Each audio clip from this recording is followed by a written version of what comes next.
It is my great privilege and distinct honor to introduce the 44th President of the United States of America.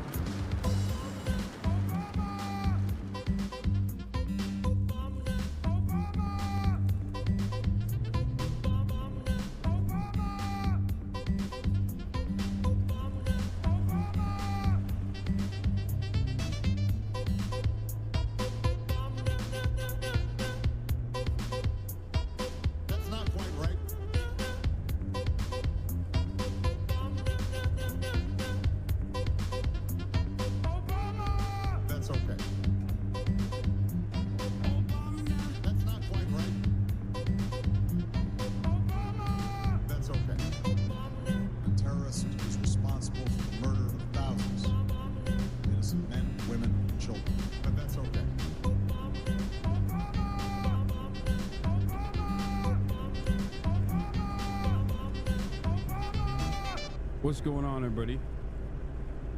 I hope everyone's having a fantastic evening, afternoon, pre-noon, no matter where you are in the world. I'm Hassan Piker, and this is the Hasanabi broadcast coming to you live from rainy and not sunny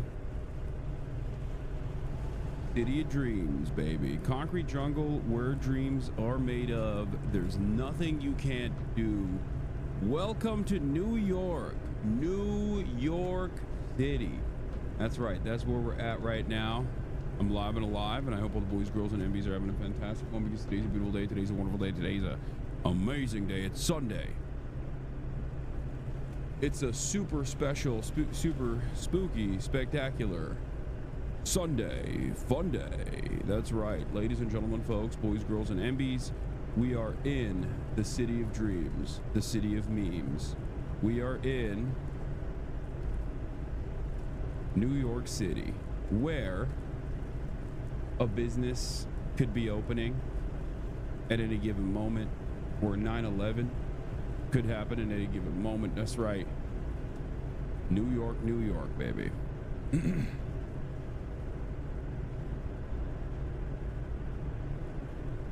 We're live. We are live. And I hope everyone's having a fantastic one. Did you take the train? No, I did not. We flew in, which was a mistake. We should have taken the Amtrak. Flying in was a mistake. I've done the Amtrak before, and I like it. Like I'm a fan.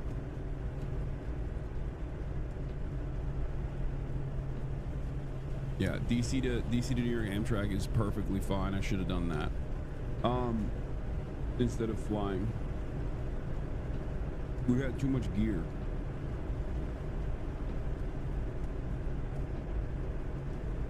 So I thought it would be because of the amount of gear that we have, I thought we would need to fly in.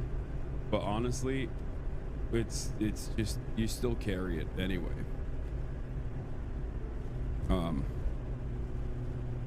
It wasn't like I wasn't worried about you know, Amtrak breaking down or anything like that.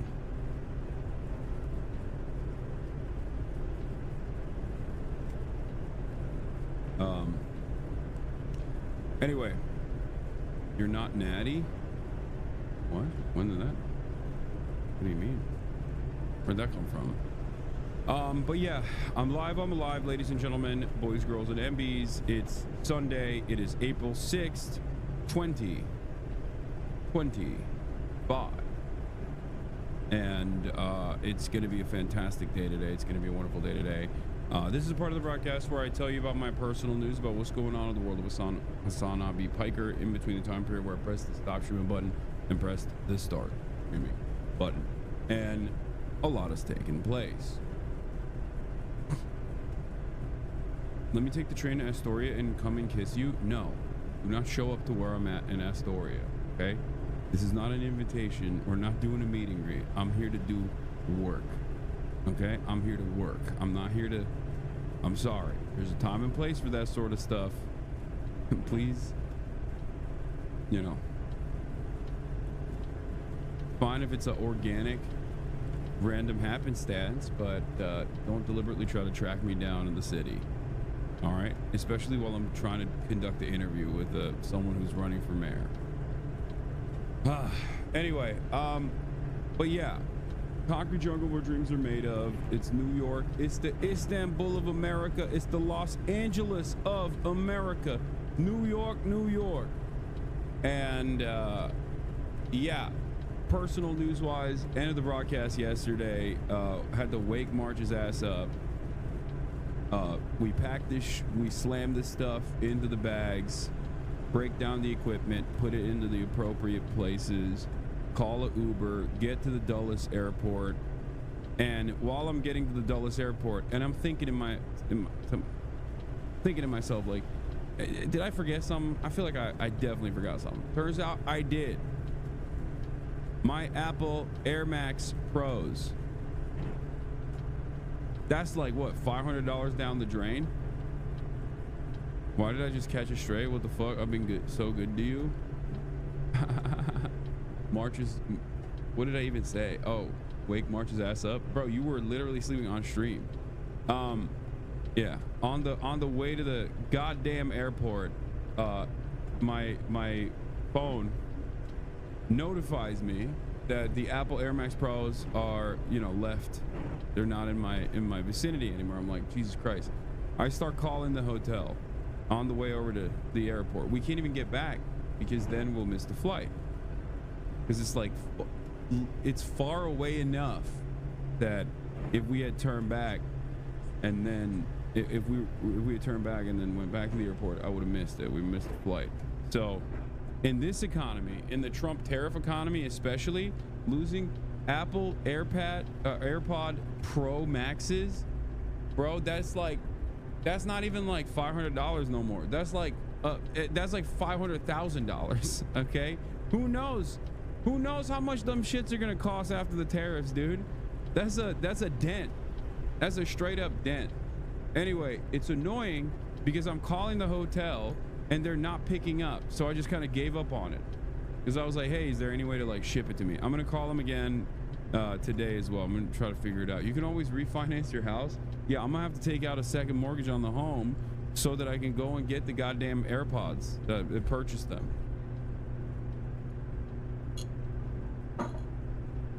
Anyway, yeah, hotel maids are on the come up.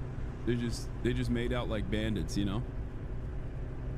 So we got that situation. Get to the Dulles airport, go through the process. I'm like, I would rather die than raw dog a flight. So I went and get these like JBL headphones because there's no Apple certified, like there's no, all the stores are closed. It's like 9 p.m. So I had to get one from like the Forbes Hudson News place. I got like these ass JBLs with the noise canceling, and it was like $100. It was so bad. It's so overpriced, so goddamn overpriced, just unacceptable. Also, Marsh, the exposure on this is crazy in this room, for the record. I might have to manually maybe like shutter the covers or something. I just realized like the exposure is crazy right now. What do you listen to on a flight? I've been playing on my Steam Deck. I've been doing Steam Decky shit. Did you get bomb swab? No, I did not. I did not get bomb swab.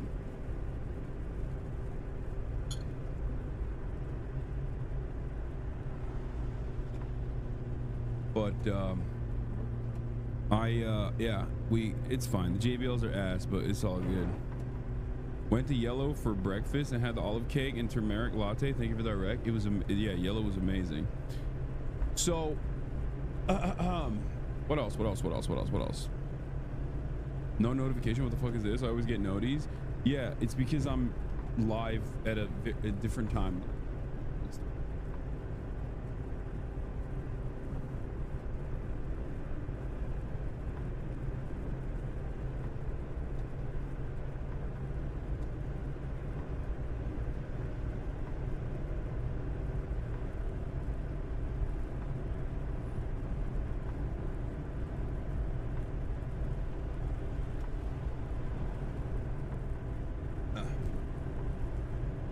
Might be a little bit better. Still pretty exposed, but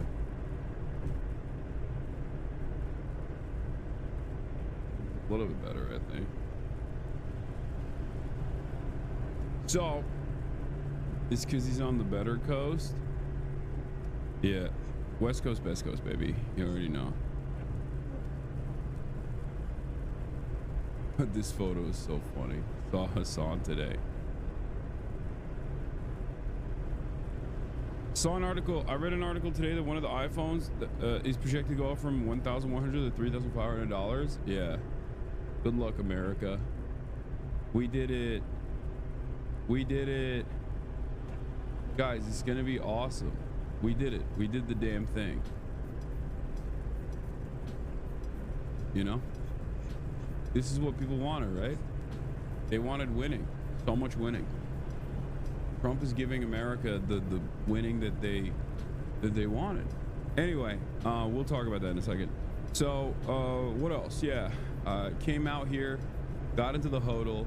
This was Noah Colvin's recommendation, and honestly, it is the most hipster fucking hotel I've ever been inside of.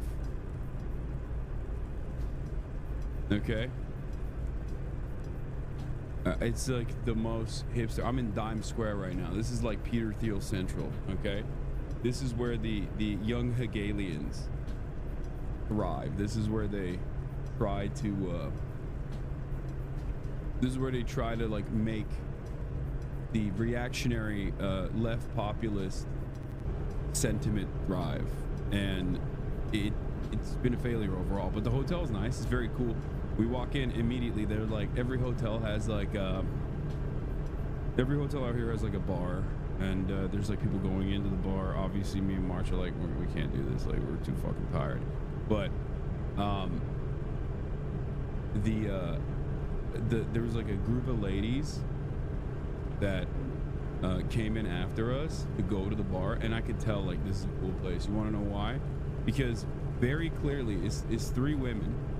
Like, one of them's a model, okay, and one of them has purposely made herself look so ugly that I was like, oh, this is a cool place. I'm in a cool place. Like, you know what I'm talking about?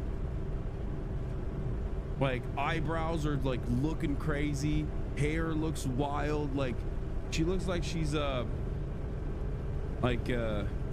she looks like Bjork, you know? It's like nobody does that. Like, when people do that deliberately to themselves, like, you already know. It's not the turf bangs. No, this is a different kind. This is a different thing. It wasn't even turf bangs. But turf bangs is a great example, but turf bangs is more in Williamsburg. This is a different kind of like, fuck my shit up Friday. Okay? It's just like, I don't know how to describe it.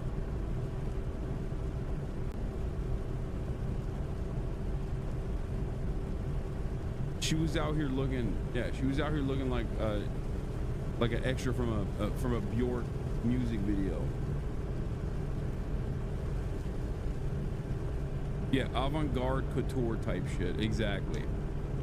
Turf bangs is very hipster. It's like the areas where we're gonna go to. You'll see a lot of turf bangs out there. This was more upscale, avant-garde couture. Fuck my shit up Friday. Anyway. Bjork in my penis. Yeah. Not for the male gaze. Yeah, it's actually ironically for the male gaze. Not G-A-Z-E, but G-A-Y-S. Okay.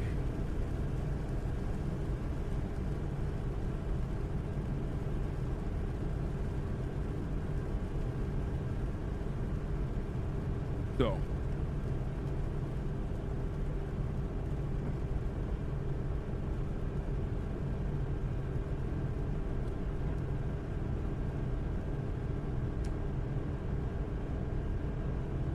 in any case, any idea when the chat with Zohran might be? Yeah, it's in a couple hours.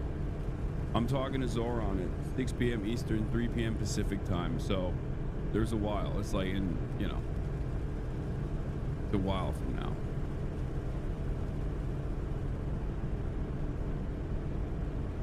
Like in 5 hours, I think. Wait, what time is it right now?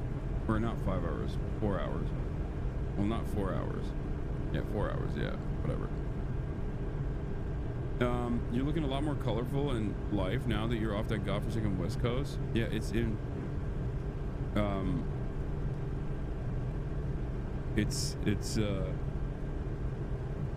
forgot what I was gonna say. Bro, why are you early? I'm early because it's already 1:30 out here, bro. What do you mean? I'm bored. Like, there's nothing going on. Yeah, we're gonna have also we're gonna have special guests on the show, Chiose and also Lolo. Lolo Overrule is gonna be here. Chi's gonna be here. Chi is member for Brooklyn's Bed-Stuy and Crown Heights, CD 36, New York City Council member. And yeah, that's what we're doing. Where are you? I'm in New York City, city of dreams, baby. So yeah, we're gonna be interviewing Zohran MAMDANI, who's running for mayor of New York. But before then, I'm gonna do a regular, like, I'm ripping a regular stream right now, and then afterwards I'm gonna do all that. But yeah, overall, Happy to be here. Planning on potentially maybe not coming back tomorrow morning and staying here to watch the market crash in real life. That's something I've thought about.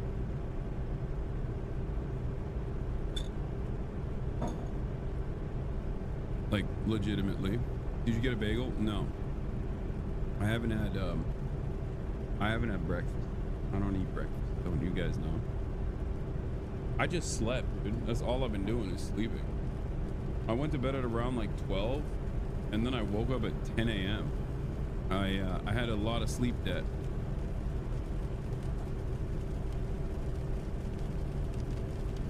Go to Wall Street for Black Monday. That's what I was thinking about doing, but I'm probably gonna be home. I need to go back.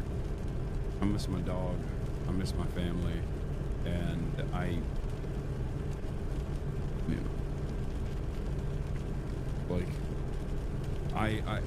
it's better to cover serious news from my regular command center. How do you get enough protein while traveling? I don't.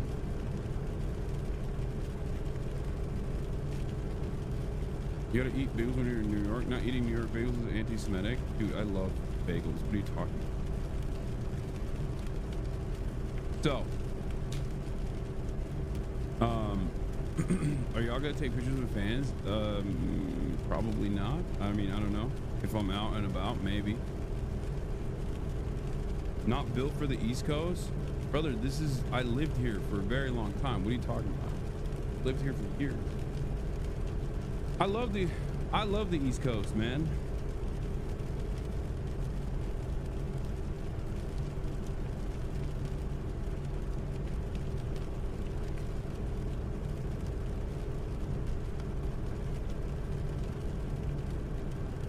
Bro, I just toned it on mobile on this thumbnail.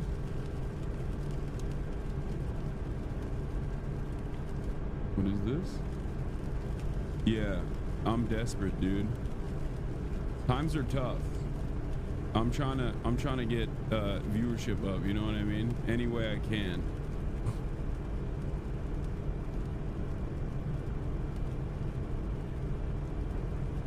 Do you have any advice for improving mental health and discipline amidst everything that's happening right now? Yes. Focus on things that you can change about yourself.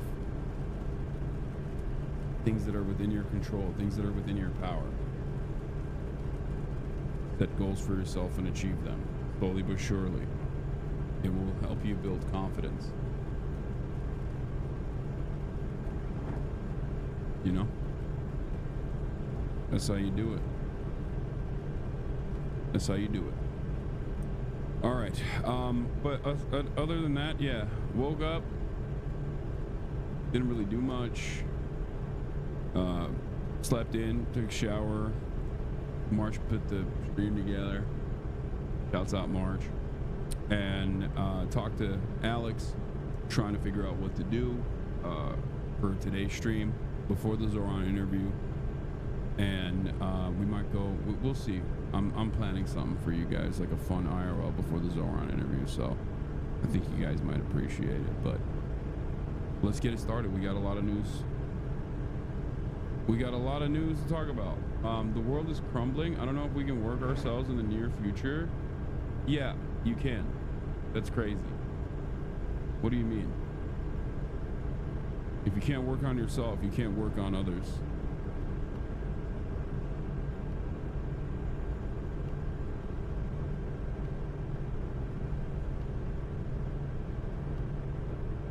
Remember that.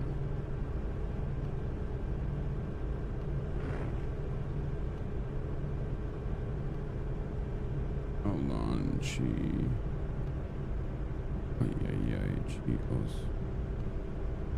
Why is he not coming up on my... Oh, because it's supposed to say G.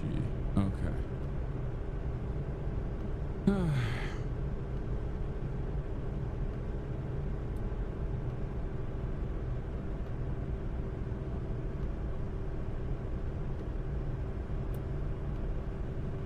Get in now.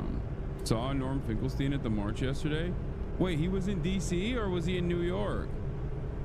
Norm was at the march. He was around me. He was in my physical presence. I could have linked up with him.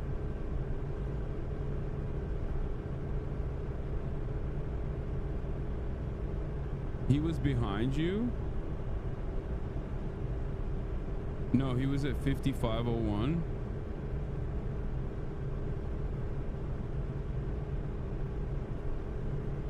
Why'd you guys leave so early? What do you mean? We didn't leave early. What is this? Is that just MAGA brain rot or cope? My MAGA mom says good the stock market's crashing because I'll be able to buy a house. Like more buying opportunities because the market is in the toilet. Yeah, no, that is copium. It's also, it doesn't make any sense.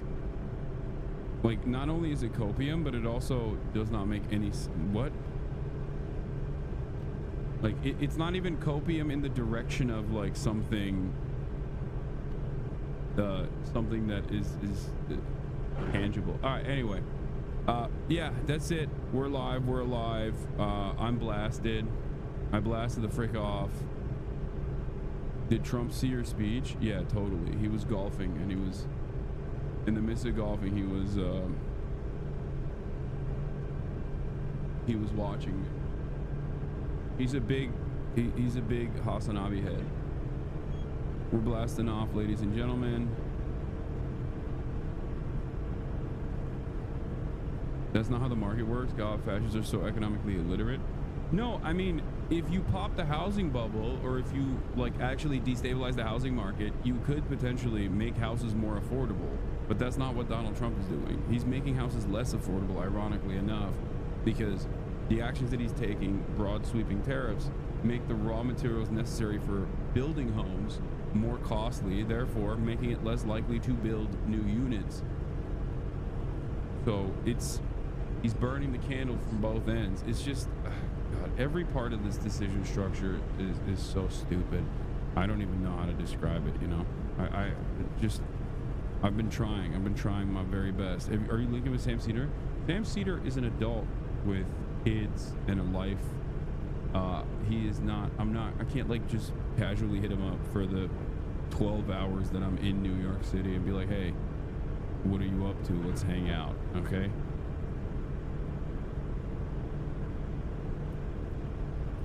Brace is not in the city today. He's leaving. He's afraid of being around me, I think. I asked Brace that.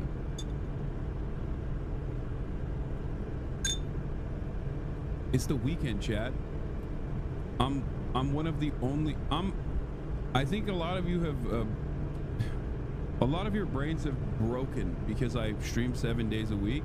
So you assume every person out there is also streaming 7 days a week or working 7 days a week. A lot of adults don't do that. A lot of normal people don't do that. I'm just letting you know.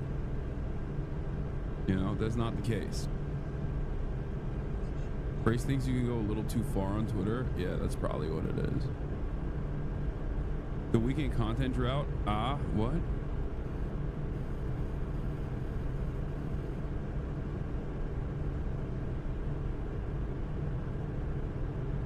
The concept of a life is foreign to us. Don't worry, it's foreign to me too. In any case, folks, we are live. We are live.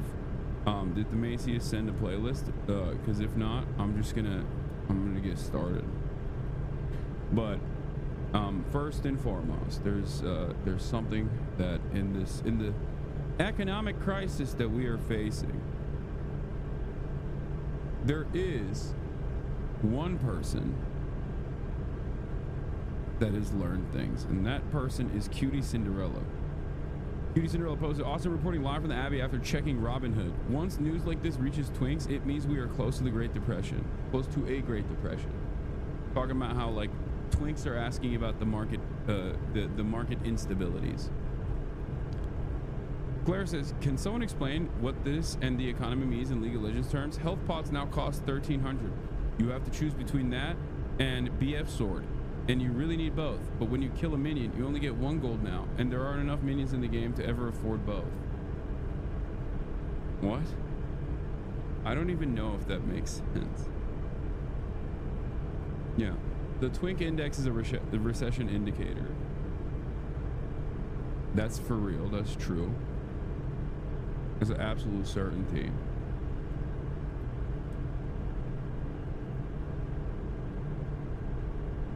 Why is a popular lib response to tariffs? Well, even if we had domestic manufacturing capabilities, we deport all the hard workers. That shit is driving me insane. Like, how is that your position on this? I mean, there's truth to that, because here are a couple problems that a lot of people refuse to recognize. Okay, domestic manufacturing with higher labor costs, with higher wages in general, is going to increase costs across the board. It'll give people more purchasing power, but it will certainly increase costs in the process. It's about how you manage that. When you make a major transition like that, even if we did have the American manufacturing capabilities, you would have to ensure that corporations don't erroneously raise their prices in an effort to maintain their profit margins. But corporations love increasing their profit margins or maintaining their profit margins. And therefore, if American manufacturing is more costly because you're using American employees and they demand higher wages, understandably, and in that process, they're just going to either A, raise the prices in spectacular fashion, or eat away at their profit margins and keep prices relatively affordable while paying their workers more. Obviously, under capitalism, this is never going to happen. They just won't do that unless... Actually, they just won't do that in general, because labor has the power to dictate their wages through collective bargaining agreements and through demonstrating labor power in general. Having said that, however, pricing power is still in the hands of capital, and therefore they will just increase the prices. There's not much you can do unless you regulate it somehow at the federal level.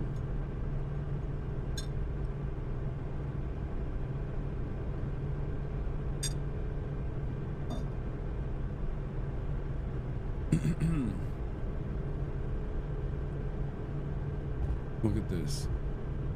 This is how you talk to a woman. May Musk. Sad but true. Brace replying to May Musk. Confession. I desire your ancient body in unusual ways. Feeling. Embarrassment at being vulnerable here. Solution. 2 old fashions and 1 old woman.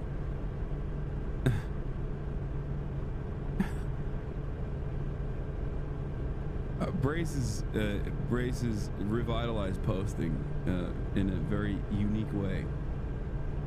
Yeah, I like to think that this is actually Liz posting all of this. That's the big reveal.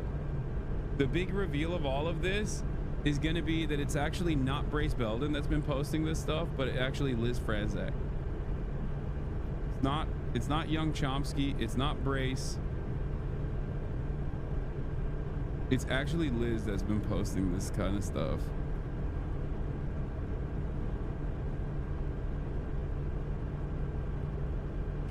Yeah.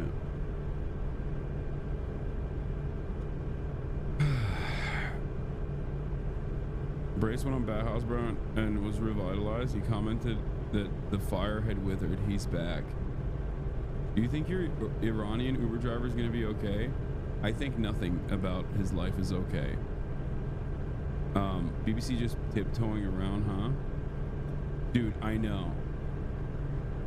The command over the English language that these guys demonstrate whenever they want to talk about Israel doing something horrifying never ceases to amaze me. I saw a title.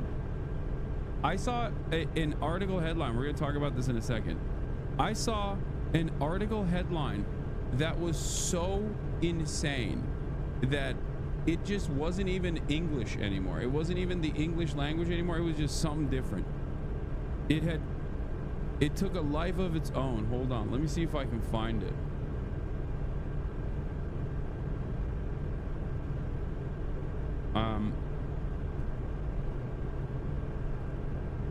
But yeah, the Iranian Uber driver, he's gonna be fine. He's got Nostradamus backing him up, you know what I mean? Nostradamus is backing his ass up. Where is it? Where is it? Oh, damn it. There was one title that was just like the most oh. Dude, this. I mean, this is the Jerusalem Post, right? Like they are, I mean, look at this. IDF tries to reset narrative on mistaken killing of 14 Gazan aid workers. Bro, at that point, just don't even try. I don't know what you're doing. Like, what does this mean? What does anything mean? What does anything mean? What is this title, bro? You are... I like that. I mean, look, the Jerusalem Post obviously is uniquely bad. So they're not in the business of like educating people on the truth at all. And this kind of stuff this kind of stuff basically proves, oh, this is what I was looking for. This was the original. This was the original title. What is happening to the English language? IDF tries to reset mistaken killing of 14 Red Cross workers. IDF tries to reset narrative on mistaken killing of 14 Gazan aid workers.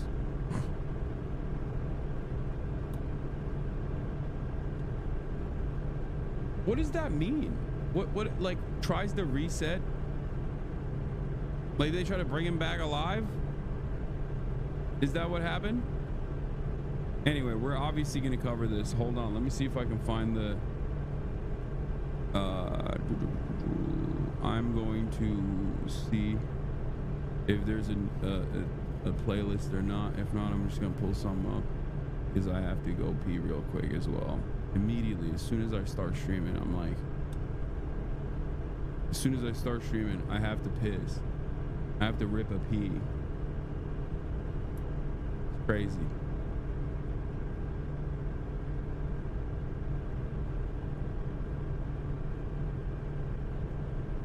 Go piss, girl. Oh no, I'm gonna.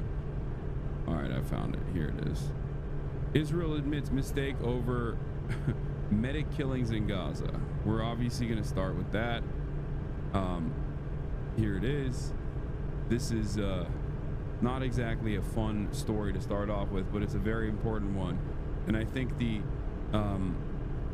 my coverage on this is not just going to talk about the atrocities, but instead I'm going to be talking about the Western reception and the media, the media criticism side of this, because it's yet another disgusting story that you guys are familiar with, and there's a lot of insanity that is that revolves around the story. So I'm going to pee real quick and then. The military has admitted its soldiers made mistakes over the killing of 15 emergency workers in Gaza last month, which sparked international outrage. Mobile phone footage that emerged forced Israel to change its account of what caused its troops to open fire on the rescue workers. The Israeli army said the convoy had been approaching suspiciously without headlights or flashing lights.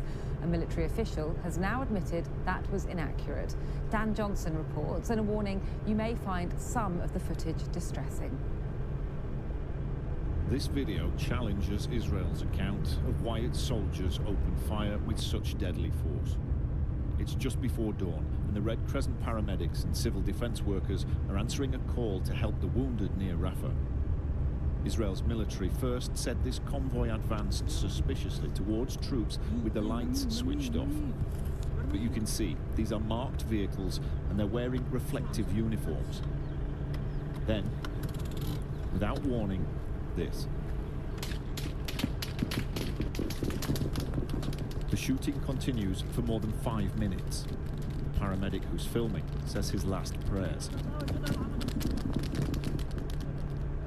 Refat Redwan. His last words were praying to God, and then saying, hold on, I'm just gonna give you the actual last words. Hold on.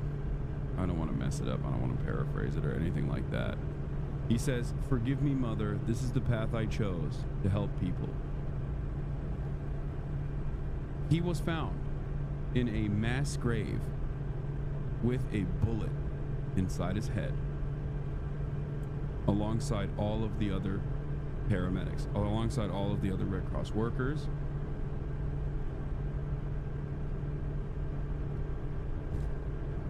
Israel had buried them and the ambulances as well in an effort to hide it.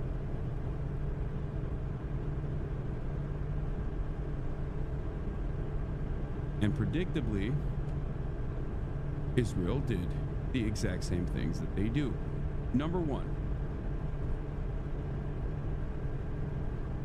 Israel does not mention any of the atrocities or even run defense for any of the atrocities that it commits normally until Western media starts making a fuss about one of the horrible acts that it has committed on a daily basis. Okay? They do stuff like this all the time. We cover it here all the time. Our coverage on this, of course, is not the same as the New York Times covering it or CNN talking. Okay? The only reason why you're even hearing about this story or Israel responding to the story by lying is because they had to respond to it. And once they respond to any of the horrible actions that they're engaging in, the playbook is always the same. First, they say they were Hamas. Then more evidence comes out. Then they say, okay, maybe they weren't Hamas. We mistakenly thought that they looked like Hamas. Then more evidence comes out. They say, okay, even the footage itself shows that there was not even a single piece of evidence that could lead us to believe that they were in any way, shape, or form remotely suspicious. Okay? Yeah, they just lie about, like, they lie about the most basic shit. They lied in this situation saying, like, the ambulances did not have their lights on. They were moving in a suspicious way. There was a Hamas militant in the ambulance. They just lie about everything, every part of this. And then when that also, when that also is directly contradicted by the truth, they turn around and they go, okay, we're going to investigate ourselves. It was a mistake. That's the final stage. And then months later, when people follow up, they either say, yeah, we're still conducting an investigation, or never conclude the investigation. Or if they do conclude the investigation, they'll say, sorry, we're not going to punish the people. Basically a tap on the wrist at most. That is literally the only thing that ever fucking happens. Okay? And I tweeted about this earlier today. I was like, look, if this is new to you, that Israel lied again. Israel, one, engaged in a horrifying act of violence that you read about in history books, and then directly lied about it, and this is shocking to you, then you shouldn't be a journalist. Like, this is not, you shouldn't even be out in the real world without adult medical supervision at every stage. You will have to be the dumbest person on the planet to be like, oh, I can't believe Israel lied again. Like, what are you doing? What are you fucking doing? I tweeted, I said, if Israel isn't lying about a horrific atrocity, that means the Western legacy press hasn't even covered it enough that it warrants them lying about it. Any journalist that's still surprised about Israel lying to them is either the biggest dumbass, a careerist, charlatan, or both.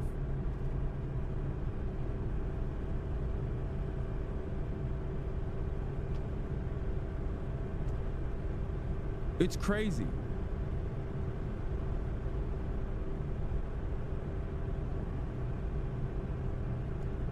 Oh yeah, the other side of the story is they'll say, what about Syria? Or you're anti-Semitic for even criticizing Israel. Every step of the way. Israel. I know we lied about the ambulance workers, Shifa Hospital, Flower Massacre, beheaded babies, Hamas Hospital, Hind Rajab, the terror list, days of the week, World Central Kitchen workers, babies in ovens, white phosphorus, deliberately starving Gazans, Sinwar surrounding himself with 20 hostages in a tunnel, gassing hostages, the Al Ahli Hospital, killing women and children with white flags, mass raping Palestinians, non-existent tunnels under graveyards, Nasser Hospital, Hussam Abu Safia, mass graves, snipers targeting kids in the head, providing protection to criminal gangs that loot aid, wiping out Gaza, who refused/collapsed the ceasefire, Israel did, blowing up, and then lied and said it was Hamas, blowing up the Gazans fleeing south, Kamal Adwan Hospital, claiming dead Gazan children are dolls, creating safe zones.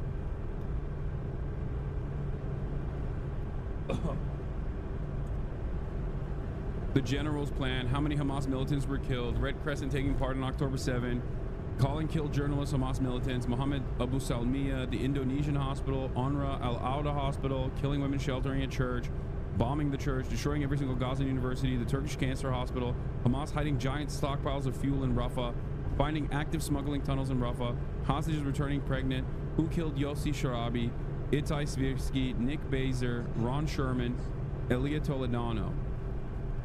Every single thing that Israel says is a lie. It is infinitely, I mean, look, you can count the times that Israel is being truthful in one hand, as opposed to every single thing that they say. Now, this is not just Israel. Every government lies. Okay, of course, every government lies. The American government lies all the goddamn time too. The difference between Israel and the United States of America, at least the lies that they've told in the past and the lies that they kind of continue to tell now, the difference between Israel and America is that because there is such an airtight consent manufacturing machine due to Israel's aligned interest with the American State Department, that they don't even see the need to lie in a sophisticated manner.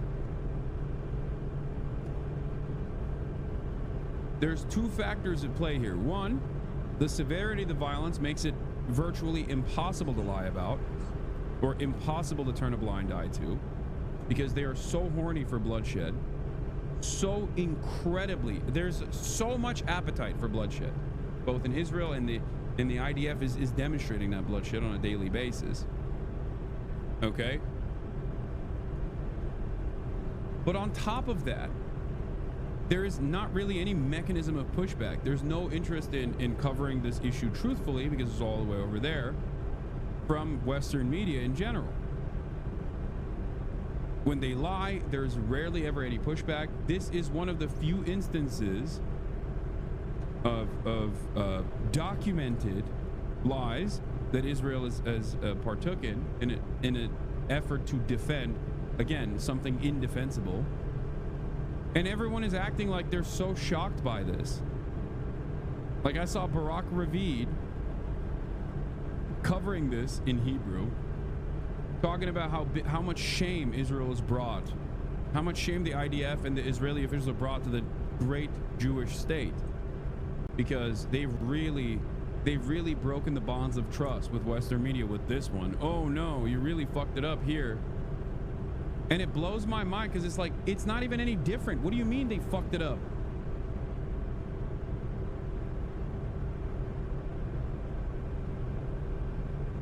It's not like they've ever seen any repercussions. Why would their expectations be any different this time? It's not the first time that they've done this. The only reason why this became a major story after Western press straight up omitted key details from this issue by refusing to talk to the Palestinian Red Cross workers, and acting like they were inaccessible, like acting as though they could not, the New York Times, the paper of record, could not reach out to the Palestinian Red Crescent Society. Like, that's crazy. They were like, oh yeah, we just went with the Israeli government narrative because we just could not confirm nor deny or reach out to any of the fucking Palestinian Red Cross people. An insult to the profession at a time when it is needed the most. Insane.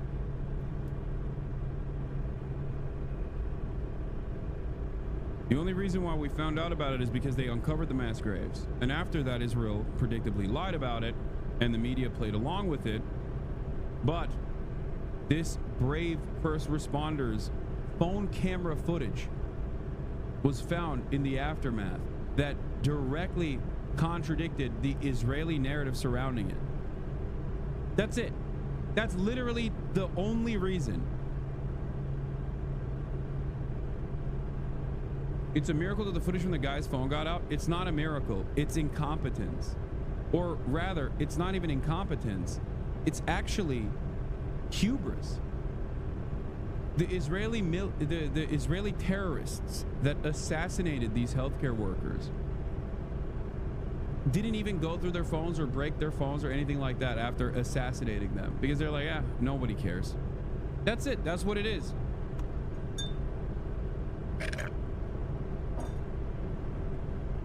And the entitlement and the arrogance demonstrated by the Israeli state, because who's going to check them, is the reason why they don't even feel the need to try and massage the narrative and just straightforwardly lie. If this footage had not come out, it wouldn't even make a blip. Because let me tell you something, this is not the first time they've done this. They've done this virtually every week since October 7th. I mean, like, directly killing healthcare workers, okay? They've done this. They've done this hundreds of times since October 7th. They did this to Western aid workers. So why is that even remotely surprising that they would think that, you know, this is business as usual? It is business as usual.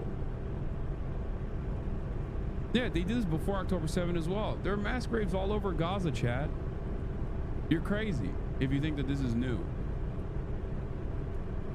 I can't even fault the average American for being horrified by this instance and being shocked that a foreign state would lie so openly, so deliberately, without any care whatsoever. Because if the only news that you're hearing is from outlets that write titles like this: Israeli military changes account of Gaza paramedics killing video after video of attack, or IDF try to reset narrative. I mean, this is Jerusalem Post, so it's not Western press, but you know, like, video footage appears to contradict Israeli account of Gaza medic killings. Appears to contradict, like, things that you can observe with your own eyes. Hard data, hard evidence itself still is at odds and contradicting the statements made by the Israeli government. It's like, why is the Israeli government, that has so consistently lied without in the least sophisticated ways possible, as a matter of fact, why is that a higher point of authority than, like, things that we can see and observe with our own two fucking eyes? Things that we can hear. It's insane to me. It is truly and utterly insane that even when you can see something visually, visual evidence of a instance of horrible executions of healthcare workers, first responders, and it's still at odds with the Israeli government statements on it, so that has a higher point of authority here. It's like straight up 1984. Don't believe your lying eyes. This is the reason why people are oblivious. And even in spite of this media blockade, okay, in spite of the media's best attempts, the Western media's best attempts, people are still aware of at least a fraction of the cruelty, and the limited amount of cruelty that they see is enough for them to go, this is fucking insane. What are we doing? One of 15 killed. His phone was found with his body, and he recorded the whole event. His last words before being shot: "Forgive me, Mom. I just wanted to help people. I wanted to save lives." The footage only emerged when teams could safely reach this site 7 days later. The bodies were buried along with the vehicles. Regular practice, the army says, to protect them from animals. The UN called this a mass grave. Israel's account was already in question. The only paramedic to live through the shooting told us earlier this week they had their lights on and it was clear they were medics. I am the only survivor who saw what happened to my colleagues, and I will expose the crimes committed by the occupation against them. On Tuesday, Israel's response was in defense of its forces. The IDF did not randomly attack an ambulance. On last Sunday, several uncoordinated vehicles were identified advancing suspiciously word IDF troops without... Oh, my bad. Big mistake. We made a big mistake, guys. It's not a mistake. You're ethnically cleansing the strip. It's a killing field. It's not a mistake. This is also a lie. When they say this is a mistake, no. The mistake is you foolishly thought that people would not uncover the mass graves that you had put forth.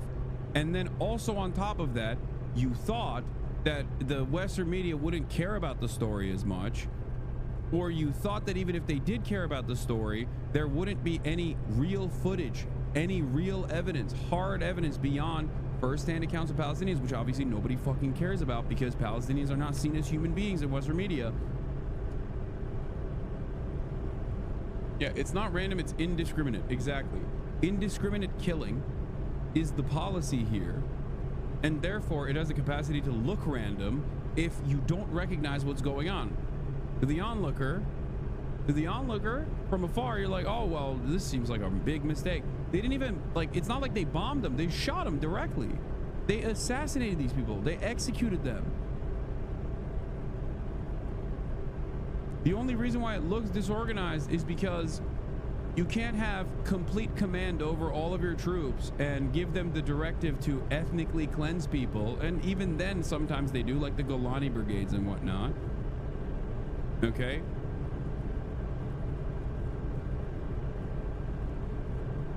But this is how you unfold ethnic cleansing, systematize, process ethnic cleansing in a way that looks disorganized and disordered, because you're just letting them do whatever they want to do and showing them that there is no accountability internally within the military structure. If they knew that what they had done was appropriate, they wouldn't have fucking buried the ambulances, by the way. Yeah, and it's the Israel has responded to footage showing its forces killing on clearly marked ambulances on Rafah on March 23rd. The military said Golani Brigade soldiers under the 14th Armored Brigade had staged an ambush around 4 a.m. in the Tel Al Sultan neighborhood. A video aired on Israel's Channel 14 in early April shows a Golani commander briefing troops before the operation. Here are some of the words that this brigade had said. Everyone you meet is an enemy. You recognize a person, open fire, eliminate them, and move on.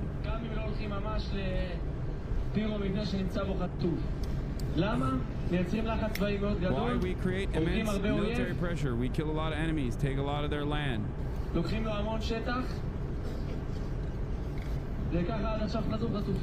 how the hostages are returned to this point. Everyone you meet is an enemy. You recognize a person, you open fire, eliminate, and move on.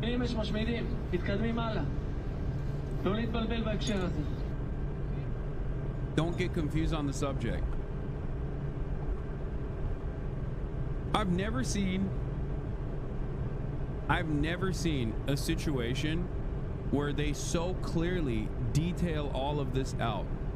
Where they so clearly detail it out. They're like, this is an ethnic cleansing. This is a genocide. We're doing a genocide. We love doing ethnic cleansing. Here's how you are going to do the ethnic cleansing. You're going to kill every single person that you see. It does not matter. Kill them dead. Over and over again. And people are still like, I don't know, man. I really want to feel like Israel's in the right here. So your statements are actually hurting my feelings. And so I'm going to cynically claim that this is anti-Semitism.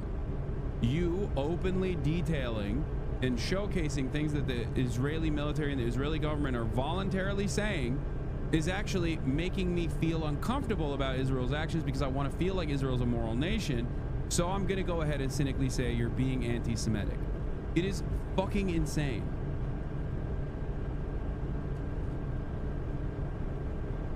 Truly. If you defend Israel, you're a horrible monster. That's it. You're an awful person. Barely a human. You have dehumanized yourself in defense of an apartheid state that is doing a genocide. Shame on you.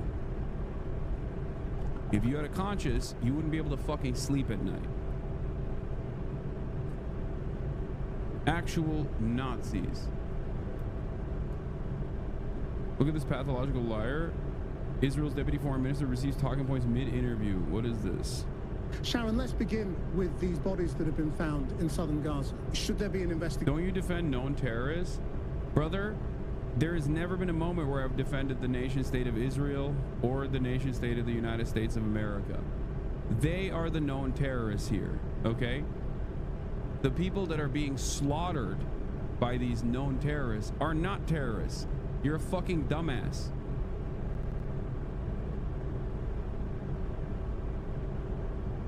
Do you think the Nazis were the terrorists or the resistance networks that tried to fight back against them?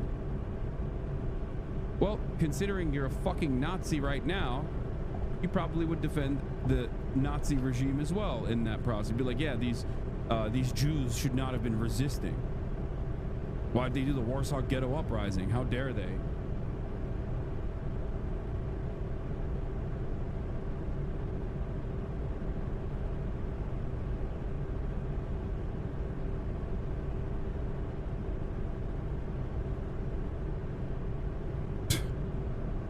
Jew boy 69 688.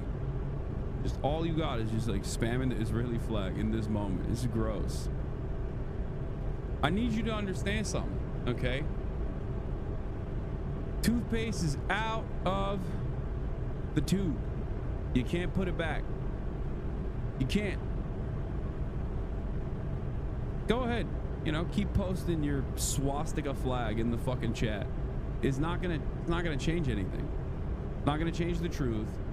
Every single day that goes on, every single new child or healthcare worker or doctor or professor that Israel kills, every single hospital that Israel blows up is causing people to recognize the truth. Israel is a fucking pariah state. And you are a scumbag.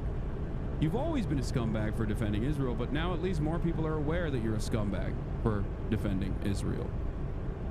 On why is Israel killing emergency workers? So this is absolutely incorrect. There has been no such case like that. But how do you know? There have been mistakes, you know. The events with the Central World Kitchen, that's been a grave mistake. But the fact is, I don't know what case you're referring to, but... So Hamas killing innocent civilians is okay? Did I say that? Where's that chatter? Damn, you guys are clapping them real quick before I can even respond. Dude, it's so instructive that Israel slaughtering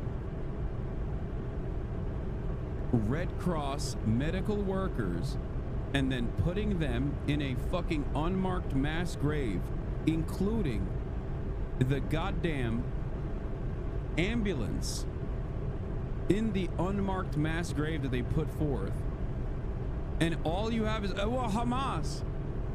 Israel is worse than Hamas. Please get it through your fucking dense skull, okay? Israel is 1,000,000 times worse than Hamas. Do you understand? Mathematically, Israel is insanely, like, it's not even on the same moral playing field to begin with. Israel is the reason why Hamas is a militant resistance group. Because of this shit.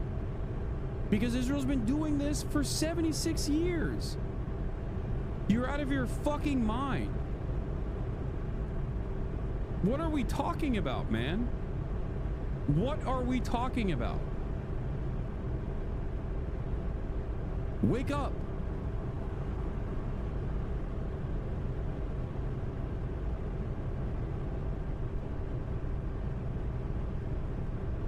Oh, what about October 7? What about Hamas? What about Hamas? Israel's done an October 7 virtually every week since October 7. What do you mean, what about October 7? What about the following week of October 7?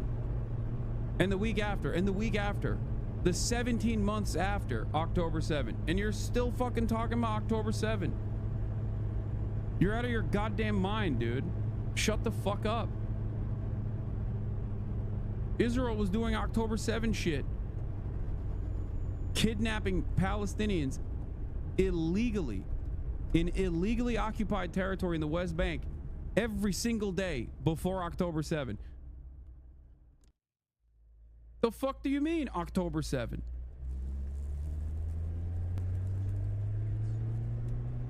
Just look at what Israel has done since October 7. Many people, at least, recognized the cruelty, recognized the process, recognized what this is, what Israel is all about after October 7. They were oblivious to it before, but it was impossible to ignore after. And it's wild to me that people still cling on to this narrative. Every event that you get from Hamas, you don't take it with a grain of salt. You take it with a shovel of salt. Hamas has been spreading propaganda since day one. Yeah, I'm not talking about Hamas. I'm talking about the Red Crescent. Hold on. A research center, okay, from London actually provide information and evidence how Hamas is inflating number, how they're actually reducing the age of some of the victims. You're not disputing that 15 bodies have been found, have you? Or that 8 of them are Red Crescent workers? Look, I think that if I haven't heard about this case,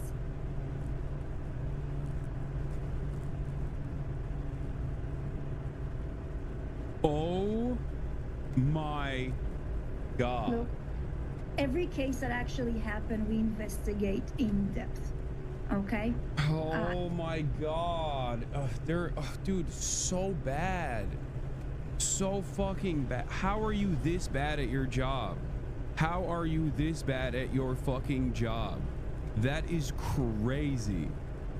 That is oh my God. Thank God they're bad. I guess it's a unique predicament because, like, how can you be good at this? You know?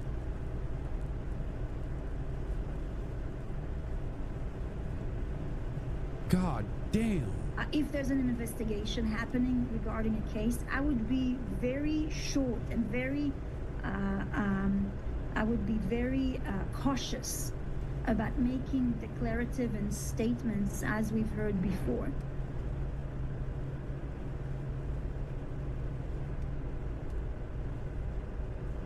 Freak. Actual freak. I'm genuinely shocked at that Jesus Christ people still shall swallow this propaganda from Israel whole. Unbelievable. No, I don't think that there are as many people as you think that are just like eating this propaganda whole. I think people are just like either oblivious or I don't know. I think that I think overall people are just oblivious to it because the media just covers this in the worst way possible. And it's happening far away. Headlights. Now, that narrative's been upended. Tonight, a military official admitted the soldiers were mistaken about the lights and the threat they were under. The army insists 6 of the dead belonged to Hamas, but it denies they were executed at close range. The changing That's still a lie. It's not a changing story. They've just been lying since the beginning. They've just never stopped. They've never stopped lying. They're still lying. Oh my God, I'm losing my mind. Story, though, is only increasing the pressure. Like, look, media cares about media narratives. This is a major story. This is a major story. Okay? The very fact that the atrocities itself is obviously a story in and of itself, but even if you're not covering the atrocity, Israel's lying is a story in and of itself. Israel lying like this is a part of this story. It's just a different story. You'd be like, this is so crazy that, like, they just make shit up completely. And even when they're found, they keep making shit up. They continue to make more shit up.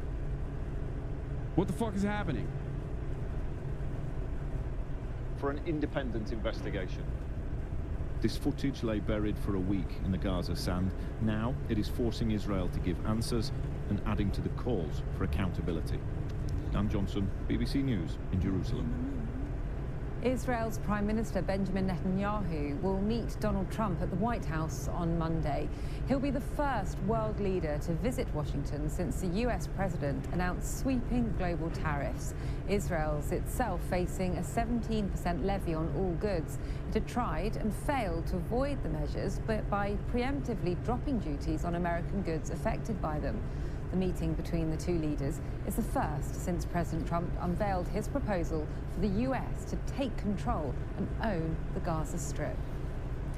Meanwhile, the British Foreign Secretary David Lammy has said it's deeply concerning that 2 Labour MPs were detained on a visit to Israel. Normally, the level of credibility decreases with each lie, but Israel's level stays constant across MSM. It's because Israel is America. The only other place where the level of credibility does not decrease is the United States of America. You understand?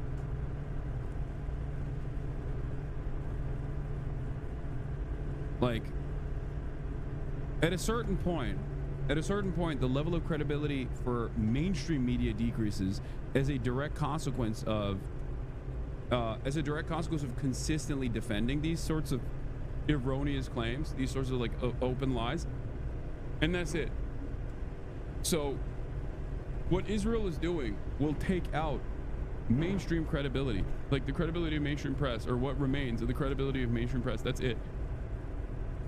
Because it seems to me like the American government is not going to drop Israel. And on top of that, it seems to me like the mainstream press is not going to stop supporting Israel unconditionally and vociferously. Okay? And therefore, it's going to turn into what it more and more people just feeling resentful towards the institutions that defend this shit.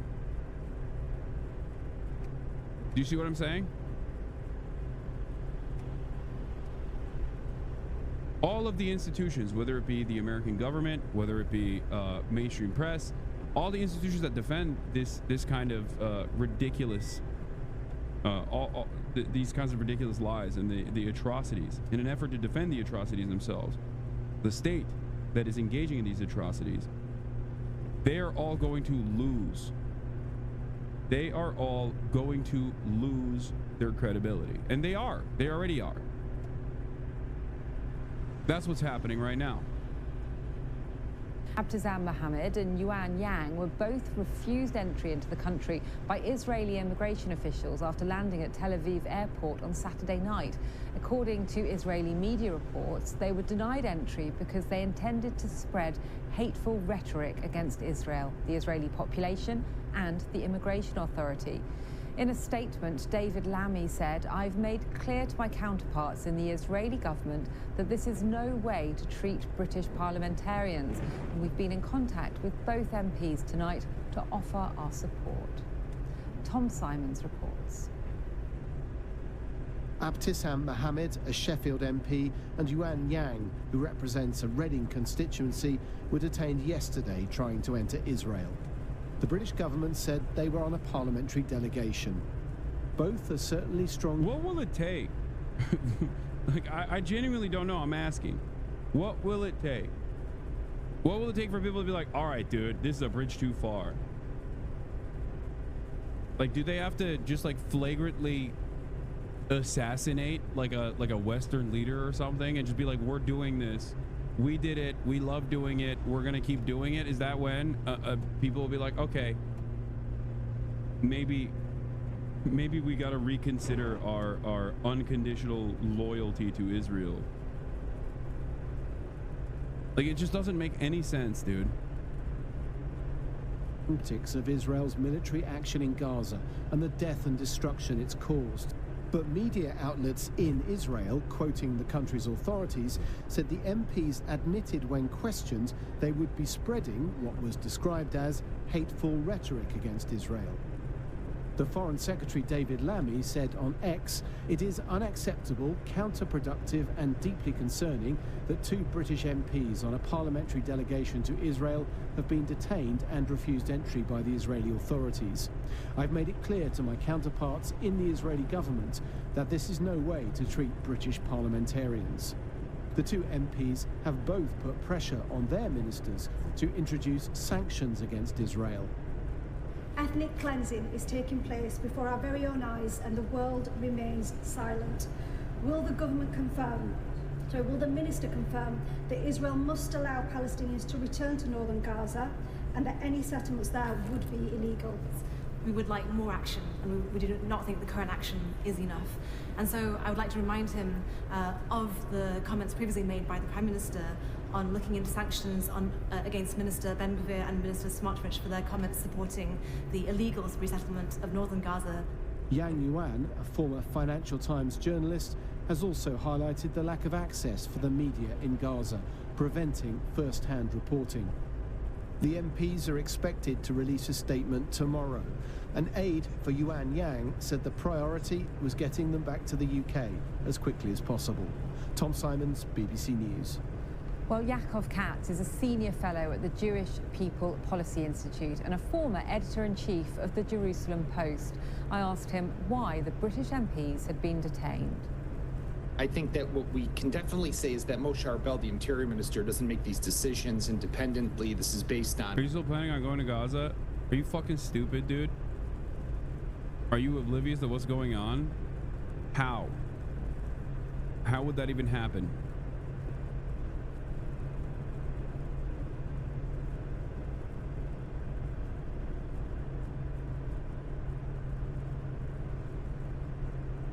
A bunch of journalists, and myself included, were trying to open up the Rafah pathway during the ceasefire period. The ceasefire is over. Israel has opened up the genocide faucet again. Even then, it would have been impossible. Pretty much. It's bait.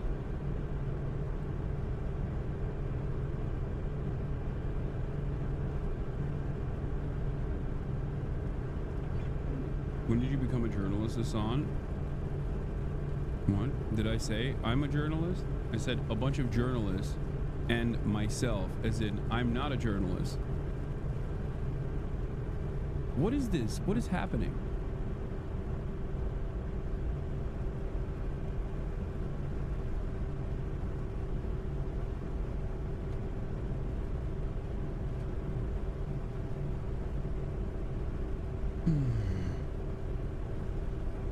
Information that he receives definitely from security authorities as well as from the Ministry of Foreign Affairs, some intelligence, basically indicating what these MPs might be doing. But just to give some context to it, it's not the first time that Israel has done something like this to elected officials that it fears might be coming to the country to stir unrest. A few years ago, during the first Trump administration, two Democratic members of the House of Representatives, Rashida Tlaib and Ilhan Omar, well known and very vocal, vitriol critics of Israel, came and tried to enter the country, and they were also denied entry. So this is something that Israel very rarely does, even when engaging with friends of it, like the United States or the United Kingdom. Well, good thing that you mentioned that they have done it, though. So that's weird. Kind of feels like they do that, then. No? Just like, oh no, you don't understand. It's just a very rare thing that they do, even though here are instances where they have done it. Just rare. Kingdom. So I think that what we're looking at is really a delicate balance between Israel's interest and, of course, maintaining and preserving very important political, diplomatic, cultural relations with these countries, but at the same time, making sure that people, like any country, is allowed to prevent people from entering who are going to undermine the fabric of society and try to cause harm to the state of Israel.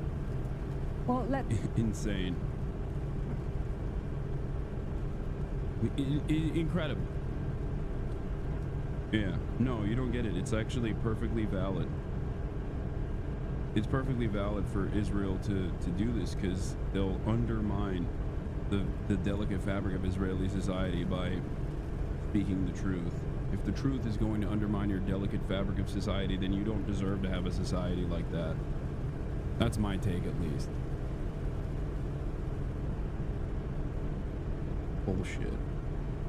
Let's get more of this by going live to Jerusalem and join our chief North America correspondent, Gary O'Donoghue. Gary, first of all, how, we're talking about these two British Labour MPs being denied entry on Saturday night. How is that being reported in Israel? Well, the facts of it are being reported as you'd expect, and we've actually had some contact, or the BBC's had some contact with one of the MPs who said they wouldn't be saying anything until they got back to the UK. I can tell you that we've just heard from the Interior Ministry here who say that those two MPs, and presumably, although we'll check this with their two aides, left the country at 6 a.m. this morning, so that's about 3 hours ago. So they should be back in the UK in short order, and that's when they said they would make a statement about what had happened to them. But effectively, they were denied entry, and the Israeli authorities have been saying because they were here, not on an official delegation, which is something the Foreign Office has contradicted, and also because they were here, according to the Israelis, to spread hatred. We'll see what the MPs themselves have to say when they land, but this has clearly caused a lot of tension between the government in London, with the Foreign Secretary describing it as unacceptable and saying this is no way to treat a delegation of parliamentarians. Yes, the reasons given were that they intended to spread hateful rhetoric. Do we understand what they mean by that? No, we don't. There's been no elaboration on what they meant by that, and of course that doesn't sound like something you would say if you were questioned, does it? I'm here to spread hateful rhetoric. So we'll see what their account of that interview and that interrogation was when they land. But clearly these two MPs have a background. The Israeli authorities will know that background, know what they've said on the record in Parliament about Israel and about Israel's activities. And I've no doubt that would have been part of the judgment here. They would have checked these people out before they came in and made a decision that they didn't want to let them into the country. Gary, Benjamin Netanyahu, shortly on his way to Washington for a meeting with Donald Trump. What's Israel hoping to get out of that meeting? It's just, look, it's so consistent, it's so flagrant, it's so obvious.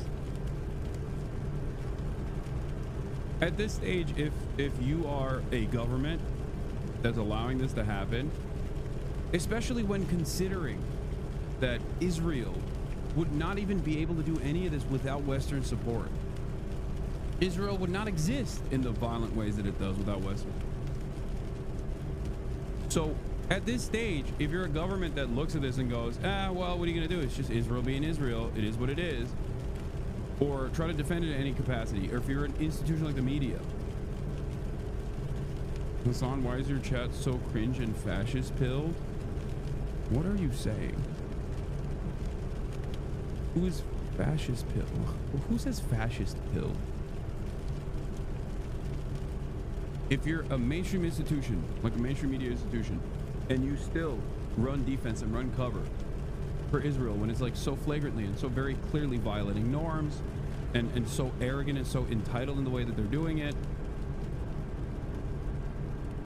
it is no wonder that fucking, especially when tied to the association with Judaism, the false conflation of Judaism,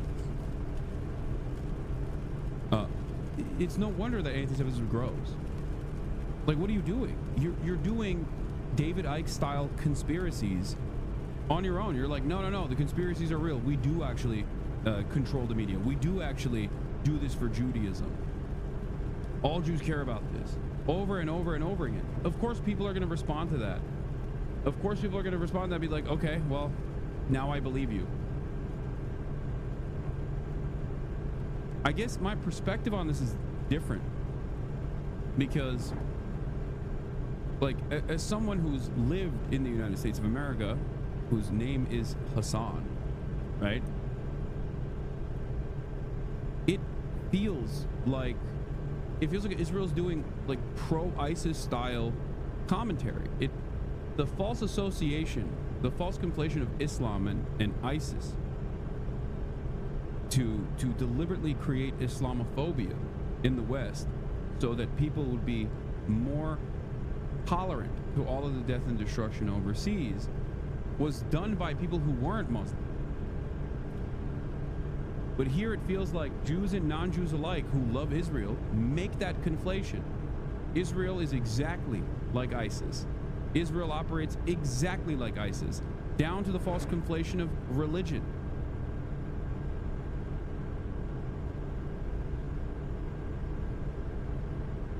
I don't know how other people don't recognize this. I don't know how they don't see it.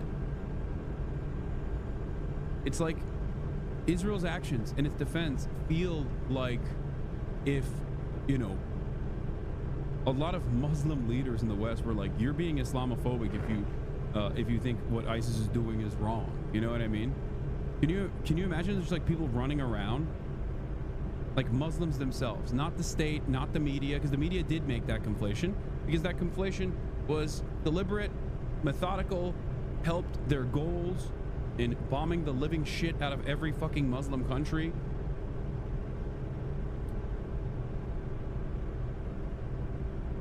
It just doesn't make any sense. Well, it's his second visit, isn't it, to Washington since the election, since the U.S. election, or since the Donald Trump took over on the 20th of January again. And clearly trade will be an important part of that, because as part of these worldwide tariffs that Donald Trump has imposed, Israel was slapped with a 17% tariff, despite the fact that the government here had removed all tariffs on U.S. goods just before Donald Trump made his announcement. So I'm sure there'll be some lobby on that score. And I think he'll want to also try to ensure that he's got the latitude to do what he wants to do in Gaza, in particular with this current offensive there, and creating these new, what Israel calls these new security zones in these new corridors, which is something that's come up for a lot of criticism, under a lot of criticism from the UN and other international players and organizations. Benjamin Netanyahu will want to know that he's still got Donald Trump's backing in that regard as well. And finally, Gary, we've had the reports from the Israeli military admitting that its initial accounts of what happened when 50... You're not being annoying. I'm very familiar with forensicarchitecture.org, okay? It is a resource that I'm very familiar with. They did great work on the Al Ahli bombing, and I've used them in the past, and I've talked about them many times over. 15 emergency workers were killed on March the 23rd. They've admitted mistakes in those initial accounts. What do we understand actually did take place?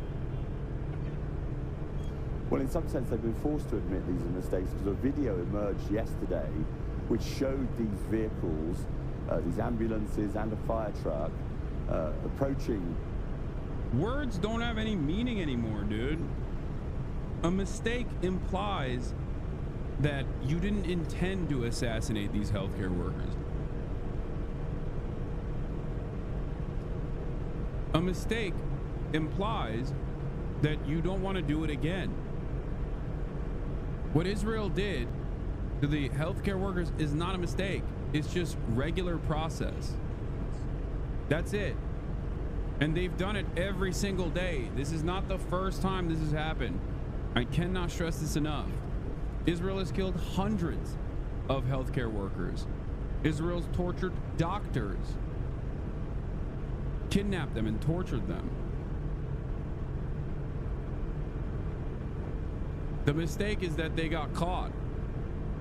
Where their occupants were actually killed, with all their lights on and with their signals flashing. Now, the Israeli authorities had originally said that they were acting suspiciously, they had no lights on, no emergency signals flashing, and that's why they've been engaged. For the record, even if those ambulances did not have their lights on, what do you mean it's valid to shoot at ambulances? Like, even Israel's initial defense is psychotic and only works because there is so much dehumanizing propaganda against Palestinians. Okay? Like, their defense, their initial defense also doesn't meet the standard of international law. Think about that. Like, their first line of defense they came out with also didn't make sense. So mad, Lamau, but we'll never talk about Muslims, murders, and killers. Hypocrites, huh? What are you talking about? What the fuck are you saying? What do you mean this is hypocritical? So mad, Lamau. Yeah, I am mad. If you have a fucking conscience, you should be mad too, dumb fuck. What do you mean? So mad, Lamau? Like, you think this isn't something to be mad about? You're fine with this? It seems like you are, considering that you immediately want to go, what about Muslims murderers? I'm not even saying this is Jews doing the murder. You understand that, right? Because that's not the case. This is Israel doing it. You fucking baboon. That's the other thing. This is another reason why Islamophobia is perfectly permissible, except anti-Semitism, at least right now, and that's changing.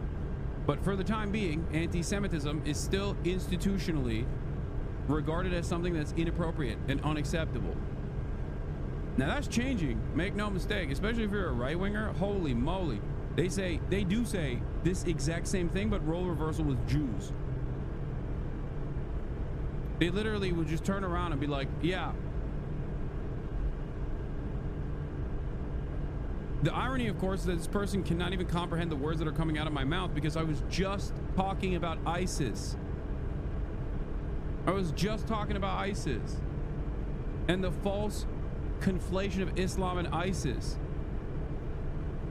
He just doesn't understand that. In his mind, he's like, this is how all Muslims are.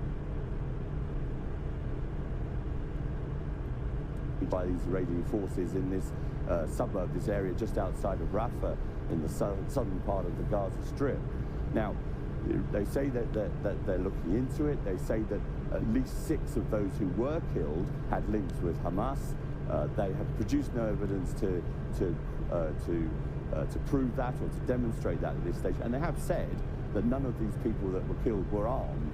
They were then buried in these shallow graves covered over by sand. The Israeli authorities say they did that to prevent wild animals from taking the bodies of these people. But it did then take a week for the UN to be able to find this sort of shallow grave, I suppose you'd call it. And some of the people that examined those bodies have suggested that these were sort of execution-style killings, perhaps some people with their hands tied. Now to the Yeah, I mean, it was execution-style killings. By the way, here's a Tory leader saying she supports Israel's decision to deport the 2 Labour MPs who were on a fact-finding mission to the country. Look how cucked you have to be. Bro, if you're not a very educated guy and you have no capacity for critical thinking and you see a British MP go on television and be like, yeah, Israel's the Jewish nation state and they get to do this to our MPs. I care more about Israel and their actions than I do my own countrymen.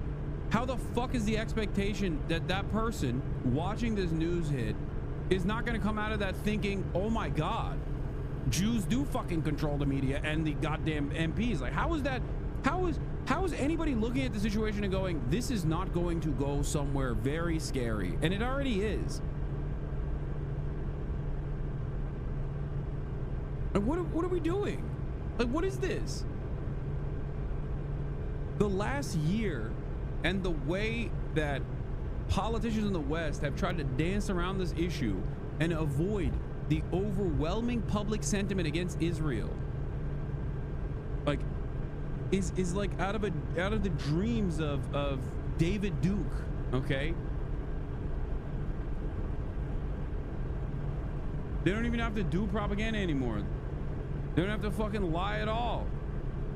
They can just simply repeat what Jake Tapper is saying, repeat what these people are saying over and over again. Be like, see, they're saying Israel's for the Jews, is the Jewish nation, and we must defend them. And if you criticize them, then you're anti-Semitic. If you criticize baby murder, you're anti-Semitic.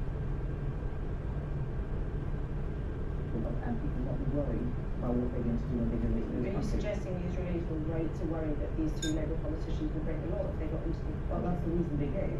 And what I believe is that every country should be able to control its borders.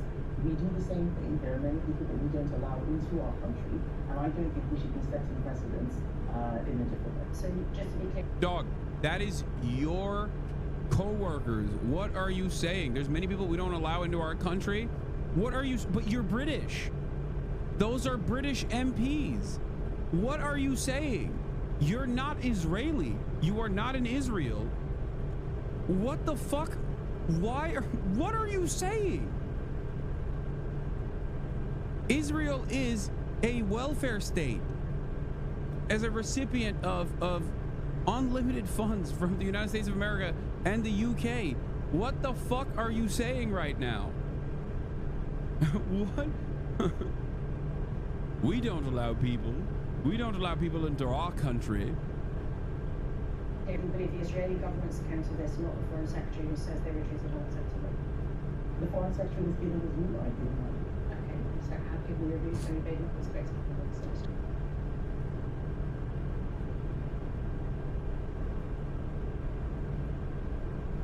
I guess there's a hidden truth there, by the way, which is that if we criticize Israel for this, we can't do it ourselves. And I like doing it ourselves. Now watch Tory leader Kemi Badenoch advocate putting Britain first in foreign policy speech. Yeah, America first means putting Israel first. British first means putting Israel first. That's what it means. I mean, obviously it doesn't actually mean putting American citizens first. America first does not mean you're putting actual citizens first. That's never been the case. It's just pure patriotic babble to delude the masses into thinking that you actually care about their well-being.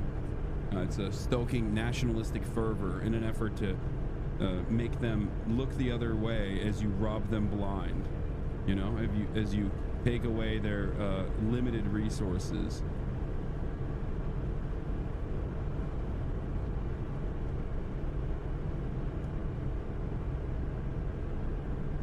Happening nationwide this weekend over, amongst other things. Oh, last thing I wanted to talk about with the Israel thing is, of course, Trey Yingst, who I've talked about quite a bit. He is Fox News' foreign correspondent, as you guys know, and he is one of the only major news publication journalists that has actively called out Israel. It's so insane that he is the Fox News foreign correspondent.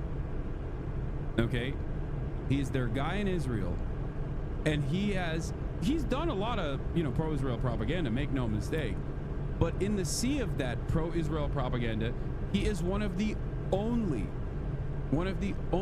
journalists in any mainstream publication that has demonstrated a clear conscience on the assassination of his colleagues that happen to be Palestinian. It is crazy that it's the Fox News guy. Okay? He is the Fox News guy, and he has consistently been like, Israel's killing journalists. What the fuck are you guys doing? How are you guys not talking about how Israel just keeps killing journalists? How is this acceptable? And now he's also covering the unmarked mass graves of the Palestinian Red Crescent Society, the first responders that Israel assassinated. Paramedics from the Palestine Red Crescent dig through the earth of southern Gaza. They're recovering the bodies of their colleagues killed by Israeli forces. On March 23rd, first responders were dispatched to this area of Rafah. When they arrived, Israeli soldiers opened fire.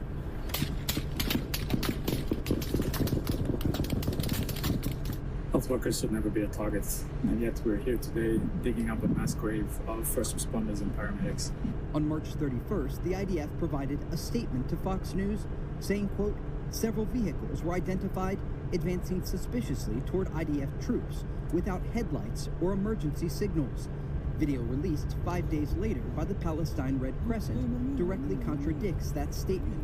The IDF also claimed in the initial findings that 9 out of the 15 medics were operatives in Hamas and Islamic Jihad.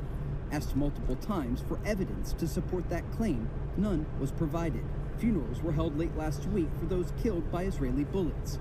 Families mourning the dead, mothers trying to make sense of the senseless. He went to save the martyrs and injured. Dude, he's not mincing his words at all. It's crazy. He's not. Like, this is... How is this better coverage than BBC, man? A shame. Shame on the BBC. Shame on CNN. Shame on all Western news publications that are getting outflanked by one fucking singular dude who, on normal circumstances, is still doing a steady flow of Hasbara. But in this circumstance, and in some other unique instances where he'll just be like, no, this is fucking bullshit. How is it that there's like a handful of mainstream reporters that every now and then will accurately cover the news? How is that the expectation here? It's crazy. And we've been waiting for him for a week. We were told that he was either martyred or injured, but I realized that they had killed them from the very first moment. Is Fox News just going full anti-Semite now? No, what? What are you talking about? Oh, Fox News is literally even somehow more pro-Israel than every one of these other outlets. This is one of the few unique instances where Trey Ying's own personal voice comes through the coverage, and it's one of the unique instances where Trey Ying's also will, you know, actively cover the story in the way that you normally would. It has nothing to do with anti-Semitism. What the fuck? They had killed them and buried them underground, as bodies of these medics rest inside white plastic bags with a photo attached. The face of Rifat Radwan stands out, the man who recorded his final moments with a final message. Forgive me, Mother. This is the path I chose, to help people, he said.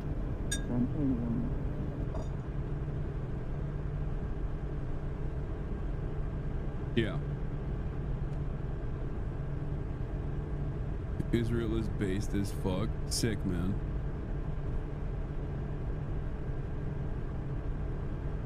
It's so funny that Israel dick riders don't realize that they're contributing to people hating Israel with the ways in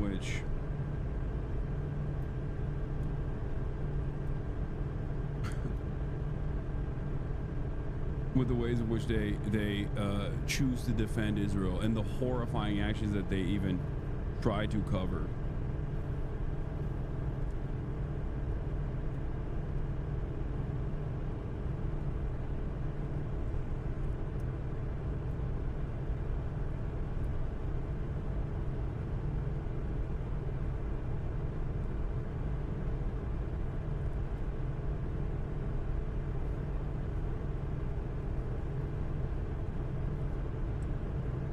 The economy as well. Anyway, we're moving on to the mass protests that have taken place.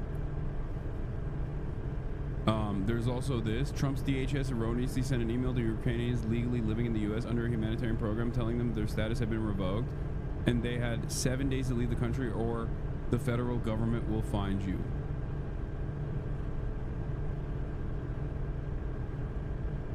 I guess they are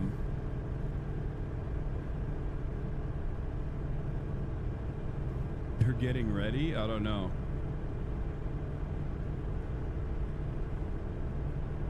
It's erroneous today, might not be erroneous tomorrow. You know what I mean?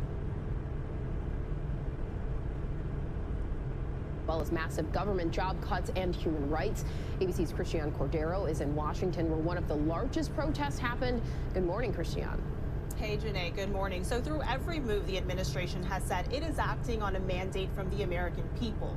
Well, hundreds of thousands of people took to streets yesterday to have their voices heard. This morning, chants from coast to coast after Saturday's hands-off protest drew in more than 1 million people, organizers say, across some 1,200 rallies in San. I have some interesting thoughts on this. And I think many of you attended these protests all around the country, and I'm very proud of you for participating in this, for demonstrating. And I think many of you that attended these protests probably saw something that I saw as well. I'll get to it in a second. Let's see how the media covers it first. San Francisco and Seattle, from Los Angeles and Lincoln, Detroit to Denver, and right here. Update, I mentioned some time ago that I was a Jew that learned of the evils of Israel from you and then changed my perspective on them. I have since convinced the rest of my Jewish family to critically look at how insanely Nazi Israel has become, and they're all happily anti-Zionist now. Hell yeah, chatter. Keep up the good work.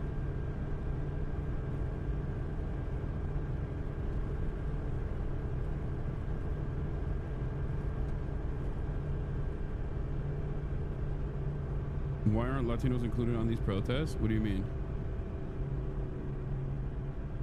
In Washington, D.C., where an estimated 100,000 people filled the National Mall. We all have something that we're upset about. 17 minutes back. And they're all important things. Elon Musk's Department of Government Efficiency has spent weeks making major cuts to the federal workforce with the goal of shrinking the government and saving billions in federal funds. His latest target, the Peace Corps. Sources tell ABC News Doge members entered Peace Corps headquarters Friday to begin a review of their system. Amid the Doge cuts, unemployment in March increased, the economic uncertainty keeping people like Stan Prusik up at night. 47 years. So what's really interesting about the protest, at least from my experience, my estimation, as someone who participated in the DC protests and walked around the Capitol, was that the hands-off protests and the hands-off protests overall were very liberal. Like they were, their focus was on a lot of the things that I think liberals have gotten frustrated by in general, which isn't to say that they're wrong, by the way. I'm not saying that they're wrong at all. Like, obviously there's some parts of the overall perspective that hands-off demonstrated, where they were like, hands off my NATO, which I think is fucking insane. It's an insane statement to make. No mention of Gaza in the top line argument whatsoever. No mention of the genocide. And I think that they did that because they, the organizers did that specifically because they wanted to make this as like a Democratic Party friendly as possible, so that politicians would go and speak at these rallies and legitimize these rallies, which I think is a mistake. This does not mean that those people that were participating in these rallies did not care about Israel, by the way. They certainly did. Okay, this does not mean that these massive protests did not have like more radicalized elements within them. They certainly had it. However, the one thing that I noticed was that these protests in the DC, at least, the liberal protests that were happening, the hands-off protests that were happening, were side by side with the anti-Israel protest that took place that I spoke at, and the pro-Palestinian protest that I spoke at was significantly younger and much more diverse, whereas the hands-off rallies were the participants of the hands-off rallies were a lot older and mostly white. Now, once again, I'm not saying that those guys don't have an opinion on Gaza. I'm sure they do, and plenty of them were even, you know, wearing keffiyehs. And what's interesting to me is that the convergence of both of these issues could create mass popular momentum, because it would rebuild the Democratic coalition with the demographics that actually support historically the Democratic Party. But that would require the Democratic Party to change its narrative on Israel, or its reluctance to ever criticize Israel. Just something that I saw that I found to be interesting. Work, 47 years of savings, and you know, I just started Social Security, and you know, I'd like to enjoy. It's time to me to enjoy life. The protest, a stern message to lawmakers across party lines. We are standing up and saying, in this moment, we will organize and mobilize, and we are ready. 2 years, not 4. I find it, like, the issues that they're talking about, by the way, I'm not undermining at all. They are very significant. Mass layoffs, Doge, anti-Elon sentiment, all of that is perfectly valid. So don't misunderstand what I'm saying. But I do think it's interesting that even these protests, which are like the demographics that the Democratic Party has maintained as its base of support, educated, white, wealthier liberals on average, that are upset about the things that they see in the news, all of those people were still very much surrounded by wine moms, white wine moms that were wearing fucking keffiyehs, white wine moms that were rocking with Luigi Mangione. For every like, oh, I'm done drinking wine, I should be at brunch instead of this style protester with like silly ass, liberal ass fucking protest placards. There were plenty of people who were championing Luigi Mangione. When you got wine moms championing Luigi Mangione, things are changing, okay? That is a sign that the times are changing. There's a sign that the attitude is shifting. Something that I also pointed to even in the pro-Palestinian demonstration, where one of the Hasanabi heads, who was a Jewish Voice for Peace person, okay, she had a placard where she had the red triangle inside of the Star of David. Now, that is critical support for militant resistance against the state of Israel. Jewish Voice for Peace has not been historically known for offering critical support to militant resistance against the state of Israel. So that also is a shift in the attitude. What's up? Oh, y'all are here already? But I also ordered, fuck, I didn't realize you guys were gonna come right now. So I ordered a bunch of stuff. What did you get? Oh, you got me something? Okay. What did you get me? What is this? Pro cell? Oh, this is sick. Bozu. No, it's all good. No, this is a sick gift. Thank you. What's up? What's up? What? Yeah, we met at DNC. Yeah. Hold on. Let me. No. I'm gonna fix a couple things up real quick, and then we're gonna. What I would do. Here, you guys are gonna sit on those. There's another one over there, a small one, and it's because unfortunately we don't have a lot of. What?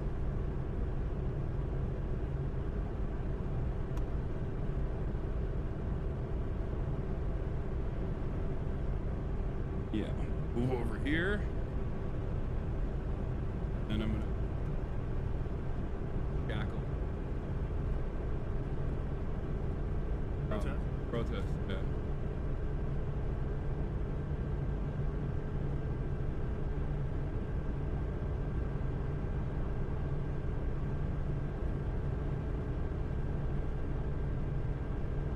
On. You're gonna feel surprised.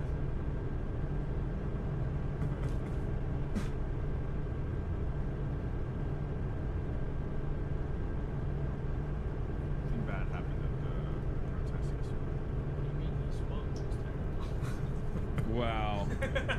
wait, you gotta come in a little bit more. Yeah, no, it's not dark. Trust me. Look, see? I guess it's a little dark. Yeah. Did you speak? No, I didn't speak. They would never have me speak.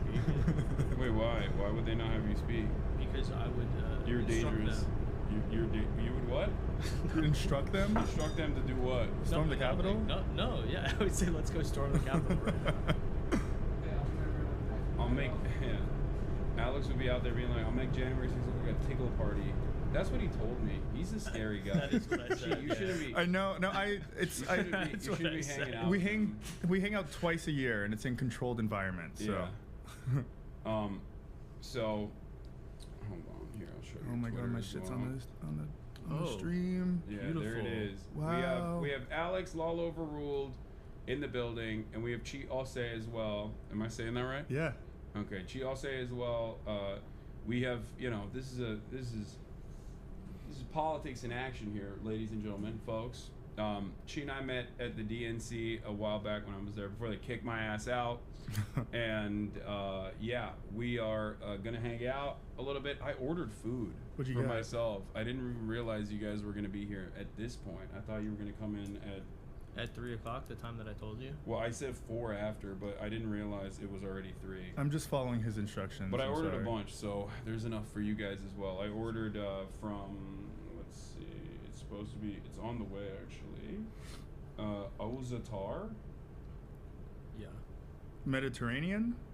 Yeah, Ozatar East Village. That's what I ordered. You double checked what kind of Mediterranean? Oh no, I would never.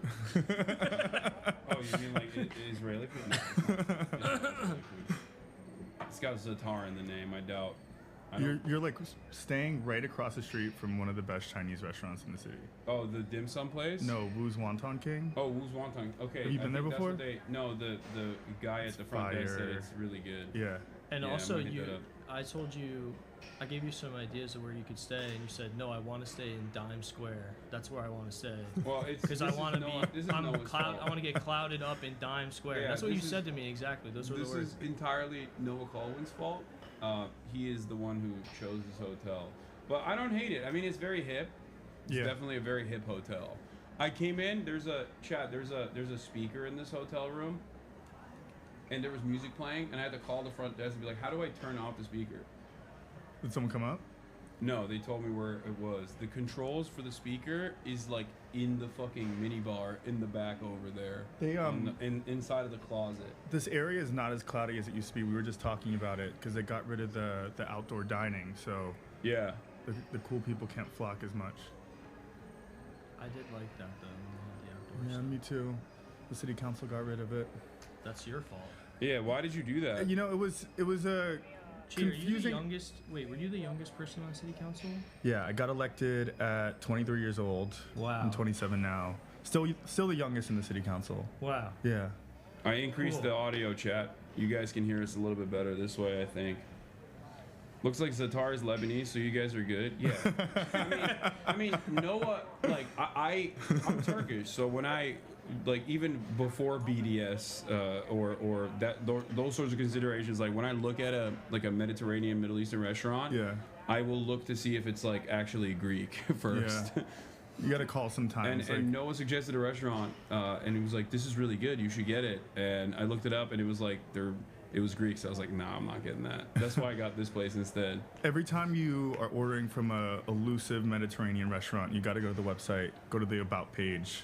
That really gives you an accurate description Yeah, of what I'm you're not trying about to eat. I'm not trying to eat dog shit. You know. You're right. But yeah. Okay, so we could do the thing. We could go to Chinatown. Okay. But you said you don't have a Chinese person to come with us. That's not what That's I said. literally what he said. That's not what That's I crazy. said. That's not what I I'm literally said. Chinese. I am too. Are you? Yeah, in my heart. I'm yeah. Technically, I mean, you know, my. You're not technically Chinese. I'm literally Chinese. Not you. Okay. You. Wait, really? Yeah. My grandmother's from Hong Kong. That's crazy. Yeah. That's sick. A quarter Chinese, Blasian gang. That's oh god, I'm so jealous. No, I'm also technically white Chinese. Think about it. Maternal, my mother's maiden name. What is it? Uyghur. Uyghur. Oh. Yeah. Yeah. The Silk Road. Yeah. So technically, my ancestors come from Xinjiang. At least on one side. There you go. That's how I'm coping with it. Have you done the ancestors? You're just jealous, dude. I'm not jealous. You're jealous. I can see the resentment in your eyes. Dreamer with Chinese characters. You're fucking staring at me with so much unrestricted jealousy. I'm not. That's crazy. You're with two Chinese people then. Yeah. We can go to Chinatown. We can go to Chinatown. I don't think you guys make one full Chinese person. Maybe half a Chinese person. How dare you? That's crazy. Yeah. What Don't if make- one of my friends comes? They're from Taiwan though. Okay, they're Chinese. The fuck? Well, What are we talking Well, about? they're still. What would they be if they're from Taiwan? What would their ethnicity be? Taiwan. What would their ethnicity be? Chinese, I guess. Oh, No, yeah, that's exactly. wait, really? Yeah. I don't think Taiwanese people No, like they'll- that. I mean, they're still Han Chinese. Like that's at least that's what my aunt says. Is she's fucking from She's Taiwan. Taiwanese? Yeah. Your aunt's Taiwanese? Yeah. So you are, I guess. But Taiwanese. not aunt, like my aunt that married my uncle. There's a lot of Chinese. I feel like there's a lot of what is it? You're baiting a little bit right now. You're Asian baiting. Am I? Well, Asian fishing? Asian fishing? Yeah, Asian fishing. Transracial? Yeah, I'm doing RTCA, race changed, or RCTA, race changed to Asian. Is that? You're like Emma Stone in that movie where what's that? What? Yeah, she was Asian in a movie, right? Yeah, in like Were you talking about Scarlett Johansson? there's so many. No, it was Yeah. Scarlett There's so Johansson, right? Not Lucy, right? Lucy wasn't Asian. I thought Emma Stone did it too. Yeah. They're kind of the same a little bit. But one of them was in an Asian fishing moment. Yeah. I don't know. Anyway, wait. Okay, yeah. There's an arcade in Chinatown. we could go to. We don't even have to go there. We could just like walk around, check it out. Yeah. I'm surprised But you I ordered have to- food. We should have gotten food. I know. We'll taste it and then we'll have a little bit of it because yeah, Taiwan is ethnic Chinese. They were occupied by Japan for 300 years ago, so probably got a lot of that. And then don't know who they were before. Indigenous, yes, there's an indigenous population that's very small, but yes. So Hasan, you're getting involved in the mayoral race. Yeah, I'm running for mayor. Yeah. Well, my people, not the Chinese, but the Turkish. Why not the Chinese though? Well, because I'm specifying because I am Chinese as well. But my people, the Turks, have been involved heavily in the mayoral race already. They have. And they secured, That's true, yeah. they secured a major victory with spiritual Turk Eric Adams. New York City is the Istanbul of America, Yeah. right? So in some ways, I'm actually there. This is a gotcha moment. You know, Zohran doesn't know it yet, but I'm gonna be like, I'm here on behalf of the Turkish coalition. Yeah. Like, will you give us the same assurances that Eric did? Offer him a flight, a plane ticket. Yeah. Discount flights. That's not free. That's what I'm here Not for. free. I'm working. Yeah. Not free. Make up a number of like $200. But that's what I'm actually here for. I'm actually here to make sure that the bond between the New York mayor and Turkey remains as strong as it has been. You got to sit down with Cuomo too, then. I don't want to do that. No, Well, and she then actually offer him came the here same trip to because Turkey. He was saying on the way up that he came here to endorse. Oh wow! I'm absolutely not. I'm not endorsing. Official endorsement. I am absolutely not endorsing Cuomo for mayor in any way, shape, or form. I'm gonna ask Zohran directly. Will you deny the Armenian genocide? I'm a single issue voter. That's crazy. Please deny the Armenian genocide. Or no? What was it? The text messages were. Can you please not make a statement about the Armenian genocide? Who said that? Oh, the Turkish envoys. That's what they were saying. Oh, that was to one Eric of the. Adams. Yeah, that's, wow. No, It's dense. the demands were so, like, it made me kind of sad and embarrassed because, like, you know, if you're anyone who's interested in like defending interests of Israel, you can just like get away with saying whatever, you know, making like whatever demands you have. Right. But with Turkey, the demands were, it's okay if you recognize the Armenian genocide, just don't say anything about it. Like that was so like low effort. Like I don't understand why he did multiple trips out there. Like that's the only confusing part. Like I understand like one trip is. Yeah, they got fire alarm permits. Like that's all they got. I know. All of the things you could get. all the bribery, and you just got the embassy building to fucking not have any permits. Like sick. But I'm not endorsing Cuomo. That's a promise. Oh, okay. We were worried. Yeah. Yeah, I thought maybe you would. I wasn't worried. Can you imagine? I think that we need someone with a strong vision for New York City. Start to coalesce the left for Cuomo. Leftist for Cuomo. Absolutely. I think the food is here. I'm gonna call up the. Chi, what are you working on now? What am I working on right now? I just passed a huge bill in the city council that would ban broker fees from being forced onto tenants, as you know and made a video about. I do. Can you explain what's a broker? Yeah, so in New York City, when you're a prospective tenant looking for an apartment, 9 times out of 10, you find an apartment on your own, whether through word of mouth, from a friend, Street Easy. I'm sure you've done all of this. And you show up to your lease signing when you find your home, and your landlord is forcing you to pay this broker fee to a broker who you never hired. And these broker fees range from 15 to 30% of your annual rent. So say you're looking to move into an apartment that's $22.50 a month, right?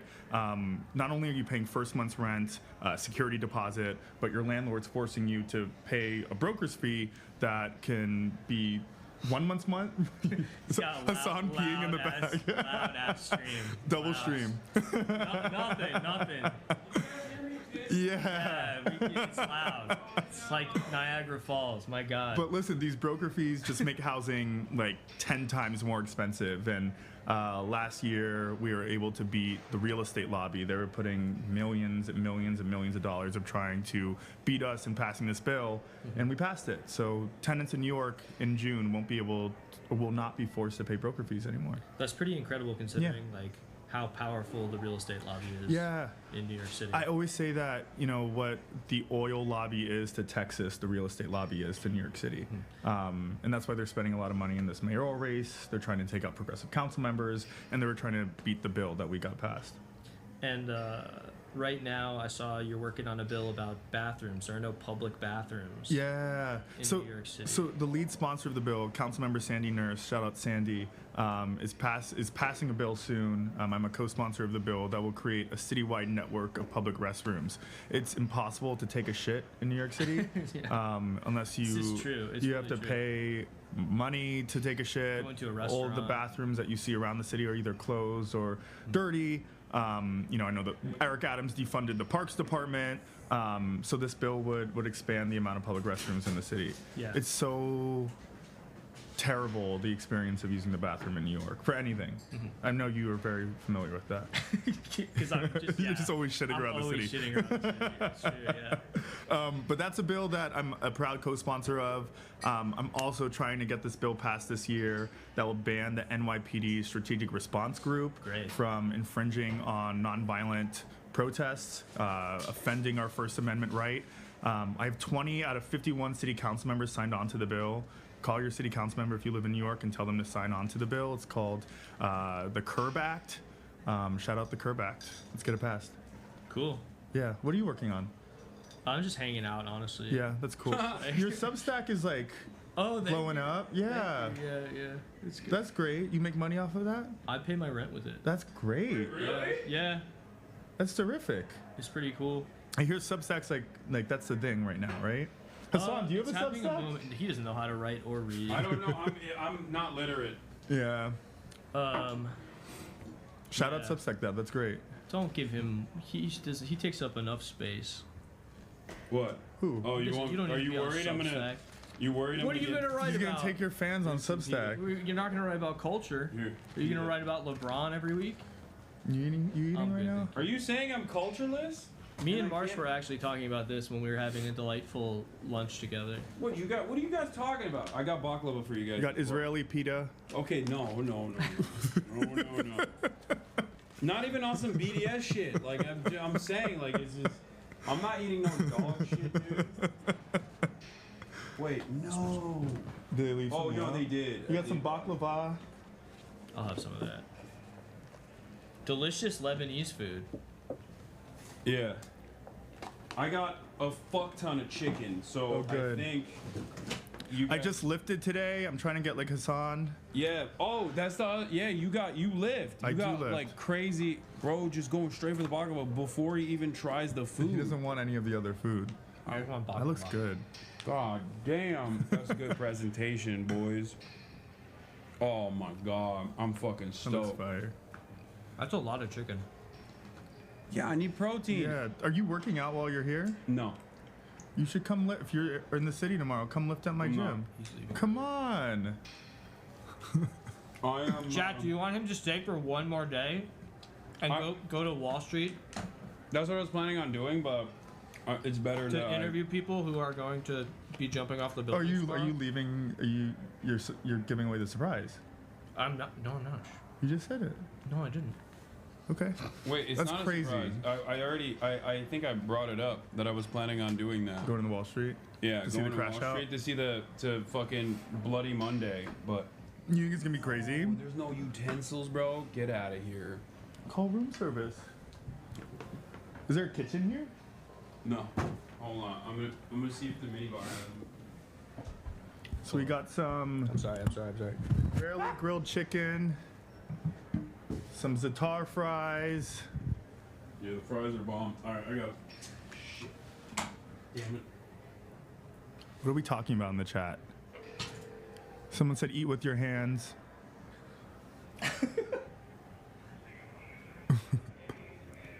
Someone wants to fuck those fries up. Do you have water? Do I have water? No. Can you pass me my matcha? The Saratoga spring water. I'm dead. Yeah. What should I talk about right now? Ask me anything.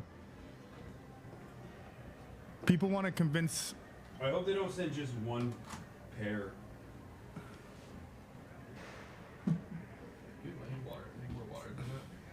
Yeah, there's Saratoga right here. Someone said, hi, Chi. It's Ruby from high school. Chairman Chi. Comrade Chi. All right, let's get back to the news for the time being. As I try to put a dent in this food while using my hands. We're talking about the nationwide anti-Trump protests. Yeah. And did you attend? I did not attend. Damn. So sorry. I had some work in the district. That's cool. You're pro-Trump. You're pro-Andrew Cuomo. I'm learning a lot about you today. Leftist for Cuomo. Leftist for Trump. Yeah. I'm kidding. I'm kidding. It's already clipped. Yeah. Yeah. Absolutely not. They're fucking up the country. Absolutely not endorsing Andrew Cuomo. Saying that on the record. You think someone's gonna clip that if I ever run for Congress, right? Anti-Italian. Oh yeah, You hear about my anti-Italian gate? No, what happened? I got put on the cover of the Daily News because I was in a city council hearing, and I was questioning the parks commissioner about this contractor that the city works with called Dragonetti, and Dragonetti is being sued for various different types of fraud for the work that they do in the city. And I said to the commissioner that Dragonetti, like that name in and of itself, should have been a red flag for the city to contract with them. And I was just saying that because I thought it was like Dragon Eddie. I didn't know that it was, you know, an Italian name. I also heard that like online they committed some type of fraud, and the Italian community came after me. They said that I was generalizing an Italian name and saying that because it sounded Italian that they were participating in fraud and things like that. And they put a picture of me looking chunky on the Daily News. It's messed up. Yeah. But I'm good with Italians now. No, except what with you Cuomo. did is messed up. What I did is messed up? You were engaged since Luigi Mangione. I've this is before Luigi. Yeah, I've squashed my beef with the Italians since Luigi Mangione. So I'm pro Italy. I'm pro Italians. Not Cuomo, but I apologize to the Italian community for that mistake. This is my formal apology to the Wait, you Italian. didn't even apologize? This is my formal apology to the Italian X community for that mistake. And I don't think they're doing contracts for the city anymore. Like you remember seeing that? I do. Yeah. It was a terrible picture. It was my first Jack, cover you though. Pull it up? I'm literally eating with my hands. Fuck this. I can't Did you not find utensils? Oh, you called, right? No. Do they get it? Can they pick it? Yes. We get to decide who is in Congress. Democratic Congressman Eric Swalwell of California among those to rally. What's the plan? We have to show fight. We have to fight on the inside as loudly as folks here are fighting on the outside. Otherwise, you know, they'll lose hope. Now, in the slashing of the federal workforce, Health and Human Services Secretary Robert F. Kennedy Jr. said some of his department's programs would soon be reinstated after they were cut by mistake. But Kennedy is walking back previous comments about how many jobs would return, leaving that question still unclear. All right, Christian Cordero, thank you.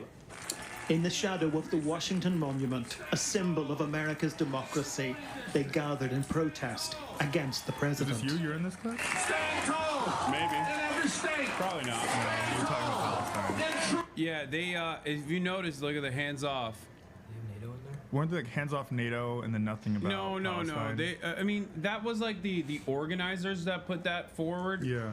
And I think that was obviously very stupid. It was like dumb lib shit. But I don't think the people that participated in the hands off protests were like overall they weren't there to fucking defend NATO. You know what I mean? Maybe it's a weird sneak.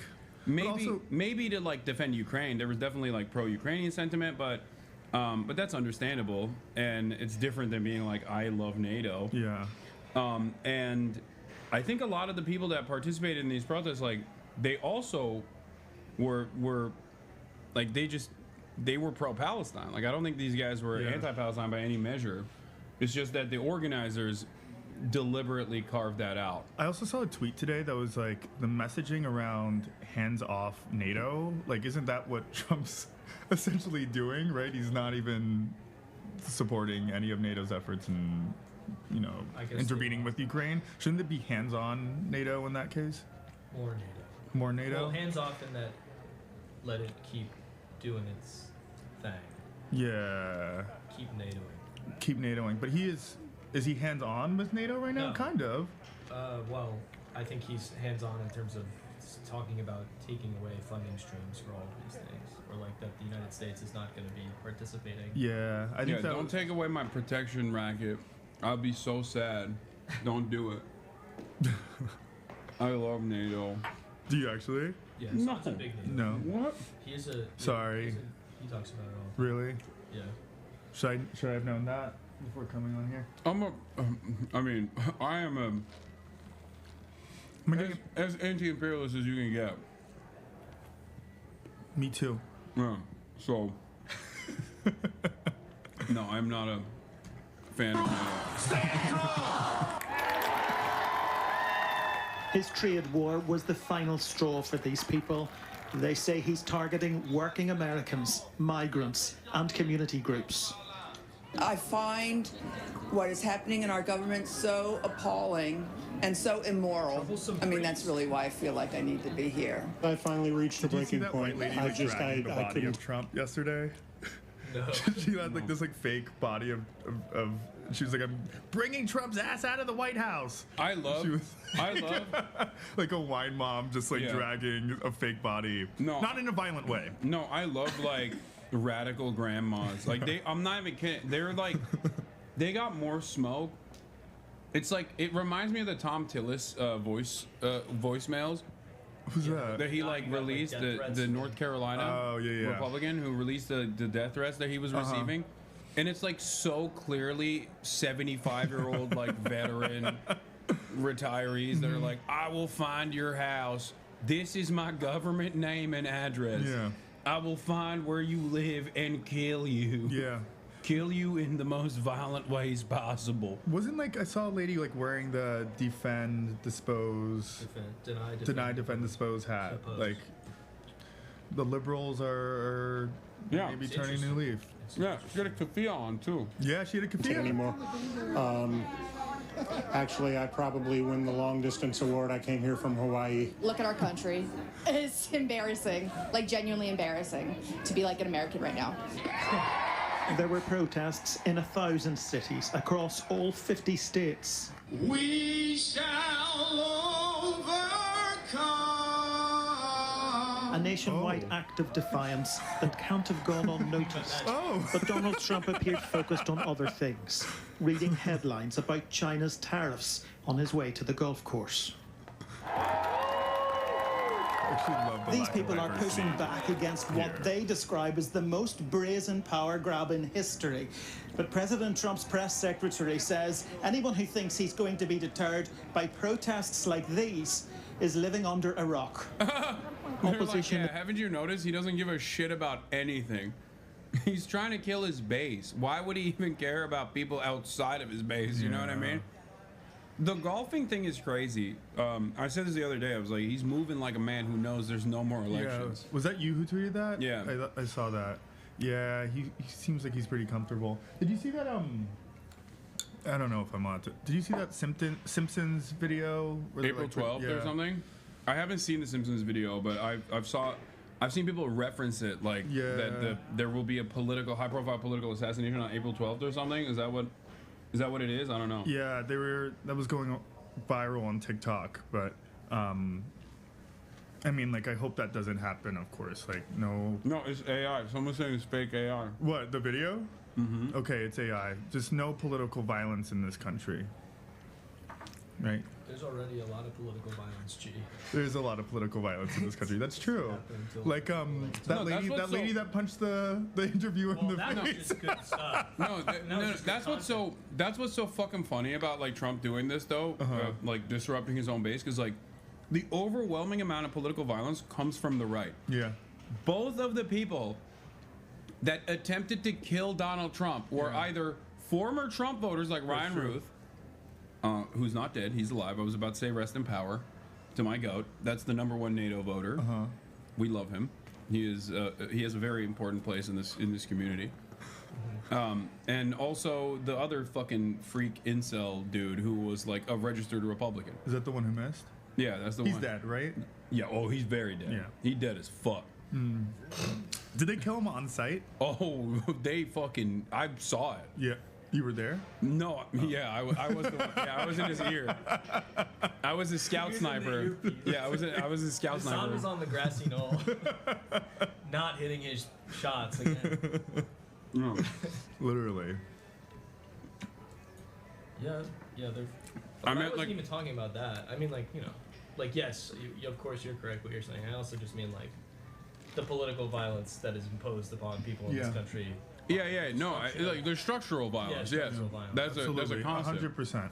Yeah, I just meant that like him pissing off his own base increases the likelihood that he might get harmed by his own base tenfold. Those are the guys who do the violence. Those are the people you're not supposed to piss off, and he's pissing them off, I think. Yeah. Not the cultists. Like, there's a lot of loyalists who think like, nah, you don't understand, brother. It's gonna be great one day. Wait. He's just doing this right now, but it'll be so much better. Do you think he's losing a lot of his base, or like a couple percentage points of people? Wait a couple weeks, and we'll talk about that. Because right now it's like a little bit. Did you see what Musk posted apparently yesterday? About the tariffs? About the counter protest? That they're paid? No, about the pro Elon protest. Is he calling for one, or was there? No, like he shared a video. Oh fuck, I don't know. Maybe chat will have it. Chat. What is Lolo making up? I'm not making it up. Elon posted a video, did he not, yesterday? Was it AI? No, it was like a group of people that were in a pro... What the hell is this guy making up again, chat? Pro-Elon protest. Come on, am I right? Maybe you tweeted it. Oh my god, am I wrong? Chat, where's the link? It said Lolo flopping. Another Lolo flop. They're not even trying to do it. Because it doesn't exist. It does exist. Uh-huh. Sure. Oh, he's pulling it out. Elon deletes his tweets a lot, though, right? Elon Musk deletes his tweets. Bro, there's 31,000 people in here, and not a single one, not a single person posted the link. Someone said this. This question mark? Let's see. This better be real. I hope it's real for your sake, or else I'm gonna make fun of you. I mean, if you took the people of Italy, and you teleported the people of Italy to say is this what you're talking about? Some part of the United States. Is this it? No. It would still be Italy. But if you teleported a bunch of people from some other part of the world to Italy, where they're telling people no longer because they've been teleported to America. You gotta turn it off. Then, I can't listen to him. Yeah, I don't even. It's not even the video that we want to watch. Region. I just love the brilliant nature of Elon. He's so smart. Exposed anti-Elon protests are staged, paid, and busted and scripted. June posted it on Blue Sky. This has 11,000 likes. Let's look at these. I want to see. Me and Gabe took about a 30-minute break, and we went back to the hotel to recharge. When we come back, and this place is dead. Take a look. Like, not a single protester in sight. And just 20 to 30 minutes ago, it was completely packed with protesters. So, one of two things. Either A, because they marched somewhere else. Where are the protests moving?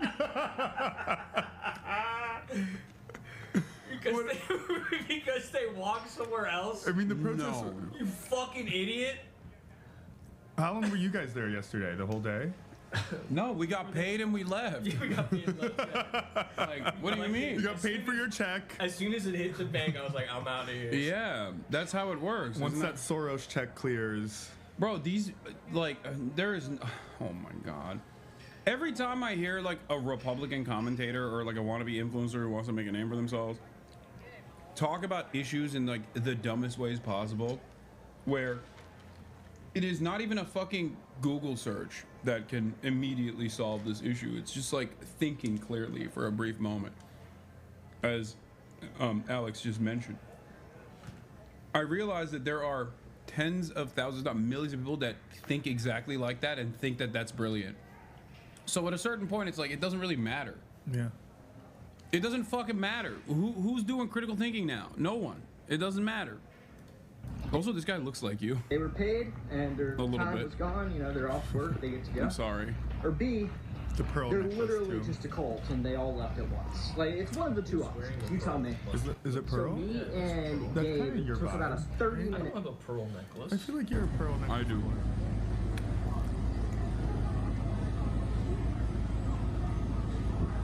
Oh, they're getting bussed in by George Soros. Yeah. How'd you guys get there? The Soros bus? He flew in on George Soros. On George Soros' private jet.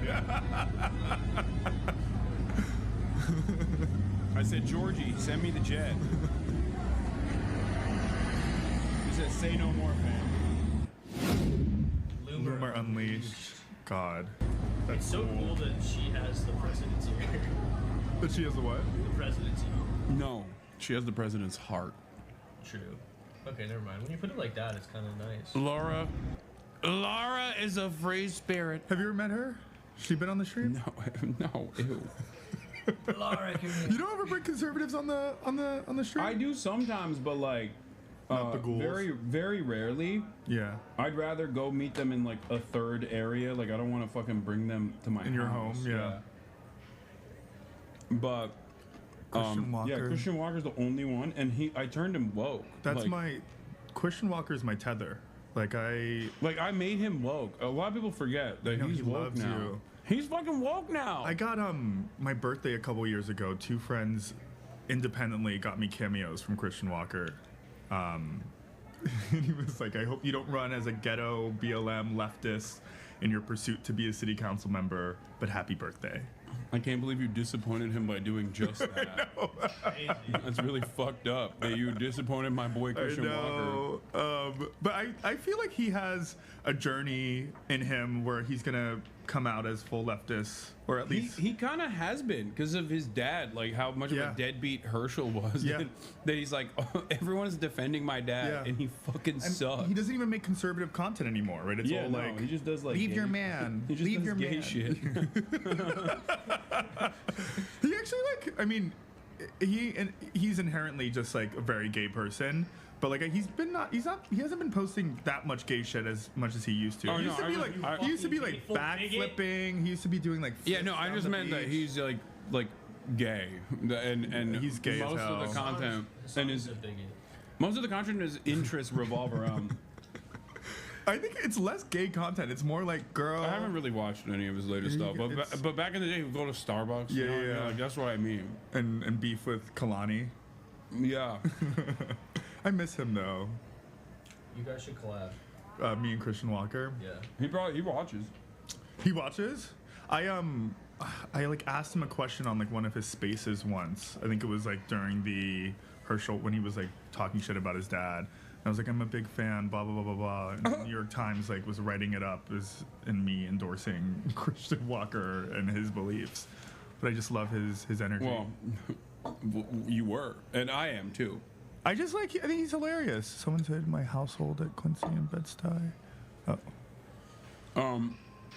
So the reason for why they're saying this. Oh, also I got to show you guys the Loomer freak. So Laura Loomer obviously looks like Jigsaw. And it's like weird. It's really scary. That's why I said ew at first, because like I don't want to ever be around her because I feel like she bites. She's something that I would. She just looks like something that was concocted for a horror movie. Yeah. Like if you don't look me in the eyes. Yeah. You know I don't like it when you look back. Wow. She looks like she bites. She's gross. She's scary as fuck. So, but Laura apparently is not the only one who is a freak in that crew.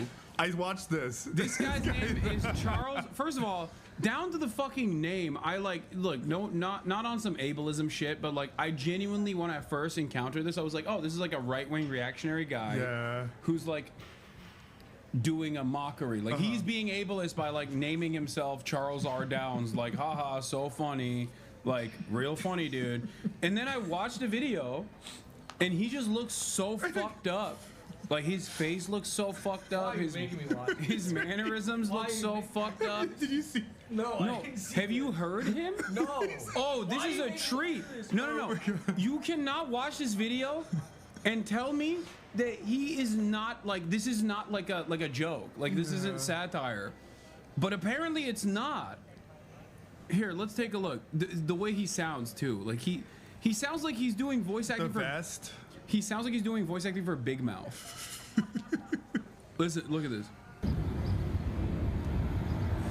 Well, the media's gonna act like there was some major anti-Trump protest in Washington, D.C. today. But the reality is, it's fake.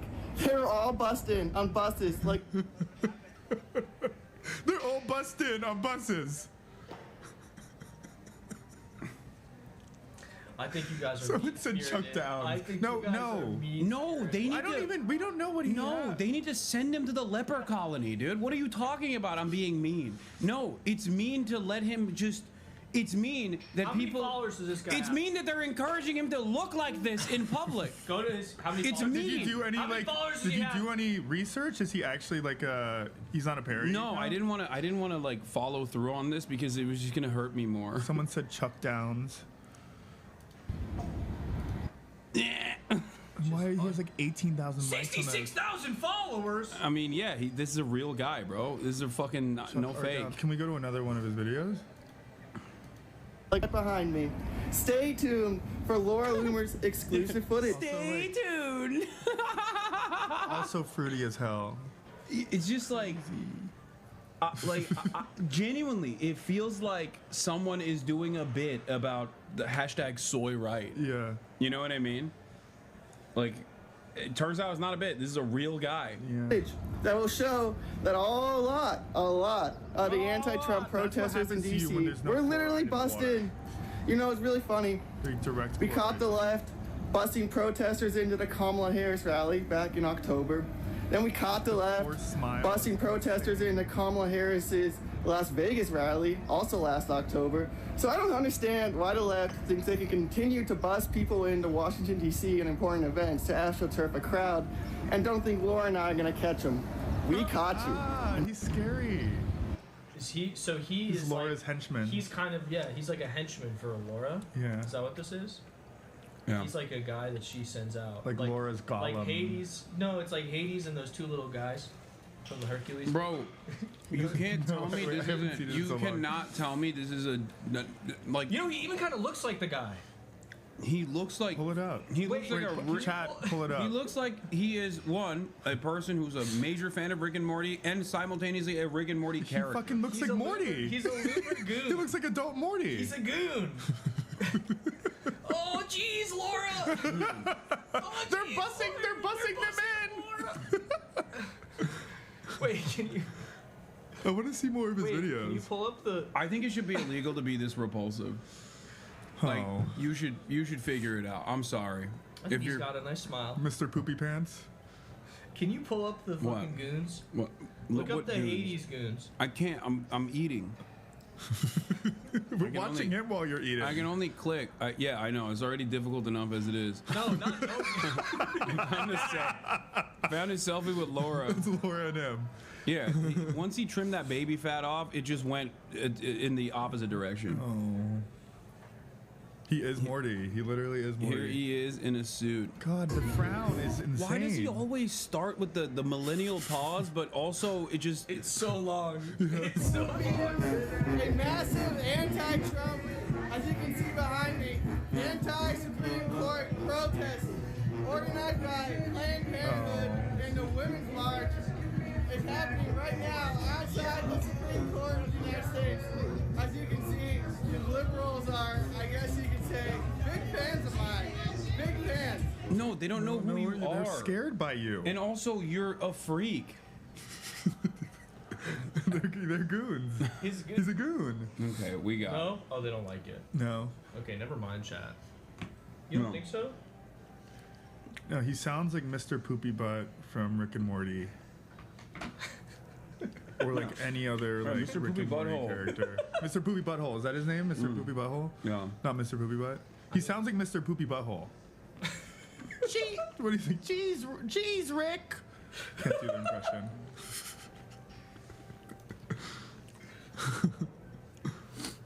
Oh man. I don't have any other words. He's just so fucking repulsive. No. growing won't be though. called ableist, right? We don't. I get called ableist all the fucking time. I don't give a shit. I'm not ableist. Could have fooled me. Yeah, no, I could have fooled me, chat. I'm just laughing at that guy for his. He's disappointed. That's why he hangs out with you. He's like, because you are ableist. Me? No, you're not ableist. Against you? No, he hangs Against out. me, yeah, 'cause I he have, hangs out with you because you are ableist. And now that you said you're not, he's sad. Oh, I'm sorry. I have ADHD. How's the baklava? It's good. Yeah. You want some? A little bit, man. This food is amazing. Is it? Yeah. I wish I got the chicken kebab, more chicken kebab though.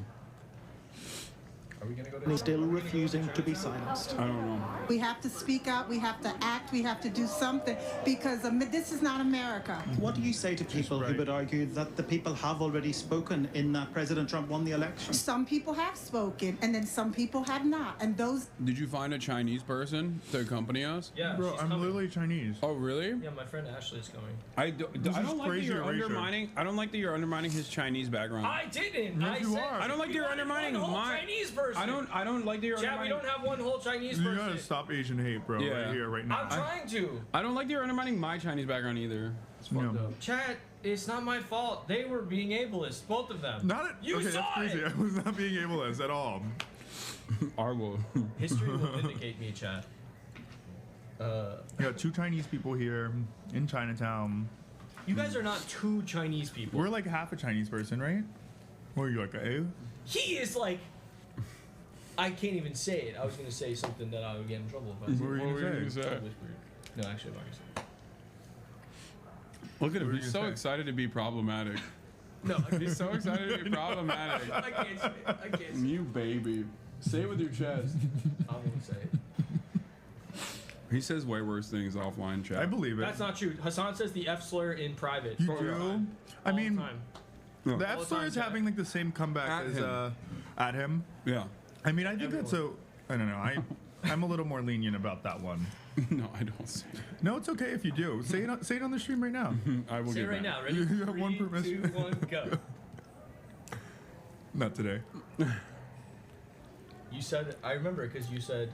There's things strag it these days. You heard that? Strag slur? it? Oh yeah, strag it. Yes. Yeah. Can you say that? It's my word. You're allowed to use that one. Yeah, that's our word. Oh. I'm gonna have a post article tomorrow about me saying That would be really strag it. cool. Yeah. Saying strag it? Just about Strag it, yeah.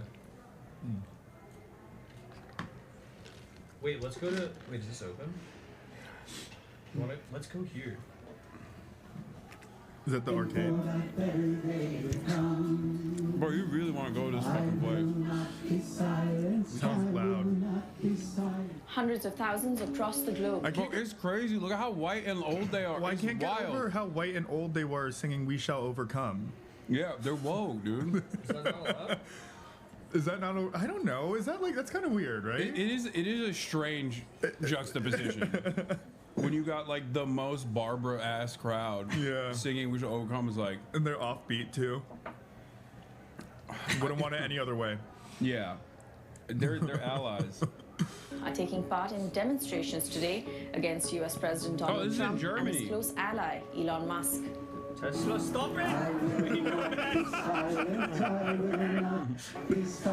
Oh man.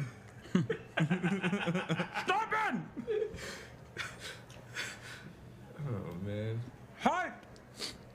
I will not be silent. I will not be silent. It'd be funny if they did "We Shall Overcome." I know. A bunch of German boomers. We shall overcome. We shall overcome. I would love for them to do that. I'll give them permission to sing "We Shall Overcome" in Germany. The licensing credit.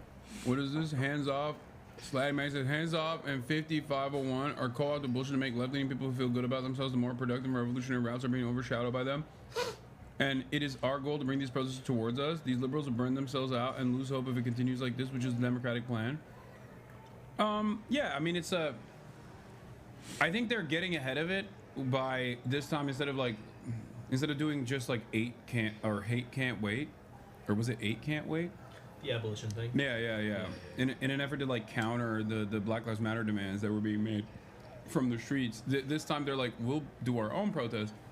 But it's like indivisible. Like they're lived up. Like the people that are throwing these protests are lived up for sure. But I don't think necessarily the people that are participating are as lived up. Like if they want motion, they want momentum, they'll glaze Cory Booker and stuff for doing, you know, anything.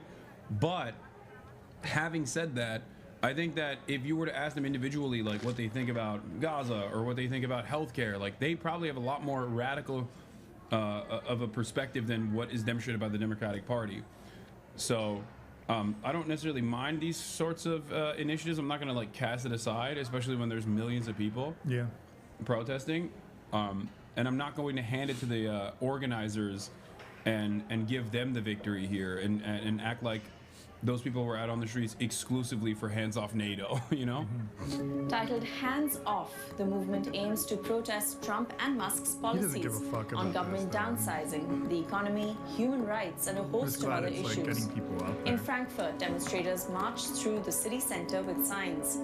And in Berlin, they gathered outside a Tesla showroom. Grandmas are, well, not in Germany, but in America, grandmas are about to start torching Elbit Systems buildings down, you know? They're ready to go, dude. They're radicalized. I'm telling you. I feel it.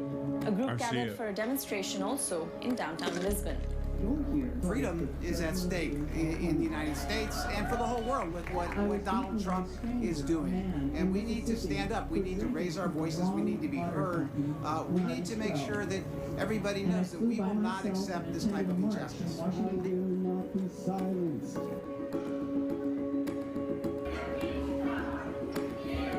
The Trump government is taking the USA into basically Germany of the 1930s. It's that simple. He's attacking the press. He's attacking universities. He's trying to tell people what they should teach their children in school. Like, this is why I get so mad at the Dems for the Democrats, by and large, in the National Party, are so worried about ever coming across like they're even remotely critical of Israel that they won't even fucking talk about the college campus shit. Like, that's insane, dude. Yeah. This is exactly the type of stuff that, like, squishy libs who are educated, have college educations, have, like, decent amount of wealth, like income, higher income overall. That is the type of shit that those squishy libs care about. That is literally the center, the epicenter of your base. If you can't even criticize Donald Trump actively taking over Columbia and creating the standards for academic receivership exactly in the same ways that the Nazis did, by the way. If you can't even fucking criticize that because you're so worried that it's going to come across like you're being critical of Israel or defending someone who is anti-Israel, you've lost it. You've lost the sauce. This is why they lost the fucking election. It's so frustrating. I'm so mad at Columbia too for capitulating, and Harvard as well. Yeah. He's taking. What's your school? How do you feel about that? You gonna burn your degree? Columbia.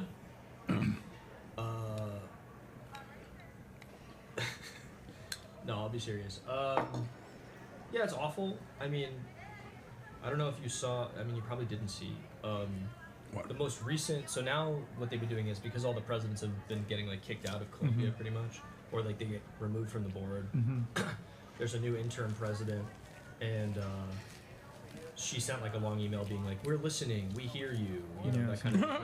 And the first half, I mean, it like hit my inbox because I'm an alum, and like the first half of it was just talking about like anti-Semitism. And to be perfectly clear, and like everybody knows, but just like to say, like obviously.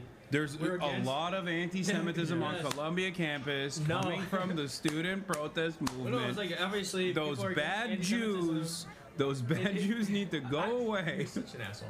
That's his statement. I'm just it's my lawyer. He told me this. Go ahead. Such a piece of shit. I don't know. Like what the? Go on. I'm sorry. No, it's just. It was. I mean, I think you've said something to this effect before, which is that. Columbia basically, you know, they stripped them of $400 million in funding. Yeah. Threatened, right? No, they basically took it away. froze it pretty much, right? Yeah. And they said, if you don't do A, B, C, D, you're not getting this funding back. And that stuff included things like a federal receivership over the Middle Eastern Studies and like African Studies division, which and means Asian that studies, they would basically have someone coming in, like literally 1984 style, to like look over their curriculum, what they were teaching, everything like that. At a the Nazis literally did this, by the way. That's not even like. So they had that. They had, you know, them incorporating new definitions of anti-Semitism, which would include things like, you know, criticism of the state of Israel, blah, blah, blah, like all of these, you know, hodgepodge of things.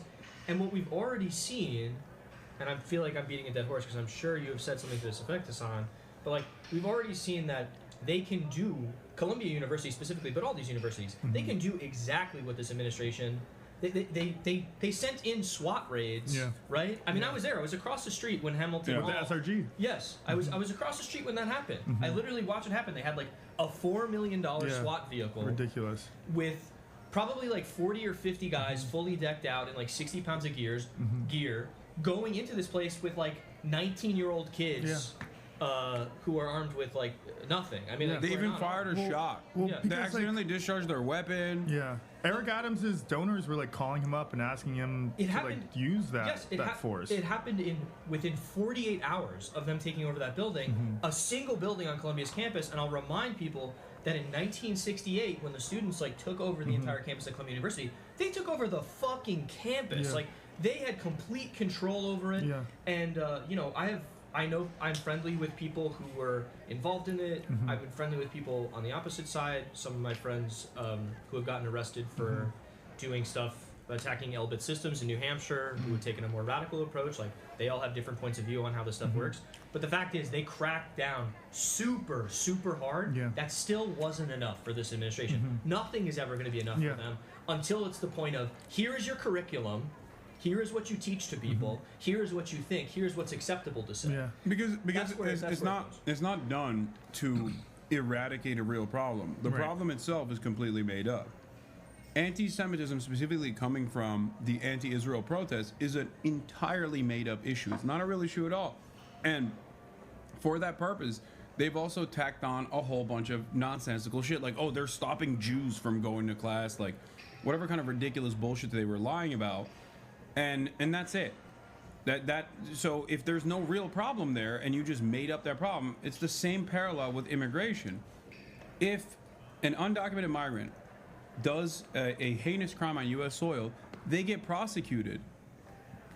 Under the Biden administration, under every administration, they get prosecuted, they either get thrown in jail or they get deported. But these guys make it seem like they don't get prosecuted at all, and they just roam the streets freely after doing like a rape or something. And when there's and the reason why they do that, the reason why they make this problem up, is because they want to do mass deportations. And the same thing goes for eradicating the First Amendment and you know, stopping people from ever saying anything that's remotely critical of not just Israel, but I think the Trump administration as well. They've already denied a French researcher entry into the country because they searched through his phone and he was talking shit about Trump, like revoking academic grants, and that was enough for them to be like, no, that's dangerous. That's unacceptable. They are searching people's phones like often now as you enter the country, even if you're not a green card holder, or, you know, even if you're just a U.S. citizen, they're looking through people's phones. I mean, this is absolutely just a systems test, right? If he could do this to Columbia, he can do it to any university in the country, right? Even like, you know, Ivy League, whatever. If he's putting Columbia in their place, like, what is, you know, a state school or a city school? You know, how are they going to react when the federal administration comes down on them? I think what we need to do is we need to start taxing Columbia's land. Oh, absolutely. 300,000%. Okay, great. Yeah. So we have you on that? No, 100%, yeah. I mean, it'll defund Columbia even more, even though I guess they're getting their $400 million back. Well, they have a multi-billion-dollar endowment. And they have alums that are going to continue supporting them, you know, with money. And I'm sure some of those alums are supportive of what's happening with what Donald Trump is doing to Columbia. You know what I mean? Oh, yeah. And, you know, probably threatening themselves. No, it was literally, that was the reason why they were down with sending the counterterrorism unit into campus. Is because of the group chat. They were telling Eric Adams to do that. That's so insane, by the way. That is like literally fucking David Duke shit. The fact that we like fucking know that too, and like it hasn't become a bigger deal than what it already is. Like, what? It's over there. It's like that fat circular thing. It has like. Where are you going? I'll be back. I think he's getting his friend. He didn't like that we were not Chinese enough. Sorry, we're not Chinese enough for you. No, it's like kind of fucked up. Yeah. He's undermining both of our Chinese status. Yeah, it's all good. It happens all the time. Yeah, he's like, this is what a real Chinese looks like. That's what he's gonna do. They don't even keep me involved in the AAPI caucus in the city council, so I'm used to it. But yeah, it's a system cess, you know? He's gonna make a example out of Columbia and just do it do the Harvard across the already. country. No, he did it to Harvard already? Yeah. I mean, the thing is, like... He said he was looking at the grants for Harvard, and Harvard quietly went to the administration and fired their Middle Eastern Studies dean. It's ridiculous. This Turkish dude is like a very famous academic.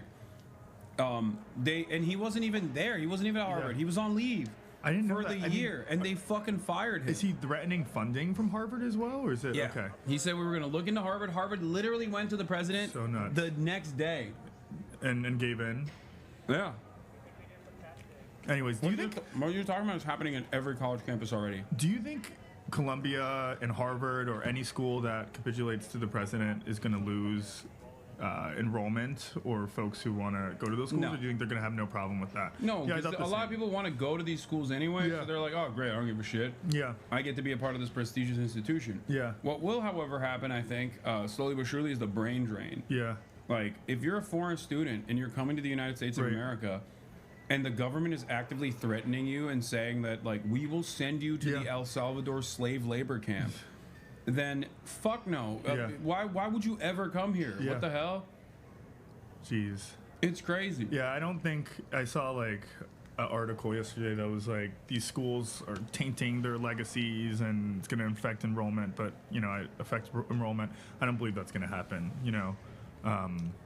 But maybe when Trump is out of office, if that day comes and we get some more Democratic leadership in this country, maybe they'll look like asses. And no, don't worry. Columbia will put another placard up like they did with the '68 protesters. Yeah.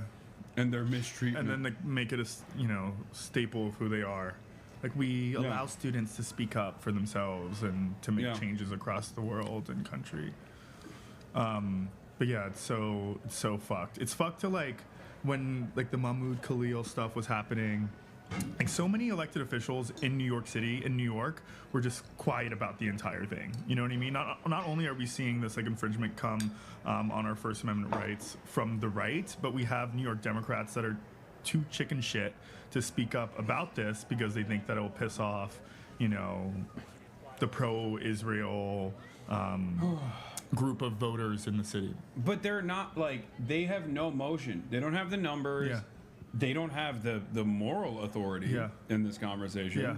They have the opposite of the moral authority. I mean, I don't even think the governor of New York like put out a statement. I think she like spoke about it briefly at. No, it's crazy.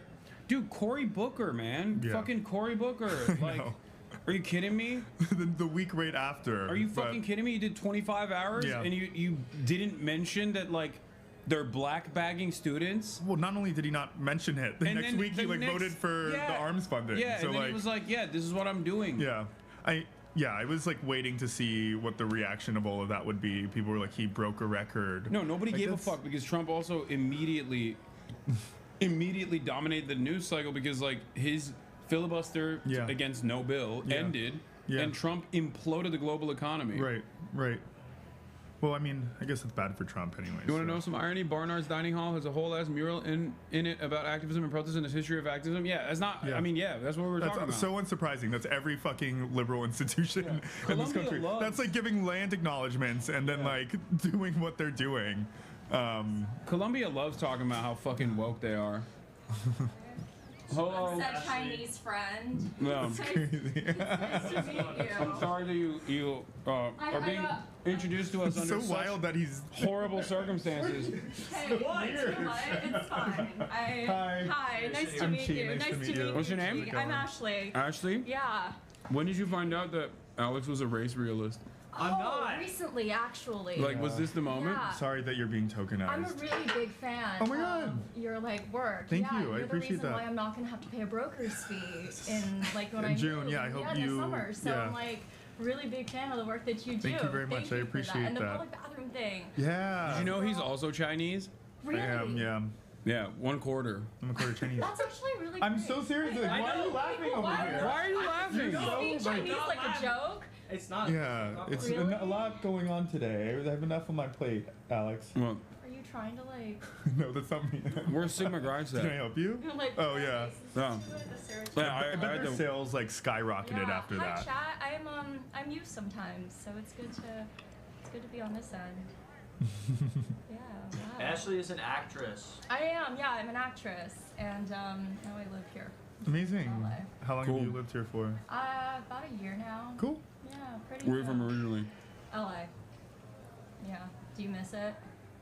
Do I miss LA? The sunny Not weather. yet. LA's not really that sunny right now. Really? This time of the year anyway. But I'm back. I like New York. I love New York. New York's great. Yeah, come back. We'll lift. I don't love New York that We'll lift much. with ZOHRAN. I don't love New York that much. Does ZOHRAN lift? A question that we will be asking him You should today. ask him that. Yeah. I don't know the answer. Because he to looks that. kind of frail, I'm not gonna lie. He needs to get more swole. You know, Eric Adams was jacked, and look what happened when he was our mayor. So Yeah, that's why I there's a jacked love Eric. mayor. That's why he's Turkish and he's jacked. That's why I love him. What do you think? Short king, but jacked. Yeah, that doesn't count. The short ones are always jacked. Yeah, that's actually so OP. Yeah. Like being short is. Is that the most- ableist?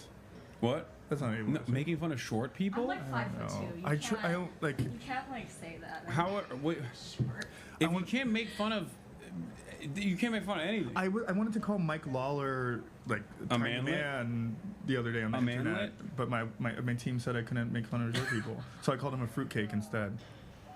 Which he Wait, is. what? Isn't that homophobic? Just pull up. Can I show you the picture that I like was referencing of him looking like a fruitcake? Like a manlet? Is that what's that? That's what I say, manlet. That's what he calls me in private. And in public.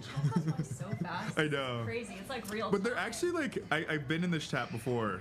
It's crazy to think that you have a team of people that are telling you like don't be ableist. Don't be ableist about short people, but I can. I call guess them a I do fruitcake. too. They're But I guess like I could do that because I'm gay. So. Can someone pull up that picture that I tweeted of Mike Lawler calling him a fruitcake with him in blackface? Wait, he did blackface? Yeah, as Michael Jackson. Oh my god! He looks gay as hell, and he's being racist. Wait, hold on. Is he a manlet? Is he short? Yeah, look up Mike Lawler height. He's like 5'6". We all know that Mike isn't loud enough. He's tiny as hell, and he does blackface. Wait, we're gonna defund the New York NYPD. I don't speak pig. He wrote on Instagram 8 days before his Juneteenth announcement. He's talking about me. That's awesome. But I literally don't speak pig. Like I don't. It's. Yeah. I don't. I love that you're worried about fucking calling him a manlet, and instead called him a fruitcake. I can do that. Which is like universally worse, I think. Is overall. it? You know, only one person got mad at me for that. Gay, of course. Wait, really? Yeah, it's in the comments, I think. Disappointed. Casual homophobia Wait, from a gay. oh my god! Oh my god, Olivia Giuliana co-signed. Okay, you gotta reconsider. You gotta reconsider. You gotta reconsider. He was wrong. He was wrong. Who, me? Yeah, you should have said manlet instead. Oh man, I'm sorry. I'll use manlet next time. Cooked your ass.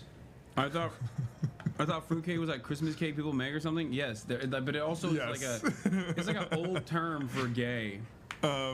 But look at him though. It's like that's gay as hell, and he's being racist. You can call him anything. with Yeah, that. yeah, I don't care. You can call him whatever the fuck you want.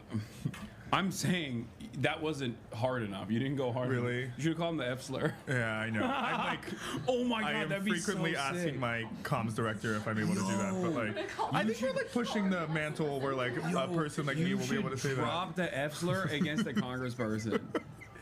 That would be sick. And then you should run for Congress. No, you know, I like when I first ran for office, I was running against like 4 straight people, and they found like my old tweets online, and I was saying the F slur like a lot, And then they were like, they all teamed up and started calling me this homophobia. They were saying, they started calling you it. They were no. They were saying like we don't need a leader. They were like all ganging up on me, my opponents, saying that like this homophobia just should not exist in our district. And I'm like the only gay person running in the district. Saying, yeah, you were like, I'm running to make homophobia more. I'm running to legalize homophobia. Literally, as in I'm doing it in real time. Yeah. As long as our token's straight. That's Are we all gay? A little gay. Yeah. Yeah, I'm work. Yeah. What do you think about fruitcake? I feel attacked. I feel under attack. This is how everyday Americans feel. Or Stragget. Yeah. Stragget. The Stragget stream. All right, I gotta try this baklava too. Yeah. Which one do you want? You want one? I had one already. I'm good. Okay. Alex I had had 3. Diet Coke for breakfast. Yeah, Alex it wasn't. I didn't pay for it. It was. Stragget. Yeah, they're calling you a Stragget. I love it. This is the Stragget stream. Pretty good. It is pretty good, right? Oh, I know. It was. Yeah, I didn't purchase it. My boyfriend stole it from work and then brought it to me. Wait, what? Diet Coke. Oh, work. We love a Diet Coke. Girl, the boycott. I know. Girl, the boycott. I know the boycott. I know. You're good. Coca-Cola's boycott on the boycott list? Yeah. Definitely. Good thing I haven't had a Diet Coke or a Coca-Cola in a very long time. Thank you. Yeah. All right. Arcade. Bro, we're not even gonna fucking. We're gonna be late if we go to the arcade. I think. Can we carry this setup? I'm like. Where's Marge? Weighs as much as me. Why would I? It's really heavy. Your camera work is really bad. What the hell? Oh my god, everyone. Yesterday. I was only on it for like 30 seconds. And it was shaky the whole time. What happened? They always complain every time I have the camera. Everybody in the Really? chat. Are you? You are like you shake sometimes. Yeah, I have the shakes. Bro, they're cooking you. Who? Me? No. Oh, okay. It's because of your what? Nothing. Oh. Just kidding. Alcohol. Yeah. Do you have that? No. It's okay if you do it though, too. Hi, Alex. We're supportive of your journey. I'm glad that I'm not the only one who cooks you. Everybody is mean to me all the time. Is that mean? I'm a really big fan of your Substack. Look at that. Yeah. There you so go. Let's cute. go. Or do you pay for your subscription? There's no way you pay for a sub. Do you pay for a sub? If you do, you pay his rent. No. Yeah. I don't remember. There's no way. It's $5 a month. Yeah, right? that's why I don't remember, because I'm like, oh, okay, maybe I just like do it, and then I'm like, oh yeah. That's Gee, how do we fully bring outdoor dining back to the current licenses? Seems to be difficult barriers to entry for restaurants. Yeah, so it was. This is the fucking place for that. I know. Right? We were just talking about because we're in. I can't. No, you can we're in say it. Times Square. Yeah. So there was a bill that was introduced a couple years ago where me and some other council members were put between a rock and a hard place, where they were trying to legalize outdoor dining, but a lot of the language that they were including in the bill, made it very restrictive for restaurants to do outdoor dining. When outdoor dining first came to the scene, it wasn't legal, right? Like restaurants were just COVID, right? It was during COVID, and restaurants were just being creative, and it really created some beautiful outdoor dining structures, but there was no law that existed that legalized them. So when some council members were introducing this bill to try to legalize it, they were putting these different guidelines in that made it more difficult to do outdoor dining. But for me as a council member who's like supportive of outdoor dining, it was either vote for this bill that would create the structure, or outdoor dining will be banned altogether. So that's all in all to say that, I'm hoping that with other council members what happened? Oh, that's your. Don't stop it. This is really embarrassing. Please don't. 57-month subscriber? You're a 57-month subscriber? That's crazy. I'm giving you a lot of my money, Hasan. Ooh, that's amazing. Yeah. Thank you. Yeah. I'm trying to hide it. Chat, please don't. Oh my god.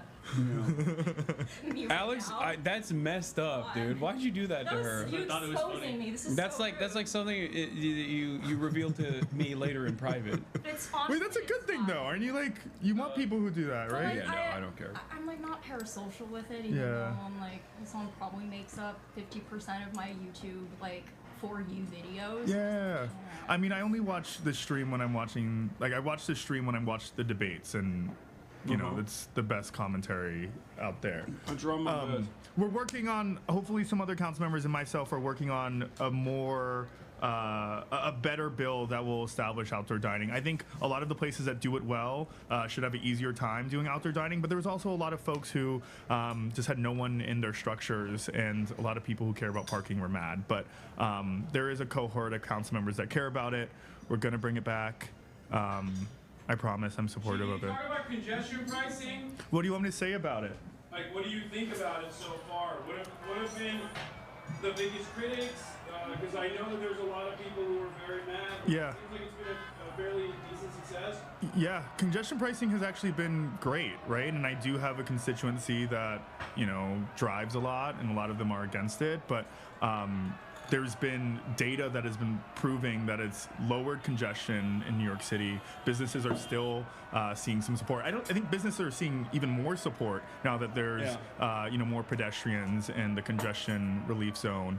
I think it's a net positive. You know, we need that money for the MTA, even though MTA still needs an audit and needs to figure out the bullshit that they're dealing with. But congestion pricing is net positive. I think hope it's one all of the going to the cops. That's why. You hope it's all going to the cops. Yeah, I think we need more law enforcement. We need more law enforcement, and we especially need more of them on the subways playing Candy Crush. And that's what I was doing. I think that with congestion pricing, they'll be able to pay for like more lives on Candy Crush, so that when they fuck up, exactly. Or like like the lollipop explosion. That's what congestion pricing is going towards. Cops who need to pay for Candy Crush Premium. So this is an interesting question, because on the one hand, you said, I mean, you're in favor of it, or you recognize the success, but on the other hand, you have constituents that are against it because they also drive. Yeah. What do you do in that situation? Like, do you maintain your position? Do you try to talk to your constituents about why this is good? Or do you just kind of say, all right, well, this is something that my constituents want. I'm a public servant. I represent their interests. So even if I don't agree with it, I have to take a different position. Yeah. So, you know, as a city council member, we didn't have jurisdiction over congestion pricing passing, right? That was on the state level, the state legislator, and then signed into law by the governor.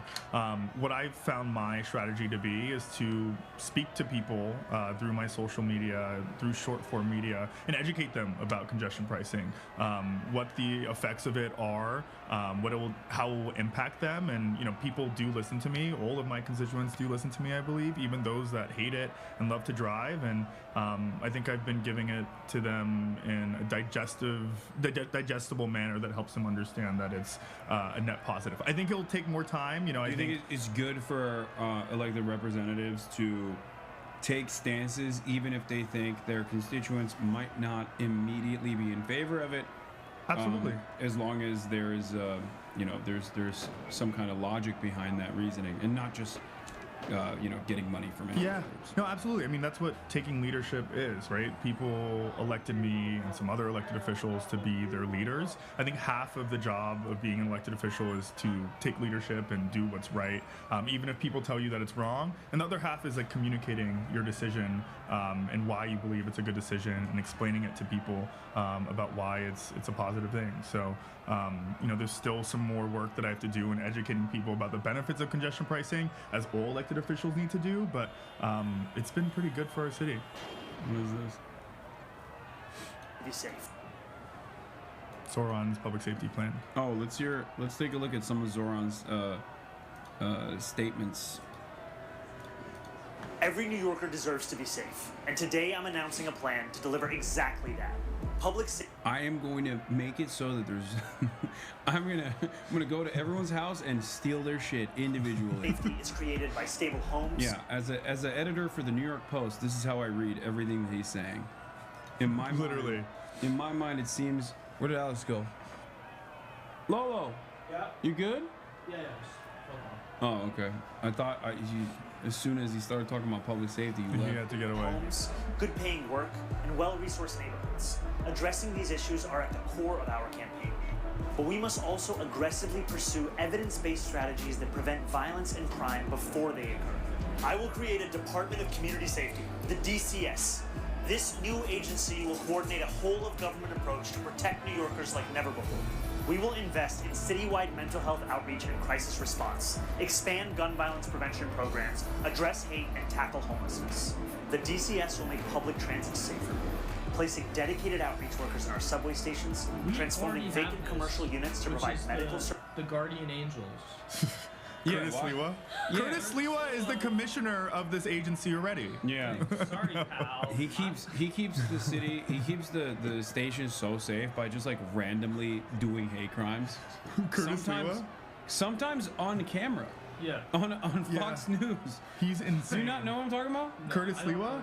I think Curtis Silva was getting interviewed. He like punched someone on right? Fox News. Yeah. And his goons saw a random brown dude walking by and started beating on him. Yeah. On Fox News in the middle of a fucking interview. Yeah. It's one of the most psychotic things I've ever seen. Yeah. I mean, have you heard about like the conundrum that might happen in November with the mayoral race? So Curtis Lewa, who's obviously running as a Republican, Eric Adams, who's running as an independent. I know there's another guy who's running as an independent. Depending on however this June primary goes, you know, it might be Zohran, Cuomo, you know, Brad's running as well, but you know, Cuomo's really pulled ahead in the polls. If Cuomo wins and the Working Families Party decides to run a candidate for the general election, we may have like 5 people on the ballot in November, which could potentially heighten the chance of Curtis Lewa mayorship. Yes. Can you imagine that? So? And then we'll get this agency. God forbid that happens. Hopefully the results in He's gonna June make are it different. illegal to not be Italian. You're fucked. I'm so fucked. Yeah. Yeah. Your Italiaphobia is gonna come back and bite you in the ass. Yeah. They're gonna double fuck. You're black and he's very racist. They're gonna tar and feather me on Arthur Avenue in the Bronx. So, God forbid that happens. He's like. I can't believe the Republicans in New York keep on running Curtis Lewa because he's like such a freak. And if they ran someone who was like a bit more, you know, common sense, whatever, I'm sure they would have maybe even more of a chance. But they like the beret. You know, he has like 60 cats in his apartment. Wait, he's like a crazy cat guy? He's a crazy cat man. He has like 60 cats. I maybe like. Oh no! Don't say that in this community. They're gonna fucking vote for you. Wait, I know. I love cats. I love cats. You don't know how crazy. You know how I know. Crazy cat people get. I love cats, but 60 cats in your New York City apartment? It smells like shit in there. It smells like cat shit in there. Come on, that's crazy. It smells like shit in there. Why are we defending 6 cats? That's bad for the cats. That's anti-cat. That's a really good counter to Curtis Silva. It's like you probably smell like cat shit. He smells like cat shit, cat piss. And that's why he's in the subway assaulting people all the time because it smells better over there. See, the cat lady left. Yeah. They can't stand. No, I love cats. They can't stand. I grew up with a cat. Oh, you got a cat friend? Yeah, I know. I grew up with a cat. Someone with a cat. Here, no. Cat? You have a cat. My other cat died. Oh, I'm sorry. Hassan killed it. Yeah. That's what I did. That's sad. I'm sorry. Yeah, he's like. You should get one of Curtis Lewa's cats. If you want another one. He's not giving up. He's not giving up any of them. I promise you. Oh, it's actually Mookie's birthday next week. My cat. Oh, happy birthday to your cat. Holy shit. What did you get him, Hassan? What? Nothing. Knuckle What sandwich.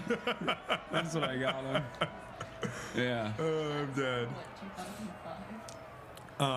Yeah, but hopefully Curtis Lewa does not win as mayor in November, and hopefully Cuomo doesn't win in June. And that's not anti-Italian hate against Cuomo. Cuomo's It does seem like both of it seems like both of the characters you don't want winning are Italian. That's crazy. That's a coincidence, though. Is Silva Italian? I have Italian friends. Oh. So there's no way I can be anti-Italian. You know what's crazy? When we were coming up here in the elevator, you know what she said to me? Oh, he's like, you can't. Please don't expose me like this. No. Oh, okay. Oh, yeah. I was like, wait, what did she say? I'll say what you said next.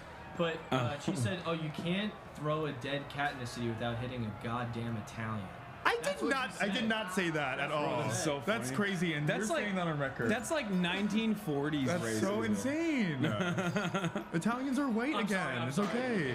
No, I did not say that. And if Lolo was applying for a job, remember that he said that on his stream. I was joking. Posted on his LinkedIn. I don't know how does that work. They already like that? doxed me on They LinkedIn. did. Well, the right-wing people did.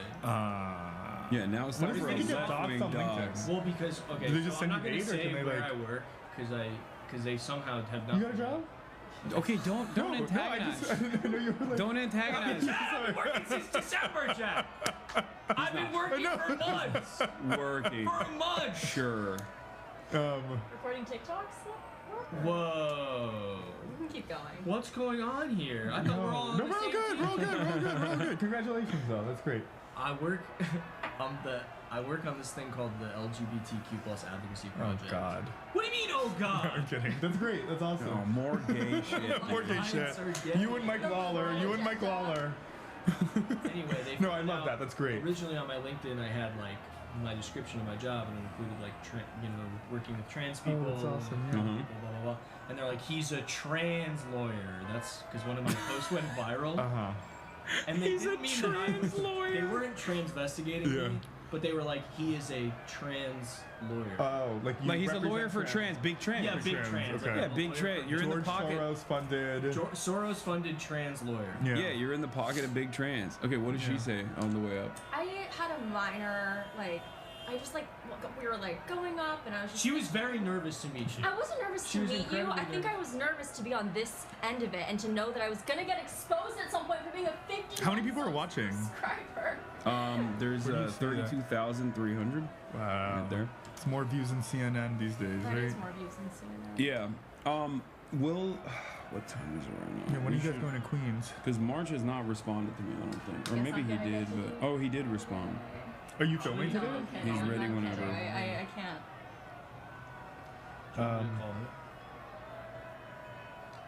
We should get there right on time. And it's gonna... Yeah, he's a busy man. Don't say where we're going, or do you even know where we're going? I think so. With Zohran? Yeah. Okay. Is the other place that you want to go to near it? The arcade that he wants to go to? No. Oh, wait. I thought there was also a. Is there no Chinatown in Queens? I thought there was a Chinatown. Yeah. There's a Chinatown. That's the one I was talking about. Oh, you wanted to go to the Chinatown here? Yeah. No, I wanted to go to the. I wanted to go to the Chinatown in near Queens in Flushing, I guess. Nice. The real one. Yeah, Flushing. Okay. What did I do wrong? Nothing. No, you're good. Not Chinese. Just yeah. That's the only thing you Chinese did wrong. You're not century. Chinese. Yeah. I know we are in the Chinese I century. mean, we're Chinese. We are. Yes. So. Yeah. Is that Can you that imagine close? Is that one close to the place or no?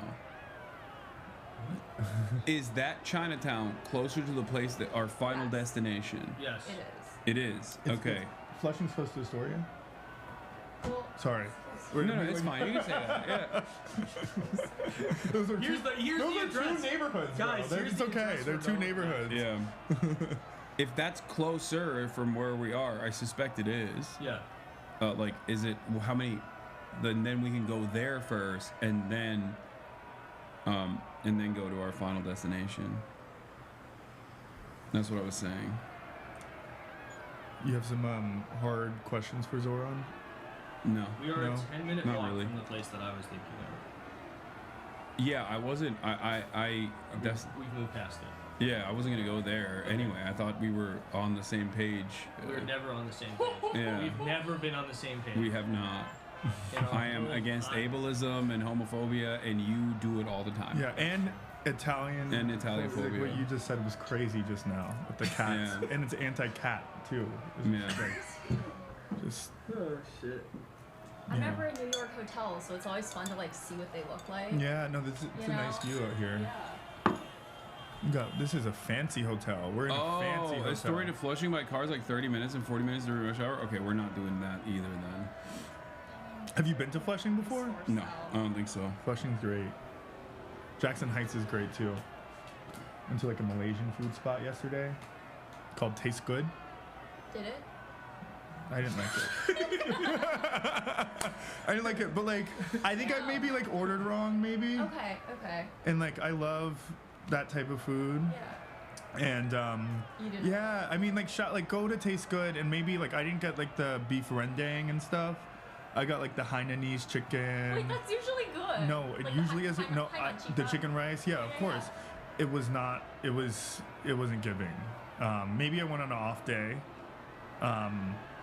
Maybe but the kitchen had an off. Bro, it's 20 minutes. It's 20 minutes from Flushing to Astoria, and it's 20 minutes from here. Like almost 30 minutes from really? here to. Yeah.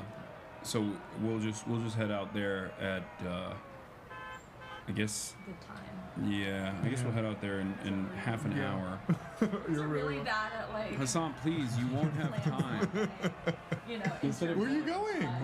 We're not gonna go. Oh, we're not going? Yeah, because it's gonna be half an hour to get there, and then we'll only have half an hour there, and then we'll have to move to the other location. What's that? You know what I mean? No, a couple days ago, there was a place in Bushwick called General Irving that recently closed. It was funded by like people who fought in the IOF for like 17 years, and they recently closed due to community boycott. Yeah. And yeah, I forgot some big movies. Let me see. In Spanish, but I can't. I didn't get an English one. That's sick. Yeah. Anti-Semitism is alive and well in New York. You see this?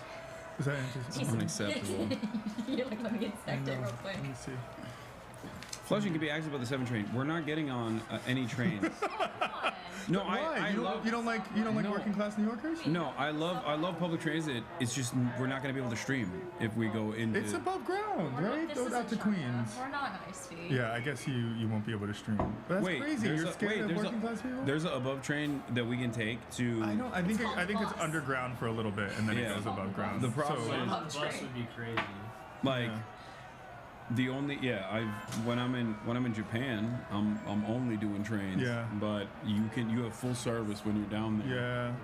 Yeah. With congestion pricing, we might get Wi-Fi in our train, so you can stream on the subway. Yeah. I refuse to go on the glorious DC Metro and the New York subway.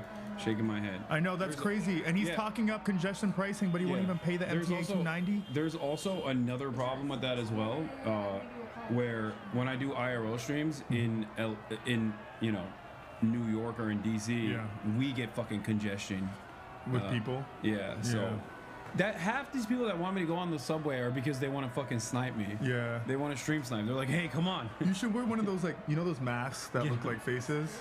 I mean, we won't change anything on it. They'll know where my location is. I guess because you're streaming. Yeah. No, I'm security. But yeah. Ashley will protect I'm ready. I can do it. Yeah. Perfect. Cool. I'm not coming with you guys to Queens though. Lolo, I was 5 feet away from you at the protest in DC yesterday and just wanted to tell you you're so handsome. I love your Instagram stories. Give me life. Sick. Thank you. Oh, I love that one. That's a good one. Everybody likes the kissing Shrek. Everyone acts like they don't like it. Oh, here's a new video tonight. Curtis Silva. Curtis Sliwa was hit by a taxi cab. Jojo Sliwa. Wait, he was hit by a cab? Week. You can see him getting hit and falling to the ground near Radio City Music Hall. He gets up, walks off. The former Republican New York City mayor candidate was running between cars and traffic as he was crossing the street. He went to the hospital hours later. Well, he's okay, so we can laugh, right? Why do we fall, Curtis? He's Mr. Slip and Fall. He knew the cab was coming. It's because he has cat shit in his apartment. In his eyes. What is it? Like the fumes of cat shit made it hard for him to pay attention when he was crossing the fucking street.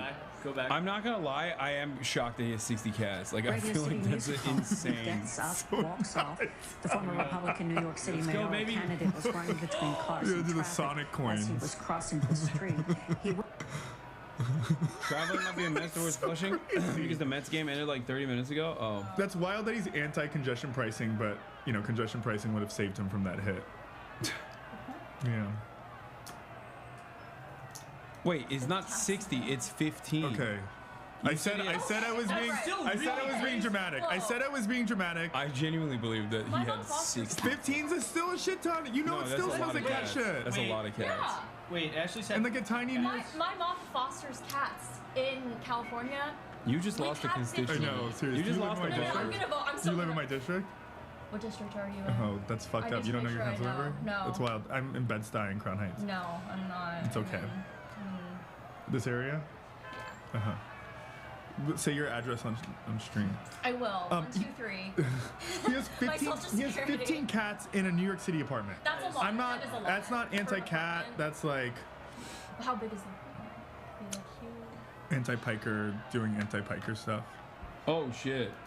Wait, you know about anti-piker? Of course, that's anti-pikers. That's like. That's so embarrassing. It's like a gay porn. I mean, not gay porn, but it's like your gay stan. That's your gay stan. Your alter ego. That's like your #1 gay fan. Have you met them? No, I have no idea. You've heard of them before, obviously, right? Yeah, of course I know anti-piker. They be posting like everything. I thought anti-piker was a woman for the longest time. No, it has to. No. I didn't know then. It was gay? I was like, yeah. You think women post things like that? Yeah. Really? Yeah. No.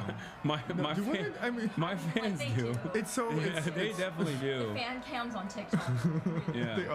They are. Okay, true. Like they. Zohran posted about the stream. Tune in at 6 p.m. Twitch.tv/Hasanabi. Let's go. Wait, what did he say?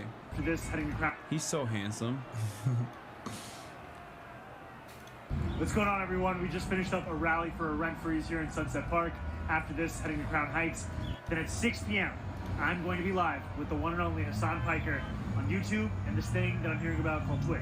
So make sure you tune in. We'll be on. We'll be live. We'll be in Astoria. Yep. He doxed us.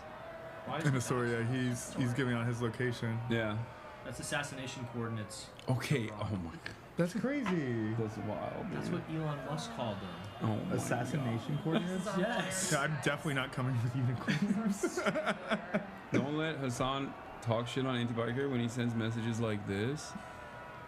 I wish you were here, we would have had sex. So, hey, anti-biker, I wish you were here, we would have had sex. So. See, it's gay stuff. That's gay. Yeah.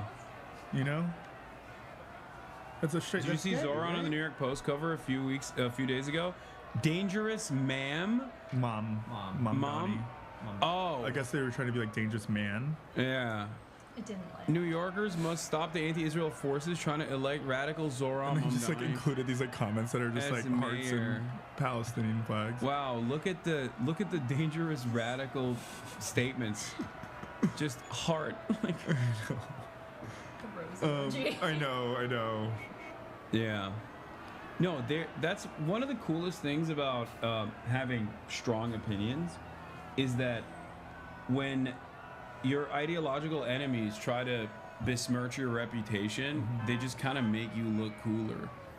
Where they'll be like, I've seen some Zionist accounts post about him, and they'll just be like, you see, this is terrifying, and it's just him being like, yeah, Israel is in the wrong. No, they were like, you see, he's like trying to get grocery stores that are owned by the city to give people food, and they're like saying it like it's some crazy shit, and then he just gets a lot of engagement on it. But that's how they're. Oh my god. That's one of my chatters. That's in the fucking screenshot. Lemon Wizard. What the fuck? Yes, I was in this meeting. I'm in this screenshot. How long has Lemon Wizard been? 49 months. Damn, you have a top record. Listen, I'm not trying to set a record. I didn't mean to be a 57-month subscriber. It just happened. Have you seen that? I know you were flaming Elon for him being like a shitty video game player. Did you see that video of him playing? And then that quote tweet of like, have you seen that video of the guy who's like making drinks and his head's like moving quickly? No, I have not.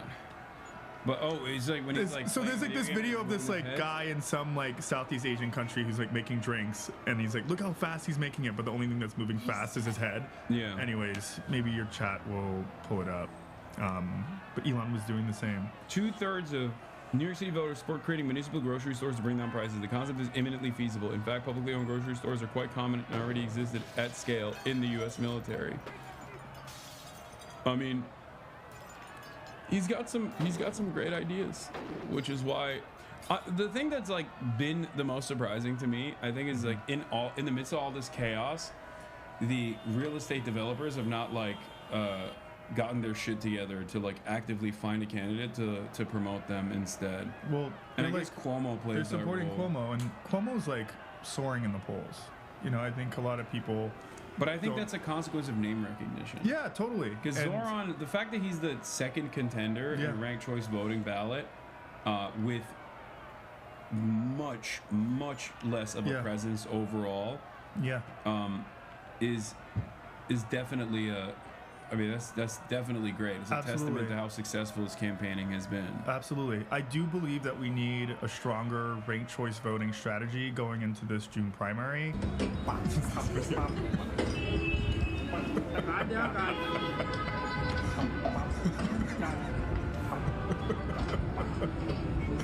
were saying that was Elon in that video. That's crazy. We need a stronger ranked choice voting strategy from all the candidates coming June. Like, a lot of them got millions of dollars in matching funds. A lot of that money needs to be a coordinated effort on dragging Cuomo through the mud, right? I think once people start remembering Cuomo for who he is and his record and killing thousands of seniors, you know, I think that could change the dynamic of the race in June. But it's scary. You know, a lot of black and brown New Yorkers love Cuomo. I like asked my landlord the other day, and she's like, "I love Cuomo." You think he's like no nonsense? You think he's gonna bring like safety and whatever? But like, a lot of New Yorkers just like someone that they know, you know. I think Zohran's done a really great job in getting his name out there, and I hope when people start paying she is a attention landlord, you know. She's good though. I like her. She's the only good landlord. New York Mayor Eric Adams has been indicted by a federal. Every politician says New York is the greatest city on the globe. But what good is that if no one can afford to live here? City Hall is engulfed in corruption. Unscientific. The cost of living is the real crisis. New Yorkers are being crushed by rent and childcare. The slowest buses in the nation are robbing us of our time and our sanity. Working people are being pushed out of the city they built. A mayor could change this, and that's why I'm running. I'll make buses fast and free. So I can just get where I'm going. I'll make childcare available to all New Yorkers at no cost. I want to raise my kid in New York. Oh my God. Do you know them too? No. Oh. It's a Hamas terrorist mom. This is terrifying. I can't believe. Thank you for pointing that out. She's wearing a keffiyeh. I'm scared. My kid in New York. And I'll freeze the rent for every single rent-stabilized home. These Eric Adams rent hikes are killing us. Period. Life in this city doesn't need to be this hard. But politicians like Eric Adams and Andrew Cuomo want it to be this way. They care about their donors. They care about themselves. They don't care about you, the working class who keep this city running. This campaign is for every New Yorker who believes in the dignity of their neighbors. And the government's job is to actually make our lives better. We can afford to bring down the rent, have world-class public transit, and make it easier to raise a family. Maybe we can do all of that, and so much more. Because this is New York. We can afford to dream. That's a powerful ad. He's got great ads. This is from the, all the way back in 2021, the Gravel Institute video that he did to talk about social American housing is in crisis. Right now, up to 12 million Americans are behind an average of $5,800 on rent and risk eviction. With eviction moratoriums soon to expire, we're facing an unprecedented wave of evictions and foreclosures that will crash straight into millions. He's got more swag since then. That's just the natural trajectory of things, right? Yeah, he got like a different haircut. But the truth is, this crisis didn't begin with the pandemic. In fact, housing has been in crisis. I think he was called Young Cardamom. Young Cardamom, I think. Have you heard of this? He used to rap. Anti-Israel squad member Rashida Tlaib rallies comrades to back socialist mayor. That's amazing. I love when they just like post stuff like this, which is just, you know, elevating his status. Like they're not even doing any, like they're not even saying like Hamas supporter or something. Like when you say someone is just like simply anti-Israel, the assumption there is that everyone else is also on board with that. like with the idea that Israel is good and how can someone be anti-Israel? Except all you're doing when so many people are anti-Israel is just making Rashida Tlaib look good. She's amazing. I love her. And also making Zohran look good too. Be part of our DSA family, and you can see that he's not going to waver. Even if that title changes from state assembly to mayor, he is not going to sell out his community. What is she saying he's that's not bad? going You know, to and they bow included down, this video. like many others, to this fascist regime. And so people agree with that. Thank you all for coming on, and thank you for supporting him. To all my comrades on the phone, online right now, I want you to know that this moment, people are looking for a home that is understanding that we have to be united against what's happening here in Washington, D.C., the fascist regime, but a lot of it is trickling down at the local government right now. Those that enable, do nothing, folks, or benefit from whatever they can do to continue to exist. And I know Zohran, myself, and so many others are not, we're not signing up for that. We know what is at stake. Our freedom and liberation is at stake, our freedom of speech is at stake, and so much more. And so with that, I'm so honored to be able to introduce all of you to my brother and fellow comrade Zohran. Thank you for running. I know it's not been easy, it never is, but I love the joy that you bring to it. You make it look fun. We all know it's not fun. Yield now to the future mayor of New York, Zohran. Like, what did she say that was bad? So much. And that's like the video that they're. She said comrade. Yeah. Without issuing a trigger warning. Right. It's messed up. I hate that. Yeah. Thank you so much, Congressman Play. And if we can all throw up some hearts in the chat. Wait, they had a spy in this group chat who caught them being wholesome? Yeah. We sent a spy That's where the screenshots came from. He was like, look, the hearts in the flag. Get that, get that. So many of us for so long. And I think about Rashida often, and I think about the lessons that she has taught me and the lessons that she has taught our entire country, which is that if we want to defeat fascism, if we want to defeat an oligarchy, if we want to defeat Elon Musk, then we must know that it's not enough to be right. We have to win. And to win takes an incredible amount of effort. Wow, that was terrifying. I can't believe he said those scary things. Yeah. This is also a pretty good line of attack. Trump asked about Cuomo in New York City mayor race. Says Cuomo, I've always gotten along with him. New York City mayor's race, and specifically Andrew Cuomo, who's now the front runner according to the polls. How do you feel about that? Do you think you can have a good relationship with the mayor, Andrew Cuomo? Well, I've always gotten along with him. We had our ins and outs a little bit. We did a great job for him. Remember, we built. He killed old people. I killed old people. But it's so insane. I was at this like church on Friday, and I was like speaking to the crowd about, Andrew Cuomo and his like Trump basically giving him an endorsement, him killing thousands of people. Like Cuomo was governor for 10 years. The reason our city is in all of the shit that he talks about himself is because of him, cutting funding from mental health services, cutting from the MTA, all of that sort. And people were like mad that I was bringing up his record. Like Black New Yorkers really love Cuomo. Even when I was bringing up his record, it was like disheartening to see. I assume older though. It was older, yeah, of course. Yeah, but that's what it is. Like, is just older liberal voters in general are. They always want to be a reliable voting bloc for whoever they think is the most powerful Democrat. Yeah, it's the same reason why.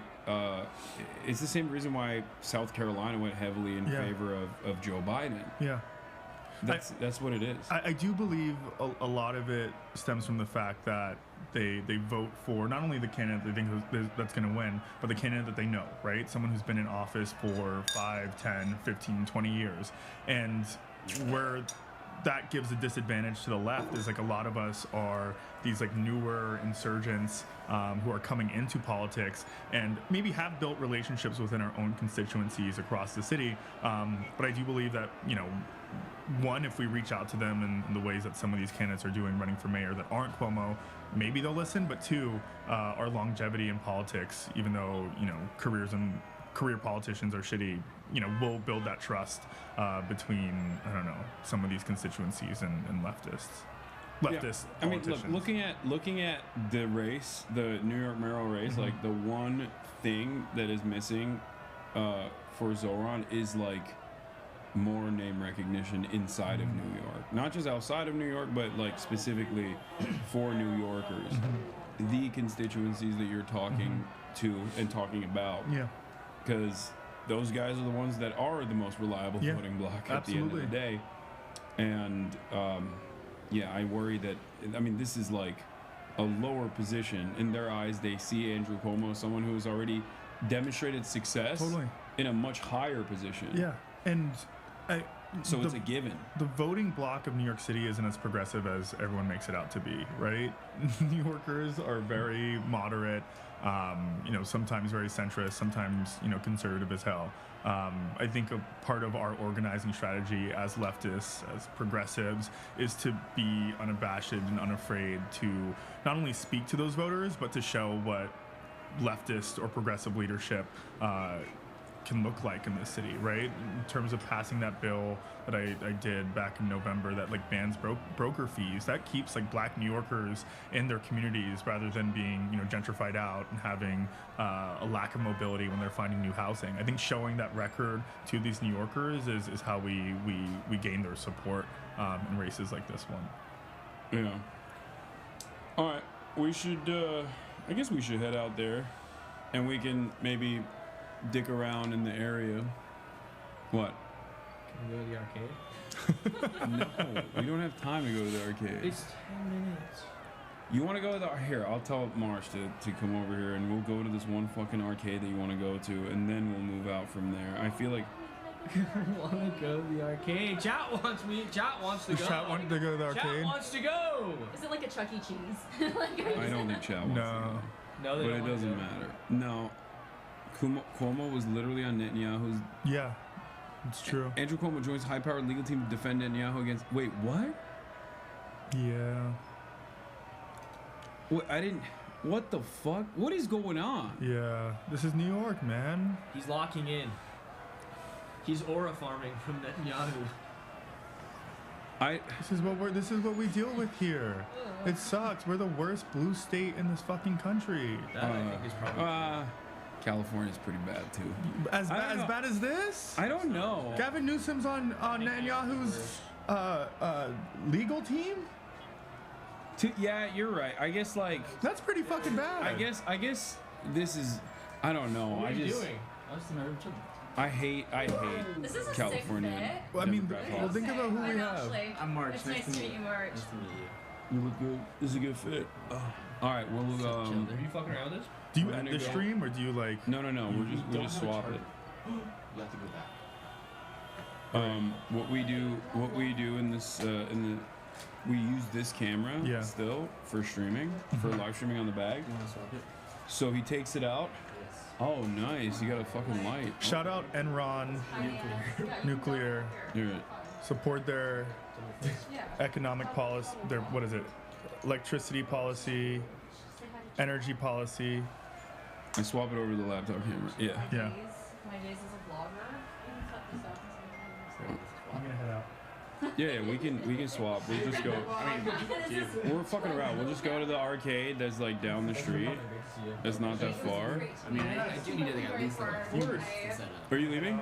Thank you for having me on the stream. Yeah, of course. Bye, chat. It's fun. We'll go around. Oh yeah, go plug yourself plug before myself. you leave. Yeah. I'm New York City Council Member Chiose. Follow me on Instagram at CHIOSSE, TikTok at Chi4NYC, Twitter at OSECHI. I'm fighting for New Yorkers and trying to make our city a better place, and maybe with your support I'll be able to do that. Hell yeah. Thank you for coming on. Take care. This is so cute. What is this? Yes. Why is it so light? Feel how heavy this thing is. I don't need like a... No, you're good. Why'd you get that? What are you gonna film with that? Don't worry about that. Sexy videos. You guys are weird, man. You're weird. Chi. You don't have to Turn put this it up. thing on. There's no battery It's on gonna be it. really fun, and you're gonna be so mad that you're left out of it. Okay, probably not, but that's. Chi is probably one of my favorite politicians. Actually, I think he's a great model for if you guys are thinking about getting involved in that kind of way. He's a really cool guy. He's the youngest person ever elected to the city council. That's fire. He's currently still the youngest member on city council. How old is he? He's 27 years old. He was 23 when he got elected. And he gets shit done. He actually, in a city where it's really, really hard to get stuff done, so I have a lot of respect for him. I think he's a really cool guy. Yeah, he was dope as fuck. Yeah. Okay. We're taking this over now. The March and Lolo show. Yeah. The fans have been asking. They have been asking. They've been ravenous. I see the tweets. I see all the tweets. I see all the Reddit posts begging. Begging, yeah. Yeah, you've seen them. Don't worry about it. For our new podcast that we're starting. What's it called? See, look at that. The chemistry is That's like, what it's called. Yeah. It's called What's It Called? The chemistry is out of this world. Oh, man. Anyway. The gruesome twosome. Finally. Did you see someone from DSA said that I was part of Hassan's crew? Yeah. Oh, sorry, part of Hassan's team. Yeah, I don't know. Yeah, that was a diss on me. I don't know why you thought that was a diss on you. I would never have him on my team. Okay. That's just my legal representation, guys. Calm down. I do text Alex sometimes, and I'm like, so legally speaking, can I do this? And I'd be like, I can't tell you. Wait, really? You don't offer free legal counsel? Free legal counsel? That's crazy. I didn't get to sit right in front of it and see what. Wow. Yeah. Pro bono? No pro bono for you? Pro bono. He's like, you have to be gay. You have to be gayer. I am a little bit. No, he's like, you have to be gayer. Swap it over. Hi, chat. I already did. Oh, this is the desk. Hi, chat. Yeah. Yeah, I've been waiting. You weren't wondering why I was just fucking... I don't know. I thought you were doing your thing. I thought you were hanging out. Nice. Wow. Right now, they're really well behaved. Yeah, surprisingly. Pull up her old chat logs right now. I actually say nothing. You can check my chat logs. I'm a lurker. I don't say anything. Wait, let's see what you got. Are you in the ASHLEY? I am ASHLEYJLIAO.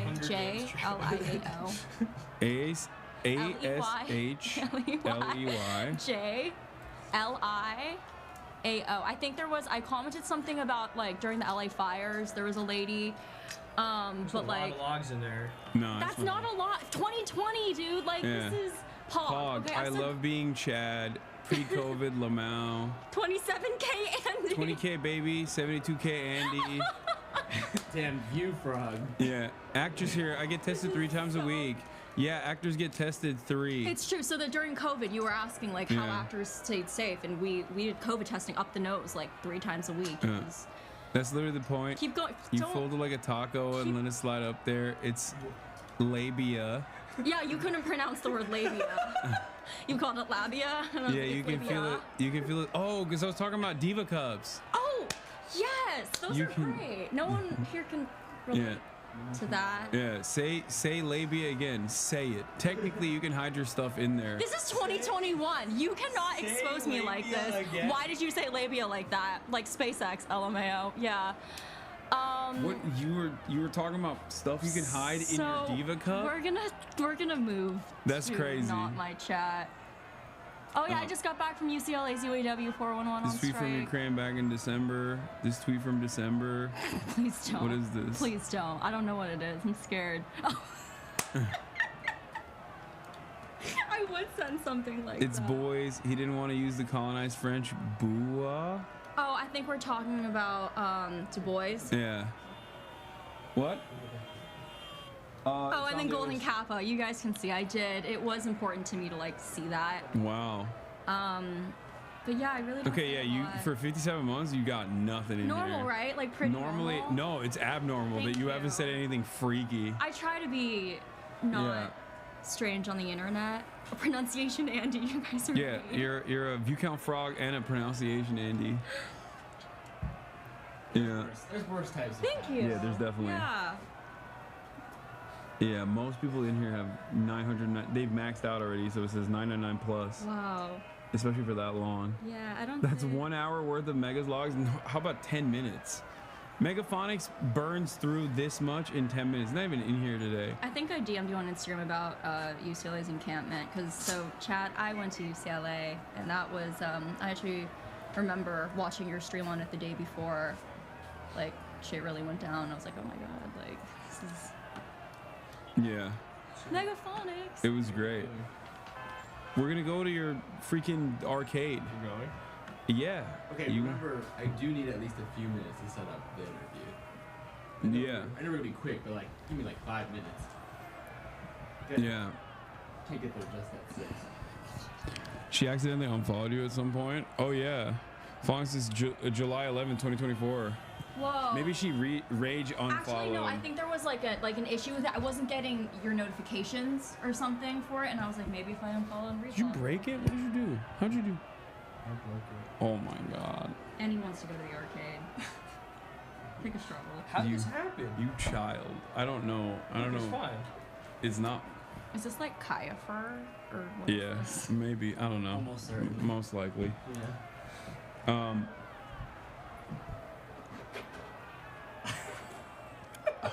I feel like if I don't take you to the arcade, you're gonna start acting out like a baby. You are. You're like a baby. Thank you. He's acting out for attention. Yeah, you can come in closer, Alex, if you want. Come here. Say hi. Yeah, he was supposed to fuck shit up from a. She unfollowed because she didn't like your comments about Biden dropping out? Yeah, I don't think so. Okay, alright. Well, what else do we got? What else am I gonna be? What else was I gonna talk about today? You're like sitting in the corner. Switched. But I feel like since you're in someone's gang now, we should sit closer. And protests here and across the country today over major cuts by the Trump administration. The protests were called hands off, demanding an end to the massive cuts in government programs. One of those protests at Columbia University, a bigger one this afternoon at Bryant Park. The target, not only President Trump, but also Elon Musk. Here's Eyewitness News reporter Janice here. Are you? Tell me what the matter? Bro, what are you doing? You've like broken it more. How is this possible? It's. I don't. Please stop breaking it. For the record, I tried to buy you a new mic stand today. Oh really? It's all good. It looks like protesters gathered in and around Bryant Park, shoes sloshing through puddles on a rainy Saturday afternoon. It makes me feel that I'm trying to accomplish something. I don't know if it's anything's going to happen out of it, but we just cannot stay home and protest about the situation. This hands-off protest is one of several happening throughout New York City and in all 50 states, according to organizers. This is not about efficiency. This is about control and power. And the destruction of the United States. People showed up to stand up against some of the Trump administration's latest moves, like the implementation of tariffs, immigration operations, and reducing the size of some federal agencies while eliminating others altogether. Eileen Chen is a federal worker with the Consumer Financial Protection Bureau. A federal judge recently blocked the Trump administration's attempt to dismantle it. They tried to shut down our entire agency, and many of my coworkers were fired. Yeah, I think because we scrap it and we just go there and we set up. Our really strong union. Yeah, we we were scrap it. actually able to get And we go there and we set up because he's right. He has to set stuff up too. We won't get there at it. Just give me like 10, 15 minutes. Okay, but if we go to arcade, we're not gonna have any time to. Okay, we're scrapping the arcade. We're going straight to the place. Yeah. The undisclosed location. Yeah. All right. That nobody should go to, please. Yeah, don't come. Am I allowed to like? Yeah, I don't care. Am I allowed to do this? It's really chill. I was like, how chill? March, you have the. Did you send me the address? Can you send it to me and I'll put it, and I'll call it. But this time I won't fuck it up, like in DC. Yeah. Zohran rap video? I don't know if I want to see this.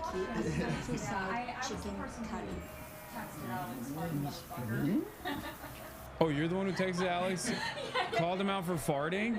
Yeah, I thought it was funny. We all loved it. Wait, you know? Oh, you. Zohran's mom. You know about Zohran's parents, right? Yeah. Stir and fry it again. Mom? You're living in house now, Mom. We're not living in yours. Why do I have to keep telling you this? And then on Wednesday, you forget to pick up Nikhil from school. All of your meddling and these questions and the TV series because you lose sight of the fact that you are not a good man.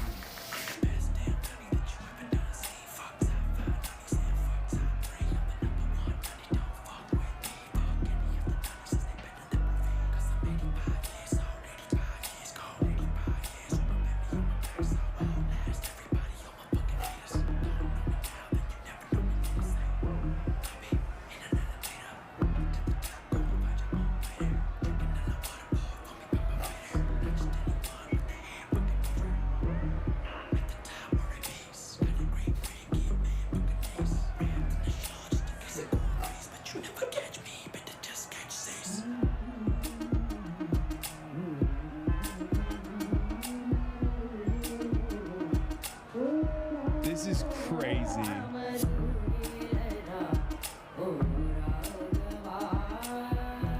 I don't know if you guys should have shown me this or not. I haven't figured out if this is good or bad yet for his approval ratings.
I did, yeah. And it's here. It's already here.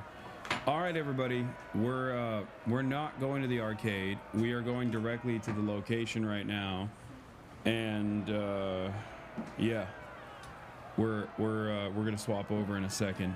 We're not going to the arcade. We are not going to the arcade. Sorry. Here's the light. There we go. Do we need a bag? I don't think so. Are you sure? No. I can still bring it. It's fine. Okay, in that case, put the light in there. And the mics. Here.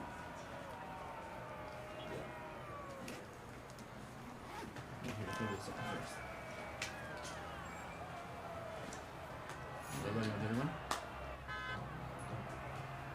What? What do you mean? All right, I'll hold it on you for now.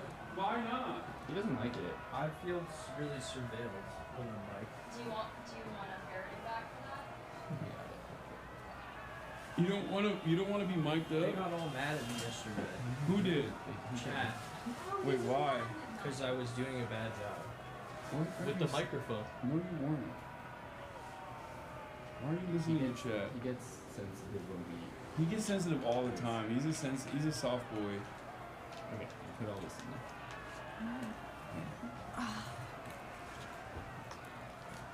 Hello, my name is Hasanabi Piper, coming at you from sunny Los Angeles, California. I'm alive and alive. Live. Live and alive. So Wait, what other mic bag? No? No, there's nothing in it. Okay. They're getting ready, chat. So now it means that you guys get to watch a woman on the stream. for the time being. The first woman president. Damn, Hasan changed. I know, I'm a little bit shorter, you guys. A little bit more Chinese. Not by a lot, just a little bit more Chinese than I was before. Yeah. All right, let's do it. Let's go. Hi, chat. We'll see you later.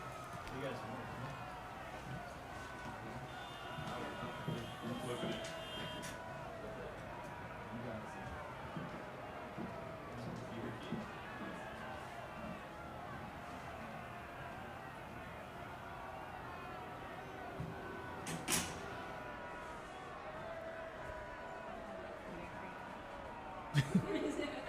Sheraton Damn, at you're 42nd. good. You're good at this. Yeah. Yeah. It might F, chat. Sorry. How's the audio? Is sounding good?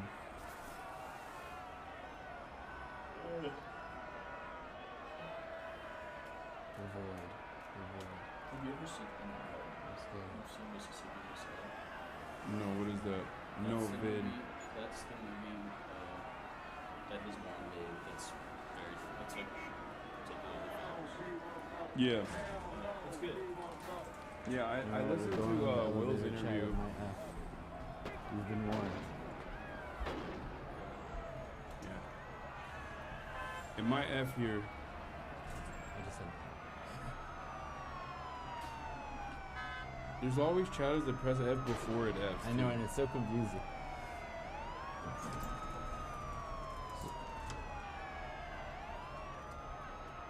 So far, so good. Oh, actually.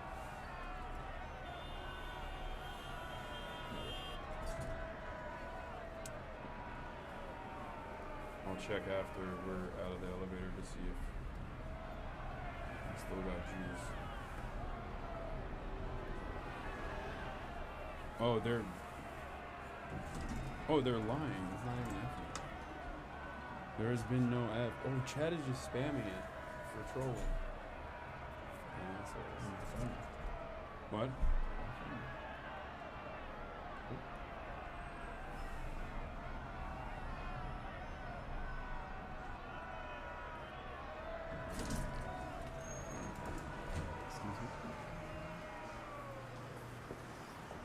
Do we leave the big thing when we leave the hotel?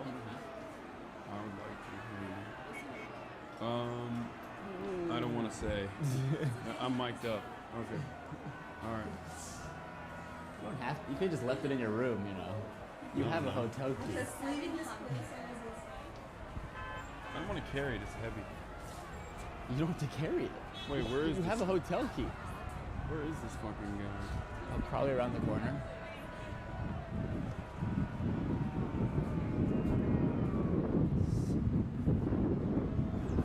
It's chilly.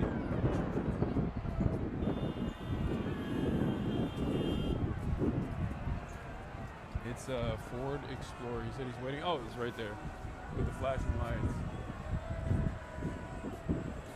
Sorry, Chad. Getting chest cam. Why? Oh, I guess there's a reason for that. Why? He's right. He's right. Yeah, is it? Probably in the back. Front or in the back? All the way in the back. Yeah, go in the back. Yeah.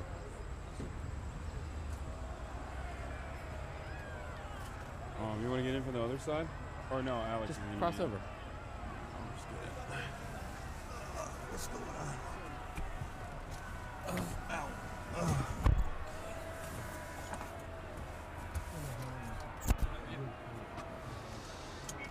Okay. What's going on, Ajmal? How you say it? Ajmal. Where are you from? Oh, Pakistan. Nice. I'm from Turkey.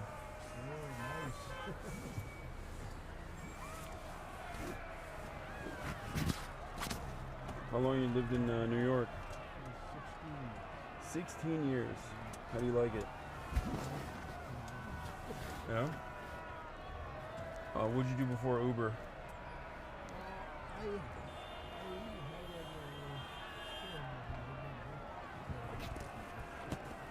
What kind of store? Oh, grocery store? What are we working with? Like halal stuff or? Oh, it was a halal store. What happened? Why didn't it work out?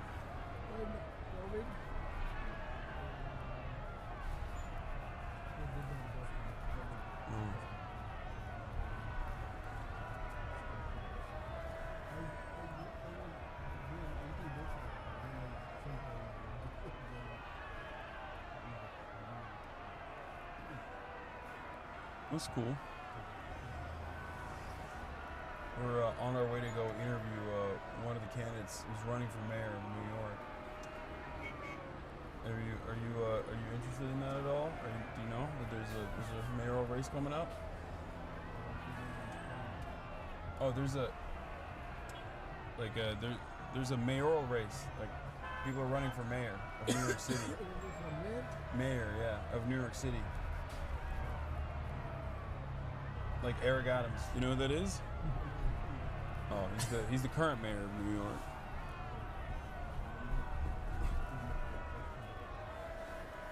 I feel that.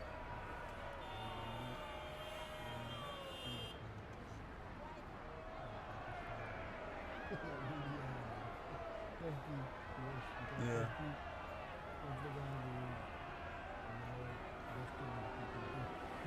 Yeah.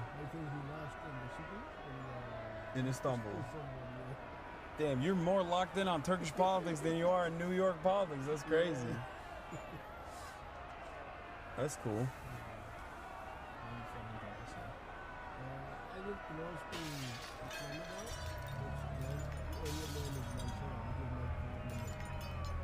Oh yeah.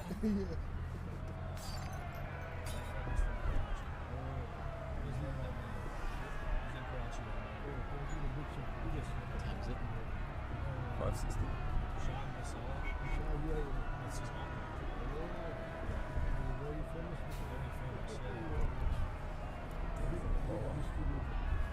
Look at Lola go. Oh really? You're over here flexing your famous friends, dude. That's Pakistani crazy. famous. That's true. Yeah.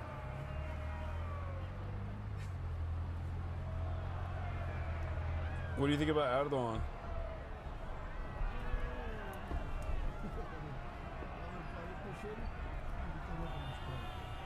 Yeah.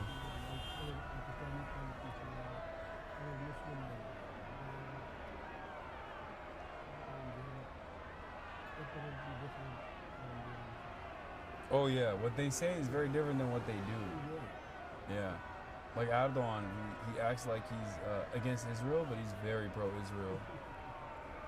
And it's crazy because people think he is. People think he's anti-Israel in Turkey. Yeah. They say one thing and then they do another.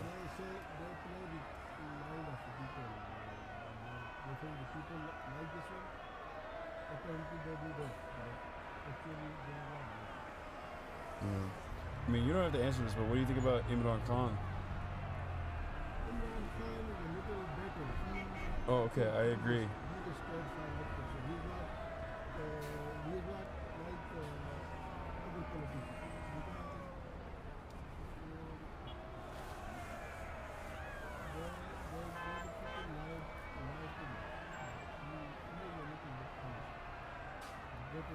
Yeah, that's why they put him in jail.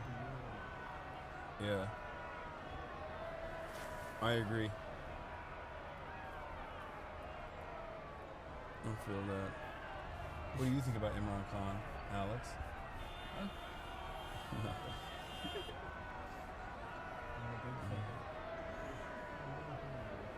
What do you think about Trump?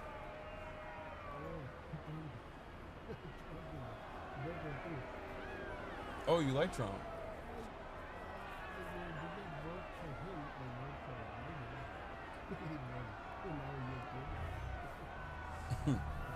Well, I mean, this last election, I don't know if you were able to vote for Biden, but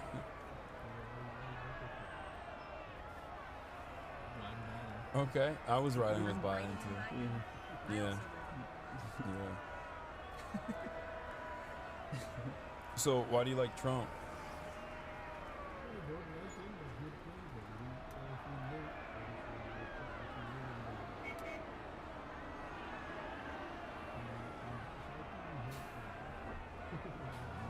No, I feel that. Yeah, what are you gonna do? He's the man.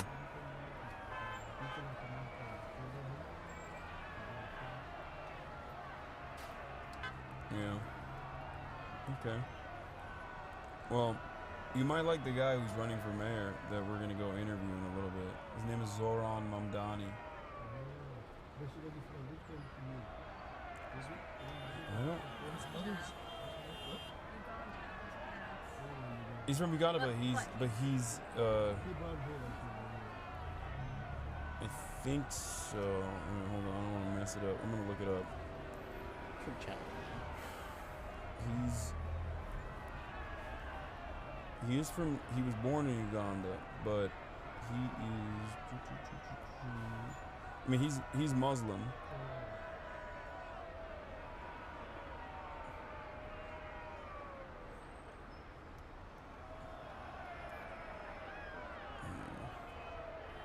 What is chat saying? He's Indian Ugandan. He's Muslim Indian and from Uganda.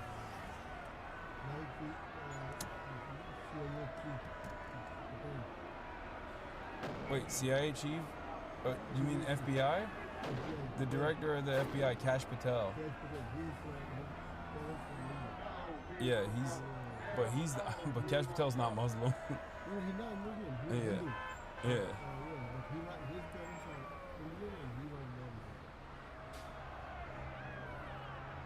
Yeah.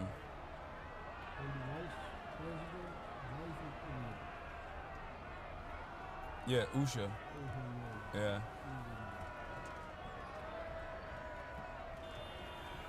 Yeah, but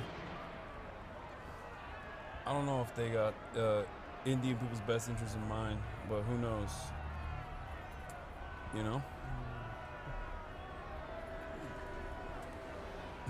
Sounds like Walls most miserable.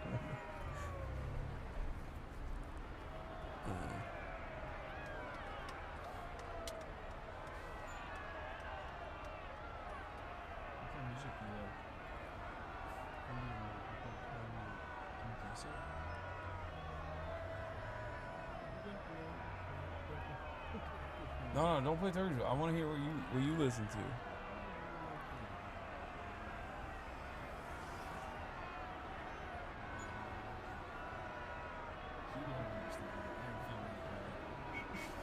What do you mean? He says you don't understand good music. That's true, I don't. Okay, it's facts. I don't understand music in English. What kind of music do you like?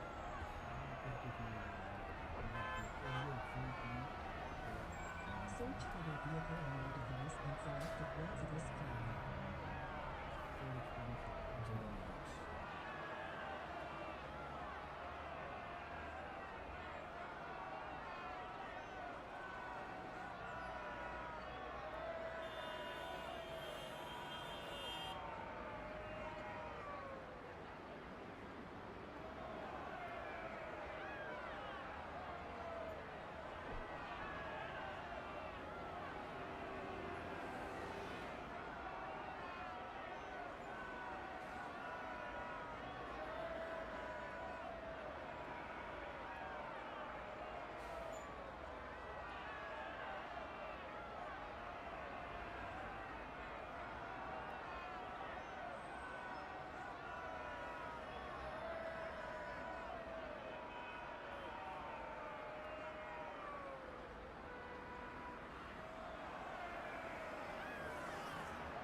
He took you off. He took you off the aux because you're being disrespectful.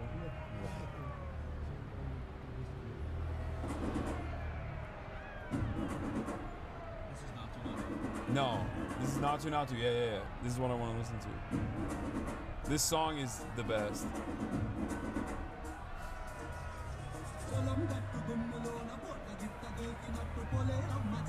Why are you laughing? This is actually a joke. It's not about this. Oh, sorry, I was showing them the skyline. He's laughing. No, I'm not laughing. Natu. What the hell? It was just about the drop is the best part.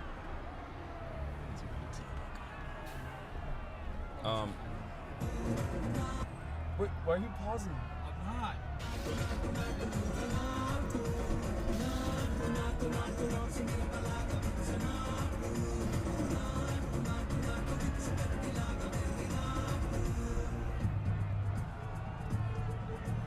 Have you heard this song before?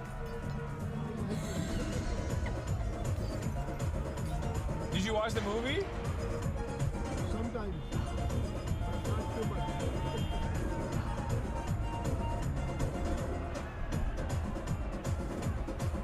It's a jam.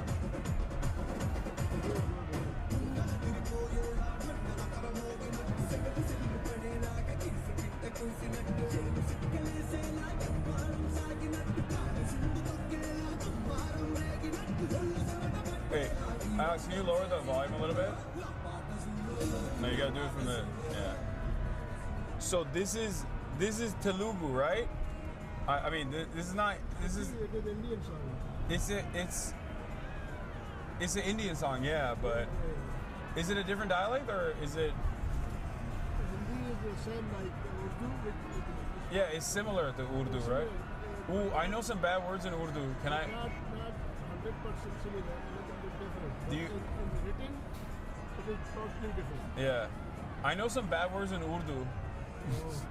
He's like a kid. I don't want to say it though. I feel like you're. I don't want to embarrass. Do you want to hear it? No, you don't want to hear it? I just want to hear you say it. Okay, I won't say it. I got so excited. I only know bad words in Urdu because all the Pakistani friends of mine only taught me the bad words and none of the good words. It's their fault.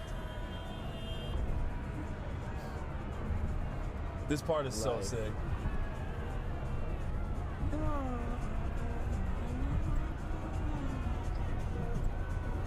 I'm saving your stream right now. Look, because you're showing them the classic city skyline. And they're all spamming live, surely, and they're all loving it. Wow. Okay, I have another Indian song. Let me see if I can find it real quick. It's actually a bit of a jam.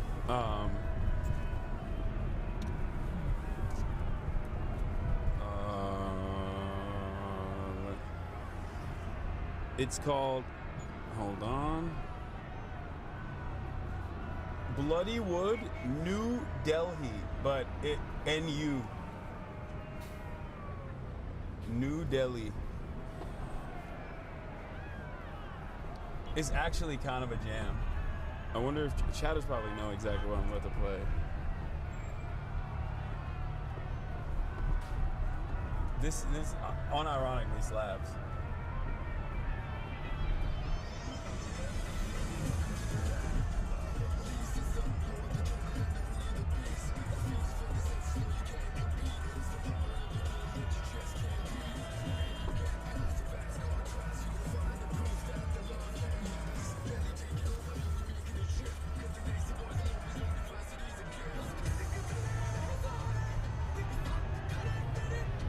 Does Unc like it? Alex, do you like it? It's new metal, but Indian new metal.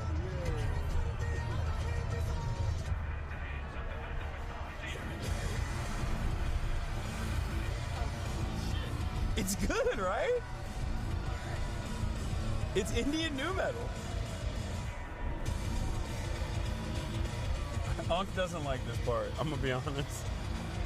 Does chat know that I just literally went on Spotify and put on, I searched. It's too late, Alex. It's too late. Oh, are you trying to defend yourself? I just searched. It's too late. You know, I think, you know what's funny is I'm pretty sure they all forgot. Yeah. And you're reminding them of your sin. microaggression.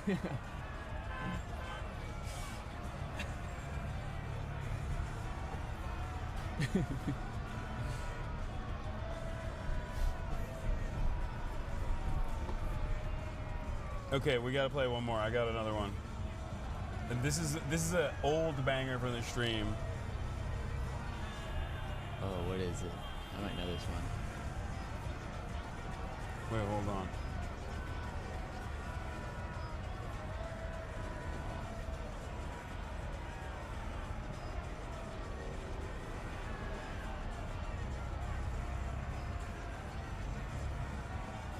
Okay, one more song, but this is a very different type of song. I'm all over the place. Hasanabi. Hasbi space Rabbi Rabbi. You know this song. You know this song. No, I mean this one has Urdu in it and everything. So he sings it in every language, even Turkish.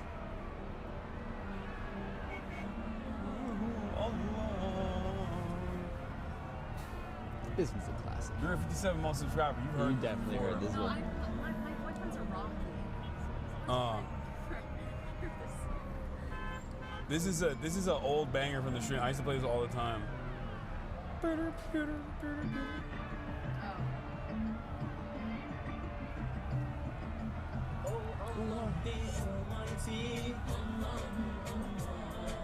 Protect me and guide me, Allahu Allah.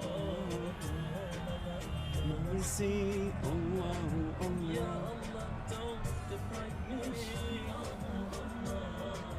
from beholding your beauty, Allahu Allah.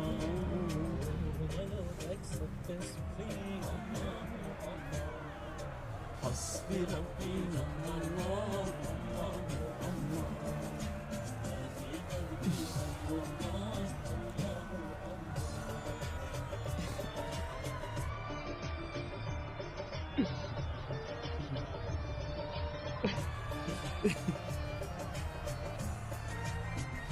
Why are you? I don't understand. It's a jam, bro. I'm sure they're going crazy right now. Genuinely. Oh yeah. They're loving it. It's saying it's effing?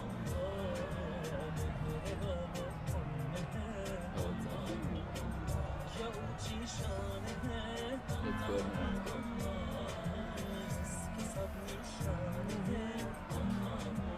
You've heard the song before, right? Yeah. Okay, we found one. We got one.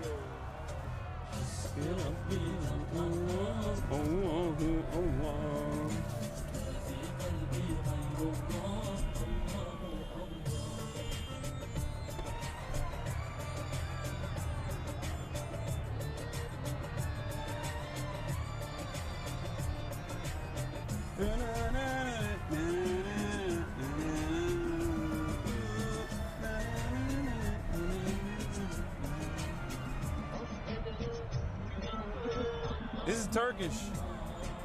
Alemin padişahı.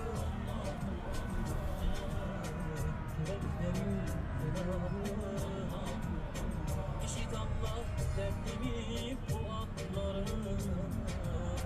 Rahmeyle bağışla günahlarım. Aynıyla akşam ben sabahlarım. Hasbi Rabbi Allah.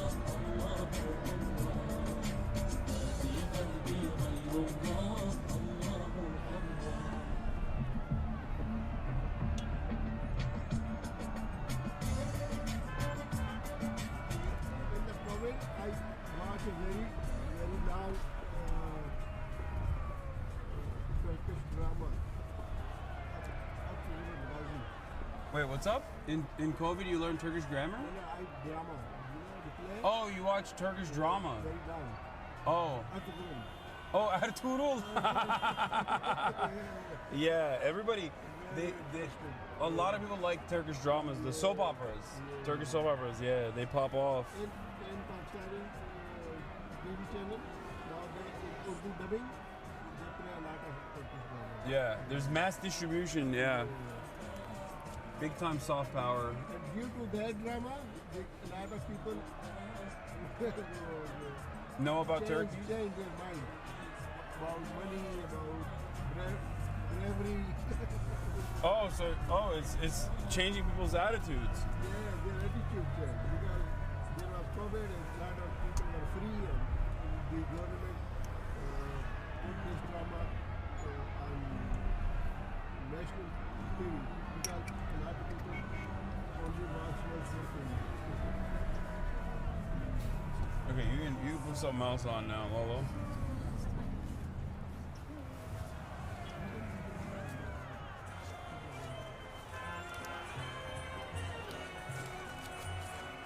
What is this? It's for you. This is for me? Uh-oh. I thought I would have put tuna. Oh my god. Yo, he likes it. Unc likes it. Come on, you gotta give us one song that you want to listen to. Do you like this song? He likes it. I like it. It's I like it because it's reflecting on historical accuracy. 1453, best year of my life. Mehmet the Conqueror storms the walls of Constantinople to change the tide of history forever. It's nobody's business but the Turks. He's right. He knows. He's putting respect on it. Oh, this song. Okay, I can look it up. Okay, you can look it up. This political song. That's he got comfy. I can love you more than anyone. It's a very beautiful song. Alex has the opportunity to do the funniest thing ever. What? You gonna play the same song? Punjabi episode. Like, this is what you wanted. Don't laugh. We're laughing at you. Yeah, I'm worried that you're gonna do that. Jessup, we love Muslim imperialism. Yeah, Byzantine Empire. I don't know if you know that. It's state versus state. Stop making me laugh. Wait, hold on. Oh, I got it. It's this one. I got it. Okay. It's this one. This one. Okay. This is Jay. All right, let's hear it. If I don't vibe with it, I'm gonna call it out though. Just fire like this. I'm kidding.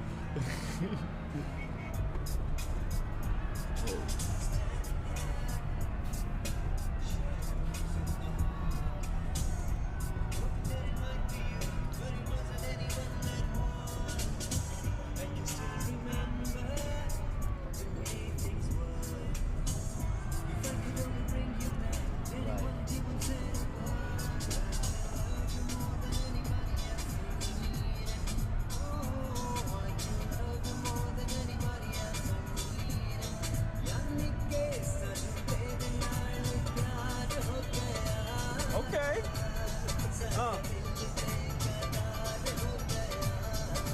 Once that sitar comes in.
their houses.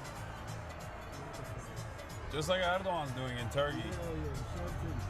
But there, Erdogan succeeded, but in Pakistan, Imran Khan could not succeed. Army is no power. In Turkey, the people came out. They came out in front of the tanks and a lot of things they did. But in Pakistan, they could not do so. Oh, you're talking about how Erdogan's supporters came out. Yeah. Oh, you're talking about the coup. You're talking about 2017. Yeah. Oh, okay. The same thing happened in Pakistan. Yeah. 2 years before. Also America. But people could not come in. Here, Alex, can you put it down a little bit? They came out.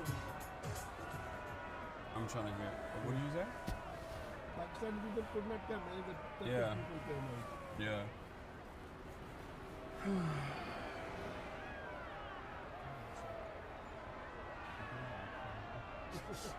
What did you say? He said that one was a good song too.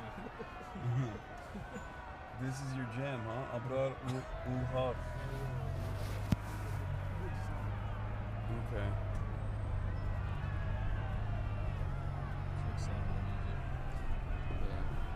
Yeah, he's talking about how he loves his woman like no one else can. something we can all relate to. Yeah. And yet she's not throwing work back his way. I don't think I've ever been to Queens. Me neither. Well, you've never really been to New York. You've been to New York like what? This is your third time? It's always for work and it's always in and out real quick. Yeah. Queens is mad far. Yeah, it is. It is in the car for me.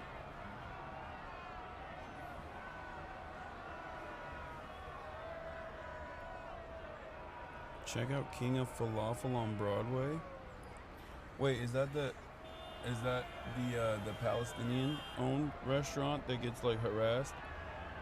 I want to go to that one restaurant that like in order to get in you have to step on the Israeli flag. It's awesome.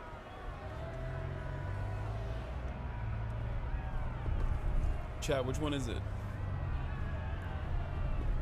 You know what I'm talking about? Or I think it's like Benjamin Netanyahu's face.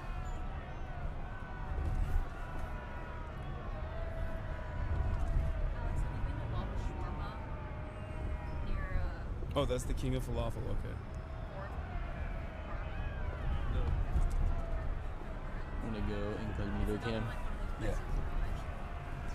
So chat, we're getting chest cam so we can stay incognito.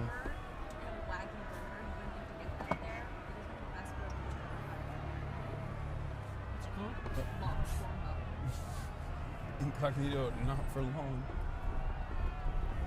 Okay, it is King of Falafel on Broadway, the one where you step on the Israeli flag and Benjamin Netanyahu's face to get the falafels. Owned by a Palestinian guy. He gets harassed all the time.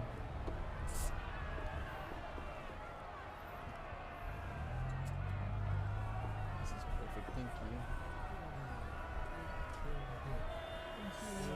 you. Thank you. Nice to meet you, sir. Thank you for sharing your music with us.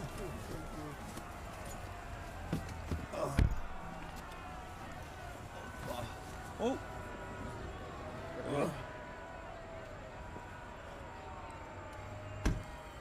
What a ride. Hello. We are live right now, just a heads up. I'm Andrew. I'm March, nice to meet you. Nice to meet you. Have I been talking to you? Yes, you have. I've been calling you Mauricio. Oh, I mean, that's my real name, but yeah. My name's Andrew. Hi, hello, hi. Great to meet you. Thanks for coming Just through. wanted to let you know we are live right now. Heads up. But, hi, I'm March. Hello. What's happening? Hassan. Hassan, nice to meet you. You're live on that. Yes. Yeah, we're live already. Can you? We're early. We wanted to. Time to set this up in 10 minutes flat and have production Andy's yelling at me in chat. Can we get this table right here so I can? Yeah. You want to prop the camera on it? This way or that way? This way. Oh, Yeah, I don't want to film it to Is the it left. better to film inside or? I mean, we'll be blown out if we film this way. Oh, It's true. not too bad, but it's, yeah, I think we set up to be either way. So Yeah, and I think this is an interesting enough backdrop. That's yeah, fine. we're bouncing on the ceiling. It's nice soft. Yeah. This is perfect. And then just as far back over here as possible. Great. Thank you. Great. Very eventful. A lot going on. You can. No. Yeah. He's just using that just as a prop. It's just a tripod, yeah. It's okay. This should be fine. Marsh, they're calling you a Chad in the chat. Yep, I know. All while holding 30K people. Hey, look at me, chat.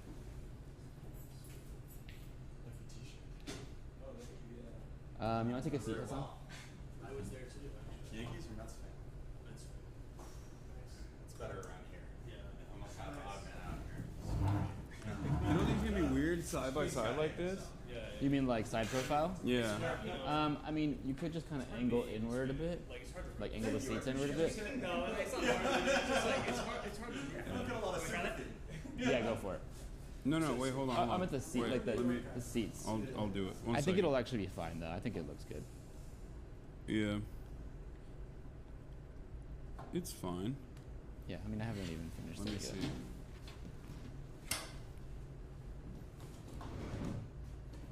Wait, what if...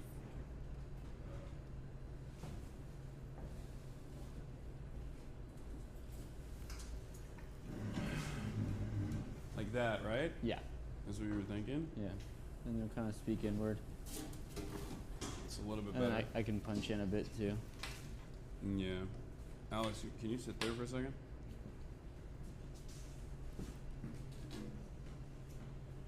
And then I'll crop in one sec. Yeah, I think this is great. What do you think?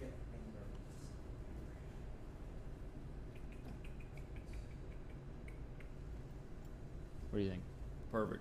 Yeah. No, I think this is perfect. Yeah. All right. And time, what was that, 3 minutes? Yeah. You were like, oh, we got to come in early.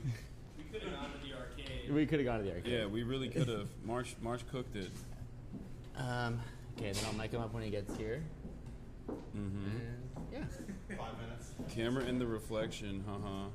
Oh no. Yeah, there's a mirror behind us. Oh no. I know. That's what I was wondering. It's kind of like. It's fine.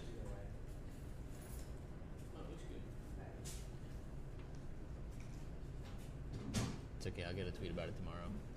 Can I pass you one apartment as well? Oh, for sure. Oh, yeah. We just sort of like little BTS space. Same. Yeah, I don't care. The little dot sign on the outside. This guy. Oh, is it on? Yeah, it's on. We're not recording, but it's on. Okay, I pressed it once, though. Oh, let me see it. It might be off now. No, it's still good. That was just the noise canceling button. Okay. It's good. All right. And then when he gets here, I'll throw the one that This I have is the on. part. This is the microphone, right? The small one is. Yeah, small ones. Okay. It's like the cousin of that mic, actually. Is it better? It's like just different. Hmm. But is it better? I don't know. I'm still comparing them. I Okay. like that one too. That was Okay. good. It's like it's. Easy, but I mean, I don't know. I'm not.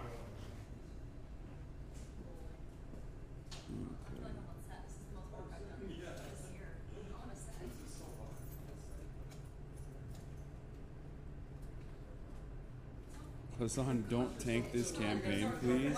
Oh, Calm are you? down. Do you work here? Oh, sorry, I was in a rush. I'm March. What was your name again? Nice to meet you, Ali. Thank you for letting us use. Where are you this from, space. Ali? Are you from Afghanistan? Here, sit down. Let's interview you first. But don't say what place this is until the end. Oh, yeah. Yeah. What's up? Oh no, I got What it. kind of Oh, sure. Yeah.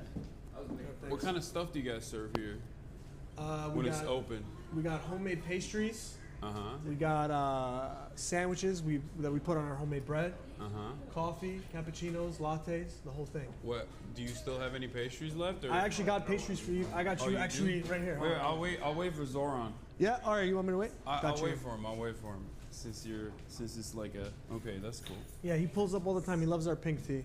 But also, I got cold brew for you guys if you want. Oh hell yeah! I Yeah. would love that. Yeah, I got a bunch of cold brew. I can have one right You now. want right now? That I can How do you drink take right it? now. Just straight, regular Just cold. black. brew. Gotcha. Yeah. Cold brew. Damn, we're making Ali work right now. I'll get through. No, I got you. Don't worry about it. It's fine. Oh, He's yeah, still here. talking. You need. Okay. No, do whatever you want to do. No, let him keep the microphone while he's chilling. I'm You're gonna get me breathing really heavily. while he's working. I'm gonna ask him questions. Okay, so are the pastries Afghan pastries? So our Firni donut is inspired by How do you say custard. it? Is it Firni? Firni? Yeah. Firni? Yep. You're not Americanizing it? That's how you say it? Yeah, Firni, yeah. Oh, Firni. Okay. That's cool. Jalapeno cheddar tart. Halal beef bacon. Everything here is halal. Oh, you want nice. a lid or you want it like that? No, it's fine. How do you take your cold brew? Do you guys want Donald? Just black? Do you want anything in your cold brew? Oh, no. Just black? That's so easy. I got you there. Thank you so much. Yeah, of course. Yeah.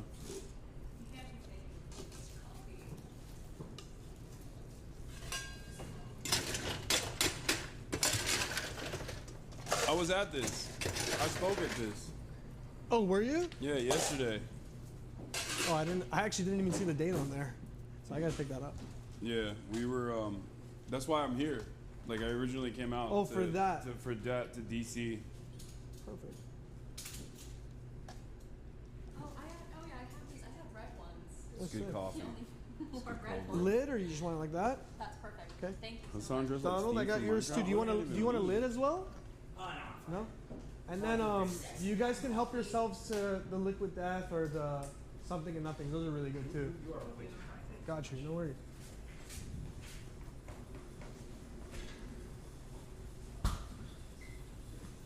I'll help myself. What? Where? Oh, that's funny. Chat, it's an old lady walking by.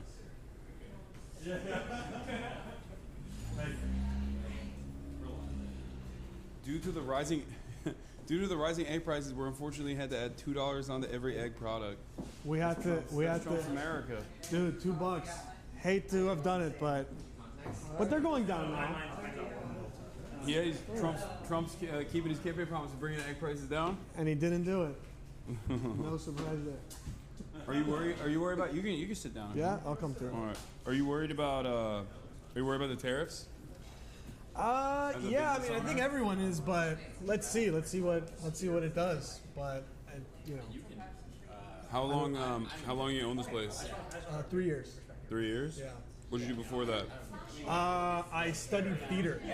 Oh wow. Okay. Yeah. Very random. But my pops is a restaurant down the block from here. Uh huh. So if you guys want he also some, makes Afghan food. Yeah, it's Afghan food. Oh hell yeah. Yeah.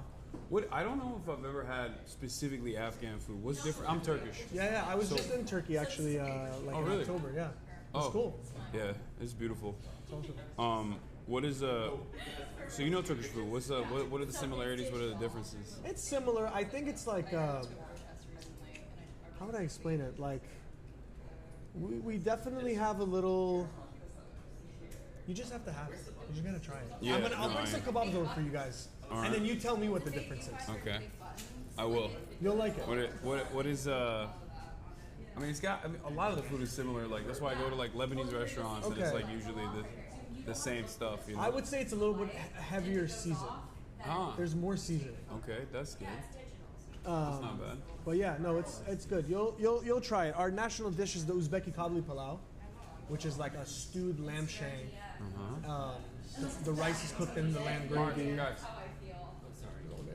So yeah, no, I'll bring that over for you. Zohran loves my dad's restaurant. His mom and love my dad's place. Hell yeah. So yeah. How long has he had the restaurant? Like 8 years.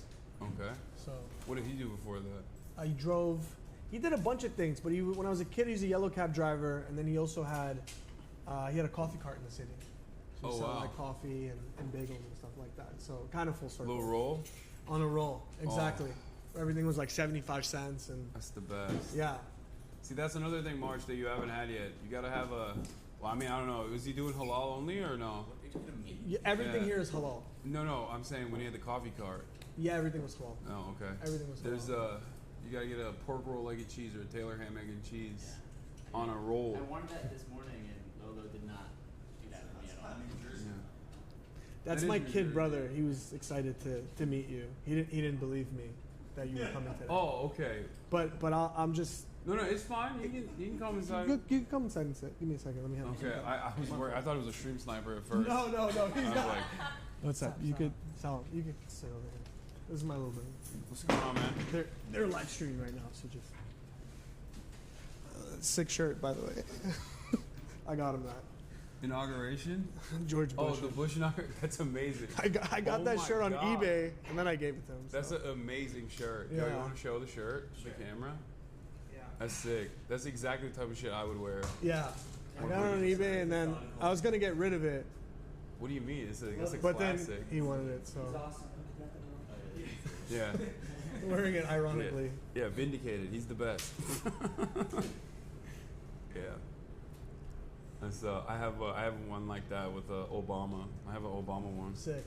Where it's like, it's a unsanctioned, unauthorized campaign merch, like straight up from 2008, and it's like 08 Barack Obama, and in the back it says "Black man running, but it ain't from the cops." Wow. Which, you know, it's his campaign shirt. Yeah. You know. He did it. Sick. I'll start setting up the. I guess I'll put the donuts out for you guys. If you guys want some. Hell yeah.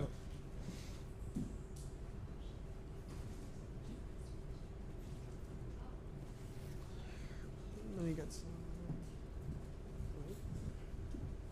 some. Oh yeah, in the front it says "Stop the drama, vote Obama." It's awesome.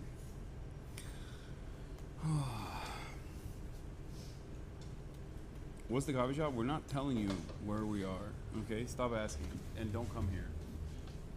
It's fucking ridiculous.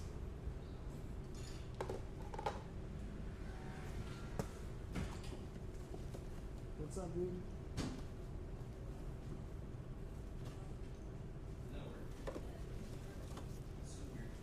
This is my first time in Astoria, first time in Queens. First time in Queens? Yeah, I've never been to Queens before. No way. Yeah. Dude. It's very nice. It's the best place. It's actually super chill. It's very chill. I get why the other boroughs constantly have to defend themselves tooth and nail, have to fight for it. They don't get a lot of play due to Manhattan being right there, but this is awesome. I'm gonna put the donuts. Hasan, you've been here for 5 minutes. Wait, what? Yeah, I'm gonna move to Queens. You should. Okay, now let me still my. Yeah, of course, grab it. So I can. Of course, give it over here. Thank you so much. Yes, we're gonna share the name of the coffee shop afterwards. Of course.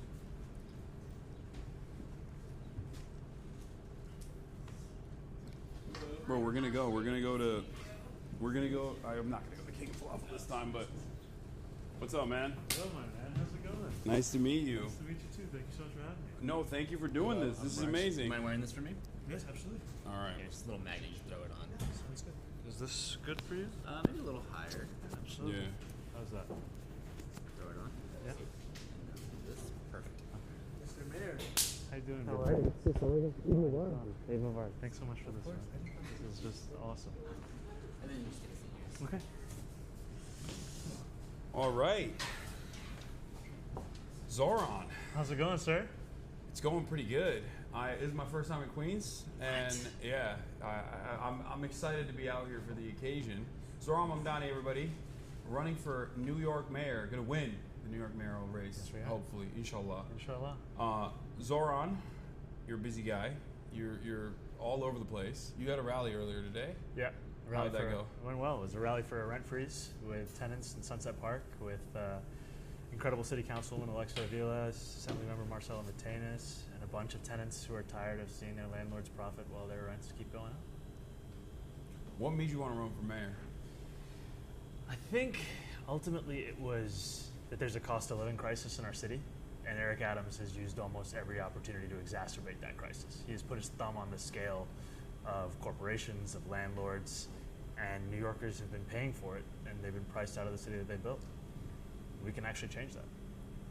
That's right. Also, I do have to mention, you know how like when PBS does when they do a story on Facebook, they'll be like, "We're funded by Facebook." Yeah. As a Turkish person, you know, I have to say, we're actually really worried about this interview. Yeah, as a Turkish person, I have to say, you know, Eric Adams is our guy, okay, and he represents my interests, and I'm actually here to extract concessions from you, similar to what Eric Adams gave to the Turkish government. Look, I'm making a pledge now that when I get a hair transplant, there's only one place I'm going. Okay, perfect. But I'm paying for it. Okay. I'm paying for it. All right. But I'm getting it. Depending on what we can do with the fire code, we can make that. Where we are right now is totally up to code. I'm joking. It's a joke. Okay, so you're 33 years old. I'm 33 years old. Yeah, we're the same age, which is crazy because I'm a loser and you're running for mayor of New York. That's wild. That like 33-year-olds are running for mayor of New York. Here we are. Yeah, and you're, according to the latest polls, you're in the second place. It's ranked choice, so it's a little bit different. Do you mind explaining that process to our viewers? Absolutely. So this is the second election for New York City mayor that has ranked choice voting. What that means is that New Yorkers get 5 options, and they put in their options, their first place choice up to their 5th place choice. And if your first place choice is eliminated, then your vote goes to your second place, and so on and so forth, until there's someone who has received more than 50% of New Yorkers' votes. Yeah. And last time around, Eric Adams won the race with about 7,000 votes in a city of 8.5 million people. Yeah. And by the final round, only 40% of New Yorkers' votes were counted because people hadn't filled out their whole ballot. They just kind of gave up. They were just like, you know, I'm voting for 1, I'm voting for 2, that's enough. I mean, I've had uncles come up to me in the mosque and be like, I'm voting for you and nobody else. And I'm like, no, you're not. You're voting for me, you're voting for the rest of your ballot, and you're not ranking Andrew Cuomo. Okay. Yeah, that's good. That's good for people to know. So for that reason, it's a unique predicament because it's a ranked choice situation. Andrew Cuomo entertained running for a little bit, for quite a while, as a matter of fact. And I think the media, given his like institutional backing, was teasing that alongside him, and he has a lot of name recognition. Do you feel like name recognition is one of the major hurdles you have to clear in this race? Yeah, I also think it's a major opportunity because right now the polls are just a reflection of that recognition. Love him or hate him, you know who Andrew Cuomo is, and we're in second place. Still, more than 50% of New Yorkers do not know who I am. And that means we can just keep doing the hard work of introducing ourselves. And actually, it's easier to introduce yourself to someone than convince them to feel differently about you. And that's where Andrew Cuomo has an obstacle, that everyone knows who he is, but still, with 100% name recognition, he has not surpassed 50% in support. There's more than 50% of New Yorkers who want someone else. And now it's our job to introduce ourselves. Yeah. Twitch stream, one Twitch stream at a time. Yeah, well, this is probably the least important part of that process, because I feel like you're doing a lot in terms of door knocking. You have a lot of people who are very excited for you, and that's a really good thing. And also, it does seem like the establishment picks in the race are kind of experiencing a bunch of fissures amongst themselves. Now Eric Adams is choosing to run as an independent, from what I understand. Yeah, my man's out. Yeah, so do you feel like that's a good move, or do you feel like that's a better for your chances overall, or worse overall? I don't think it affects our chances much. We've always said we were running against Eric Adams' second term, and Andrew Cuomo is running for that. He's running for the same vision, same donors, same corruption. Now it's just clear that he is the one messenger of that vision of a New York City where people are profiting off of others' misery. And what we are fighting for is just as clear as it was day one, that New York City people can afford. What are some of the top line agenda items that you have first day in? All right, here we go. First of all, no more Turkish Airlines corruption. Okay. No disrespect to your people. That's a bit of a bummer because I was a single issue voter. Yeah. I'm going to illegally vote in the race for you. Making it very clear. 1, 2, 3, 4, 5, and now. Do not do that. The number one thing is cost of living. The number one thing is to make the city affordable. And the number one cost in New Yorkers' life when they're thinking about that is housing. About 2.5 million New Yorkers live in rent-stabilized housing across New York City. Their rent increases are set by the mayor. This mayor has jacked their rent up 9%. I would freeze their rent for close to 2.5 million people. I would make the slowest buses in the country fast and free in our city, make them a model for this nation, and I would deliver universal childcare to New Yorkers, whether they're 6 weeks or 5 years of age. And ultimately, it's using every tool the public sector has to make this city people can afford. Yeah. There's also, from what I understand, there's a lot of opinions on the issue of housing. You got YIMBYs on the one side, yes, in my backyarders, who consistently advocate for deregulation and dezoning, and there's some truth to that for sure in terms of how much of a hurdle that is for developing new housing projects. And then you have the NIMBYs on the other side who also have some opinions on this matter. But I feel like there's one issue that I don't hear a lot of coverage on. You're like a Hindi. I don't know what I would be. I just want public housing. Okay. I want Austrian style, red Vienna. 65% of the entire city is just peppered with government housing. That's what I want. Don't know if we're gonna get that. I feel like if I even say that, a real estate developer is gonna drone strike me as I walk out of this. We got 5 minutes of this institution. Yeah, but I do think that any move in that direction is great. But the reason why I'm bringing this up is because there's also, from what I understand, a warehousing problem here, where approximately 75,000 units that are rent-controlled units in the city are purposely being kept away from the housing market. There's a bunch of different hurdles in front of the lottery system and like how inaccessible even rent-controlled units are overall. Is there anything? Is that a real issue? Am I making this up? No, I think, look, is there any way to tackle that? Right now, the way that it works is that landlords self-report the units that they're warehousing. Yeah. And obviously there are limitations to the efficacy of self-reporting something that you are doing, especially when you're a landlord taking a unit off the market. I've seen estimates that start in the mid-20,000 range with units. And I think what we have to do is the city has to take a much more muscular role in gathering that information and in finding out what is the reason why units are offline and what's the actual cost of bringing them back online. Because without that data, it just becomes the discourse where a landlord will say, it's too expensive to do so, trust me. And we actually need to be able to see the stats. And to your point, we need a ton more housing in New York City. I do believe we have to build more density around transit hubs. We have to end requirements to build parking when we build housing, upzone wealthier neighborhoods. And I also think the public sector has a role to build immediately affordable housing. Right? Last year, we opened up a wait list in New York City for people to get assistance paying their rent. In 7 days, 600,000 New Yorkers applied. And at the end of that period, 200,000. A lot of broke boys. A lot of broke boys and broke girls and broke uncles and aunties. Yeah. And at the end of that period, 200,000 won, which basically meant they got on a wait list for a program that admits 250 people a month. It's a totally broken system. Yeah. And so what we're saying is alongside those zoning reforms, we're going to build 200,000 truly affordable union-built rent-stabilized homes that will cater to a median household income of that of New Yorkers, $72,000 for a family of four. Yeah.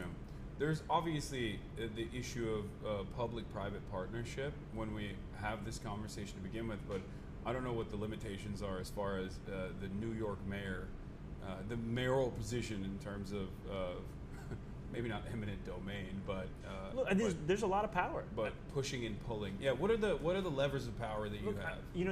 Even now under Eric Adams, the city has the authority to take over a building that is owned by a landlord who's been operating in violation to city code.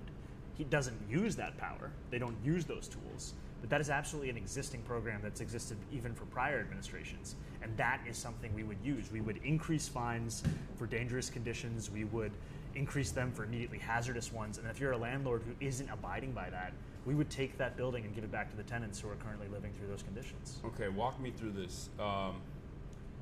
I call my landlord. I'm like, the microwave is not working. Landlord says, I'll fix it. Doesn't fix it for a month. Eminent domain. Yes or no? No, that's not how it works. Shit. Because first of all, most New Yorkers don't even have their landlord sell. Okay. A lot of New Yorkers live in buildings that are owned by LLCs. They have no idea who owns the building. Even better. I call up the apartment property manager and they don't fix it. Okay. I come in, I say, hey, this electric circuit is broken. Yeah. They come in and they just paint white over it. They say it's not a circuit anymore. That's just the wall. Eminent domain. Yes or no? No. Okay. But here's how it works. I'm gonna keep testing the waters. Here's how it works. Here's how it works.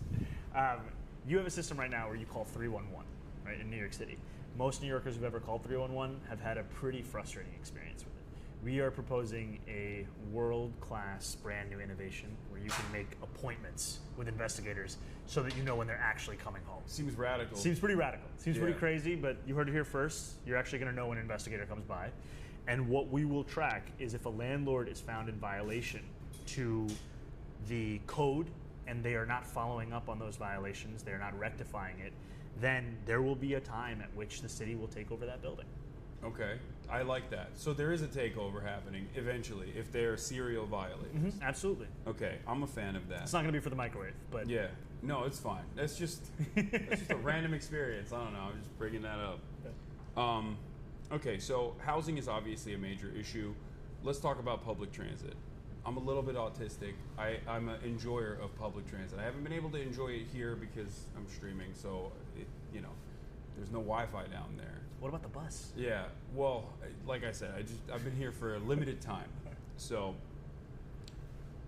what are your suggestions for improvement? Where are the areas of need for public transit in New York? I would say the areas are around affordability, reliability, accessibility. Those are some of the major areas, and generally the sense that How many more cops are we getting in the MTA? We are not getting more cops. I lied. I said I was a single issue voter. I'm a double issue voter. Look, I think what New Yorkers deserve is to be safe, and for too long we've had so-called leaders who've told them the same proposals they've been given year after year, only to end up with the same results. And for safety, we've put together a proposal to create a Department of Community Safety, the DCS, which would protect New Yorkers like never before, and it would do it in ways that we've already seen be proven successful. Things like dedicated outreach teams placed on 100 different subway stations, the ones that have the highest levels of mental health crises, homelessness. Are they going to play Candy Crush? They're not going to play Candy Crush. Okay, well, I feel like that's been working so far. It's been very effective. They are not going to be playing Candy Crush. Okay.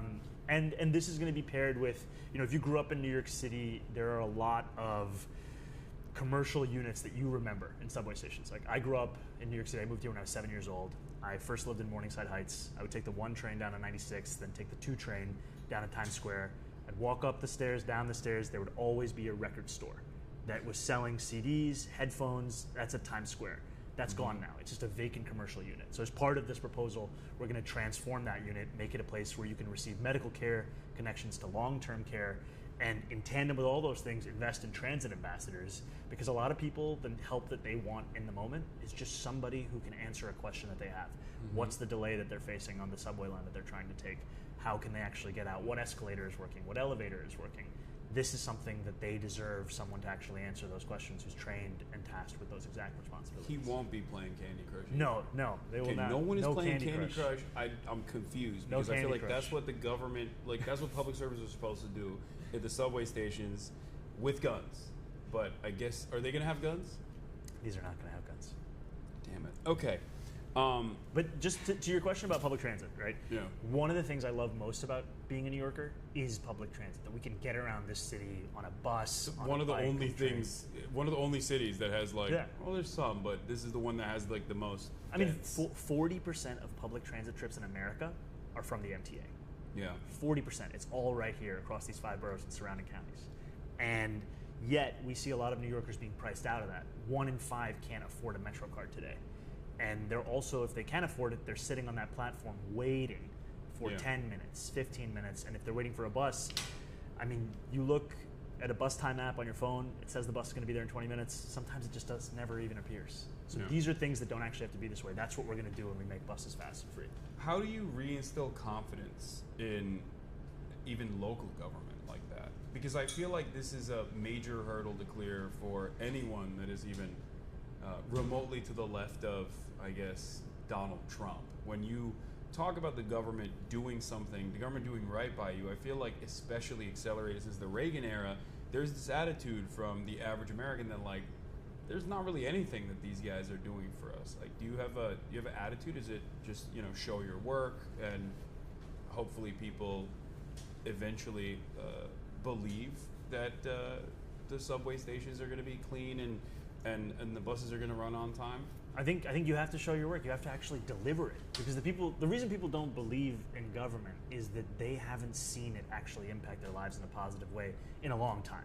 And there's one recent example we have in congestion pricing, which was a program that was said to, once implemented, would decrease congestion, would increase bus speeds, would reduce emissions, would raise money for the MTA. And just at the point at which it was about to be implemented, it was at a very low level of popularity, which is the same thing that happened with similar schemes in Stockholm and London. But once it came into effect, you had people who were previously in opposition starting to support it because they could actually experience those tangible benefits. Now, I think that kind of program still needs to be paired with more immediate investments in public transit service, and that's what I've been fighting for in Albany as a state legislator. So you don't want the bridge and tunnel crowd around these parts. That's what I'm getting. I'm kidding. Room for everybody. Yeah. Okay. One thing that I feel like you do differently than a lot of other politicians is you talk about the underlying reasons as to why crime persists. When you talk about homelessness, you understand that a big part of that is housing. As a matter of fact, the major role that it plays in accelerating homelessness. When talking about crime, your initiatives focus on also solving the underlying material inequalities where crime manifests. What are some of the initiatives that you want to take in that regard? In terms of like, you've suggested cooperative grocery stores, for example. Yeah, I mean, we are living in a city where so many New Yorkers are being priced out of produce. And it doesn't matter how much they earn, they feel this sticker shock when they go to the grocery store.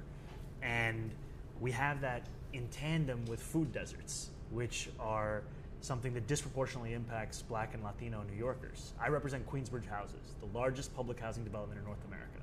And when I speak to my constituents at Queensbridge, I'm asked this question: why is it that there are 6 fast food restaurants in a 5-block radius, but the only place I can buy produce is clearly old and outdated and not the kind of food that is fit for my family to eat? And I don't have an answer to that. And this is now starting to answer that question, which is that if it can work in Kansas, if a feasibility study in Chicago found this to be doable, why in New York City are we allowing people to be priced out of bread and milk and eggs when we can actually guarantee cheaper prices, especially at a time when we're seeing these prices skyrocket even more thanks to Donald Trump's economic policies? Yeah. What about Twinkies? Are they going to still have Twinkies at the cooperative grocery stores? Yeah, thanks to you now, we can say there are going to be some Twinkies. I lied. I'm a triple issue voter. Not even a single issue. By the end of today, we got 10. Okay. 10 issues coming out. All right, so Twinkies in the cooperative grocery stores. How does that structure work? The Twinkies in the cooperative? No. Just, it's like, sometimes brother. I'm joking, sometimes I'm being serious. How does the cooperative grocery structure work? So what those of you at home that may not be familiar. So the idea of a municipal-owned grocery store, our proposal is a pilot of 1 in each borough that would be city-run, that would guarantee cheaper groceries in a few ways. The first is that it would not have to pay rent or property taxes as a city-owned institution, pass those savings directly on to the customer. The second is that it would not be mandated to have to make a profit in these moments. We've seen that in Kansas it is profitable, but also there are times where you will see the avian flu is jacking up the cost of eggs to a level that New Yorkers can't even afford. It is possible for us to absorb some of those costs to ensure that people can actually buy the eggs that they need. And additionally, we would purchase at wholesale prices and then pass that on to New Yorkers. Now, this is a pilot program that would cost $60 million, which sounds like a substantial amount of money. Maybe not for New York. Not for New York City. Yeah. I would compare it to the more than 100. It's like one New York Police Department submarine. You know, it's the submarine upkeep. For 1 year, just you're not using the sub. Allegedly. Is that alleged? I thought they had one. I'm leaving that to you. That's your number 4 policy platform. Okay. I want to see the submarine. Yeah. That's my 4th policy. But right now we're already set to spend $140 million subsidizing corporate grocery stores. It's a program in the city called City Fresh. They don't guarantee cheaper prices. They don't guarantee a unionized workforce. They are not required to accept SNAP or WIC, and they've been shown no impact on actual pricing. They don't even have SNAP? They don't have to accept it. They don't have to accept it? That's and crazy. So we would spend less than half of that money on guaranteeing the whole kinds of needs that New Yorkers have that are currently not being met by this program. And there would be workers at these locations as well? A unionized workforce. So unionized workforce? Yeah. And this would be a pilot program to start with 1 in each borough. And what we're already hearing from New Yorkers is that they can't wait for this because, as we've seen in a poll, it is a majority of New Yorkers who want this, and I think even a majority of Republicans. Yeah, I saw the Data for Progress poll that you recently posted. It said, what was it, 60% of Republicans, I think, even, or a majority of Republicans were on board with it. Seems like a good idea. Okay. What are some of the other problems in terms of because like New Yorkers, from what I understand, and I was talking to Chi earlier about this, they are, I guess, more moderate in some senses than what the rest of the country would perceive them as. And there are concerns about safety in general in New York. Now, some of that is because of the hyper focus of the media places on crime, and it makes people think like apps like Nextdoor and the constant crime is happening all around us does have a tendency to cause people to hyper fixate on it. But beyond that, there are issues of crime in this city as well, and obviously outside of safety in public transit or outside of offering food at a subsidized or cheaper cost, more affordable food, and housing issues, what are some of the other areas where you can tackle crime and explain to New Yorkers that you have their back in terms of safety? Yeah, this is absolutely a major priority for New Yorkers. And what our Department of Community Safety would do is not only tackle the mental health crisis, but also hate violence, gun violence epidemic, victim services, and ensure that we are also taking on homelessness. And the thing that's so exciting about this is some of this is built off of programs that have been successful elsewhere in the country, places like Denver, Eugene, Olympia. Some of it's also based on what's been successful in New York City. I mean, gun violence, when you treat it as a public health epidemic. Stop and frisk. Right? We're bringing it back. No, we're not bringing it back. Eric Adams brought it back. No. I misunderstood. We are not bringing back stop and frisk, to be very clear. What we are going to scale up are programs that have been shown to be effective at reducing gun violence. These are programs that exist in a number of precincts across New York City, but for some reason they've not been expanded to all of them. Another example I would give you, right? It's a cure violence approach. This is an approach that invests in gun violence interrupters, people who are actually located within the communities that have been racked with gun violence and who understand that it's not as simple as just putting another police officer on the corner to deal with this kind of an issue, when in fact it's more effectively responded to through these kinds of means. But we have more than 70 police precincts in New York City. These programs are only instituted at less than 30 of them. Mm-hmm. This is something that every New Yorker should benefit from. And it's good for the cops. They can just sit around and play Candy Crush in their cop cars this time. No. As opposed to the police stopping and frisking random people. The police's responsibility will be major categories of crime. And that is a place where I've also heard from New Yorkers who are saying they're not feeling safe, that they're also troubled by the fact that there are very low clearance rates in a lot of these major categories. And that's where the focus should be while investing in proven strategies that can actually take on these root causes. Under the ZOHRAN leadership, the New York City police departments, when there's a crime happening, they have to respond and they actually have to improve their clearance rates, what you're saying. So let's say, I don't know, my car got stolen. Mm-hmm. I call the cops, they don't pick up the phone. I call again, they pick up the phone, and I tell them my car is stolen. They're like, all right, file some paperwork. What the fuck do you want me to do about it? Then they don't actually even seek it out. I find the car myself personally, and then I retrieve it. Under your leadership, that's not happening. They're actually gonna, solve crimes. Yeah, under my leadership, whatever they do, I don't know what they do. Like right now, I'll give you an example right now. You have the NYPD receiving more than 200 mental health calls in a day. We know that the NYPD are not the best responders to these crises, whether in the fact that not in the way that they've been trained, and also when you hear from NYPD officers, this is not an interest that they have as to fulfilling. I sat down with a family of a New Yorker named Win Rosario, who is a Bangladeshi New Yorker who called 911 because he was experiencing a mental health crisis. And police officers came to his house who had been trained to deal with mental health crises and killed him within 3 minutes. That's the current system that we have. It is one that is not serving any New Yorker. And under my administration, we would have actually proven strategies in dealing with the crises that are affecting so many New Yorkers' lives and having the police play a critical role in major categories of crimes, not in the ones that they've been tasked with. Okay. So fare hoppers, we're not beating them up? No. That seems like an important role and I think, for the New York Police you know, Department. when we talk about fare evasion, the MTA did its own blue ribbon panel study that found the greatest correlation between a level of fare evasion in a neighborhood is the level of poverty in that neighborhood. That's shocking.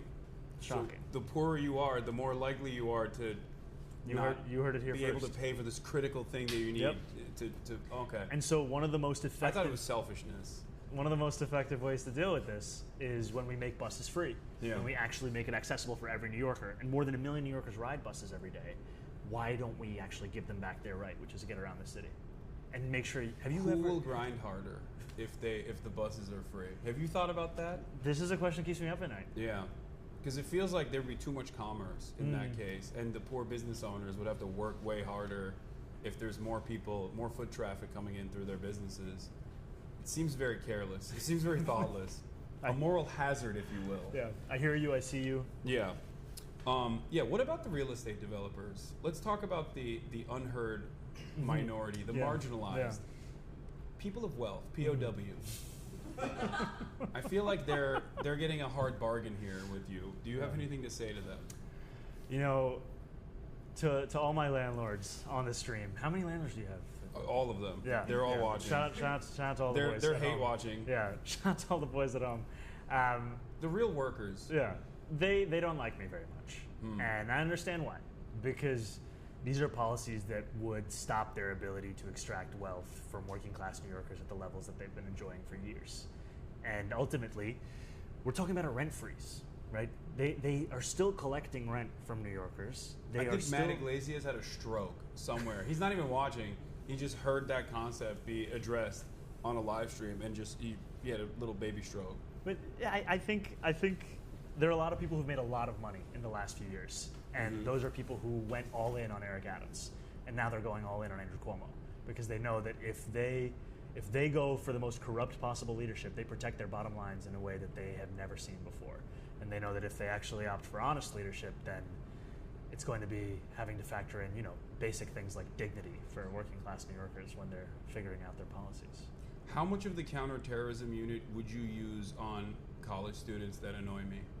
Personally. I would not be. And I was proud to be the first mayoral candidate, and I think the only one. Like not even a little bit? Not even a little bit. What if they hurt my feelings? I'm sorry. What if they hurt an apartheid state's feelings? Like a hypothetical one. Look, this is the job of a New York City mayor is to keep New Yorkers safe. Is to use counterterrorism unit against Columbia students? No, it's to keep New Yorkers safe. And that's why I said I would not have sent the NYPD onto Columbia's campus or CUNY's campus, because so much of the justification for it was around safety.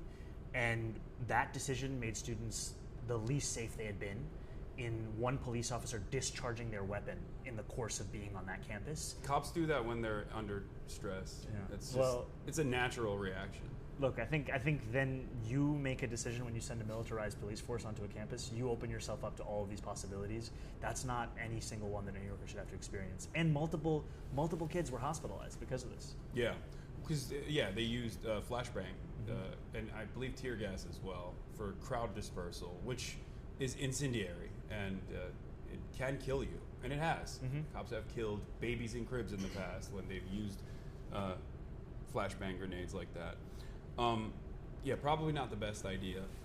Okay, you would have, you'd be in command of one of the largest standing militaries on the planet. What kind of parades would they do on the streets of New York? That is the lowest priority. Okay. Is figuring out the parade schedule. You're not giving me anything. I know. I'm sorry, Javier. Like not even a little bit. I can't know. What parades do you want? Put the submarine on a truck and then parade it along. If that were to happen, would you take the bus with me? Yes, 100%. And this way, cops would get to walk a little bit, and that's probably the first time they will ever do any physical activity, and therefore they can be more in shape. I think the focus will be on keeping New Yorkers safe, and I don't think parades really have to be up there with that. So you don't like parades? Gay Pride Parade. Support. That's almost. I almost got you. Support. I'm trying to get a gotcha out of you. Not gonna work on me. Okay, so the Gay Pride Parades you're on board with, but no cop parade. No, They're pretty gay. What about gay cops? They can do a parade?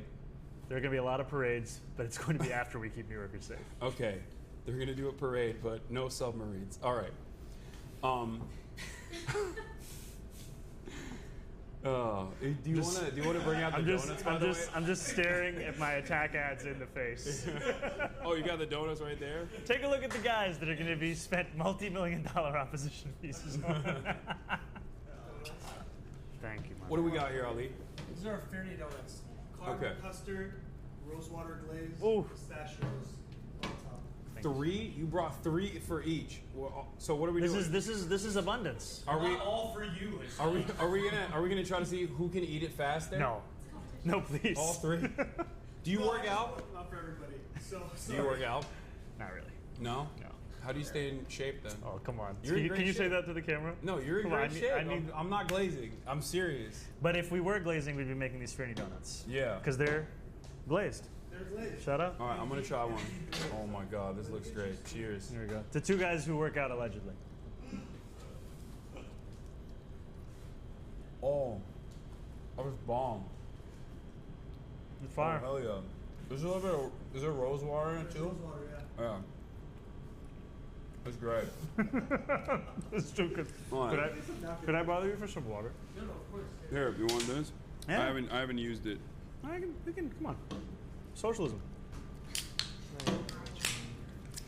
That's a scary word. Socialism? Yeah. So you're a socialist? What does that Democratic socialist, baby. What does that mean? First of all, I'm a member of New York City DSA. If that interests you, socialist.nyc/join.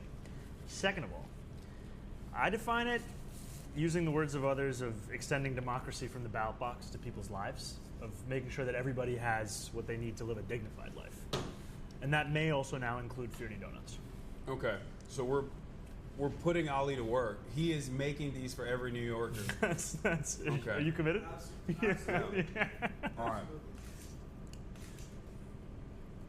Why do you think it's such a scary word? Is it a scary word in New York? Yeah. Look, I mean, I'm a Muslim democratic socialist. I'm used to really bad PR and people being very scared. Oh, I know. Yeah. I know about that a little bit. I think it's scary because people have been taught to fear the word, the idea, and also generally the notion that people deserve dignity, that they don't have to earn it every single day. Because to believe that would call into question how we're forced to spend much of our lives, which is on a hamster wheel fighting for the most basic necessities. Yeah. Meritocracy. Obviously real. Mm-hmm. Elon Musk worked the hardest and the smartest. Mm-hmm. Why do you hate the successful, wealthy people like Elon Musk, who clearly have worked very hard? You know, first to earn $300 billion. If we want to credit Elon Musk, we got to also credit some of his greatest assistants in the game. Andrew Cuomo being one of them, who gave Elon Musk about $1 billion in a public subsidy for Tesla many years ago, before Donald Trump even got on the Elon Musk train. And I think that's what's so frustrating about so many of these figures is they masquerade as being. What did he do with $1 billion of subsidy? We're still trying to figure it out. Wait, so what is this was a subsidy plan to allegedly create jobs, especially in Buffalo, and this was what passed for climate policy under Andrew Cuomo. Did Elon Musk create jobs in Buffalo? Not at the level that was promised. Okay. And that's a pretty standard Elon Musk story. Seems like a pretty standard Andrew Cuomo story as well. Who else? Okay, don't dab me up. No, sorry, my bad. That's an interesting idea. I'm an impartial person, I'm really and I'm doing contentious adversarial journalism. Can you back off? Can you back off with that question? Yeah. I'm gonna. Okay, so. No doubts. Andrew Cuomo, not a good guy. Why do you have a problem with Italians? No, I love Italians. Be honest. I think that Indians are the Italians of Asia. I don't even know what that means, but okay. Do you not feel that? I don't know where to go with that one, so I'm just okay. Yes. Okay. All right. I agree. I've always said that. Indians are the Italians of Asia. And Italians are the Indians of Europe. Okay. I don't think there's another way I can go with it, but I think those are the two flips. What about Turkish people? I love them. What are they? What ethnicity can we compare them to? I'm gonna just leave it here. This is the most Eric Adams quoted thing you've ever said, by the way. Italians are the Indians of Europe is the most Eric Adams statement. What is act like a mayor if you want to be a mayor. What is New York City the city that that reminds you of other cities? I think how many cities did he do that with? I think every single one. He hit it like 100 different ones. Yeah. He hit Islamabad, Zagreb. Yeah. He ran out of cities. Eric Adams does not live in the city, from what I understand. Yeah, I feel pretty confident he lived in New Jersey for his run for the mayor. Yuck. Yeah. I mean, seriously. I live there too. It's awful. You live in New Jersey? No, I lived in New Jersey. I went to bro, you should run for mayor in New York City. Yeah, it was there's only one Muslim socialist running for New York mayor. There's not enough space for both of us. There's room. There's not enough room for both of us. Abundance mindset. Yeah. Okay, so you keep bringing up abundance mindset. What do you think about the abundance mindset? Well, you keep bringing it up. I did this to myself. Yeah. Why did I keep saying this?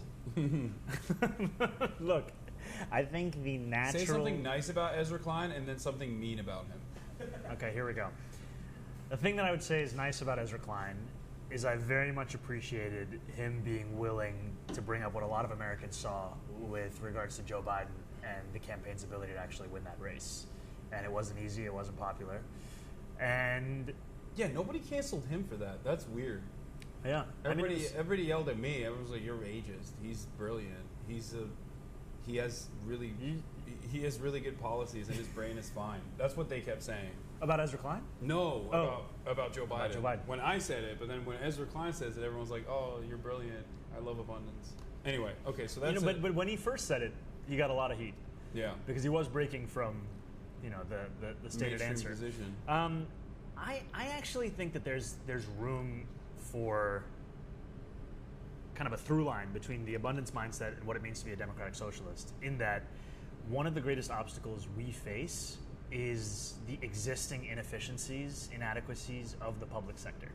And if we want to get people to trust in the public sector, we have to deliver outcomes that they haven't seen. I mean, if you think about the subway, which we love, Andrew Cuomo built the most expensive subway mile in the world. And he did it by spending more money on consultants than construction. Yeah, swag is how I was going to find it. Yeah. But I mean, this is also an issue where we've taken away public sector capacity to the extent where we're unable to build anything. And we're relying on McKinsey to tell us how to even build a trash can. And what that has left us with is these projects. What will Pete Buttigieg do if you don't rely on McKinsey and consulting firms like that? I think the next Pete Buttigieg is working right now, and you're hurting his feelings. I think that what we need to do is make sure that capacity is internal. And that's the capacity that we have lost, whether it's building bike lanes or bus lanes, whether it's building the subways. And that's something we need to bring back. And that's something that really is a choice between Andrew Cuomo taking us back to those days of consulting or building a future we can build it ourselves. Okay, suggestion. Hit it. No more buses. We only have those horse carts because they're very cool. There's going to be a lot of poop, unfortunately. What do you think? Horse carts, no more cars at all, just horse carts. I'm going to go on a strong no on this one. We're going to diverge. But horses are very cool. They're like big dogs. Shout out to my big dogs. Yeah. Inside every one of you is a big dog. A big dog and horse. Maybe a horse. Yeah. And 2 wolves. That's how I feel. Yeah. Which one? Horse. Big horse. Yeah. And a wolf. Okay. Woo. Okay, so I don't know if you guys have sound effects. None of the no horses, no horse race. All right. What about the bike guys? A lot of them are Turkish. This would be huge for the Turkish economy in New York. They do. It's like it seems like it's just 3 professions if you're Turkish in New York or just universally is barbershop. Awesome. Kebab. Yeah, kebab.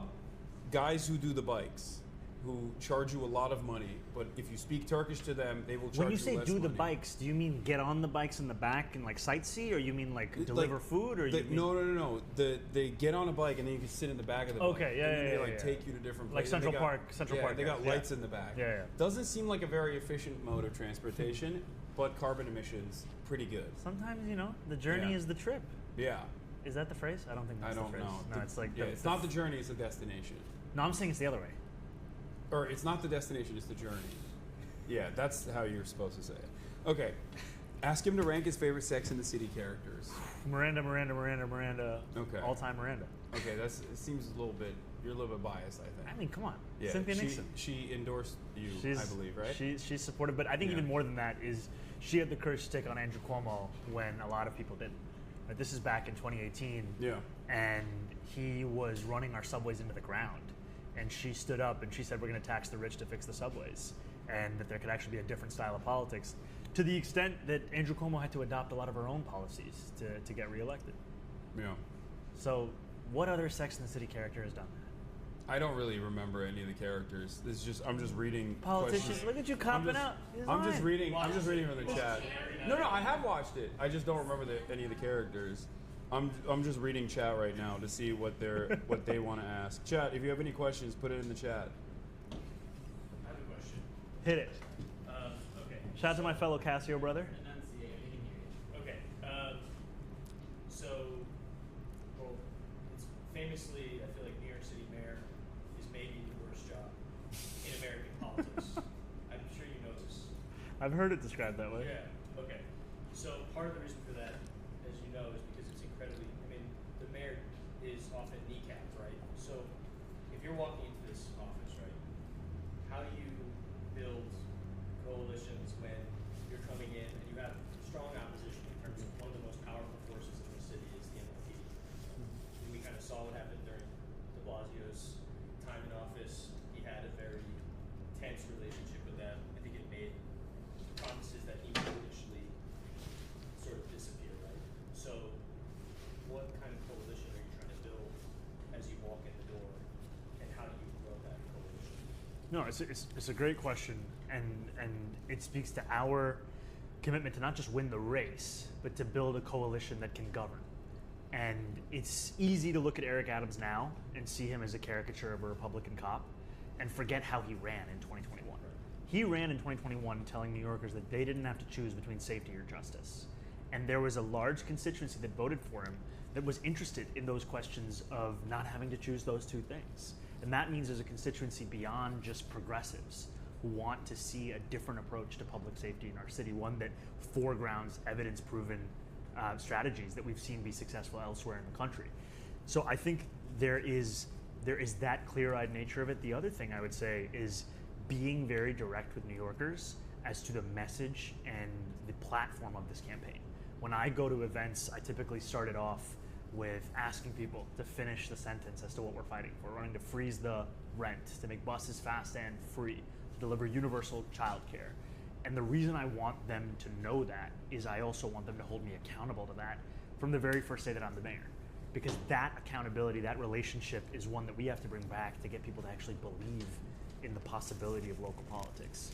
And I think there's also something else, which is, it's not quite in your question, but I've also just heard it a bunch in a similar vein, is this notion, especially for us on the left, that if we don't run for executive positions, then we're not responsible for what happens.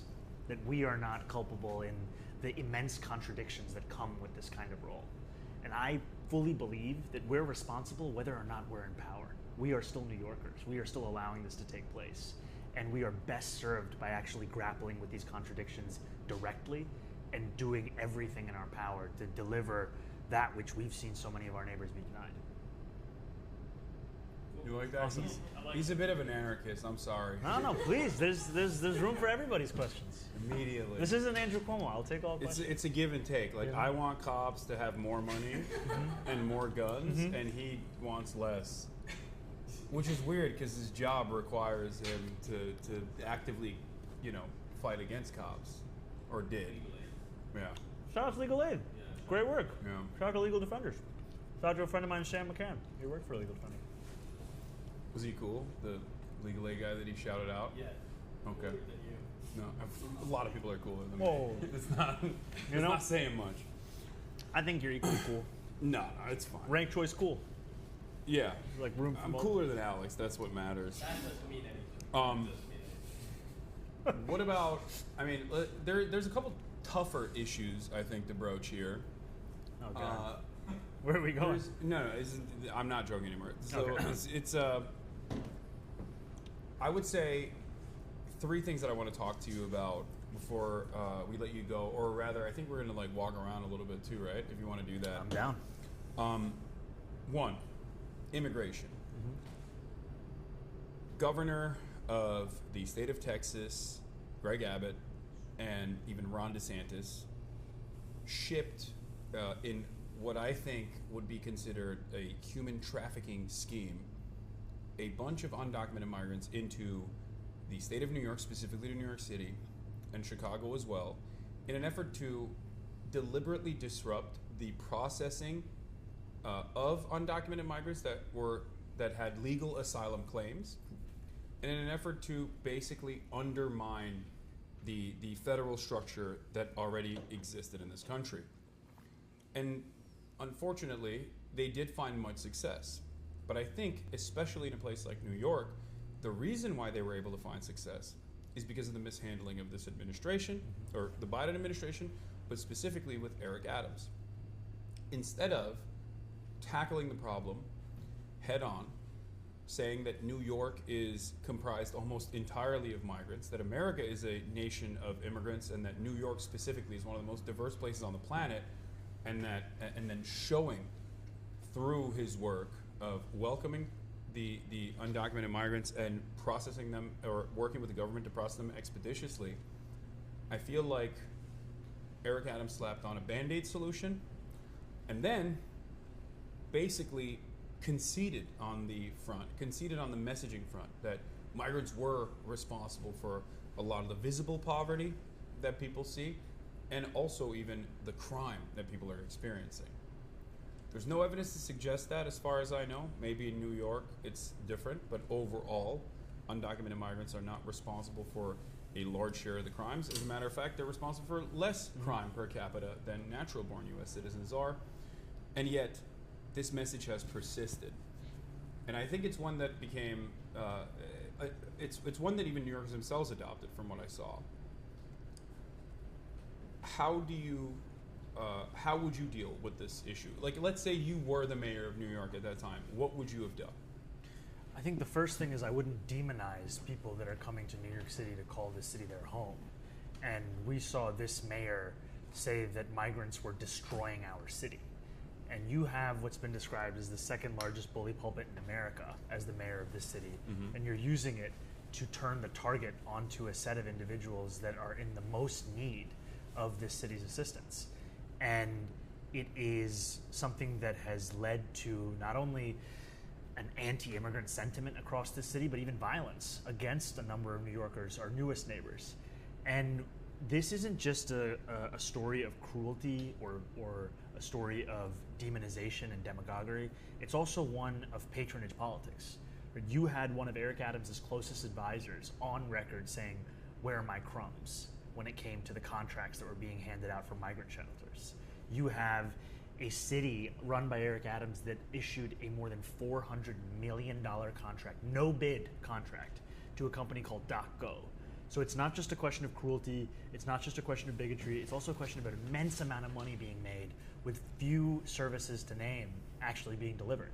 And in the critiques that had to be made of how the Biden administration was responding to New York City's needs, Eric Adams was on his way to DC to make the case and then turned back because his major fundraiser of his campaign was having her house raided by the feds. So you cannot have an effective leader who is not actually focused on delivering on these kinds of issues when their number one priority is keeping themselves and their close associates out of jail. In terms of hardline policies, though, like what are some of the things that you saw that Eric Adams did that you thought were bad, and what would you have done differently? All right, so let me rattle off a few. The first is the 30 and 60-day shelter limits that he put in place, forcing them to be evicted out of shelters that were providing them with that. And my office actually worked with more than 1,000 asylum seekers over the last year, partnering with a local organization called Medica, where we would assist asylum seekers with applying for city services like a reduced fare Metro card or a New York City ID. And what we found is that we would see our own clients sleeping on subway platforms who had previously been sleeping on in shelters. It did nothing for addressing any of the stated reasons, but what it was is just cruel. The second thing is we have a sanctuary city policy in New York City when it comes to immigration. We have a policy that we should be proud of, one that has survived under decades of bipartisan leadership of this city that Eric Adams has now chosen to demonize. And the city's policy is that it will not allow ICE agents into city schools, hospitals, properties, even properties of city contractors, unless they provide a judicial warrant signed by a judge. Now, I serve on the city's committee in the assembly in Albany, and I get 3 minutes every year to question the mayor. I asked him, would you follow this policy? Will you clarify for New Yorkers that this is the law? He refused to answer it. So what I would also do is establish 100% compliance with that law and establish an oversight commission to ensure that that compliance is being followed even by city contractors. Because the absence of it. What if you were being blackmailed by the administration because you did a pay-for-play scheme with a foreign government where in order for cheap travel or greatly discounted travel to Turkey, you ended up offering a bunch of amenities, and then you got investigated by the federal government, but then the federal government exchanged hands, and the new government decided, we are going to bring ICE into all of these facilities, into your schools, into Rikers, and you said, oh, great, if you drop my case, I will play ball with you. What about in a situation like that? That's not totally hypothetical. Totally hypothetical. Not sure who you're speaking about, but that would never actually happen to me. And I think that's another concern that we also have with Andrew Cuomo is, there are issues hanging over his head that New Yorkers have a right to be concerned about as to whether it'll impact the way in which he governs this city. And what's so... No female security detail. I mean, it's honestly, it's also just so infuriating to be in the Democratic Party and position ourselves as being in stark contrast to the sexual harassment and assault that we have seen endemic in so many Republican leaders, and then offer a contrast with Andrew Cuomo, someone who's been credibly accused by more than 10 women of sexual harassment, and to say that this is just the way politics is going to be, then you obviously end up with the way that people feel a sense of despair. Yeah, Democrats do definitely have a hypocrisy problem. Well, for two reasons. One, because they do sometimes care about at least being called a hypocrite, whereas Republicans do not. They are unblackmailable in that regard. But also, on top of that, they do sometimes follow through on addressing some of these issues, but then whenever push comes to shove and they feel like there's a powerful person that's about to get into a role, they quickly forget about their past sexual misconduct allegations. But there's more to Andrew Cuomo. Since you're no longer just running against Eric Adams, but also now running against Andrew Cuomo as well, let me ask you this. If given the opportunity, how much Medicaid would you cut from underserved and impoverished state hospital programs, specifically to kill the working poor? Because that's what Andrew Cuomo did, so I'm just trying to figure out, because I feel like that's a qualification to run for Seemingly the qualification is a complete disregard for working people. What if COVID strikes, and then in that process you already underfunded the medical system of New York, and then people, like a lot of old people die in the process? In this scenario, is this person also getting a $5 million book deal to write about leadership in that crisis while sending 50,000 people to their death? Yeah. In nursing homes? That's you got it. I feel like I know this guy. No, I'm saying like you understand the role. You understand the role that you need to take. This is what's passed for leadership. Okay. In our state, in our city. Okay, here's a campaign ad. Andrew Cuomo killed your grandparents. No? I think for a lot of New Yorkers it's true. I mean, but maybe, okay, we can workshop that one. All right. Boomer side, Andrew Cuomo. He did that. Okay, never mind. He did do that though. I'm saying that. He's not saying that. It's fine. That's a sneeze to make sure that it was his remarks. That was just my remarks. Criminal justice reform. Rikers is exploding in capacity. Horrifying situation. there's a lot that could be done there. What would you do? I would actually try and follow the law, which is a stark contrast from Eric Adams. We have a law to close Rikers Island by 2027, and Eric Adams has made it functionally impossible to follow that because of how little he has done over the last few years, except for actually increasing the population of incarcerated New Yorkers. We've had a number of New Yorkers lose their life on Rikers just in these past few weeks. And the last time I visited Rikers, a colleague of mine had an incarcerated New Yorker try to take their own life in front of them. That's the level of despair that we're talking about. And what we would do from the very first day is pursue every single alternative that we have to incarceration to ensure that we're actually keeping New Yorkers safe. Because this is, it's a stain on our city. It's a stain on our country. And it's something that we have been all too willing to allow to continue when we know that it's not just the law, it's also a moral imperative. And, you know, fiscally, if we're talking about the fiscal cost, it costs New York City more than $500,000 a year to incarcerate someone on Rikers. And to put someone in a year of supportive housing, it's about $50,000 a year. Right? There is no put him in a incentive. penthouse for that kind of price. That's an incredible amount of money. I feel like I wouldn't do any crimes if I was in a penthouse. You had $500,000. It's a lot of money. Give me the $500,000, I'm not doing crimes. How about we do that? Give criminals $500,000. Is that a good policy? I'm gonna wait for you to run for mayor to propose that. Yeah.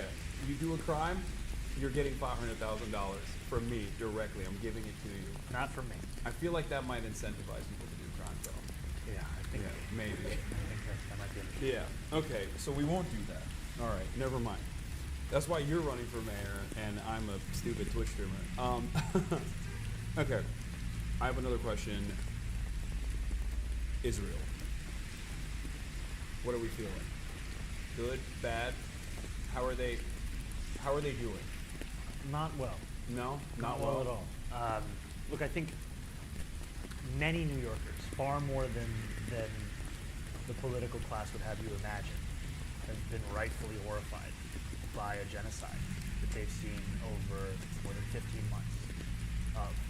And I've long stood up for universal human rights and extending them to Palestinians because I think that any politics worth its salt has to be one that is universal, that doesn't draw an exception. And in this country, we've drawn exceptions for far too long, especially when it comes to the application of it to Palestinians. You're getting dangerously into anti-Semitism territory talking about human rights. I think according to Andrew Cuomo, because for him, when you stand up for human rights, you are labeled as an anti-Semite. And what it does... Well, he did, from what I understand, try to be the legal counsel for Benjamin Netanyahu. So he's really busy. I don't know why he's running for mayor. He should just do that instead. He should just defend war criminals. Yeah. That's what he should do. And I think that what's so frustrating about this is he's taking a real crisis of anti-Semitism in our city and he's weaponizing it purely for personal gain. And that's what he's done. Time and time again, he puts himself before anything. And in the process tries to mischaracterize any New Yorker standing up to say that every single person deserves freedom and justice and safety. I feel like maybe I'm wrong on this, but New Yorkers, as well as every American, values free speech and due process a lot more than the feelings of people that are falsely conflating an entire religion with an apartheid ethno-state that is doing a genocide. That's just me. I don't know. I feel like maybe I'm off base with this. But it does feel like that to me. I mean, I think... Sorry. Yeah, no, go ahead. The First Amendment is the bedrock of this country. And we have New Yorkers who have been dragged from their apartment building lobby from the hands of their 8-month pregnant wife and disappeared to an ICE detention facility in Louisiana. And his name is Mahmoud Khalil. And he has not been charged with a crime. And yet it took Andrew Cuomo 72 hours to issue any statement. And when he did issue a statement, it was so confusing to know as to whether or not he actually wanted Mahmoud to be released. And then 24 hours later, he actually walked that statement back. And this shouldn't be difficult for anyone to say, which is that you should not be imprisoned for political speech, no matter what that political speech is. And that if you have a government imprisoning people for no apparent crime, and that is still beyond your own reproach, then how can you be trusted to stand up for the city against Donald Trump? Yeah, I'm trying to find his statement here. Yeah, One thing I will please read it out. When yeah, you do. one thing I will say is, well, Trump seems to like Andrew Cuomo a lot. And his own words. That's what he said. So and I the understand reason. it because he might see a lot of himself in Cuomo's record. Yeah. It seems like he wants to really play ball with Andrew Cuomo. I don't know if New Yorkers would be down with that, but I don't think so. yeah. Okay, this article's not showing what it is, but okay, never mind. I'm gonna give up on this. Oh, Adams and Cuomo dodge questions. Adams, for his part, provided a more muted response. If he has a gun, he needs to go, the mayor said in his conference by getting firearms off the street. Yeah. There's been no evidence. Wait, he said, he's such a fucking cop, dude. He hypothesized, he fantasized about Mahmoud Khalil having a gun? Yeah. Have you ever seen Eric Adams' video about how to search your child's belongings? I have seen that video. He used to look a lot more jacked back then. I don't know You what don't think he looks happened. jacked now? No, I think it's I have many critiques. I don't think it's it's the fake vegan lifestyle. He's not a real vegan. Are you vegan? No, not at all. No, but he says he is, and then eats meat. Shout out to Jabari Bridgeport, true vegan. Yeah. Okay, I can't find it. Never mind. All right. That's what Andrew Cuomo wants. Yeah. But we'll get that, and also, you know, he did come out with a bang when he launched his mayoral campaign. Finally, one of the first events that he put together was a Women for Cuomo campaign. That was cool. And then also duping a bunch of unions, or at least union leadership that was sympathetic to him, into bringing their rank and file to a Unions for Cuomo campaign. And apparently the rank and file didn't even know that they were going to a Cuomo campaign. Yeah, I read some of those quotes where Yeah. the guy said, "I just told to get on the bus. I didn't know where I was going." Yeah. I mean, that's what so much of his campaign is. It's mythology. That when it's actually pressed and questioned, you realize it starts to fall apart.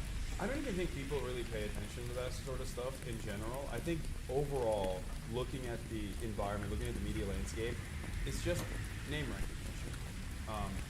Good or bad, I think name recognition is both harming Andrew Cuomo, but also helping Andrew Cuomo with a lot of people that simply don't know what he's about or how he would be mayor.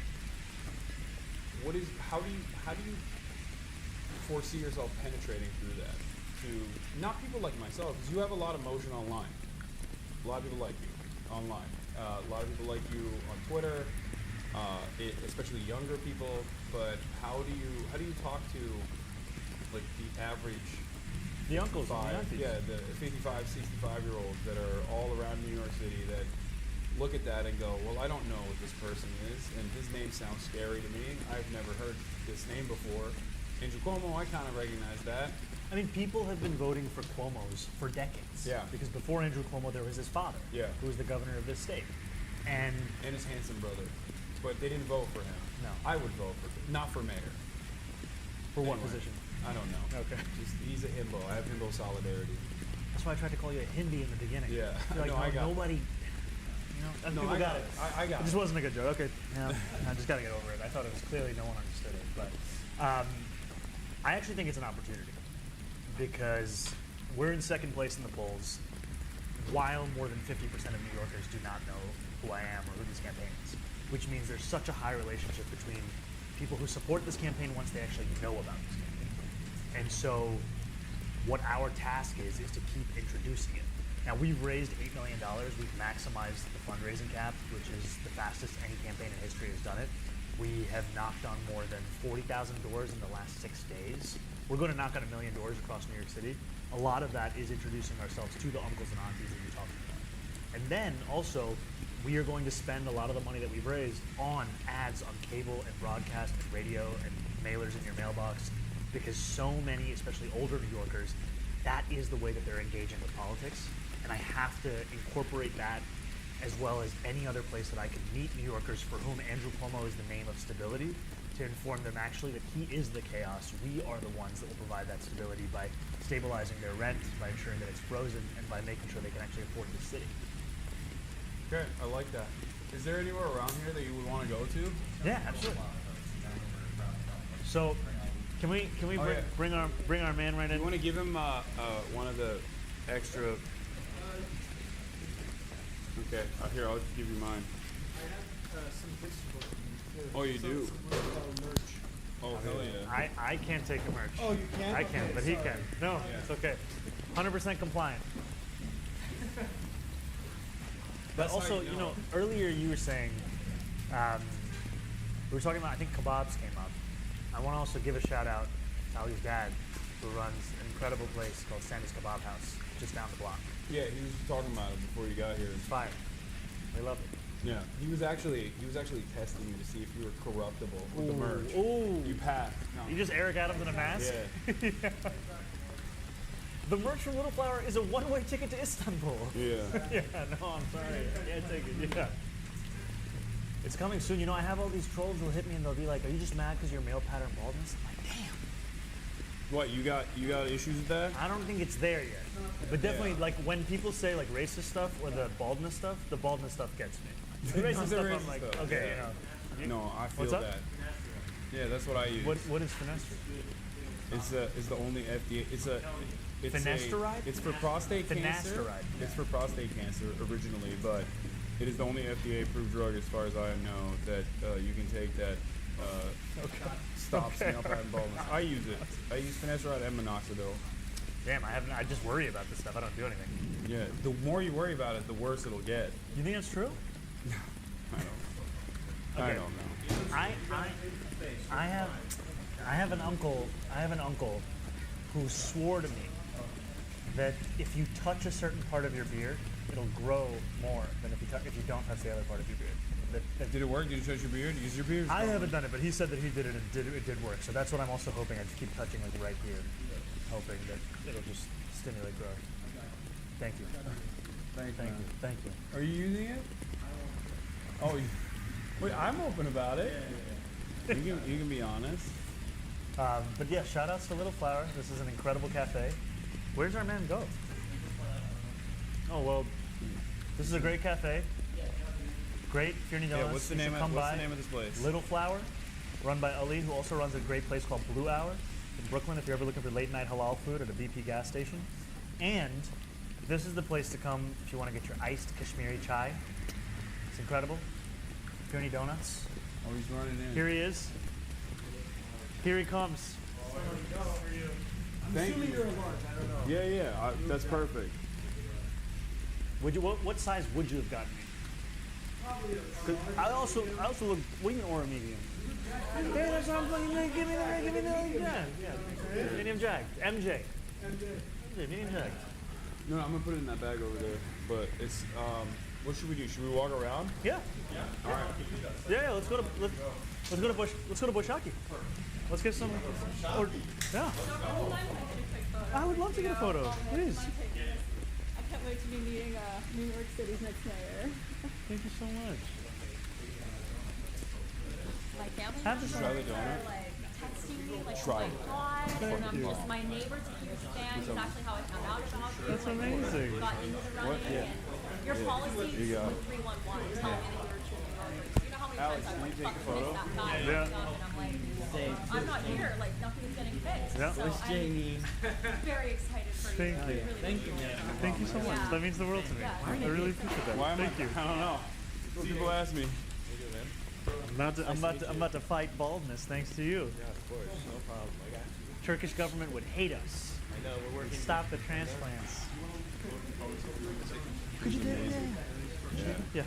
I would normally down all of them, but I'm on camera. It's embarrassing. Please. I wanted to vote for you, and then I found out I really knew you.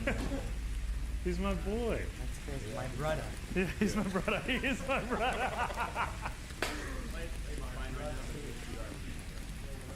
Okay.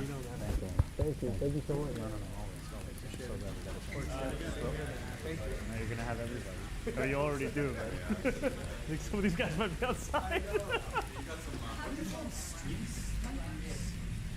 Stream snipe? We're streaming throughout. They don't stop. We're streaming. We're live right now. Yeah, we never stop.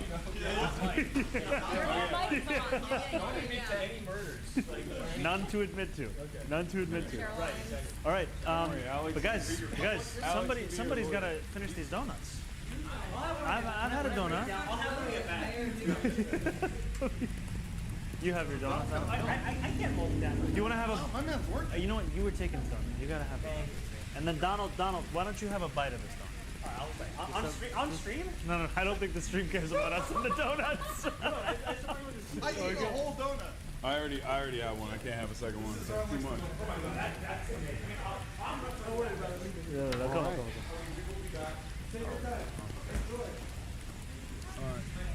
What's up, guys? What's up? Give them my best. Sure. Oh, you want to take photos of them? Okay. Okay. Go ahead. Yeah, it's fine. Not that many. All right.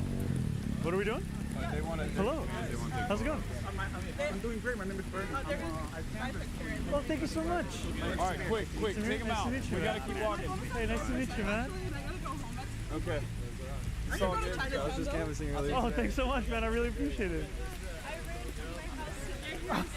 It's so nice to meet you. I'm such a big fan. Thank you so much. I love everything you do, everything you stand Thank you. for. Oh my God. This is so nice. What's your name? Mystery. So lovely to meet you. So nice. Would you like to take a photo? Let's take a photo. Let's take a photo. Okay, yeah. Yeah. Kirby. Oh my God. That's sick. It's so nice to meet you, Mystery. Where do you want me to sign? Thank you. Thank you. What's going on, my man? I've been canvassing. I've been petitioning for you. I really believe in your cause, man. And Thank you, my man.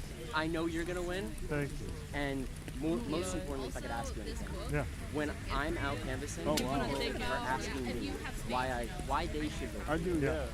I always meaning say, style. first and foremost, do you use the bus? Yeah. And then I go to that point. Yeah. Do you live in a rent-stabilized building? Yeah. And then I go to that so point. much. You guys want to take a photo?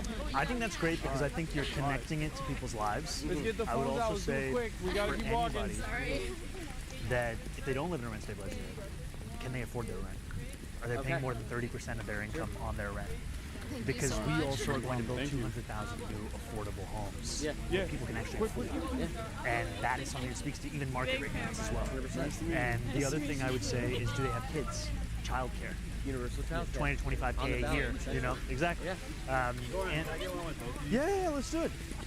Let's do it. But yeah, I think you're doing great with that. Thank you for coming through, man. If I could jump in after that. Yeah, but you just let me know. Your timing, I'm easy. Thank you so much. That's Yeah. That's really great meeting you. Great to meet you. Great to meet you. Yeah, no, all good. Really nice to meet you, man. Nice to meet you, man. You got the hat and everything. Oh, I've been out here. And if I could just say, it's wonderful meeting you guys. Thank you so much, man. Thank you. I appreciate it. You're so welcome. Call me a token. Come on here. Whatever you want. Okay, let's do it. Yeah. Not believing in the genocide. Essentially calling me a token. It's okay, the phone has to stay Yeah, absolutely. I can't. I'm seeing a hero. Thank you. It's low-key nicer than Manhattan. I'm not even lying. Thank you so much. You're so welcome. All right. Thank you, guys. Thank you for your work. You're so welcome. What's your name? To have you as your mayor. I was missing out. I work for graphic. Okay, lovely to Social meet you. media disinformation detection. Okay, lovely to meet you, Michelle. Thank you so much. Yeah, real pleasure. How's it going? Nice to meet you, brother. Thank you so much. Following you on Instagram. Thank you, brother. Keep doing whatever you do. Thank you. Thank you. He said my head's bigger than he thought. Thank you, my brother. Oh, there we go. So nice to meet you. Nice to meet you. Nice to meet you. Can I have a... Yes, you can have a selfie. Absolutely, you can have a selfie. Okay, you want to take a photo? Yeah. All right, let's do it. No, get it out. Thank you. Thank you. I'm gonna send it to my cousin, make Thank him you. jealous. Thank you. Make him jealous. Make him jealous. Thank you. Thank you. Hi. Hi. Canvas for you for a Oh while. my God. Just haven't had Yeah. time over the weekend. Yeah. I was wondering if you could also sign. She sold this. Yeah, I sold this. I work in the garment district, like in fashion. Should I put this on? I accidentally gave her the book. There you go. You're so welcome. What are your names? Oh yeah. Anna, nice to meet you. My name is Geraldine. Nice to meet you. Do you want to take a picture with me? Yes, absolutely. I'll take this one quick photo and then I'll take this photo. Give it to him. Yeah, oh yeah, sorry. I got it. All right. If you guys, We're gonna keep getting piled on. We're gonna move. We're gonna roll right now. We got one last photo over here, and then we're out. All right. Come here and take a selfie together. Yeah.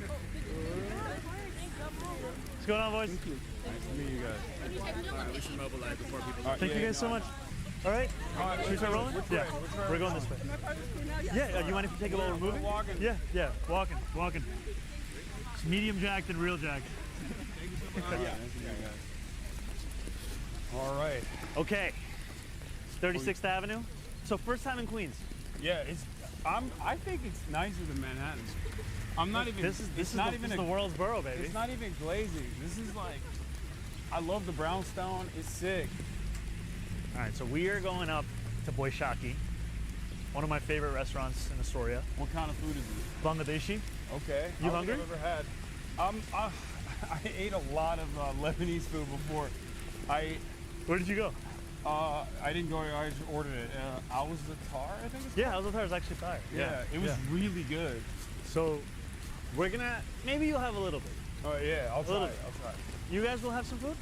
I'll eat it. Yeah. All right, great. So we're gonna go to Boishaki, then we're gonna work our way up Steinway. We're gonna show you Astoria. Okay, hell yeah.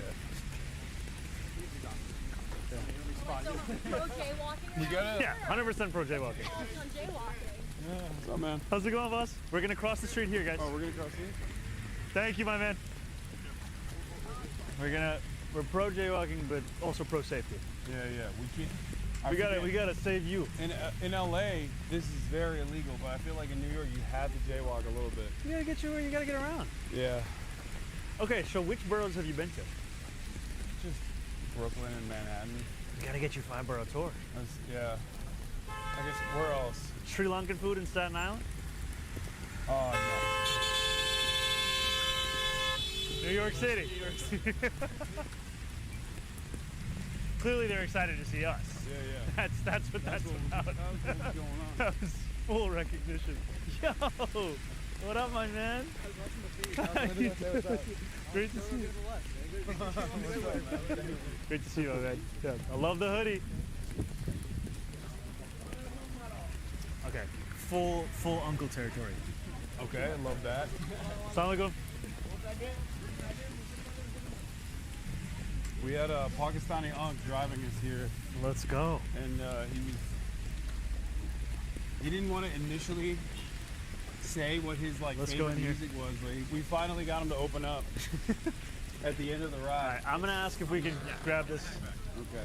Assalamualaikum. Yeah. Well. Assalamualaikum, brother. There's a video team. They're filming. Is it okay if they come in here? No. Yeah? In the corner? Okay. This side? Do you guys need Wi-Fi to keep streaming? No? So we can go downstairs as well? Okay, yeah. Should be fine. We'll try it. Okay, let's try it. Oh my god. We'll go downstairs. Okay, perfect. Ooh. And I'll come up and order. Ooh. Sorry, brother. What's up? Assalamualaikum, brother. Oh. So we can sit here. Okay. This is sick. Yeah. However you guys want to do. Yeah. Okay. I will grab us some food. Who's hungry? Yeah? I'll have a little bit. I'm not very hungry, but I'll have a little bit. Yeah, okay. Also, remember, your mic is on. Yes. Yes. Should I leave it with you? It's fine.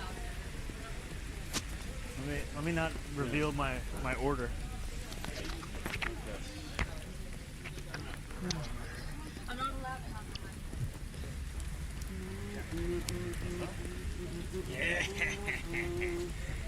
Oh Bring me pictures of Spider-Man. Wait, that's J. Jonah. That's not the Green Goblin. Well, also, you put it wrong way. Okay, shut up.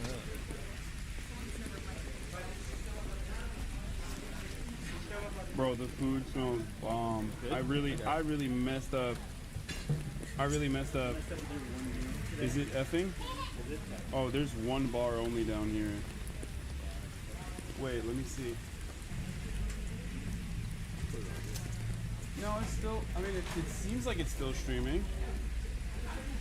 But... You guys getting data now?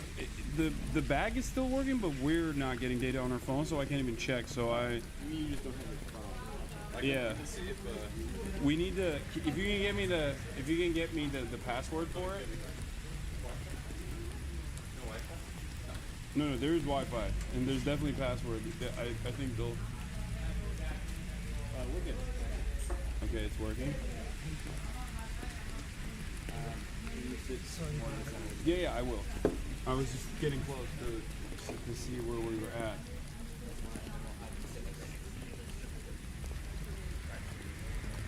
This one?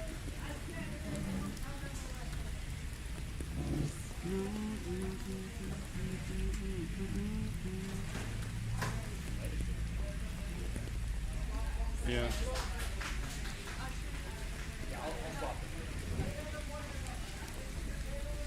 I'm sure there's no Wi-Fi. What? I've been told we're good though. We're good. Really? Yeah, we're Somebody good. texted me the stream is back, so. Oh, so the stream is. It did go out for a second, I guess. I mean, it's got bars in here. I'm seeing that the stream is live. I just can't see it on my phone.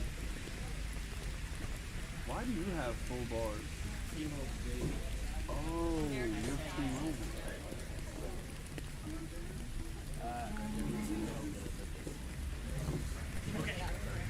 So, don't worry, I'm not in frame. Oh, wait, hold on. Well, oh no. Should probably take my. Yeah. Thank you. Oh, so this is Bangladeshi food? Yeah. Okay. What kind of food are we working with? I mean, I caught the peek a little bit upstairs, but... We're getting some biryani. Okay. Getting I some like kebabs. Getting some aloo borta. It's like a spicy mashed potato. Ooh, Yeah. okay. We're getting some parathas. What else are we getting? Sit on this side. We're good? Yeah. Oh, Yeah, I'm using the chat. Yeah. Okay. Where'd you get the necklace? Yeah, wherever you want. I don't know. This is like a local LA artisan. You got some rings on you. Where are these from? So these Show the camera. This is my grandfather's ring that he used to wear. When he passed away, I started to wear it. It was a ring he got after he went on a pilgrimage. It had a stone that fell out. This is a ring that my wife got me in Tunisia. And this is a ring that my wife made me. She's a ceramicist. How are you? You don't wear gold? Are you I don't wear that gold. religious? I don't wear gold. Okay, respect. I mean, I'm not. So. Do you wear gold though? I don't really wear gold, but it's an aesthetic choice more so, not like not Islamic choice. Okay, that's cool. Do you talk about your religion at all, or like, I talk about being Muslim.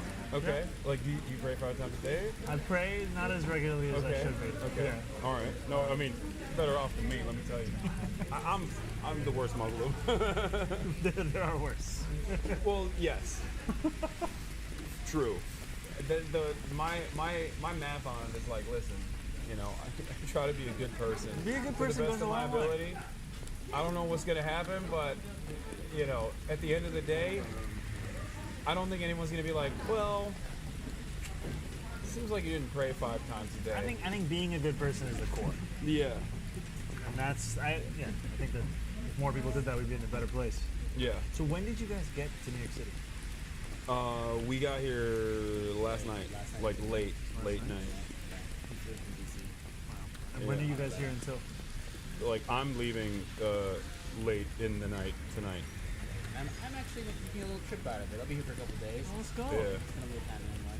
This is what happens when you own a cooperative. Oh yeah. You're no employer relationship, and they just fly off the handle like this. Go Boys on are breaking out the vacations. Go on vacation. What are your tattoos? Well, we don't know yet. That's part of Why are you lying to him? I'm not lying. You're gonna get a tattoo. We're Do you getting even have a tattoos. tattoo? Tattoos? Oh, over here too. He doesn't even know. On my chest. Fuck. You guys are gonna get a tattoo together? Dude, you hear jealousy in his mind? What the fuck? Yo, chill. No, actually, I don't work for that guy, actually. But he should pay me, right? So let me ask you, if the biryani is fire, Okay. will you get a tattoo of biryani? Like, what, but in what way? Like, in what way? You could get it written. Just biryani. Just biryani. Just the word Just the biryani. word biryani. Okay. In English. Okay. Or you could get it you could just get tatted like the dish itself. Like a full plate, full back art. I think it would mean a lot to the community. Yeah. Really? People have asked. They want to see. They want to see you with a They wanna see biryani biryani. tattoo. If I say that I'm going to do this, you know that there are people watching right now. They're going to force me. No, Chad is going, oh my god, yes, omega lol. Biryani tats. Will you come with me when I get it? I won't get it. You don't have to get it. You'll be there. But I might bear You witness. I mean, you know. It's for life. You ever heard of the word inshallah? It's like not a commitment. Yeah. You want me to get a I tattoo? feel like. Okay. Where are you gonna get it and when? Somewhere different. What day are you thinking? This is all assuming that the biryani is fire. Well, I'm pretty confident. You can't tell the audience that biryani's not fire. You're locked in, big dog. What do you mean? All right. It's culturally required. You're getting biryani? I'll get it for you.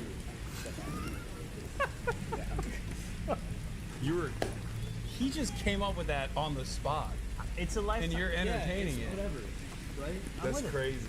Right? And you know, Okay, now he has to win the race. You gotta win now. but now, do you know how tasty this biryani is gonna be now? Yeah, I feel like this is a favor though. Like a graft style favor. No. I'm gonna come into the office and be like, remember this? No. I'm gonna say like, who is that white guy appropriating our culture? Can you believe this? That's crazy. I need this footage. No, I'll delete it. No one will ever see it. Everyone will remember you as the weird You guy. get this tat. It's cultural appreciation. Okay. From you, yeah. From me. From you. From the whole crew. From what? From your culture? Is that what you were about to say? From him. From your people? From the biryani boys. This guy gets real racist. I'm sorry. Biryani boys, regional. Okay. We're talking about India, Pakistan, Bangladesh. A lot of biryani boys out there. How long you were thinking about this? You were thinking about a way to force me into this situation. I'm gonna be honest, top of the dome. Yeah. Yeah, no. But usually when my mind is blank, it goes to biryani. And then you said tattoos. Thank you, brother. Water would be great, yeah. Gentlemen's Yeah. gonna get over there, actually. I have Oh, okay. Water's coming, yeah. That can never be enough water. Yeah. People are asking if this is sponsored. No. No. I was just drinking it. My and God. I know. There's no sponsors. Yeah. These guys also nothing to do with us. Yeah. Good. All right. So you had a blossoming rap career. Blossom is generous. But I appreciate it. I watched. Is it Cardamom? Yes. Yeah. Will you rap again if you win? Yes. You know? Yeah. This is. I feel like this is a question where it's like it can go in either direction. Yeah, I know. Let me do a quick oh my God, everybody look over there, and then I'll just ask my comms director if this is a positive or a negative to rap if we win. Yeah, all right. That's a He likes them. Well, no. Yeah, well, see, this is how we got to this point. This is the comm strategy. Yeah. A couple of guys eating biryani. Have you listened to 9 song? It's actually hot. That's the one that's the only one I heard. Yeah. That's the one I heard. Wait, that's the one with your mom, right? No, it's someone playing my grandmother. Yeah. Oh, okay. Mother Joffrey, who is an icon of Indian cooking, Indian cuisine. Yeah. Your mom is Film director. A film director. Yeah. Yeah. She's awesome. He was talking about that. And I She listened went canvassing today. Oh yeah. Shout out to my mom. Yeah, she canvassed today. Mississippi Masala. Yep, that movie's the reason I'm alive. She went to Uganda. First time she'd been to Uganda, first time she'd been to the continent of Africa to research a film she wanted to make about the Indian expulsion, 1972, Idi Amin. And she met my father, and they fell in love. And then that's me. That's it. That's us. Yeah. parents are really cool. They're very cool. I Yeah. love them very much. You very why lucky. why was your dad in Uganda? Let's talk about that. Yeah. And also why were you born in Uganda? So my dad's family left Gujarat in India around 200 years ago, went over to East Africa. The story that's been told is that my great oh my god, questions. I've come with him. I know him guys 3 years. He came here. He's such a good guy. Oh, you. Sweetheart. Sweetheart. So this is sponsored content. That's why it's sponsored. Thank you, my man. Nice. All right, here we go. So, who's hungry? Could we have 5 of these plates, brother? This style, yeah, 5. Thank you, brother. Okay, so let's go through what we're looking at. All right, so we got I feel these. like I've had that before.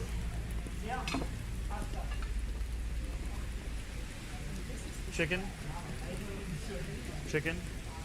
This is aloo borcha. It's like the spicy mashed potatoes. Okay. Right? Let me just start serving this. Okay. Everybody's hungry. Nobody has dietary restrictions, right? No, I'm not hungry, but I will eat. Yeah, I mean you don't like that one. Because I'm not like dying. Do you prefer this kind of a plate that's coming, or do you don't care? All right, here we go. He did just ask me, and I appreciate it. Thank you, brother. Thank you so much. All right, let's get you the finest. Okay, I'm gonna just quickly do this because otherwise people take too little.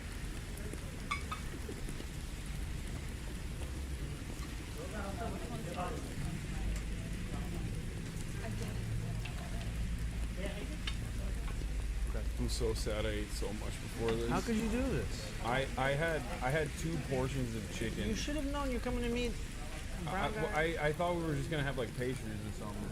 And I also thought I would get hungry again. I was wrong. I mean I ate too much. I'm gonna start off with this. No, that's you. That's all you, baby. That's a you thing. No, I mean I'm not like dying, but I'll eat it. That's like moderate hunger. What? It's good. Oh, you did?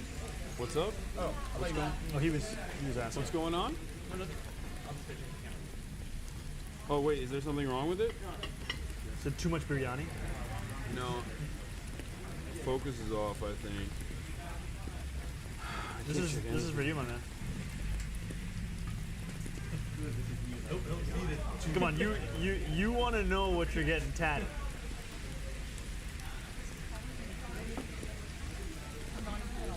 Okay. Oh, I got internet back. Let's go.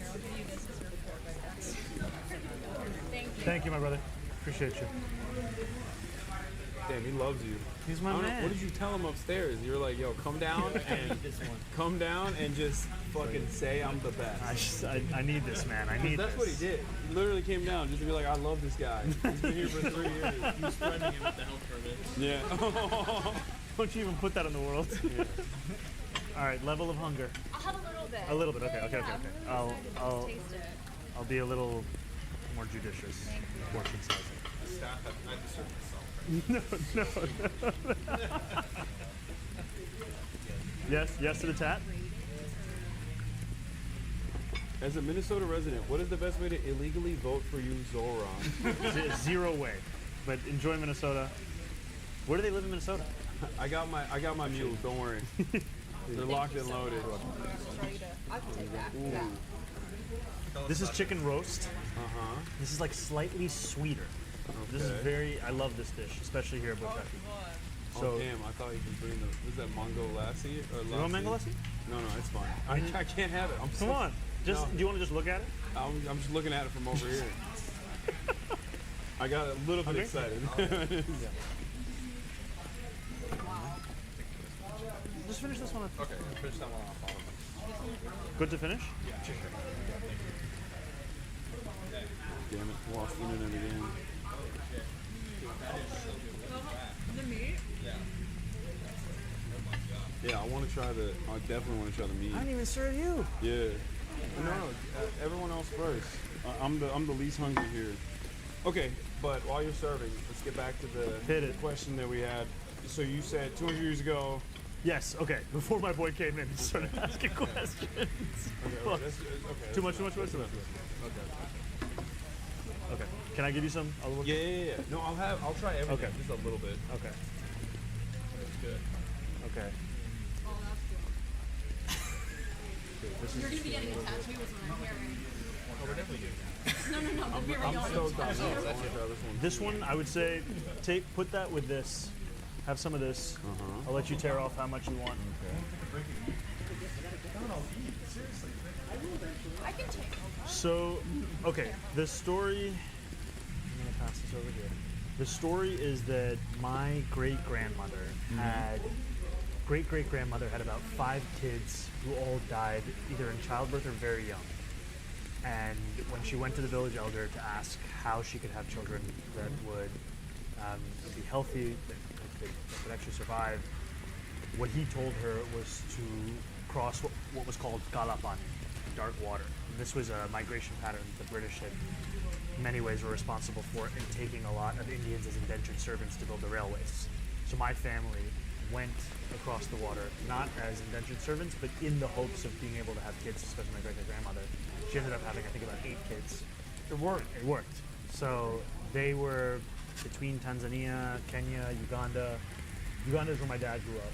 And he was in Uganda until Uganda won its independence. In 1962, the U.S. government gave the Ugandan government 23 scholarships as part of a gift for independence. My dad won one of those scholarships and went to the University of Pittsburgh.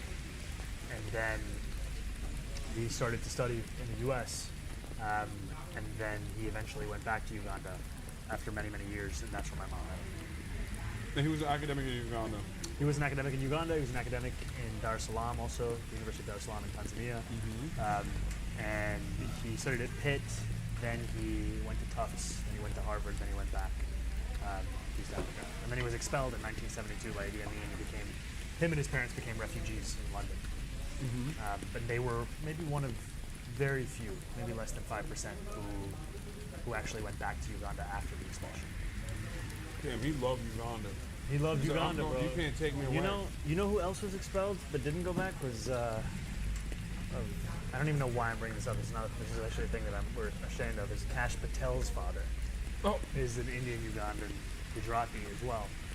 The uncle that was driving us was bringing him up. Yeah.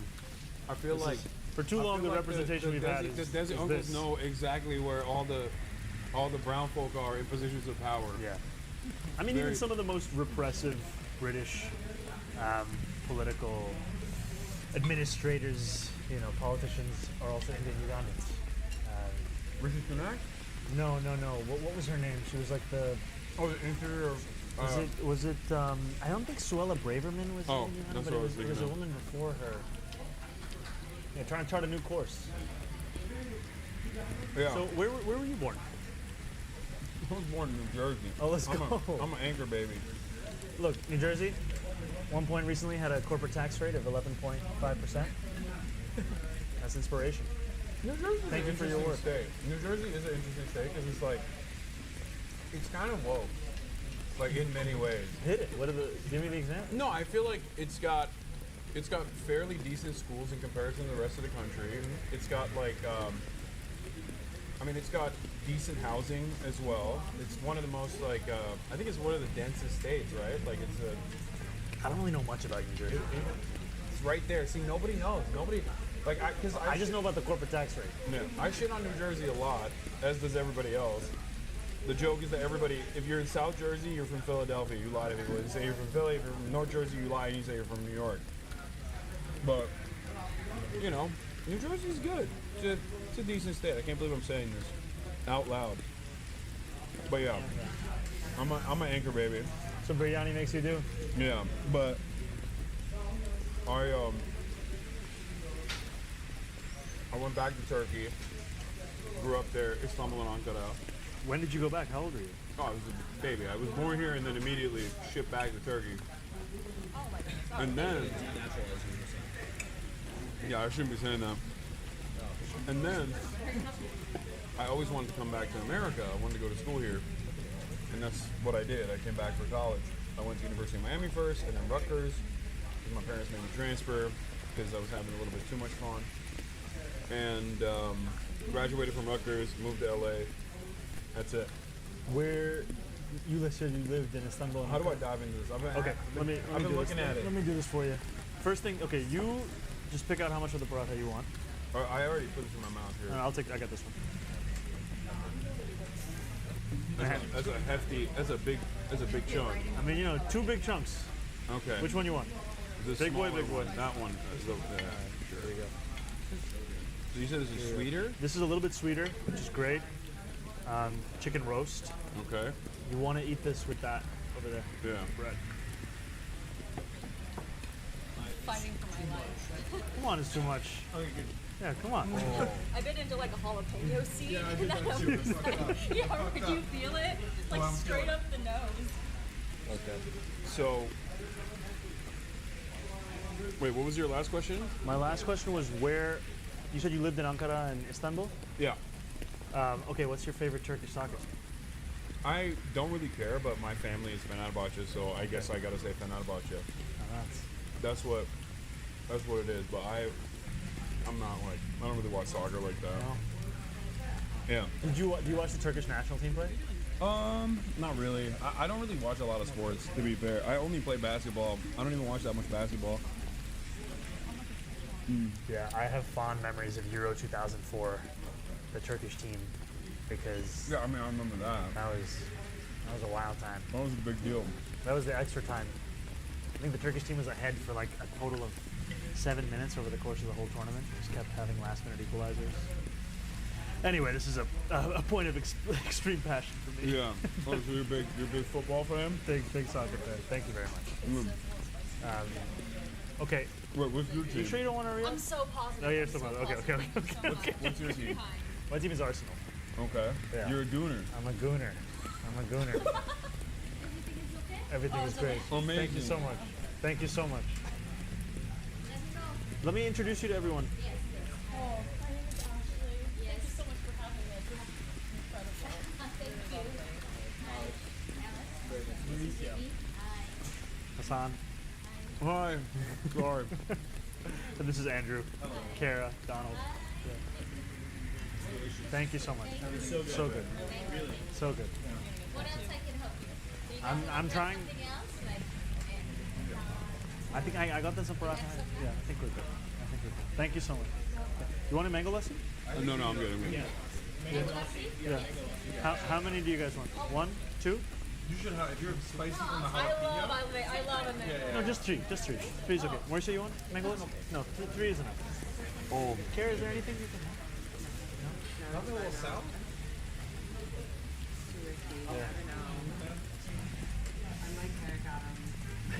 You're a real vegan. Okay. This chicken is the best one. Isn't that fire? I love that. Did you have some of this with it? Yeah, it's amazing. Yeah. I love that, and I love the potato salad thing. Yeah. And you know, usually you mash this into rice, I think. But I've just developed this weird thing of eating it alone. But it's fine. I think you mash that into the rice? Yeah. Ah. Okay. My It's friend- supposed to be cold? Yes. Okay. My friend, I think so. But if you have any questions about etiquette of eating Bangladeshi food, ask Mafuzul Islam, the king of Bangladeshi food. This is bomb. Can I give you a little more? Sure. All right. Mauricio? You sure? Yeah, I wasn't hungry, honestly. Slight, it was really good. Slight Islamophobia if you keep saying no. Well, Right. Come on, Get me in there. come on. Stand up. I will. There you go. Donald? There you go. My man? Uh-oh. Thank you so much. But I won't push again. I know you're close. I know you're close. I see the face of resignation. No, it's great. I love pushing his buttons. Anything for biryani.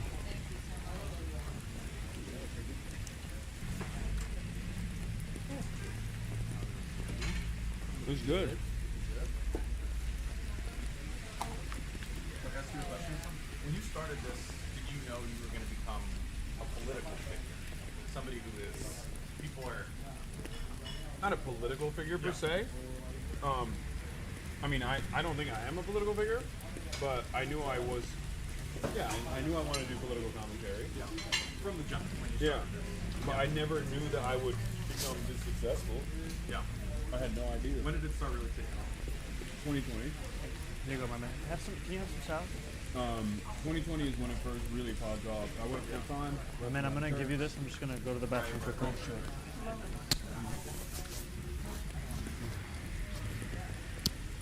Yeah, and then it really blew up.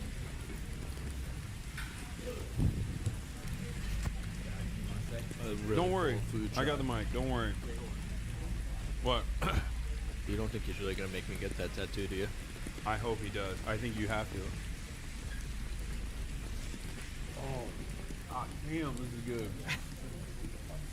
Remember how you were like, no, I shouldn't. Because I know I'm gonna drink it. That's why I was like, no, I shouldn't. Put it in front of you. Can't help yourself.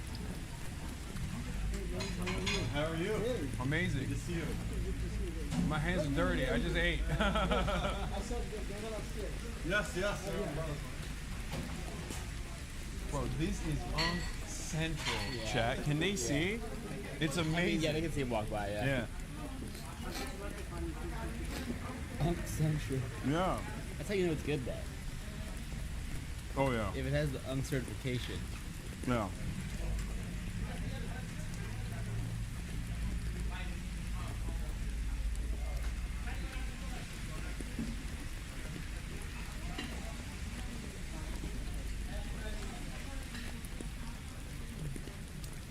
We gotta get Zohran to do this for like white people shit too, you know what I mean?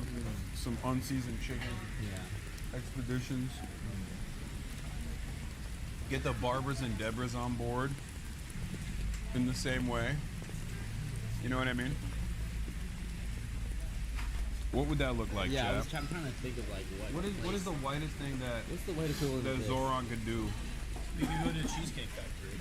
That's pretty white. The Olive Garden in Times Square. Oh, that would be sick. Wait, let's go to Margaritaville. The Margaritaville in Times Square. Okay, but Times Square is not going to be New Yorkers. Why? We still have a Bruno's pizzeria chain. They're almost all gone. They're 2 blocks away in the store. Wow. Oh, there's an Uno's. There's an Uno's on the Upper West Side also. Yeah, first in Columbus, right across from Natural History. Why do you know? He knows exactly where it The is. National History Museum. The first food I ever ate, my parents, according to my parents, tortellini from, or like the first the important place. The fuck? You know all the Unos. I know every fucking Uno's, and there's so few left. But there's one a few blocks away. So sad. Yeah. Remember that TGI Friday used to be at Union Square? We're losing our cultural landmarks. Yeah. The Unos and the TGI Fridays.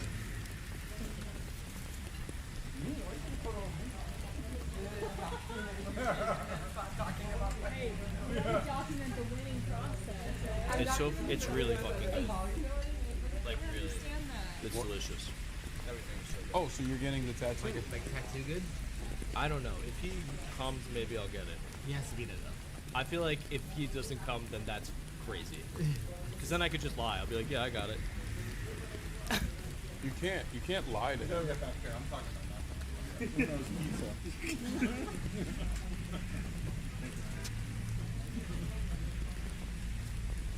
So, talk to me about your ideological journey. How did you arrive at socialism?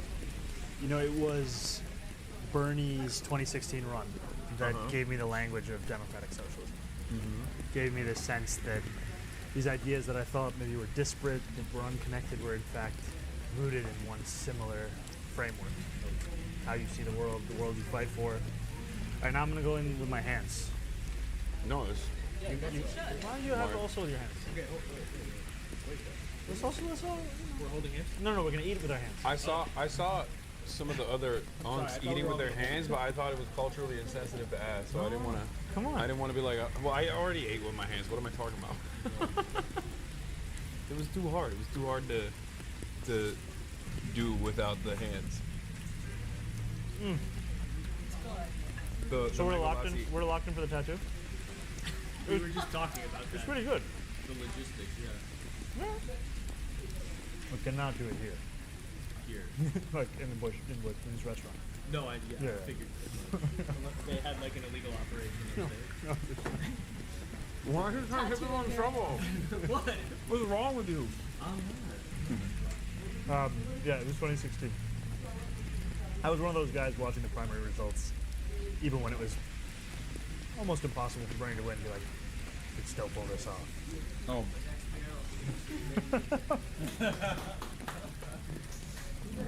Oh, look. All right, how are you? How are you doing, brother? Good. We're doing a video interview. This is Hasan. Hello. Nice to meet you. The team? Yeah, they're doing an interview. So I brought them here. No, it's okay, it's okay. There it is. I'll come talk to you afterwards. Yeah, yeah. I bring my lawyer with me everywhere I go. I'm very litigious that way. Yeah. That's true. Yeah. Young. You're gonna need lawyers, maybe. I actually have the best lawyer in the business. Oh yeah. Ali Najmi. Let's go. His hashtag is not guilty. So, it's aspirational and factual. What is that? Oh yeah, red cards. I keep this. Oh, What let's is go. that? My hands are dirty. Incredible. Yeah, yeah. Take one of those. I do not wish to speak with you, answer your questions, or sign or hand you any documents based on my Fifth Amendment rights under the United States Constitution. I do not give you permission to enter my home based on the Fourth Amendment rights under the United States Constitution. So you just slide this under the door if they come to your door? Well, no, I like, you know, even in bathrooms. No, I'm not. I would never mock that. I think this is. No, it's I great. think this is unironically. This is what Tom Homan talks about when he's like complaining. They're like, these people know their rights and makes it too hard. No. He literally will go on Fox News and be like, I hate it. I have to abide by the Constitution. Fucking asshole. Once a month on the Upper West Side, and it's St. Andrew's Nicole Methodist Church. There's like an immigrant outreach thing, and there are legal service providers that go there to provide assistance to undocumented people and immigrants and other people who are looking for access to benefits or concern. And something that I've noticed, I've been going there like once a month, and what I've noticed is that a lot of places, less even people that are documented, are going and seeking out services because they're afraid. Terrified. I mean, people are absolutely terrified. Yeah. There are people who are not leaving their homes right now. Yeah. Right, there are entire neighborhoods that are being hollowed out. And what is so frustrating is there isn't even a recognition of just how widespread this fear is. I mean, I know of somebody who took the numbers of all of the apartment doors off of every single door in their floor so that ICE wouldn't know which door to knock on to find them. Wow. That's the level of fear.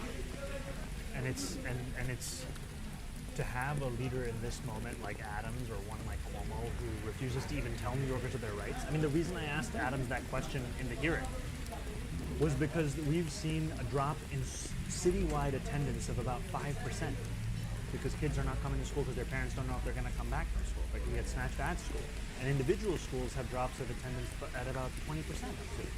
I mean, it's the complete tearing apart of the fabric of the city, and it's not just impacting undocumented New Yorkers. They are New Yorkers. Right? They are at the fabric of our city. And speaking about New Jersey, you know, when there was an ICE raid in Newark, Ras Baraka correctly called it unlawfully terrorizing his people. He said that they rounded up undocumented residents and citizens alike. And he memorably said since, you cannot fight extremism with moderation. And I really remember that, and I hold on to that, because I think it's what's critically important at this moment.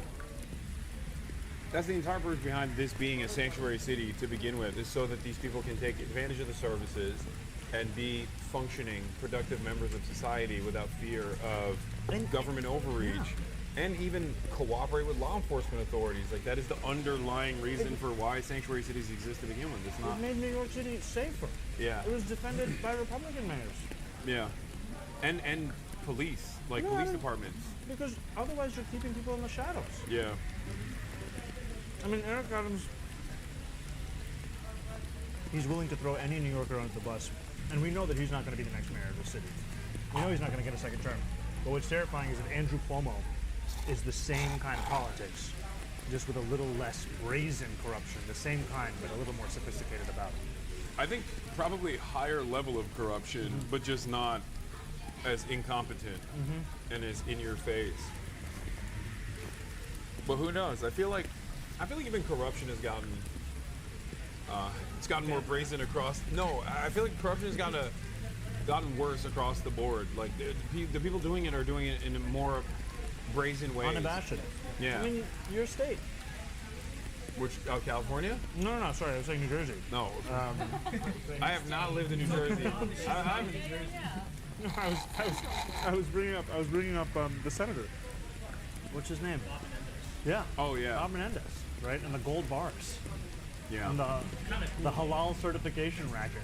No, that's because he said it's because of his Cuban heritage that he learned to avoid government overreach, and that's why he did his corruption in gold bars.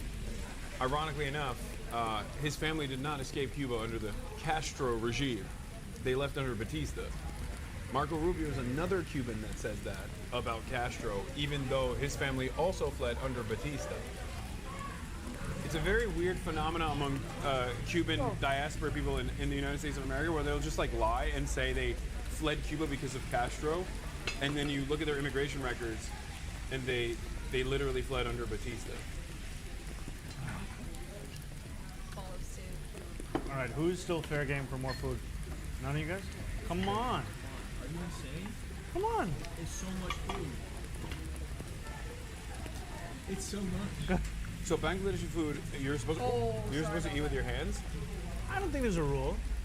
But like normally? I think so. Okay. Yeah, I mean, I would say generally that's how I approach South Asian food. Listen, there's a lot of white people here. You gotta explain some of this stuff. Got you. You will not be legally required to, but it will not be frowned upon. Yeah, when he's married, he's making it illegal to use utensils. Have you gotten racist attacks like that? Like he wants to institute Sharia law, stuff like that? Every day I get. Yeah. The one is that they keep saying I'm going to turn New York into New Yorkistan. That's so British. Every day. That's such a British line of attack. I don't think they did London stand. I was like, did they do London stand? Yeah, Londonistan. So that's the one I get. I get a lot of, I feel like Americans are not used to that kind of. Like Americans are of course very Islamophobic, but in a different way. That is like a particularly European kind of Islamophobia. Yeah, like saying a place is going to turn into a Istan. No, I'm serious. It's like that's all I hear from like European neo-Nazis. What's the funniest attack that you've received so far? I'll tell you mine. I got one. All right. There's a guy who keeps tweeting under most of my tweets, breaking the news that I'm a socialist. It's in my bio. We do get almost the same kind of. It's a very similar thing that I receive all the time. That's very funny. I didn't know that, by the way, about you. So now I'm a little frustrated. I'm pretty terrified Andrew Cuomo's going to find out. Yeah. What's yours? I duked it out with the Barbs. Why? Big mistake. Why wouldn't you big tent? I ratioed Nicki Minaj one time during COVID.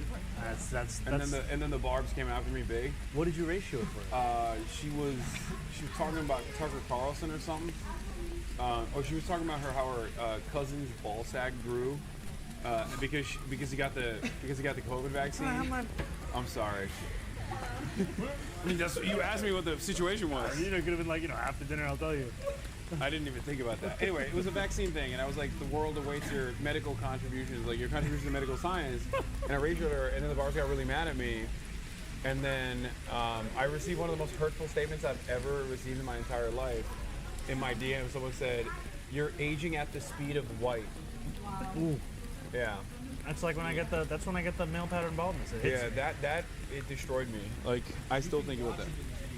Like you can see it in your. What? You can see your soul like leaving your eyes. Yeah. What you're saying is aging. It's like, damn. No, but I'm saying when I received that statement, yeah, it was really good.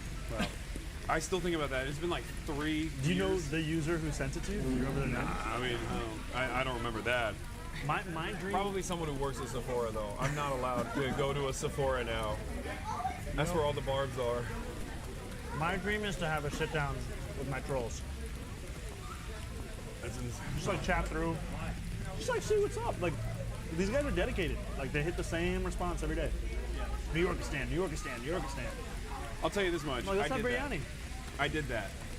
Well, I didn't have a sit down with my trolls, but I have reached out to some of them in the past, thinking that I could like understand where they're coming from. As a elected representative, your situation is a little bit different. So you do constituent outreach all the time. But I'll say it like this: the resentments weren't coming from a place of real concern or even a misunderstanding, and more so their own demons that they're battling.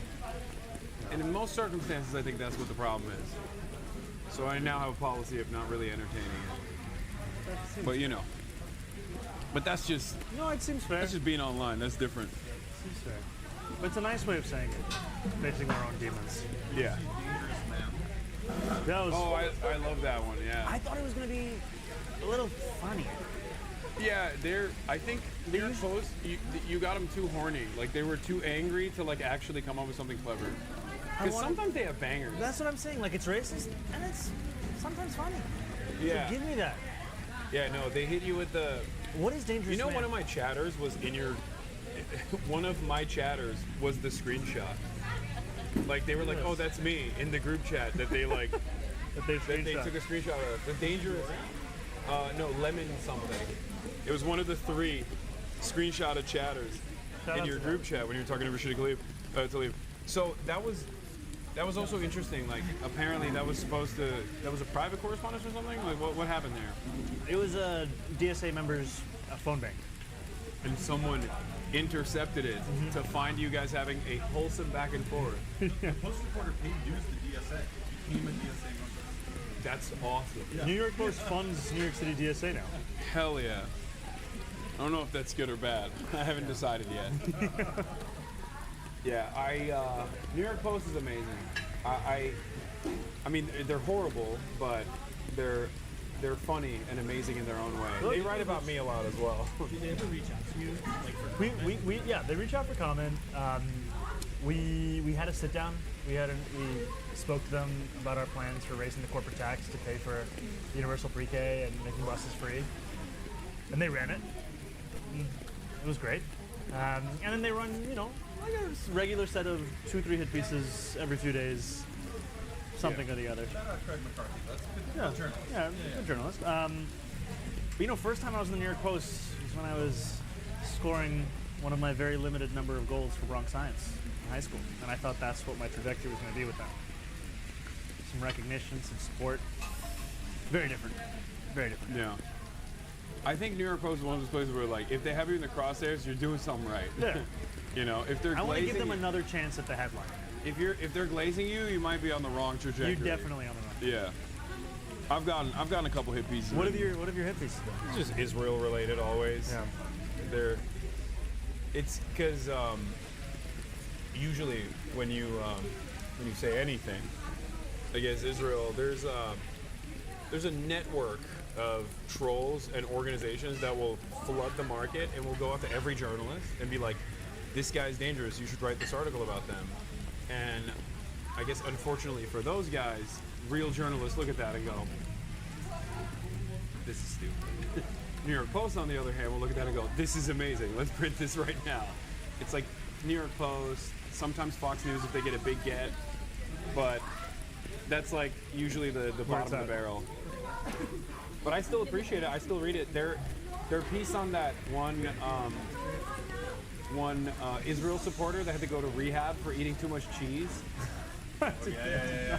That is my favorite. That is my favorite piece of journalism written this past year, because it was like cheese addiction, right? Yeah, she had cheese addiction and she relapsed because she was upset that people on campus were saying Israel's doing a genocide.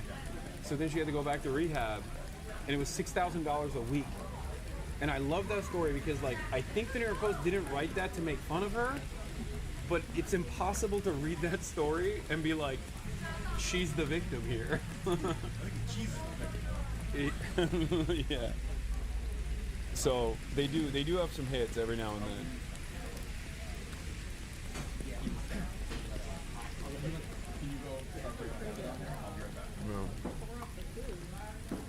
Oh. A little bit more roast. Okay, no. Chicken you said was really good. No. Gotta keep up with the macros. I ate. What are they saying? So when did you start streaming? I started streaming in 2018, and I was doing full-time at the Young Turks and just like kind of streaming whenever I had a moment. And then I started taking it more seriously all the way in 2019, where it basically became like 2 full-time jobs that I had. Full-time at the Young Turks and then full-time streaming like 6 hours every day. And then 2020 I went full-time streaming, and that's when I got a lot larger. And streaming from the beginning has meant Twitch? Yeah. Okay. Is that the only streaming platform? Well, I mean, you can live stream on YouTube as well, but I sometimes live stream on YouTube as well, but I just do it on Twitch because that's just my primary platform. But Twitch is a live streaming platform. Like, the only thing you can do on there is live stream. Yeah. I feel like such an uncle asking this question. Yeah. No, I mean, it's normal. It's like Twitch. Shout out uncle representation. Yeah, Twitch is, it's not like, it's a very popular platform, but it's not like YouTube, you know what I mean? So yeah. And do you have a set schedule? Like every day you're streaming this time exactly? Yeah. To this time exactly? 11 a.m. Pacific, 7 days a week. Sometimes I start off at 10 a.m. Pacific, like today and yesterday, but 11 a.m. Pacific to 7 p.m. Pacific every day. So it's 8 hours at least every day. Man, working. 7 days a week. Working. You Yeah. ever take a vacation? No, but when I do, like, my job is like a vacation. I mean, this is not a real job, right? So, or it doesn't feel like one. So when I do end up traveling, I will usually figure out a way to stream as well. Like, I have my remote desktop set up everywhere I go, so I can have like a sit-down stream if I want to and cover the news in the same way that I would at my house. And then I have this this rig here as well, which, let me check the battery on this.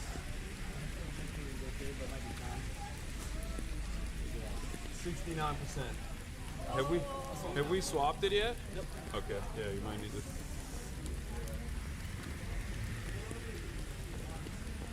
So yeah, I can do this anywhere around the planet as long as I have internet. So what time are you streaming until tonight? 1 a.m.? No. I'll probably end it after this, like after we're done hanging out. I got a pitch. What is it? We end with some coffee. Okay. Do a little bit of a walk. Okay. We go on Steinway, have some Yemeni coffee. Okay. I'll try it. This is like way past my time. No. I'm down to do that. I'm definitely down to do that. Especially Yemeni coffee for sure. I have nowhere to go. I have much love for the. That's like the endorsement you just want. Much love for Yemeni people. The man who could go nowhere else loved my business. You having fun? I'm thinking about the tattoo. It's gonna be fire. Yeah. Where do you want to put it? We should have a chat. Like it could be full back. Full? No. It could It's not going to be sleeve. gigantic. It could be sleeve. Straight down. Can't be sleeve.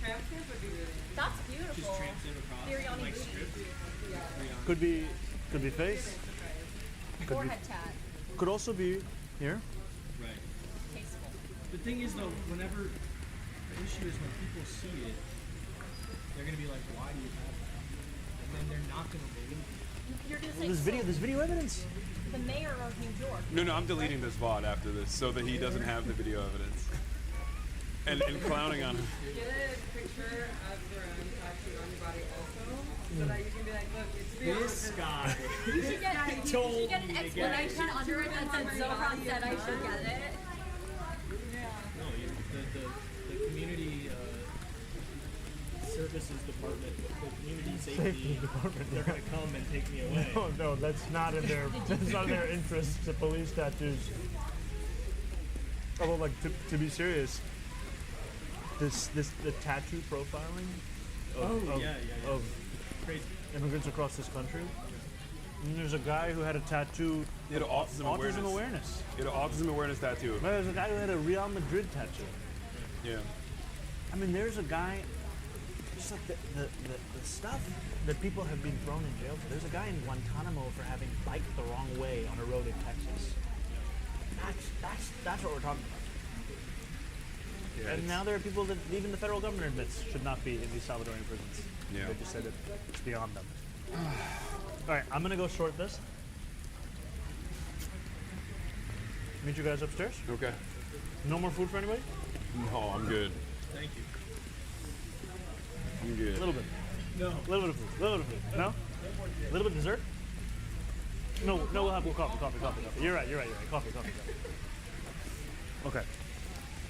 You want to take the mic off? Yes. I got it. I'm not trustworthy with this stuff. There we go. I'm gonna say some things that my publicist is gonna have to like handle and give them like.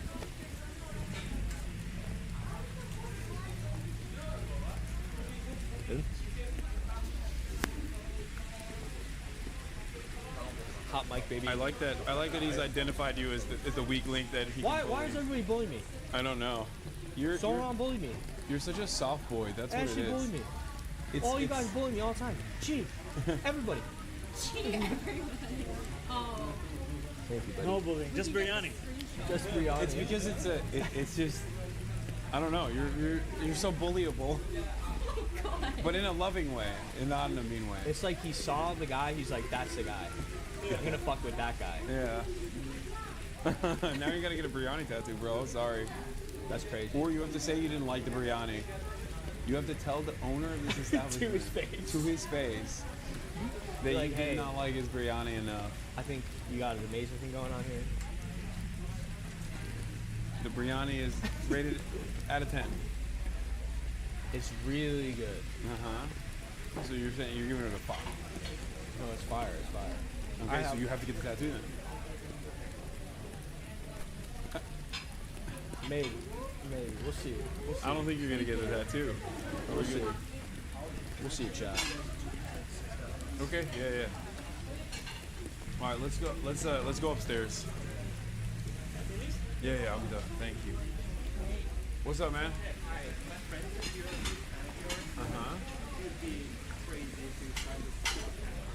Okay, of course.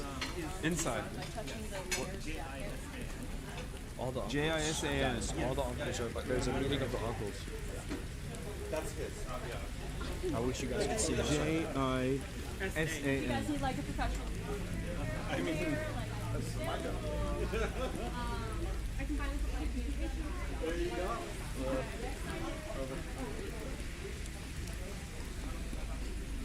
You write it all caps, Hasan? Yeah. Talk to me like that. I'm being funny. Fucking talk to me like that. And now you're recording me without my consent. Without my consent.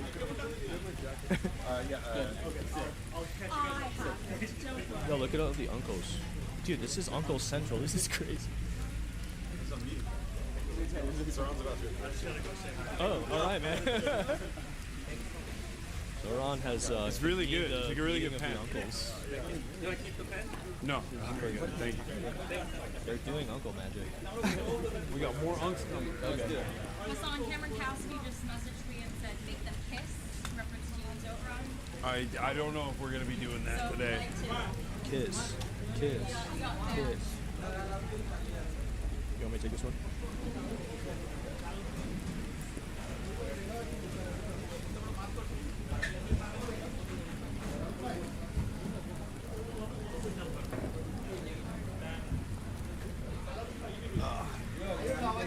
Pretty big deal. I'm carrying. I'm mic'd. I'm hot mic'd. Yeah, of course. 1 second.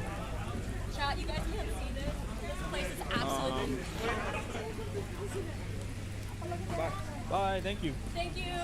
Thank you. Oh shit. Are you surprised? A little. We didn't even broadcast this place. What?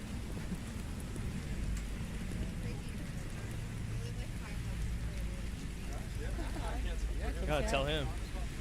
Where is he? There's a lot of uncles downstairs, guys.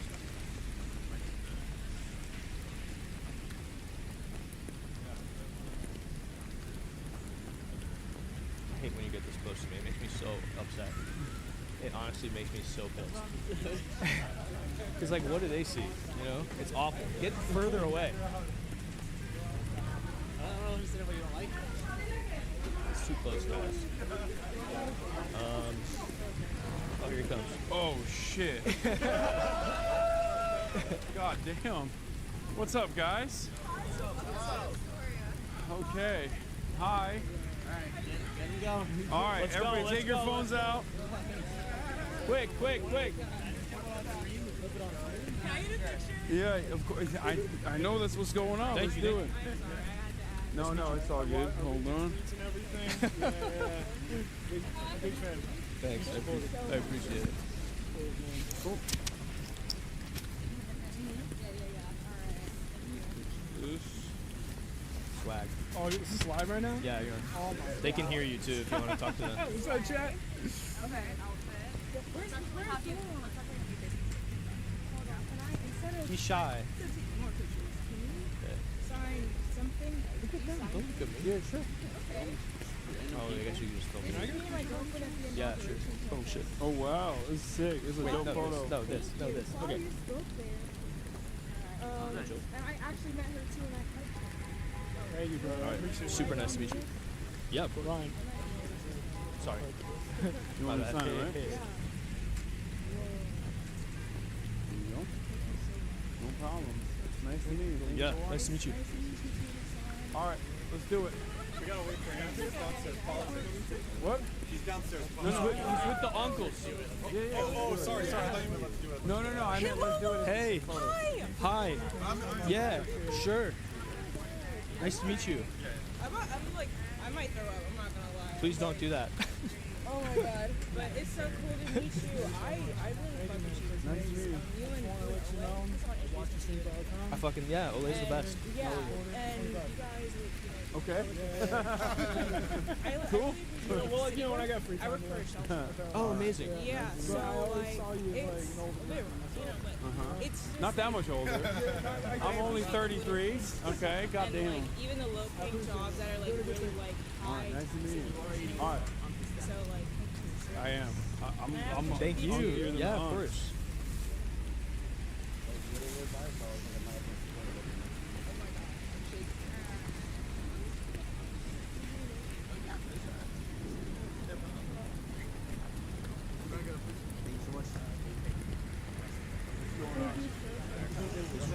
Very nice to meet you. Oh yeah. He is coming. Oh wow, that seems sick.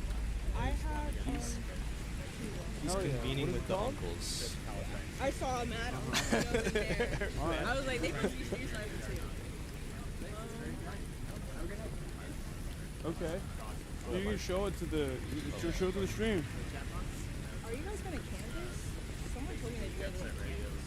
It's like late as fuck. He's no.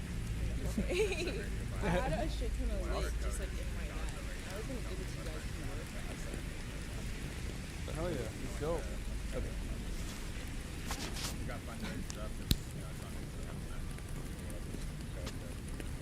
You want to shout out where the fundraiser is? You want to shout out like where the fundraiser is? Oh yeah, you can go to GoFundMe and Palestine skating game. You can find it pretty easily that way. Got it. It's also, we did an NPR interview back in All right, nice to meet you, man. All right, who's next? Come on. Yeah. Nice to meet you. Yes, of course. What's going on? Yeah. Every uncle in the world downstairs. Thank you. All right. Nice. What's going on? Nice to meet you. Hi, nice to meet you guys. Sorry, man, you gotta. Boy Shocky, baby. Yeah. Hi. All right. Hi, I have canvas for you. Oh, thank you so much. Oh my gosh, thank you. I just like have like kind of a Hit me with it. I'm from the Bronx, Yeah. right? And when you like canvas and I just want to know if there's anything we can do to like get Absolutely. That's the focus for us at this stage now is going further into the Bronx, and we're going to have more canvassers, more locations, but a lot of it comes back to more people to get people to volunteer. So if there's anyone that you know, please. But we would love to. Could we swap contact information? Andrew is the communications director. Yeah. We would love that. What's your name? I'm Chano. Lovely to meet you, Chano. Thank you. That'd be awesome. Nice to meet you, Hasan. What's up? What's up? Sorry, resident. Thank you, Mama. Thank you. Have a good night, guys. Thank you, my man. Thanks for coming through. Yeah. All right. Yeah. I guess what's on Justin a while ago. I work at Okay, yes. Yeah. Okay, great. What's the better? All right. No, we're trying to. All right. You do it. Yeah. Well, no, I appreciate that, man. Thanks for coming by. I saw the earlier half of the interview. Thank you. I appreciate that. Oh, you sent me his Yeah. Oh, he goes against. Yeah. Thank you, man. I'll let you guys be. Yeah, please come over here. Yeah. We can have Andrew can take the photo or Justin can take the photo. You're very welcome. Oh, do you know Tenyi? Yes, I know Tenyi. I love Tenyi. Tenyi's my roommate, and I told her that was I love Tenyi. Always. Tenyi is the sweetest. Can you please give her a big hug next time you're here for me? I love her. Hello. How's it going? Lovely to meet you. Thank you so much for coming. What's up, man? Yeah, man. I've never donated to anything before. Genuinely. Thank you so much, man. What's your name? Aresti. Aresti? Yeah. Thank you so much. Like, thank you. Oh, that's amazing. I'm just a librarian, and so like very much supporting good candidates.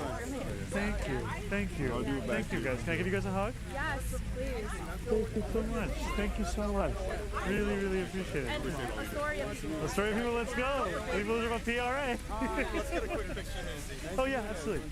Where's our man Donald? All right, let's do it. Donald has to run back to help. Oh, okay. And Ben is coming back? Yeah. Okay. Because Ollie's got to go home and feed his family. Yeah. Yeah, absolutely. All right, video. Is that what you want? Okay. Wait, no. No, you want photo, right? No, video. Video. Hey, so Mamdani, can you sign this? Yes, absolutely. I can sign that. Do you happen to have a pen? Okay, let's go. All right. Yeah, we're good. Okay. Are you ready to walk? Yeah, I'll take one more photo and then I'm out. All right. Yeah. There you go. Yeah, absolutely. Thank you so much. Hi guys, great to see you. Thank you so much. Yeah, let's do. I went to Bank Street. Yeah, let's go. Awesome, dude. Thanks so much. Good luck. Either last Wednesday. Yes. Okay. Last photo. Last photo. Let's do it. I'm so sorry, guys. Yes. No, not at all. Thank you so much. We love your policy. Thank you. You're so welcome. Thank you so My much. friend runs this fan account. I hope that's not uncomfortable. Not at all. for It's you. very funny. It's very cute. Thank you. Let's do one more. Come on. Yeah. Let's do it. I canvassed for you like 2 weeks ago. Thank you. Thank you so much, man. Thank you guys. I'm sorry, I gotta run now. You're good. Yeah, Hey, thank you for all the work you do. I'm voting for you. Thank you so much. I really appreciate it. Thank you so much. Thank you. No, absolutely. Thank you. Really appreciate it, guys. Yep. All right. Also recently speeding. Amazing to meet you. Nice to meet you. Are you out? Nice to meet you. All right, we're going this way. Oh, I can got this. Thank you, my man. Thank you. What's the nationality? Indian Uganda. Oh, you know. Yeah. Okay, nice to meet you, brother. But she has my mic. Okay, perfect. All right, we're going this way. All right. My mom is a big fan. Barb? What's up, man? My mom's a big fan. Era's She's a big fan of Kaya. She just watches you for Kaya. Yeah.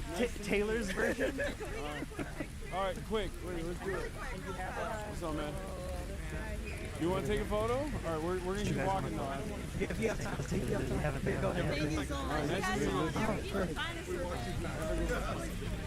Thank you so much. Do you want one as well? Hell yeah. Well, thank you for watching. Yes. My niece just called me.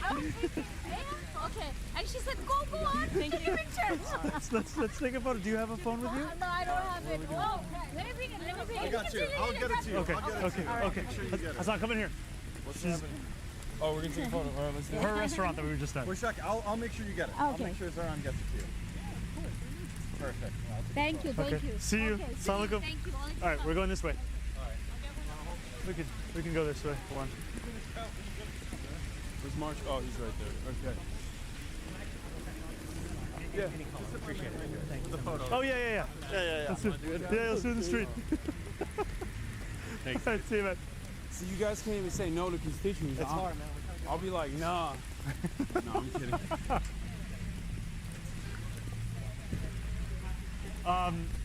Can you reach out to Elle and Katie? You might have to push. Oh yeah, I got it.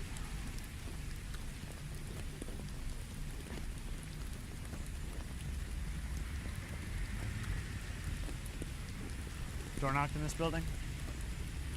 That building? One constituent hit me with the, I gotta do my research. This was 5 years ago.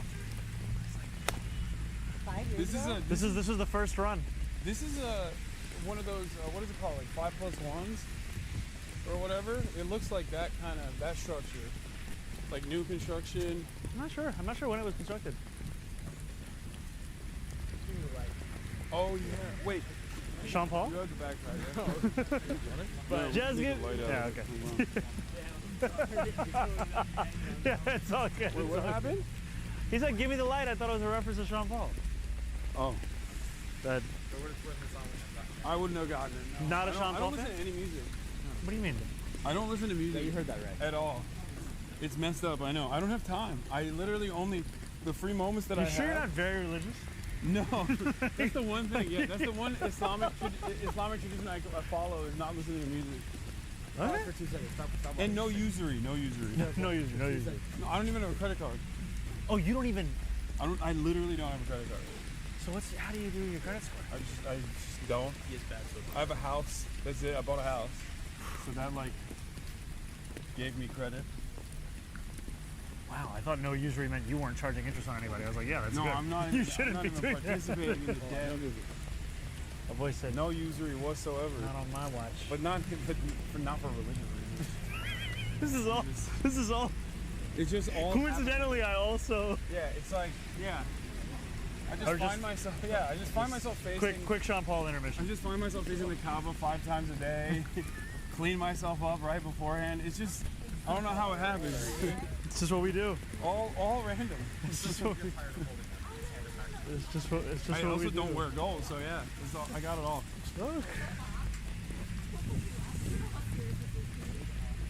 No, for Turkish people, I don't know how.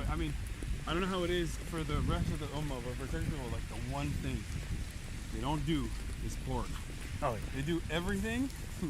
I feel like that's the general hierarchy of what's not acceptable. Yeah, and I feel like that's a bit of a cop-out, I always think, because it's like, okay, you never had pork, so you just don't do it. No. You just don't eat it. I respect it. It's like the last thing. Yeah. And the thing that I love is that if you suggest it, it's like, how could you? It's like, well, oh my God. To somebody who does everybody else. This is the biggest haram. It's like, dude, I saw you drinking alcohol last week. I respect it. Yes, I have the big phone.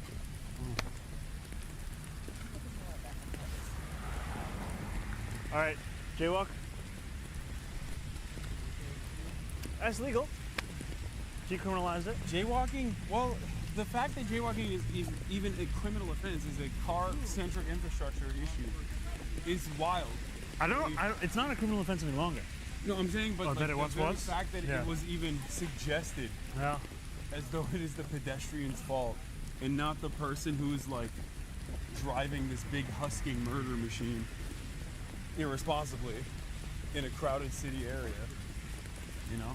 I mean, it's like one of the, I think one of the, if not the leading cause of death for children in New York City is traffic violence. Thank you. Whoa, that's sick. You got drive-by. No, we scheduled that. It was at 8:30, a couple minutes late. But that was sick. We still go with it. We gotta get a new one for next time. It's a little more timely. This is good. Rocking after a big meal, you know, let it set in. About to hit you some coffee. Yeah. Have you had Yemeni coffee? No, but have you had Yemeni chai? I've had Yemeni nothing really. I only know one Yemeni dude that I ball with every now and then. All right, we got to switch this up. And he's very resilient. I feel like that's the one thing I've seen with Yemeni people in general no matter where they are, they're very hardworking and very resilient people. Shout out to our boys, the Yemenis. Yeah. All right, we're gonna do a little tour of Yemeni coffee shops. Okay. Oh, there's multiple. There are multiple. Okay. Never pick a favorite. Okay. We're gonna hit a few. So that's typical? You'll come out of a place, there'll be like 20, 30 people. If I'm there. streaming, yeah. Yeah. If I'm not streaming, then it's fine. What does that mean? Like if it's not live? Yeah, if it's not live, like if I get stopped a little bit in a crowded area, if I'm not streaming even, then more people will, more people will be like, oh, who's that guy? Yeah. Or people realize that I'm there, but if I'm live streaming, then yeah. Because people watch the stream. So when you're not streaming, when you're just filming, then does that mean you're off for those hours? Like, is there something playing on the stream? Or? No, nothing is on at that point. It's just offline. All right, now we're at 30. Actually, you know what? Let me stop saying exactly where we are. I'm like, how could people find us? Yeah. Here we are. Trust me, you don't even need to do that for people to find us. Yeah, I am. They found the cafe. We were very careful. How's it going? Do you have to deal with swatting? I mean, every content creator has to deal with that kind of stuff. I just don't even like talk about it in general. Why Because am I even asking? No, it's okay. But it is definitely a big problem in our industry in general. It's always surprising that right wingers even like bring it up, because there's not really any competent way of dealing with it aside from whitelisting. And then what is whitelisting? It's practice at local police departments where they know your address, and they'll be like, so if there's a call, there's like a known person, they give you a call. Okay. But aside from that, like, even then, it's up to the discretion of the watch commander. If you got like a gung-ho watch commander that day, you can still, you can still be impacted. But although it's a crime, a very serious crime, it's quite difficult to deal with it. Like, there's legislation around it, but it's hard to. Some people you do it from Europe. Really? Yeah. I mean, you just get a Google phone number. It is what it is. Yeah. Not me though. I've never. Thank God. Yeah, I'm gonna stop giving it street intersections. Just start focusing on walking.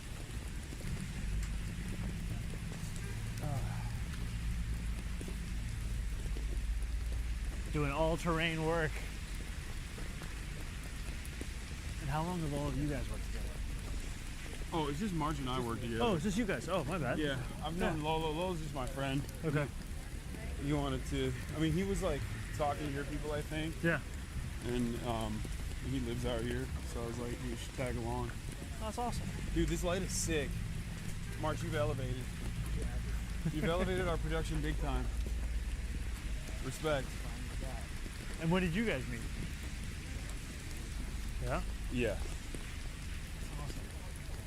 March was working for another company, and then he got hit with a layoff beam from said company. At the time, I wanted to launch a podcast, and me and my best friend, we did it together. We trusted March. We set it up as a cooperative, and that was, how many years ago was that? Like 3? 3 years now. That's awesome. Yeah. Did you ever do the podcast? Yeah. No, I'm saying like we have a podcast. Okay. He is the co-owner of. Okay. Equal say, equal pay. Let's go. And he also tags along on fun stuff like this because he likes the punishment. All right. Yeah.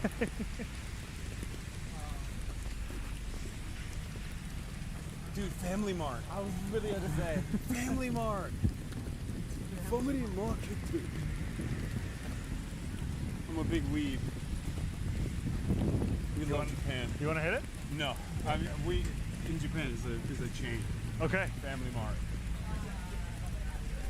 Convenience store chain. Do you have them out in Cali? No. I mean, they have like 7-Elevens out there too. That's like another very popular chain, but it's not like 7-Elevens here, you know? Yeah, yeah. Very different. How are you going to the base guy? Yeah. I mean, it's the beauty. Bro, he's from City. This is. We're gonna. Well, how do I do this without saying the directions? Yeah, we're not too far. That perfect politician vague language. Trust me as we navigate these waters to arrive at our destination in a short period of time.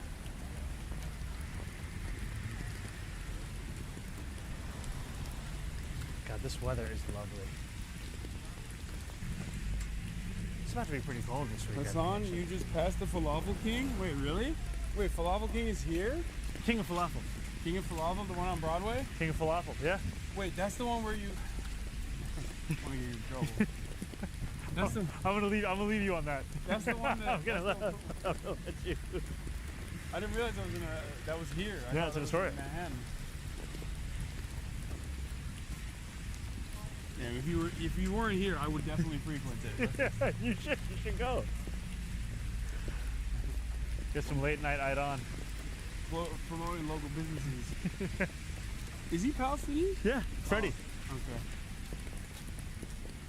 okay. He's originally a food truck that then became a brick and mortar. Also has another food truck on Ditmars. Oh wow. Yeah. Hashtag yeah baby. Oh really? That's the hashtag. Okay. My only like the big one that's now like I feel like it's out of fashion because it's so popular is the halal guys. They blew up. I used to when I came to New York I used to get the by the Hilton? Yeah, exactly. Yeah, next to Hilton. There are all these rumors like the Hilton offered them $1 million to leave the intersection and all this Wait, stuff. really? I don't know if it's true. You know, just like uncles always have theories. They have like brick and mortar retail. Oh yeah. They have stores everywhere. They have stores in LA now and Cape Town and shit. Yeah. It's very good. We've got great halal in Astoria as well. Mahmoud's Halal, 34th Ave in Steinway. Very good. Gotta Brick and mortar does not hit the same, you're right. No, doesn't. No, you gotta get it from a truck. For sure. That's what Ali was saying, that's what his dad did originally. He had a cart. He had like a coffee cart before the restaurant. Oh, I didn't know that. Sammy's is so good. Yeah. His father's kebab spot. It's so good. Are we close? Yeah. Yeah, I got you. Why don't we're gonna cross here. All right. I'll give this guy a second. It's fine. All right.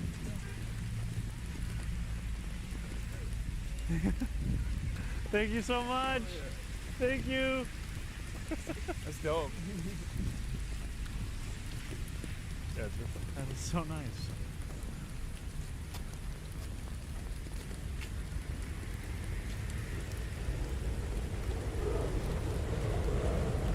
Fast walker, man.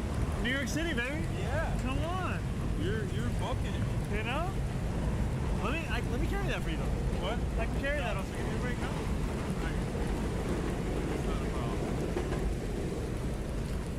Alright, we're cutting across 31st Ave. Oh, actually, what the fuck am I saying? Why am I? Let me stop. I'm trying to give a tour. Well, yeah, why do you keep saying road? Because I want to be like, this is where this is. This is where that is. This is sick. That's the bike lane we did. This is the coolest part, chat, of the borough. Yeah, unspecified place. Yeah. It's the concrete jungle where dreams are made. When I see the railroad, I go, hey Nico, let's go bowling. Grand Theft Auto 4, right? Or was it 5? It's 4, right? You play video games? No. I played FIFA. Oh my god. Come on. You played jock games. That's like a FIFA. How is FIFA not a jock game? No, FIFA is a jock game. Okay. It's like a bro game. I mean, now see, I was initially defending that position, and now I want to go the other way. FIFA is an everybody game. FIFA soundtracks? That is what it is. It is for everybody. There we go. Okay, what other? I mean, my parents didn't let me have a video game console. Oh, mine didn't either. So when did you get into it? I played PlayStation 2 because I had one that my grandparents had got, but I could only play it there. And then I had a Game Boy, which I could like sneak stuff onto.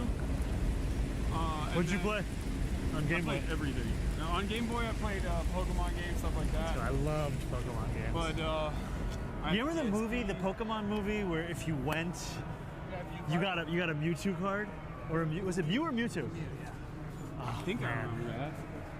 I remember the way. Wait, really?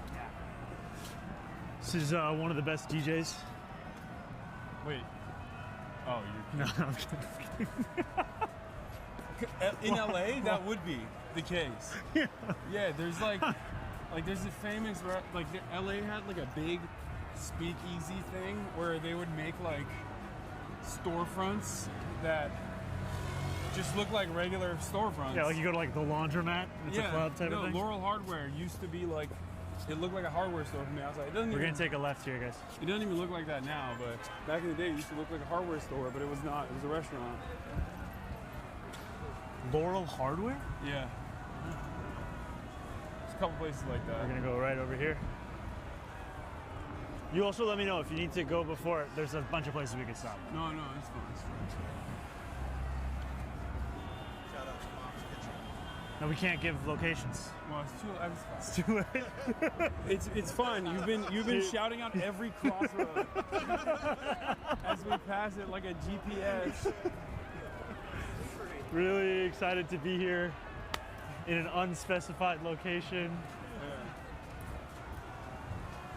Yeah, not my strong suit. I mean, come on, you gotta know. No, hey! What is this? You think I'm bad? This is who I'm working with. Yeah. Everybody forgets it. It's okay. It's not the end of the world. People are nice. Okay. 2 seconds.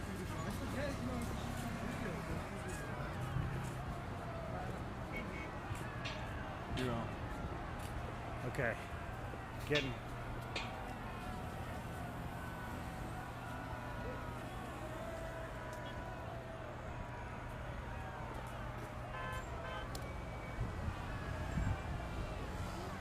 Just taking every ounce of my body not to shout out.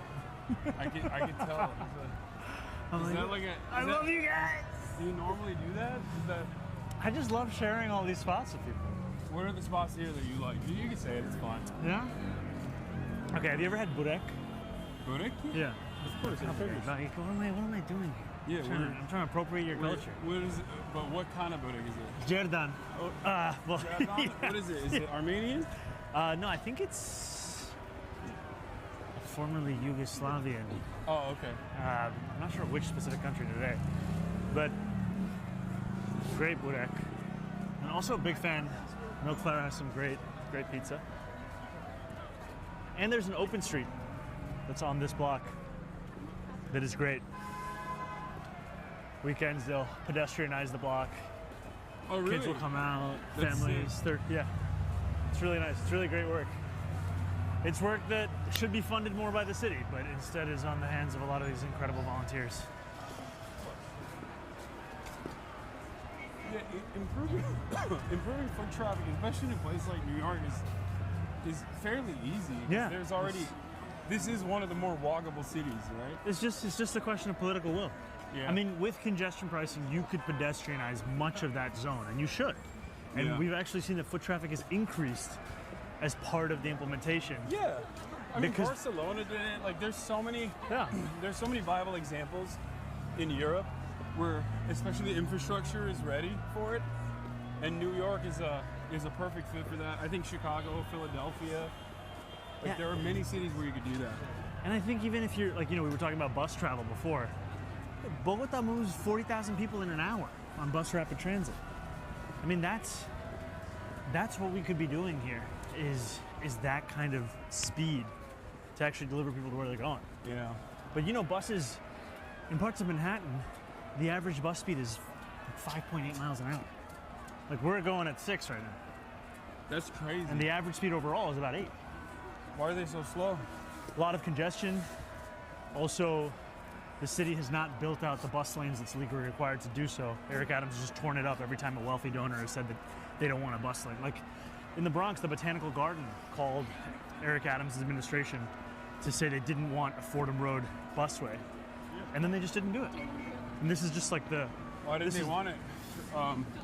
Because it's so much of this false narrative that if you actually, yeah, if you build this bus lane, then you're going to reduce the traffic to these institutions. When in fact, it moves people faster, and also foot traffic is a critical part of all of this. Yeah, I just don't understand. Like, this is a very American attitude. It's just anywhere else on the planet, if you were to suggest one additional lane for traffic congestion, they would be like, what are you talking about? And I think in New York City, we have a history of being able to move people in public transit. It's just that we haven't had mayors, especially this current one, that wants to do anything about it. I mean, all right, I would say about 2.5 blocks. Okay. All right, so everybody's appetite level for dessert? Dessert, minimal levels, some levels? Hunger? I'll take just a coffee. bite. Just coffee. Okay. I'll take a bite. I'll Okay, just try okay. it a little bit. Come on. Come on. No questions of tattoos with the coffee.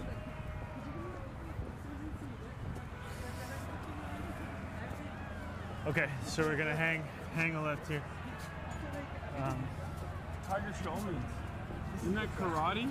Yeah, they used to have those ads in the early 2000s. I can't believe All it right. still exists. That's sick. Here we're going. You know you're on the stream here. Yeah. Yes. Yes, everybody can hear you. you can go in front if you don't want to be heard. All right. The final block. All right. Here we go. Beach bum tanning. Fine institution. Fantastic. See, the good thing about saying that there are many locations. Yeah. We could have people show up at the wrong beach bum It doesn't tanning. matter. Yeah, People want to know where we're at. They figure it out. That's the truth. So what did you and the unks talk about? Downstairs? Yeah. Bangladeshi unks gathering. Everybody wanted to do an introduction. I knew 2 of them from before. They've been longtime community leaders. And they wanted to just chat about June 24th. Because it's, what, 70, it's your birthday? Yeah. That's election day. Wow. Look at you, an electoralist. It'd be a real nice birthday gift if you won. Yeah. But it'll only happen if you get the biryani tattoo. It always comes back. They didn't ask me about the tattoo, but I do think they would have appreciated it. No, but it's 79 days away. So there was a lot of questions of, what is the plan right now with 2.5 months?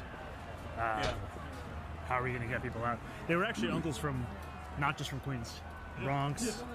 All the uncles got together. Oh, thank you. Yeah, no. You're a star. I'm just a guy who's figuring out what streaming is as we do it together. Yeah. Yeah. Alaikum salam. How's it going? Good to see you guys. Big fan. Doing well. Thank you so much. Eid Mubarak.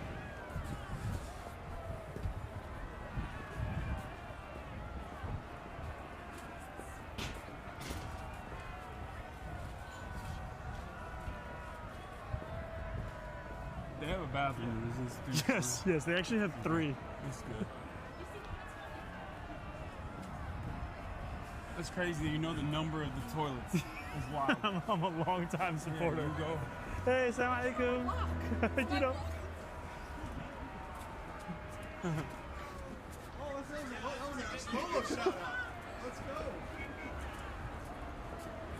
You play ping pong? No. All right, come on. Do you? Yeah, but I'm not that good. I'm just good enough to shit talk.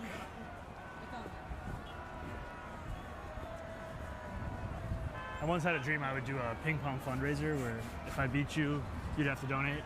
If you beat me, I'd have to give you merch. I don't think it's fully compliant. Yeah, I don't think it's fully. We never did it. Sounds like a good idea. Yeah, it's one of those ideas that never. You really have comes to be fruition. good at ping pong though, then otherwise you're getting cooked. You're just giving out free merch. All right, we're going right here. It's right after that yellow awning you can see. It's the next door. Okay, welcome to Steinway. I like that these guys sell cigar and candy. Something for the bad kids and to get The days of false choices are over. Yeah. So Steinway, at one point, Stiami was the nickname we had. So maybe you feel at home, University of Miami, Stiami. Oh, wait, why?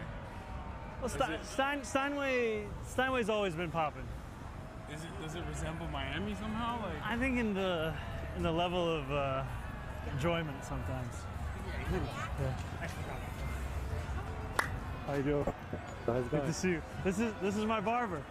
Oh really? Yeah. Sick. We're shooting an interview. Good to see you, my man. Great to see you. He's not Turkish.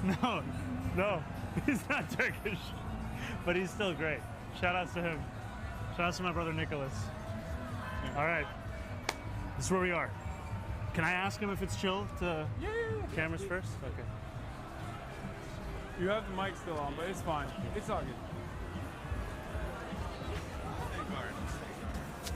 He's got the Zohran like beanie on. Who does? The guy right here. Oh shit! Oh my god! He's like, what the fuck? Look at him. No, you gotta film his reaction. Videoing. Oh, he's watching. Oh, he's watching the stream. You can film this fucking reaction. Come on. Yo, Aaron, what's up? I've been here since 5 p.m. I swear. I did not stage it. You guys come over here. Join DSA, everybody. What do you guys want for? Let's sit in the let's sit on the edges. What's up? Let's sit on the edges. Yeah, I got you. Okay. Okay. So let me show you where the.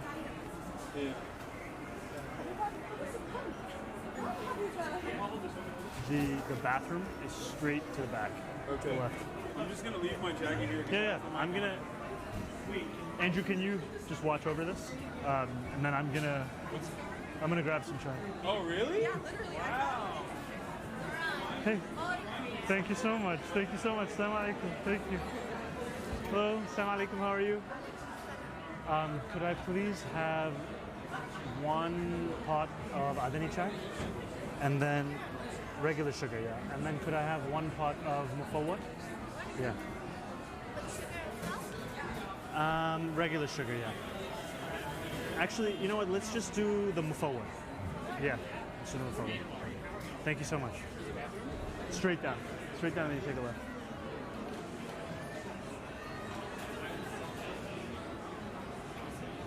Thank you so much.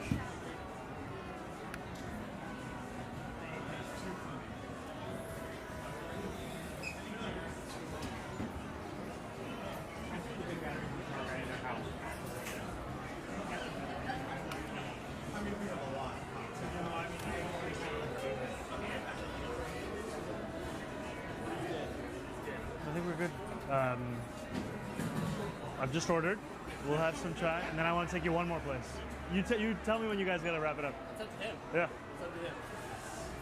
But I've ordered a pot, so we all have to have a little bit. I'll definitely take some coffee. Yeah. You get chai or you get coffee? I got coffee. I want to leave chai for the next place. You can speak to camera right now if you want. 30,000 people watching. Hello, chat. Yeah. Come on in. There you go. Okay, when did you get this T-shirt? You like it? It's incredible. It's dead stock. I actually went to this. I was probably. Wait, so did you grow up in New York City? Oh yeah, I grew up on Long Island. Okay. When did you move to New York City? I've been here for. Strong Island. Strong, don't say that. Where on Strong Island are you from? Like Huntington. Okay. Yeah. No, that's right. I just wanted to say hi. Oh, thanks so much. Yeah. Good luck in the race. Man. Thank you, man. What's your name? Nahian. Nahian? Nice to meet you, man. Nice to meet you. Thanks so much. Thank you. Hey, walaikum salam. Thank you so much. Thank you so much. Thank you so much, Habibi. I really appreciate it. Yeah, he's just in the bathroom. We hope for him to be back soon. We hope, but we don't know. We leave it open. Smile all the time. It's Is just it hard? No, it's just the way of life. Yeah. Yeah. You feel happy? Yeah, I would say my general disposition. That's tough. Is, How do you do that? How do you maintain that? honestly, it isn't a choice. It feels more like the natural state, and the choice is to not. I think it would be pretty exhausting to choose always. But there's a lot of stuff to smile about, a lot of things to fight for, but smiles along the way. Books that really impacted you? Books that impacted me. Have you ever read Civil War by Omar al-Akkad? It's a great book. It's a great book. It's a book written about the terrifying prospect of a civil war in our country, and it had this line that said, "What is safety but the sound of bombs dropping on someone else's home?" And it always stuck with me. I think also reading Fanon when I was in college was really formative. Black Skin, White Masks, Wretched of the Earth. And yeah, those were, and then my father wrote a book called From Citizen to Refugee. It's about the last 90 days he lived in Uganda before the expulsion, and the first 90 days he lived as a refugee in London. Your father is He's an academic, yeah. He did like Yeah, he's done. I think his most famous book on that is probably Citizen and Subject, and a lot of work about the post-colonial state. And he memorably, was introduced by the FBI to Karl Marx. That was his trajectory into I heard political that theory. on the interview you did with Chavo. Yeah. It's a fun way. Definitely not a successful outcome, I think, for that visit. This institution, is run by people from the MENA region or Arab, because they got bidets. Let's go. But they got the manual bidets, which I don't like. What do you want? Which is... You want the auto? Well, not the auto, but like just the bidet that's in the toilet instead of like a washing. You don't want the shower is... I don't like the shower head. The Muslim shower. I don't understand the Muslim shower head. In Turkey, we have bidets in every toilet. Yeah. Which brings me to a very important proposal. Hit it. Okay. Every toilet, every business that wants to get bidets, and I know they're doing public toilets as well, public restrooms as well. Shout out to City Councilwoman Sandy Nurse. Yeah, they need to have bidets. I think Americans are oblivious and, dare I say, barbaric for not having bidets. It shocks me to my very core that this concept is not established in the Western world. It blows my mind. And I know for a fact that Americans like it when they encounter it, because a buddy of mine, Ludwig, white boy from New Hampshire, whitest dude. His name is Ludwig Ogren. He's the whitest dude of all time. And he started selling bidets as a YouTuber. And people love it. How did he get into the bidet business? I think he's a weeb, that's why. Or maybe a meeb? No, weeb, a weebo, like a fan of Japan. Hey, Assalamualaikum, how are you? Hi, how's it going? Good to see you guys. This is real power plays right here, chat. Okay, this is how politics are done at the highest level. Thank you so much, man. Thank you. We're doing this long every live American stream. butt to be clean. And I feel like it's ridiculous that they don't have bidets. This is where it starts, at the ground up. Not at all. It's not about universal health care. Let's do it It's with not the about chai. public housing.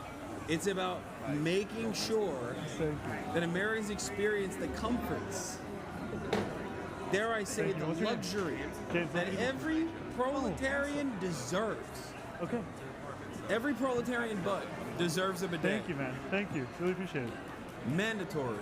I find it really strange that we don't have it. I have it at every single bathroom in my house. Every single one. You never know what happens later. Come get it now. No more swamp butt. Okay. Yeah. Come on, guys. Whoa. That's what is happening here. Okay. This is Mufawwar. What is it? Mufawwar. Mufawwar.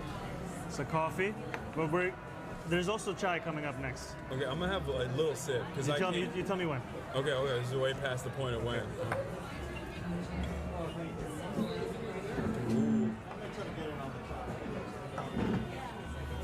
Okay, we got 2 extra.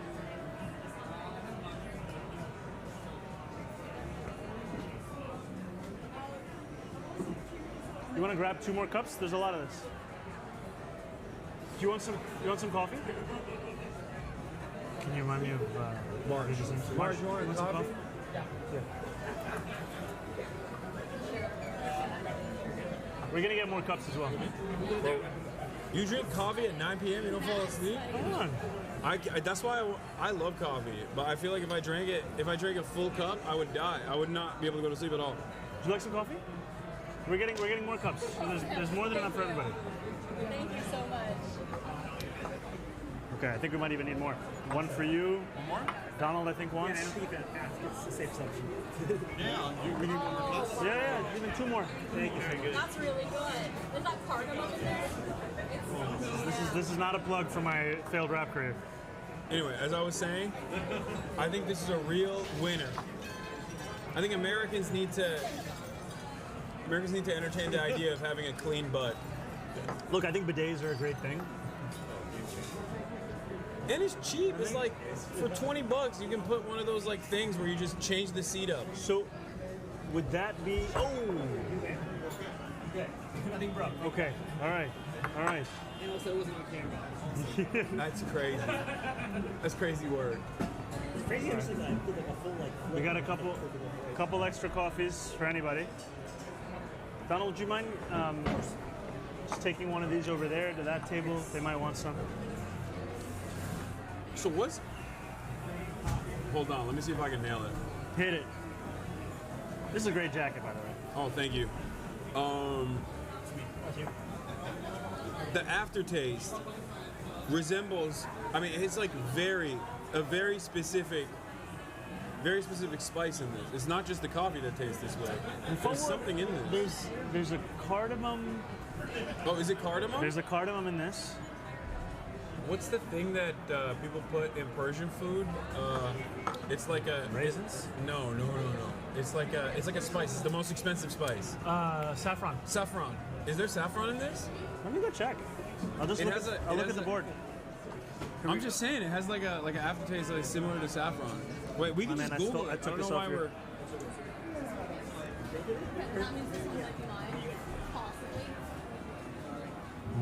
It's probably not saffron.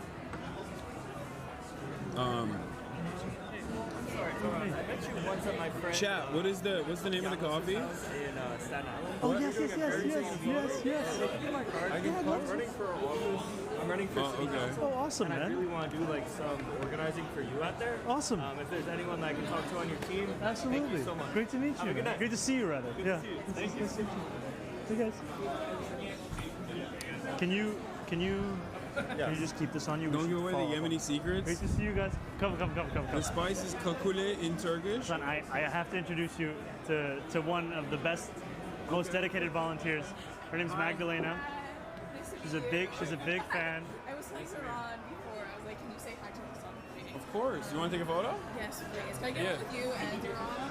Yeah. Do you want Sorry, my man. friendship bracelet? Sorry. I would love that. Thank you. All right. Chat, I got a Zohran friendship bracelet. I don't have any pictures with you. Here we go. So might as well. You want one? Ready? 3, 2, 1. Oh, thank you. So there's no other info beyond cardamom and cream. Okay. Maybe it is the cardamom, and I just thought it was saffron. Because in my unrefined palate, it is delicious. Let me give you a little more. What? A little more. No. I'm already down in it. I got sure? it. Anybody need? Some more? Okay. No, milk. Yemeni national secrets, yeah. Did you get coffee? I did, it's right here. Are you sure? Okay. Thank you so much. Very well. You're so hospitable. You are such a feeder, bro. I'm really honored to like get to tell everyone, like, you're just great. That's what it is. I've never heard that. Yeah. No, I'm the same way. Yo, this guy's a feeder. I'm the same way. I get it. Young feed. Where like I wanna make sure that I want to make sure everybody has, yeah. you know, what they need. Let me have it. Give you a little more. How'd you know? Come on. Thank you. Okay, so final warning, just that this is coffee, and then we're gonna have a chai to end it. Did you get any pastries or no? Pastries next spot. Oh. Or you want it now? Sure, we'll go to. It's right here, right? Yeah. Right Okay. here, right here. All right. Last spot. lying? No. No. Say it with me. Say it with me. Wallahi. Say it with me. Wallahi. There we go. Okay, now you just gotta say the shahada. I'll say the shahada later. You've never said Before or after the tattoo? it. He's afraid. He's afraid of saying the shahada. He's worried. He's gonna unlock the true potential. It's like limitless. Yeah. Find the light of Islam. I shouldn't say anything more about this because I'm gonna get so many more New Yorkistan comments. Yeah. I always tell my chat to repeat after me, and then I say the shahada, and they do. So I've reverted many. Look at this. Yeah. A little more? There, okay. Okay. Ask chatters want to know. Ask him if he prefers trains or buses. Ooh. You've been hitting the bus line a lot. Hitting the bus a lot, but trains are my first love. Shout out to the subways. Yeah. Have you ridden the train? Have I ridden the New York sub? Yes. Yeah. Which lines? I mean, I didn't live here long enough to know the lines. What's your favorite? And your least favorite subway line? Least favorite subway? Least favorite has to be the L. Yeah. Favorite is AC. Why is the L the least favorite The for you? intersection is down, you're not getting out of Brooklyn. Like, But it's also one of the most reliable. Above 90% reliability. I guess, I don't know. The L is pretty reliable. The L and the 7 are the most reliable trains in the subway system because they have modern signaling. Other trains don't. So I live A lot of other I ones. live in Harlem. Docs. I live in Harlem. Let me give the intersection. Yeah. Here we are. I won't say where. Yeah, no, please don't say Alright, it. I won't say where. I will say it seems like there are major issues with the 1, 2, 3 like that. They're doing construction on it now like all the time. There's a lot. The one is one of the more reliable trains, but it's still like the weekends when so many people actually also want to get on the train. It's just completely hamstrung by all of these regular construction delays. Anybody for a little more? Yes, there we go. See? A real friend. Bro's drinking it at 9 p.m. You're not going to bed tonight. Oh, you gotta get to work. Wait, you haven't already gotten it ready? I got stuff to do. God damn. You guys want coffee? You want coffee? Do you want coffee out? You want more? One of the immediate improvements I feel like for any subway is the cages. I don't know why they don't do that. Cages? Cages, like. On the platforms? In a lot of the lines in Tokyo where like if there's ever any sort of like someone jumping in front of the train or whatever, because that happens obviously, they immediately just will put safeguards. Yeah. I don't know why we don't do that. Is it because the trains are different, like the cart sizes are different or something? I think some of it. There have been some attempts at putting like halfway barriers. Like if you go at Times Square, there's some platforms where you have like a partial barrier that's about maybe waist high. Yeah, but ultimately it's not the same as what you're talking about, which I think is a glass barrier, right? Yeah, well, there's different ways of doing it. You can either have like a above the waist barrier with like a gate that opens up, or you can have like a full gate that is completely enclosed. And when the train comes, the only part that opens up is basically the doors of the train. Yeah. And I mean, in many other countries, this is what we have. I mean, in many modernized nations, they have it. Hi. Yeah. Thank you, my man. I appreciate it. I feel like that would immediately address a major issue that people have, especially because, from what I understand, I look at the stats. It's a weird one to even say out loud, but like the murder per commuter rate is actually fairly low even in New York. Yeah, the rate of violent crime. Yeah, the rate of violent crime in the New York subway system is not as high as people think it is. There's definitely hysteria surrounding it, but because of the type of crime, it's very visible and you know, it's understandable when people go, what the hell is people this? People feel quite anxious. Yeah. And I feel like approaching that anxiety in a way where it's like a very easy solution. No, like instead of doing overtime pay for cops, you could literally build those barriers, and that's a job. You know? No, I think it's something that where there was an initial feasibility study that came out with an incredibly high cost estimate. But I think that's also part of the problem where. Wait, for the barriers? For the barriers, and I think that's part of the problem for the MTA is that Cuomo cut their internal capacity to build and to design.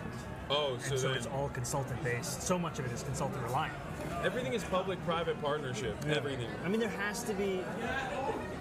We have to actually develop the ability to build things without having to rely on external consultants. What do you think about like Paris? And they've done some of these policies like right of first refusal, like giving the cities the opportunity to buy buildings back when they're getting sold. You know, like entire buildings. No, I mean that's fascinating. I mean, I think there has to be a much more muscular role that the city plays in making sure people live in habitable conditions. Right. And a lot of that also has to do with what we were talking about earlier, where if you have a landlord that's repeatedly violated the law and refused to pay fines and refused to make fixes, then the city has the ability to reclaim that building. And I also think that there's also an incredible amount of publicly owned land that you could construct fully affordable housing. That instead, we just either let sit vacant or put it to far less productive uses. And I think, you know, even when we're thinking about the subway, a lot of the cost of subway is underground construction, but there are also potential subway extensions that would be above ground, far more feasible, because ultimately this is a system that we haven't really had a massive expansion of in decades. I mean, the Second Avenue subway is the last one, and because of Andrew Cuomo, it was so expensive. Part of the problem that there is this dynamic where the MTA, like some of the money or a lot of the money of the MTA is controlled by like this board. Is this true? I would say more of the dynamic is the MTA is a state authority. And when Andrew Cuomo was the governor of New York, he tried to pretend that it was actually a city responsibility. He would pretend that it had nothing to do with him. And he tried to use New Yorkers' association of the subway with the city to say that, in fact, it was de Blasio's responsibility. And whatever critiques you want to make of de Blasio, he did not run the MTA. That was Andrew Cuomo's responsibility. And what Andrew Cuomo did was systematically underfunded, stealing hundreds of millions of dollars. 1 year, he took money from the MTA's budget and sent it to upstate ski resorts that had a bad winter. That's how he spent money. And then it came to a height in 2017, which was called the Summer of Hell, where you had just an immense amount of disruption that took place across the system with some of these memorable images, like an F train stuck in the tunnel for 30 minutes, pulling into the station, fog in the windows, people, you know, desperate to get out. And that was a natural result of Andrew Cuomo's mismanagement of the MTA. And that's what's so frustrating is, like, I love public transit, and I also think we are so far from world-class public transit in our city because we have allowed a politics of patronage and consulting and incompetence to mix together to force people to celebrate what they know could actually be better. Any sort of competent social program creates a sense of pride in the public, even if it's being underfunded consistently. Like the example I always think of is nationalized health system, the nationalized healthcare in the UK. Regardless of the many issues that it has, due to the underfunding and the systematic state of disrepair that it's turned into by politicians who want to inevitably privatize pieces of it, so they're implementing austerity in the short term, people still have a pride in their NHS. They still love it. I think they even have like an NHS day or something. And I feel like if given the opportunity, like New Yorkers would probably be very proud of their subway system, you know, but as it stands currently, it's just the images that they think of are like how difficult it is and how it could be so much more. And I think what's frustrating is that it's all quite obvious, right? We could have New Yorkers be and feel safe on our subways by implementing these evidence-proven strategies that would actually counter the feeling of vacancy that's endemic in this system, where you have commercial units that are now vacant, you have senses that there's nobody out there looking out for you on the platform or in the middle of the station, and a lot of it is just there's been like a reverse New York exceptionalism that we've seen a lot of people trot out, where it's like, oh, the stuff that's worked elsewhere, we could never do it here. I remember at the height of COVID, Cuomo was saying that because that's American. That's the most American attitude in general, I think. Yeah, I mean, I feel like we've definitely taken the cake here. I want to take you guys for the final stop. All right. I'm gonna just finish up this coffee for everybody.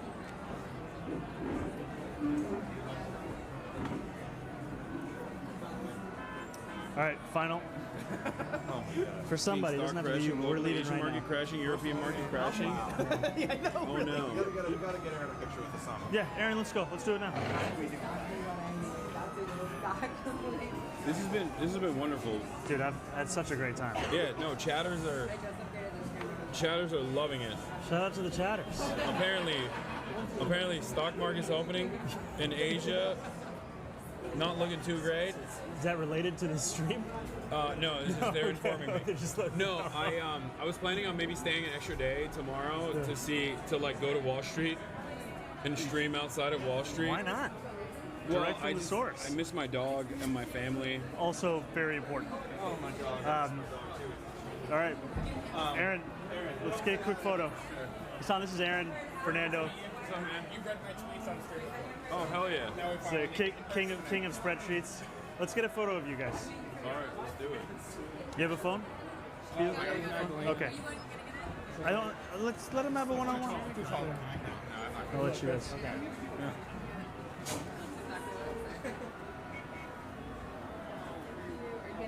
If you want me in it, I'm happy to get it.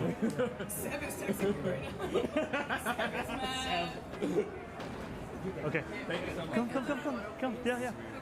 Come. Hassan, it's so nice to meet you. Hi, Thank you nice for to meet you everything as that well. you stand Come on in. for. Of course. Do you guys want to get in the middle? Yes, sure. Yeah. Please come in the middle. Can someone take Yeah, Andrew can take that photo, and I'll stand behind you guys here. Are we on the stream? Yes, you're on the stream. I think you're on the stream. I'm not sure. All right. Thank you. Thank you guys. Great to see you. Assalamu alaikum. All right, we're heading out this way. Yeah. Yeah, for sure. Okay, Yeah, let's take a photo. Oh, my girlfriend's coming. Yeah. Thank you so much. Thank you. Thank you, man. Great to see you. Thank you. We're so late to dinner. We're not dinner. Nah.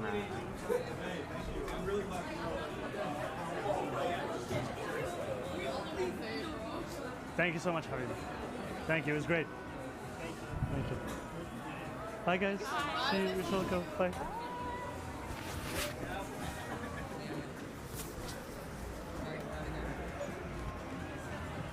Can you grab that for me? Thank you. How's it going? What? Sorry? I did. I've been texting. Oh, thank you so much. Thank you so much. I really appreciate it. What's your name? Mark. Mark, lovely to meet you. Would you like to do a photo? Yeah, let's do one. Absolutely. Oh my God, Ash. Nice to meet you. I appreciate what you do. Thank you so much, Mark. You're so welcome. Thank you. Oh. All right, we're going this way. All right. We're going to the next stop. All right. Quick. Take your phones out. But whatever. Thank you so much. That means a lot. Yeah, of course. Thank you so much. Sorry, it's just nice to meet you as well.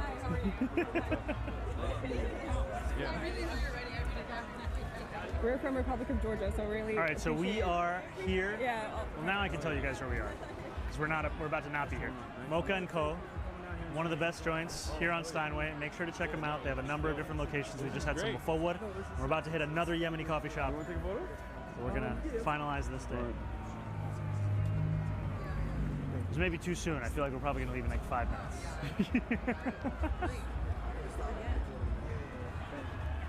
Hey, how are you? Yeah. Hi, how are you? Good. I work with Somalia. Oh, amazing! I love Somalia. Yes, she loves you too. Thank you. Like that, bro. No, it's all good. Yo, bro, you're awesome, bro. I love you. Sophia, you want a picture? Come on in. Can we take one serious one? There's no fun. All right. Thank you. We're working on it. Thank you so much.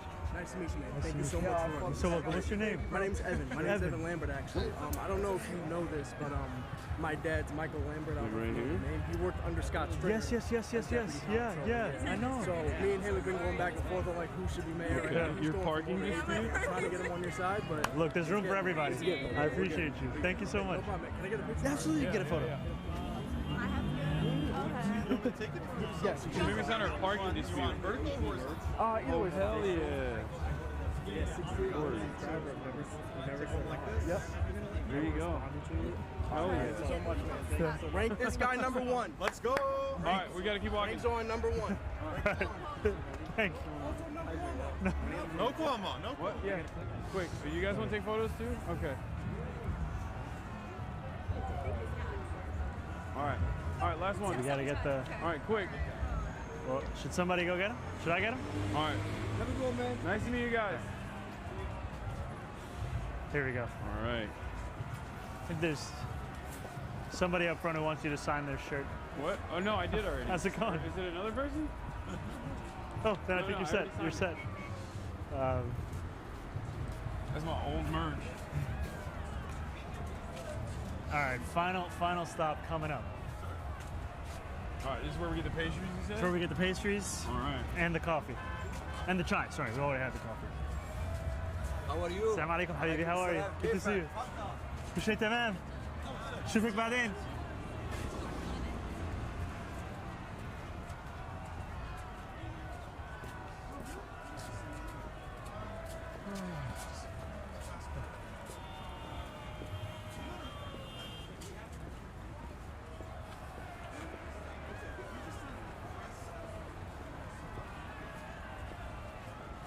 The thing that's like at least nice about New York also is no matter where you go is that at least like the stores are open. Yeah. You know what I mean?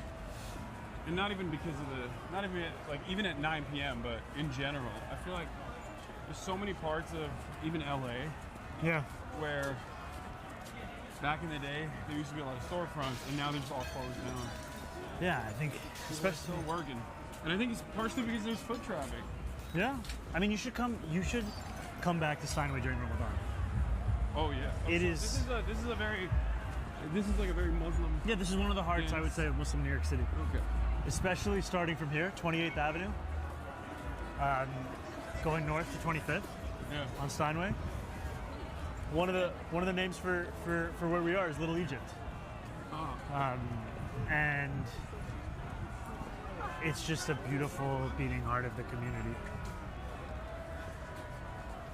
Okay, we're gonna be crossing the street right over here. This is the home of double parking in New York City. Shout out to my boys. That's crazy. Here we are, going across here.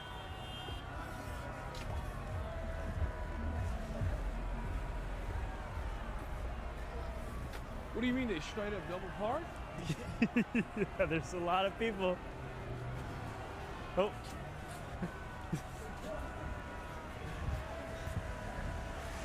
All right. Got the hookah lounges. Hookah lounges. That's what I didn't feel like it was the Muslim beating heart of New York before I see a couple hookah lounges, you know? All right, now we're coming in here. But once we cross the boundary, it makes sense. We're coming in here. Is it okay, or do you want I think to so, check it yeah, out? I think we'll go in the back. Oh my god. Okay, bro. They have knife. Assalamu alaikum, boss. Knife pistachio. My name is Zohran. Friend of Yusuf. We were just going to shoot something in the back. Let people know about Mo Cafe. Yo, that looks. Bro, the technology is out of control. Thank you so much. Appreciate it. The Knife tech is. Oh, Oreo cream cookie. Okay. That's just this is indecent. It's indecent. This is indecent.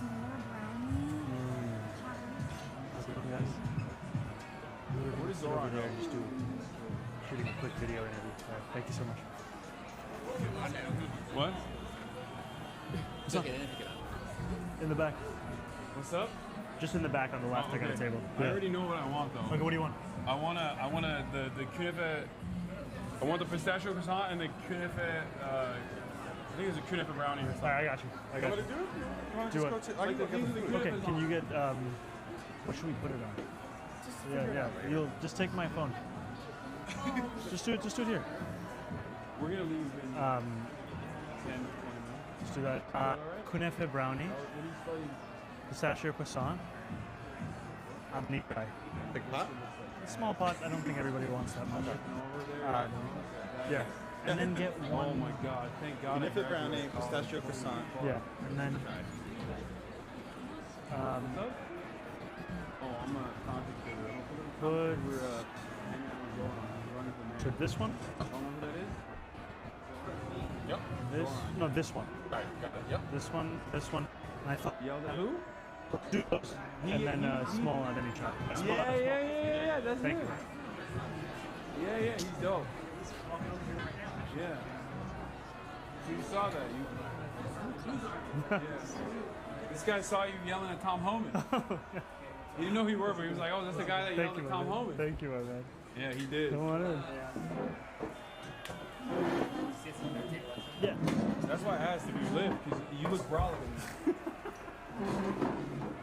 Trying to channel my inner Hasan. What's up? So I was trying to channel my inner Hasan. Okay, so now we're gonna have the final chai of the night. There's more chai? There's a little more chai. We just had Well, coffee. we had coffee. There wasn't. You got it. Alright, I'm not gonna tell you what the password is on live stream. Yeah. So just a little chai. How's it going, brother? How you doing? What's happening? We're streaming. They're studying for. I don't know. Are you studying?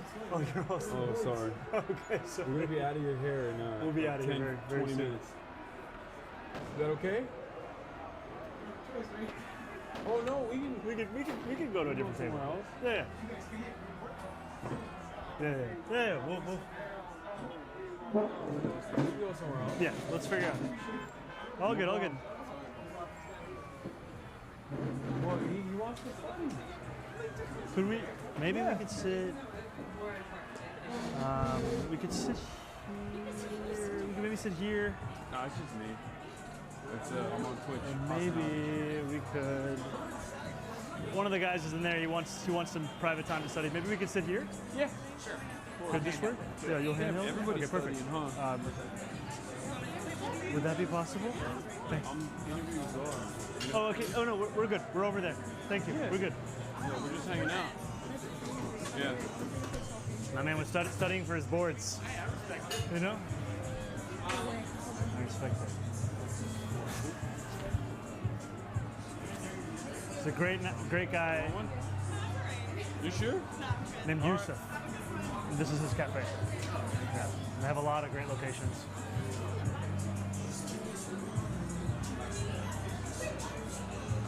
Oh, sorry.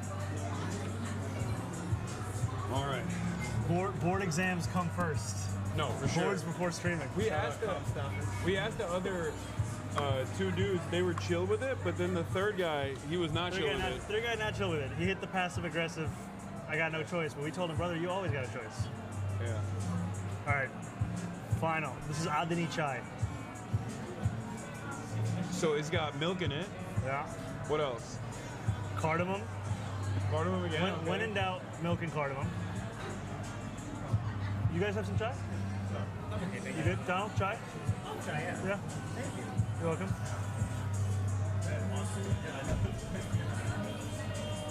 Chai?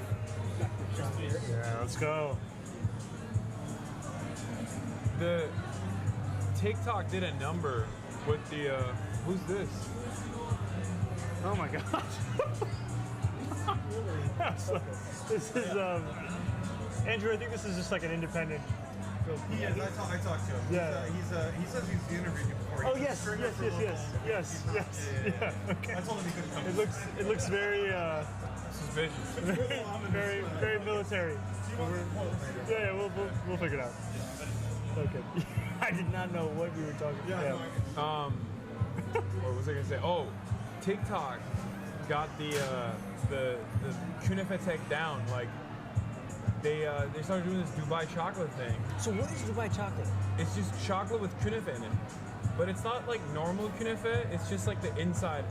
They basically take I don't know what it is technically, I'm Turkish, I should know. But they take the kunafa thing and mix it with pistachio butter.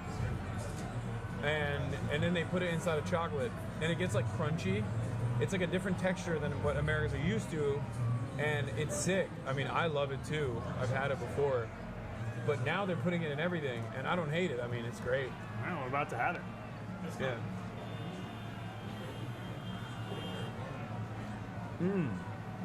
This is So also delicious. between Adani chai and Mufawwar, what's your favorite? I think I like the chai more. And I'm a coffee guy. So Sorry, you go ahead. Sorry. Sorry, boss.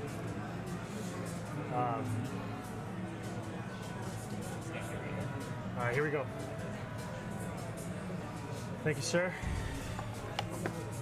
Oh, that's a brownie? Here you go. And then what's that one? Pistachio. All right. Yeah, I think so. I thought we were getting in there Bangladesh style. I mean, we could. A little brownie Bangladesh style is gonna be tough. I can eat it. All right. You want to try this too, right, March? Yeah, you do. I can see it in your eyes. Okay. I think we might need some forks, but I don't care. Here we go. Get in there. Cheers. All right. Oh.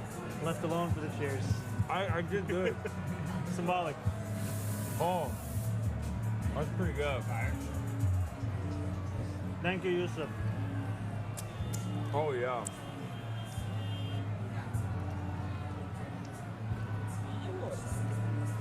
Come on. All right, yeah. Come on. I like the chai more than the coffee. It's just gonna be a hand situation. Just give dump it in his hand. Yeah.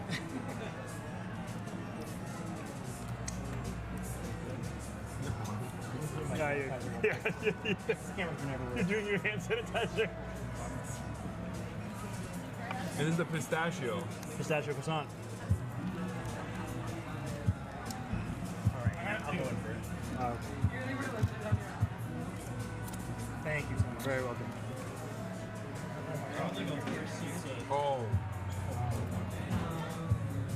Oh, that's bomb. Right? Yeah, no, come on.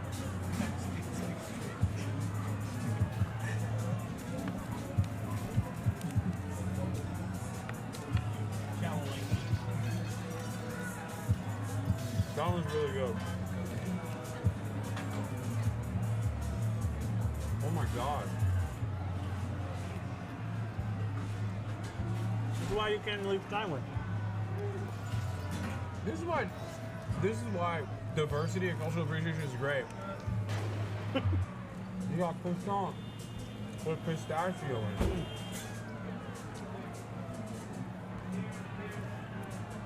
It loops back around when you think about it. Croissant, I think, initially invented because of the Ottoman conquest. Really? In Europe. Yeah, all the crescent-shaped pastries, I'm fairly certain, come from that. Wow, I did not know that. I know for a fact that the other cookie, like the crescent-shaped cookies that they have, I think in like Austria and stuff, like that directly is Ottoman conquest, and I think croissant as well. But it's not like, I mean, it's not Ottoman. What you're saying is that's us? You're taking that? I'm saying that it's like it looped back around with the croissant with the pistachio in it. I'm gonna look it up. Hold on. No, yeah. Come on. I've had so much. How are you doing this, man? I'm trying to share this. I'm trying to redistribute the wealth of this brownie. It's crazy how it's giant. Come on. No, No? Did you have some of this? This one is, come on. Okay. Very nice and light. This, I think you should just pull it apart with your hands.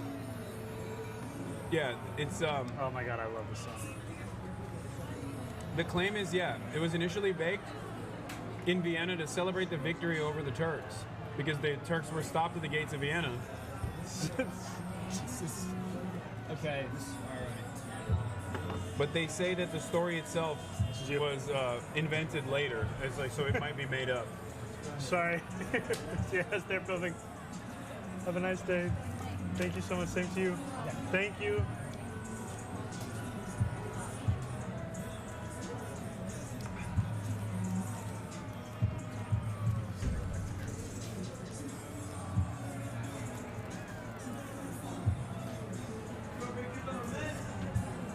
Oh my god.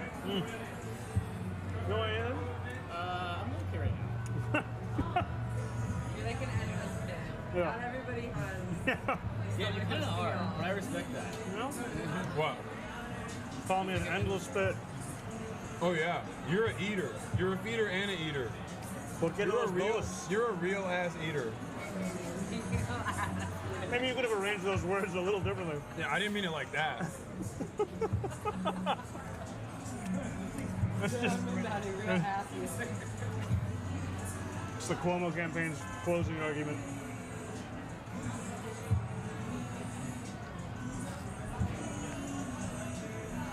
I'm reading extensive history about croissants. About how, because like the original claim I've heard a million times. No, I'm good. I can't have one more.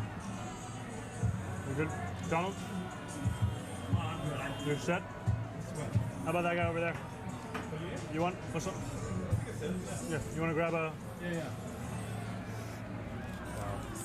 I think the Knippe brownie was a little bit too heavy. The croissant was fire. Yeah.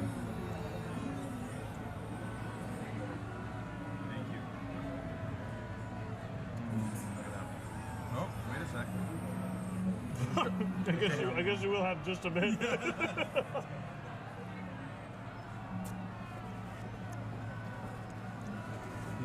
So, I know there's no more appetite, but next time, I'm just saying, for next time, okay. I'm gonna just list out the places you gotta go next time. Okay, let's hear it. My man's about to collapse. he's mad at the suggestion. He does not want to eat anymore. So he's not a real ass eater. Did you see how much food he made me eat? All right, next time. I'm an eater. Seafood abukir. Oh, I don't eat any seafood. That's the one thing I don't eat. Why don't you eat seafood? I just don't. I don't know. It's a big L for me. I know. Have you tried it and you didn't like it? Yeah, I can't eat it. Wow. Okay. El Sham, incredible pastries. I think one of the best knafas in the city of New York. Duzan. I think Duzan. Duzan's incredible. And then there's another Yemeni coffee shop we just got called Haraz. So, still got a lot to check out. Sorry. Oh yeah.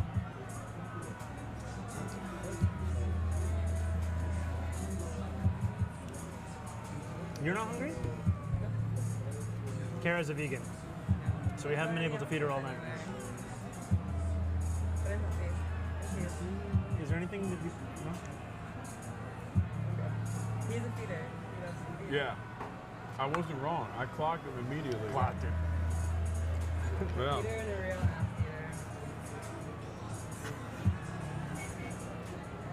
real ass eater. Real eater. Real eater. Real eater Feeder hours. and an eater. Real eater hours. Shout out to Eater the Publication. They covered our video on halalflation. Did they? They did. Big ups to them. Halalflation used to be $5. Chicken and rice. So wait, what's going on with that? Sorry, I was. No, it's just. No, I saw it and I didn't fully understand what that was about.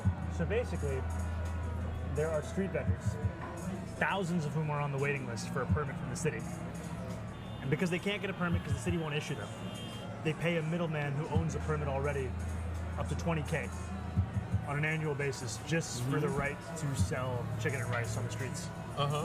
And then they pass that cost, obviously, down to the customer. And you have a lot of people who are selling $10 plates of chicken and rice who would be selling it at $8 if the city actually issued them the permits. And the city would also make money because by cutting out the middleman, the city would be selling a permit for $400 or so. That's new revenue they don't currently get.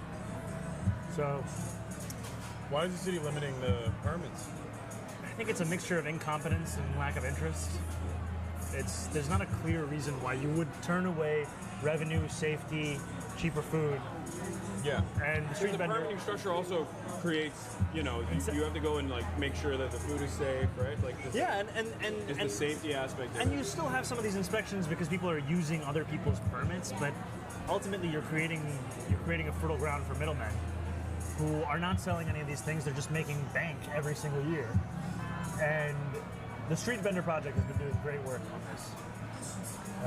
Expensive middleman is the name of the game, I feel like. I know. Improves the GDP. Yeah. We gotta get rid of these middlemen. Real.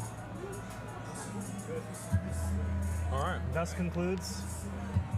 This was fantastic. This was a fantastic tour. Thank you so much, Zohran. Thank you, my man. This was a blast. You want to do a call to action? Yes. So, we do not actually want or need your money because we finished our fundraising, but we would love to have your time.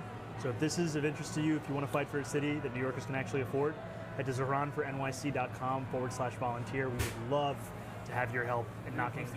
Oh, you're awesome. Knocking 1 million doors across the city by Election Day on June 24th and becoming the single largest volunteer operation in municipal history across this country. It would be an honor to build it together with you. Thank you guys for tuning in.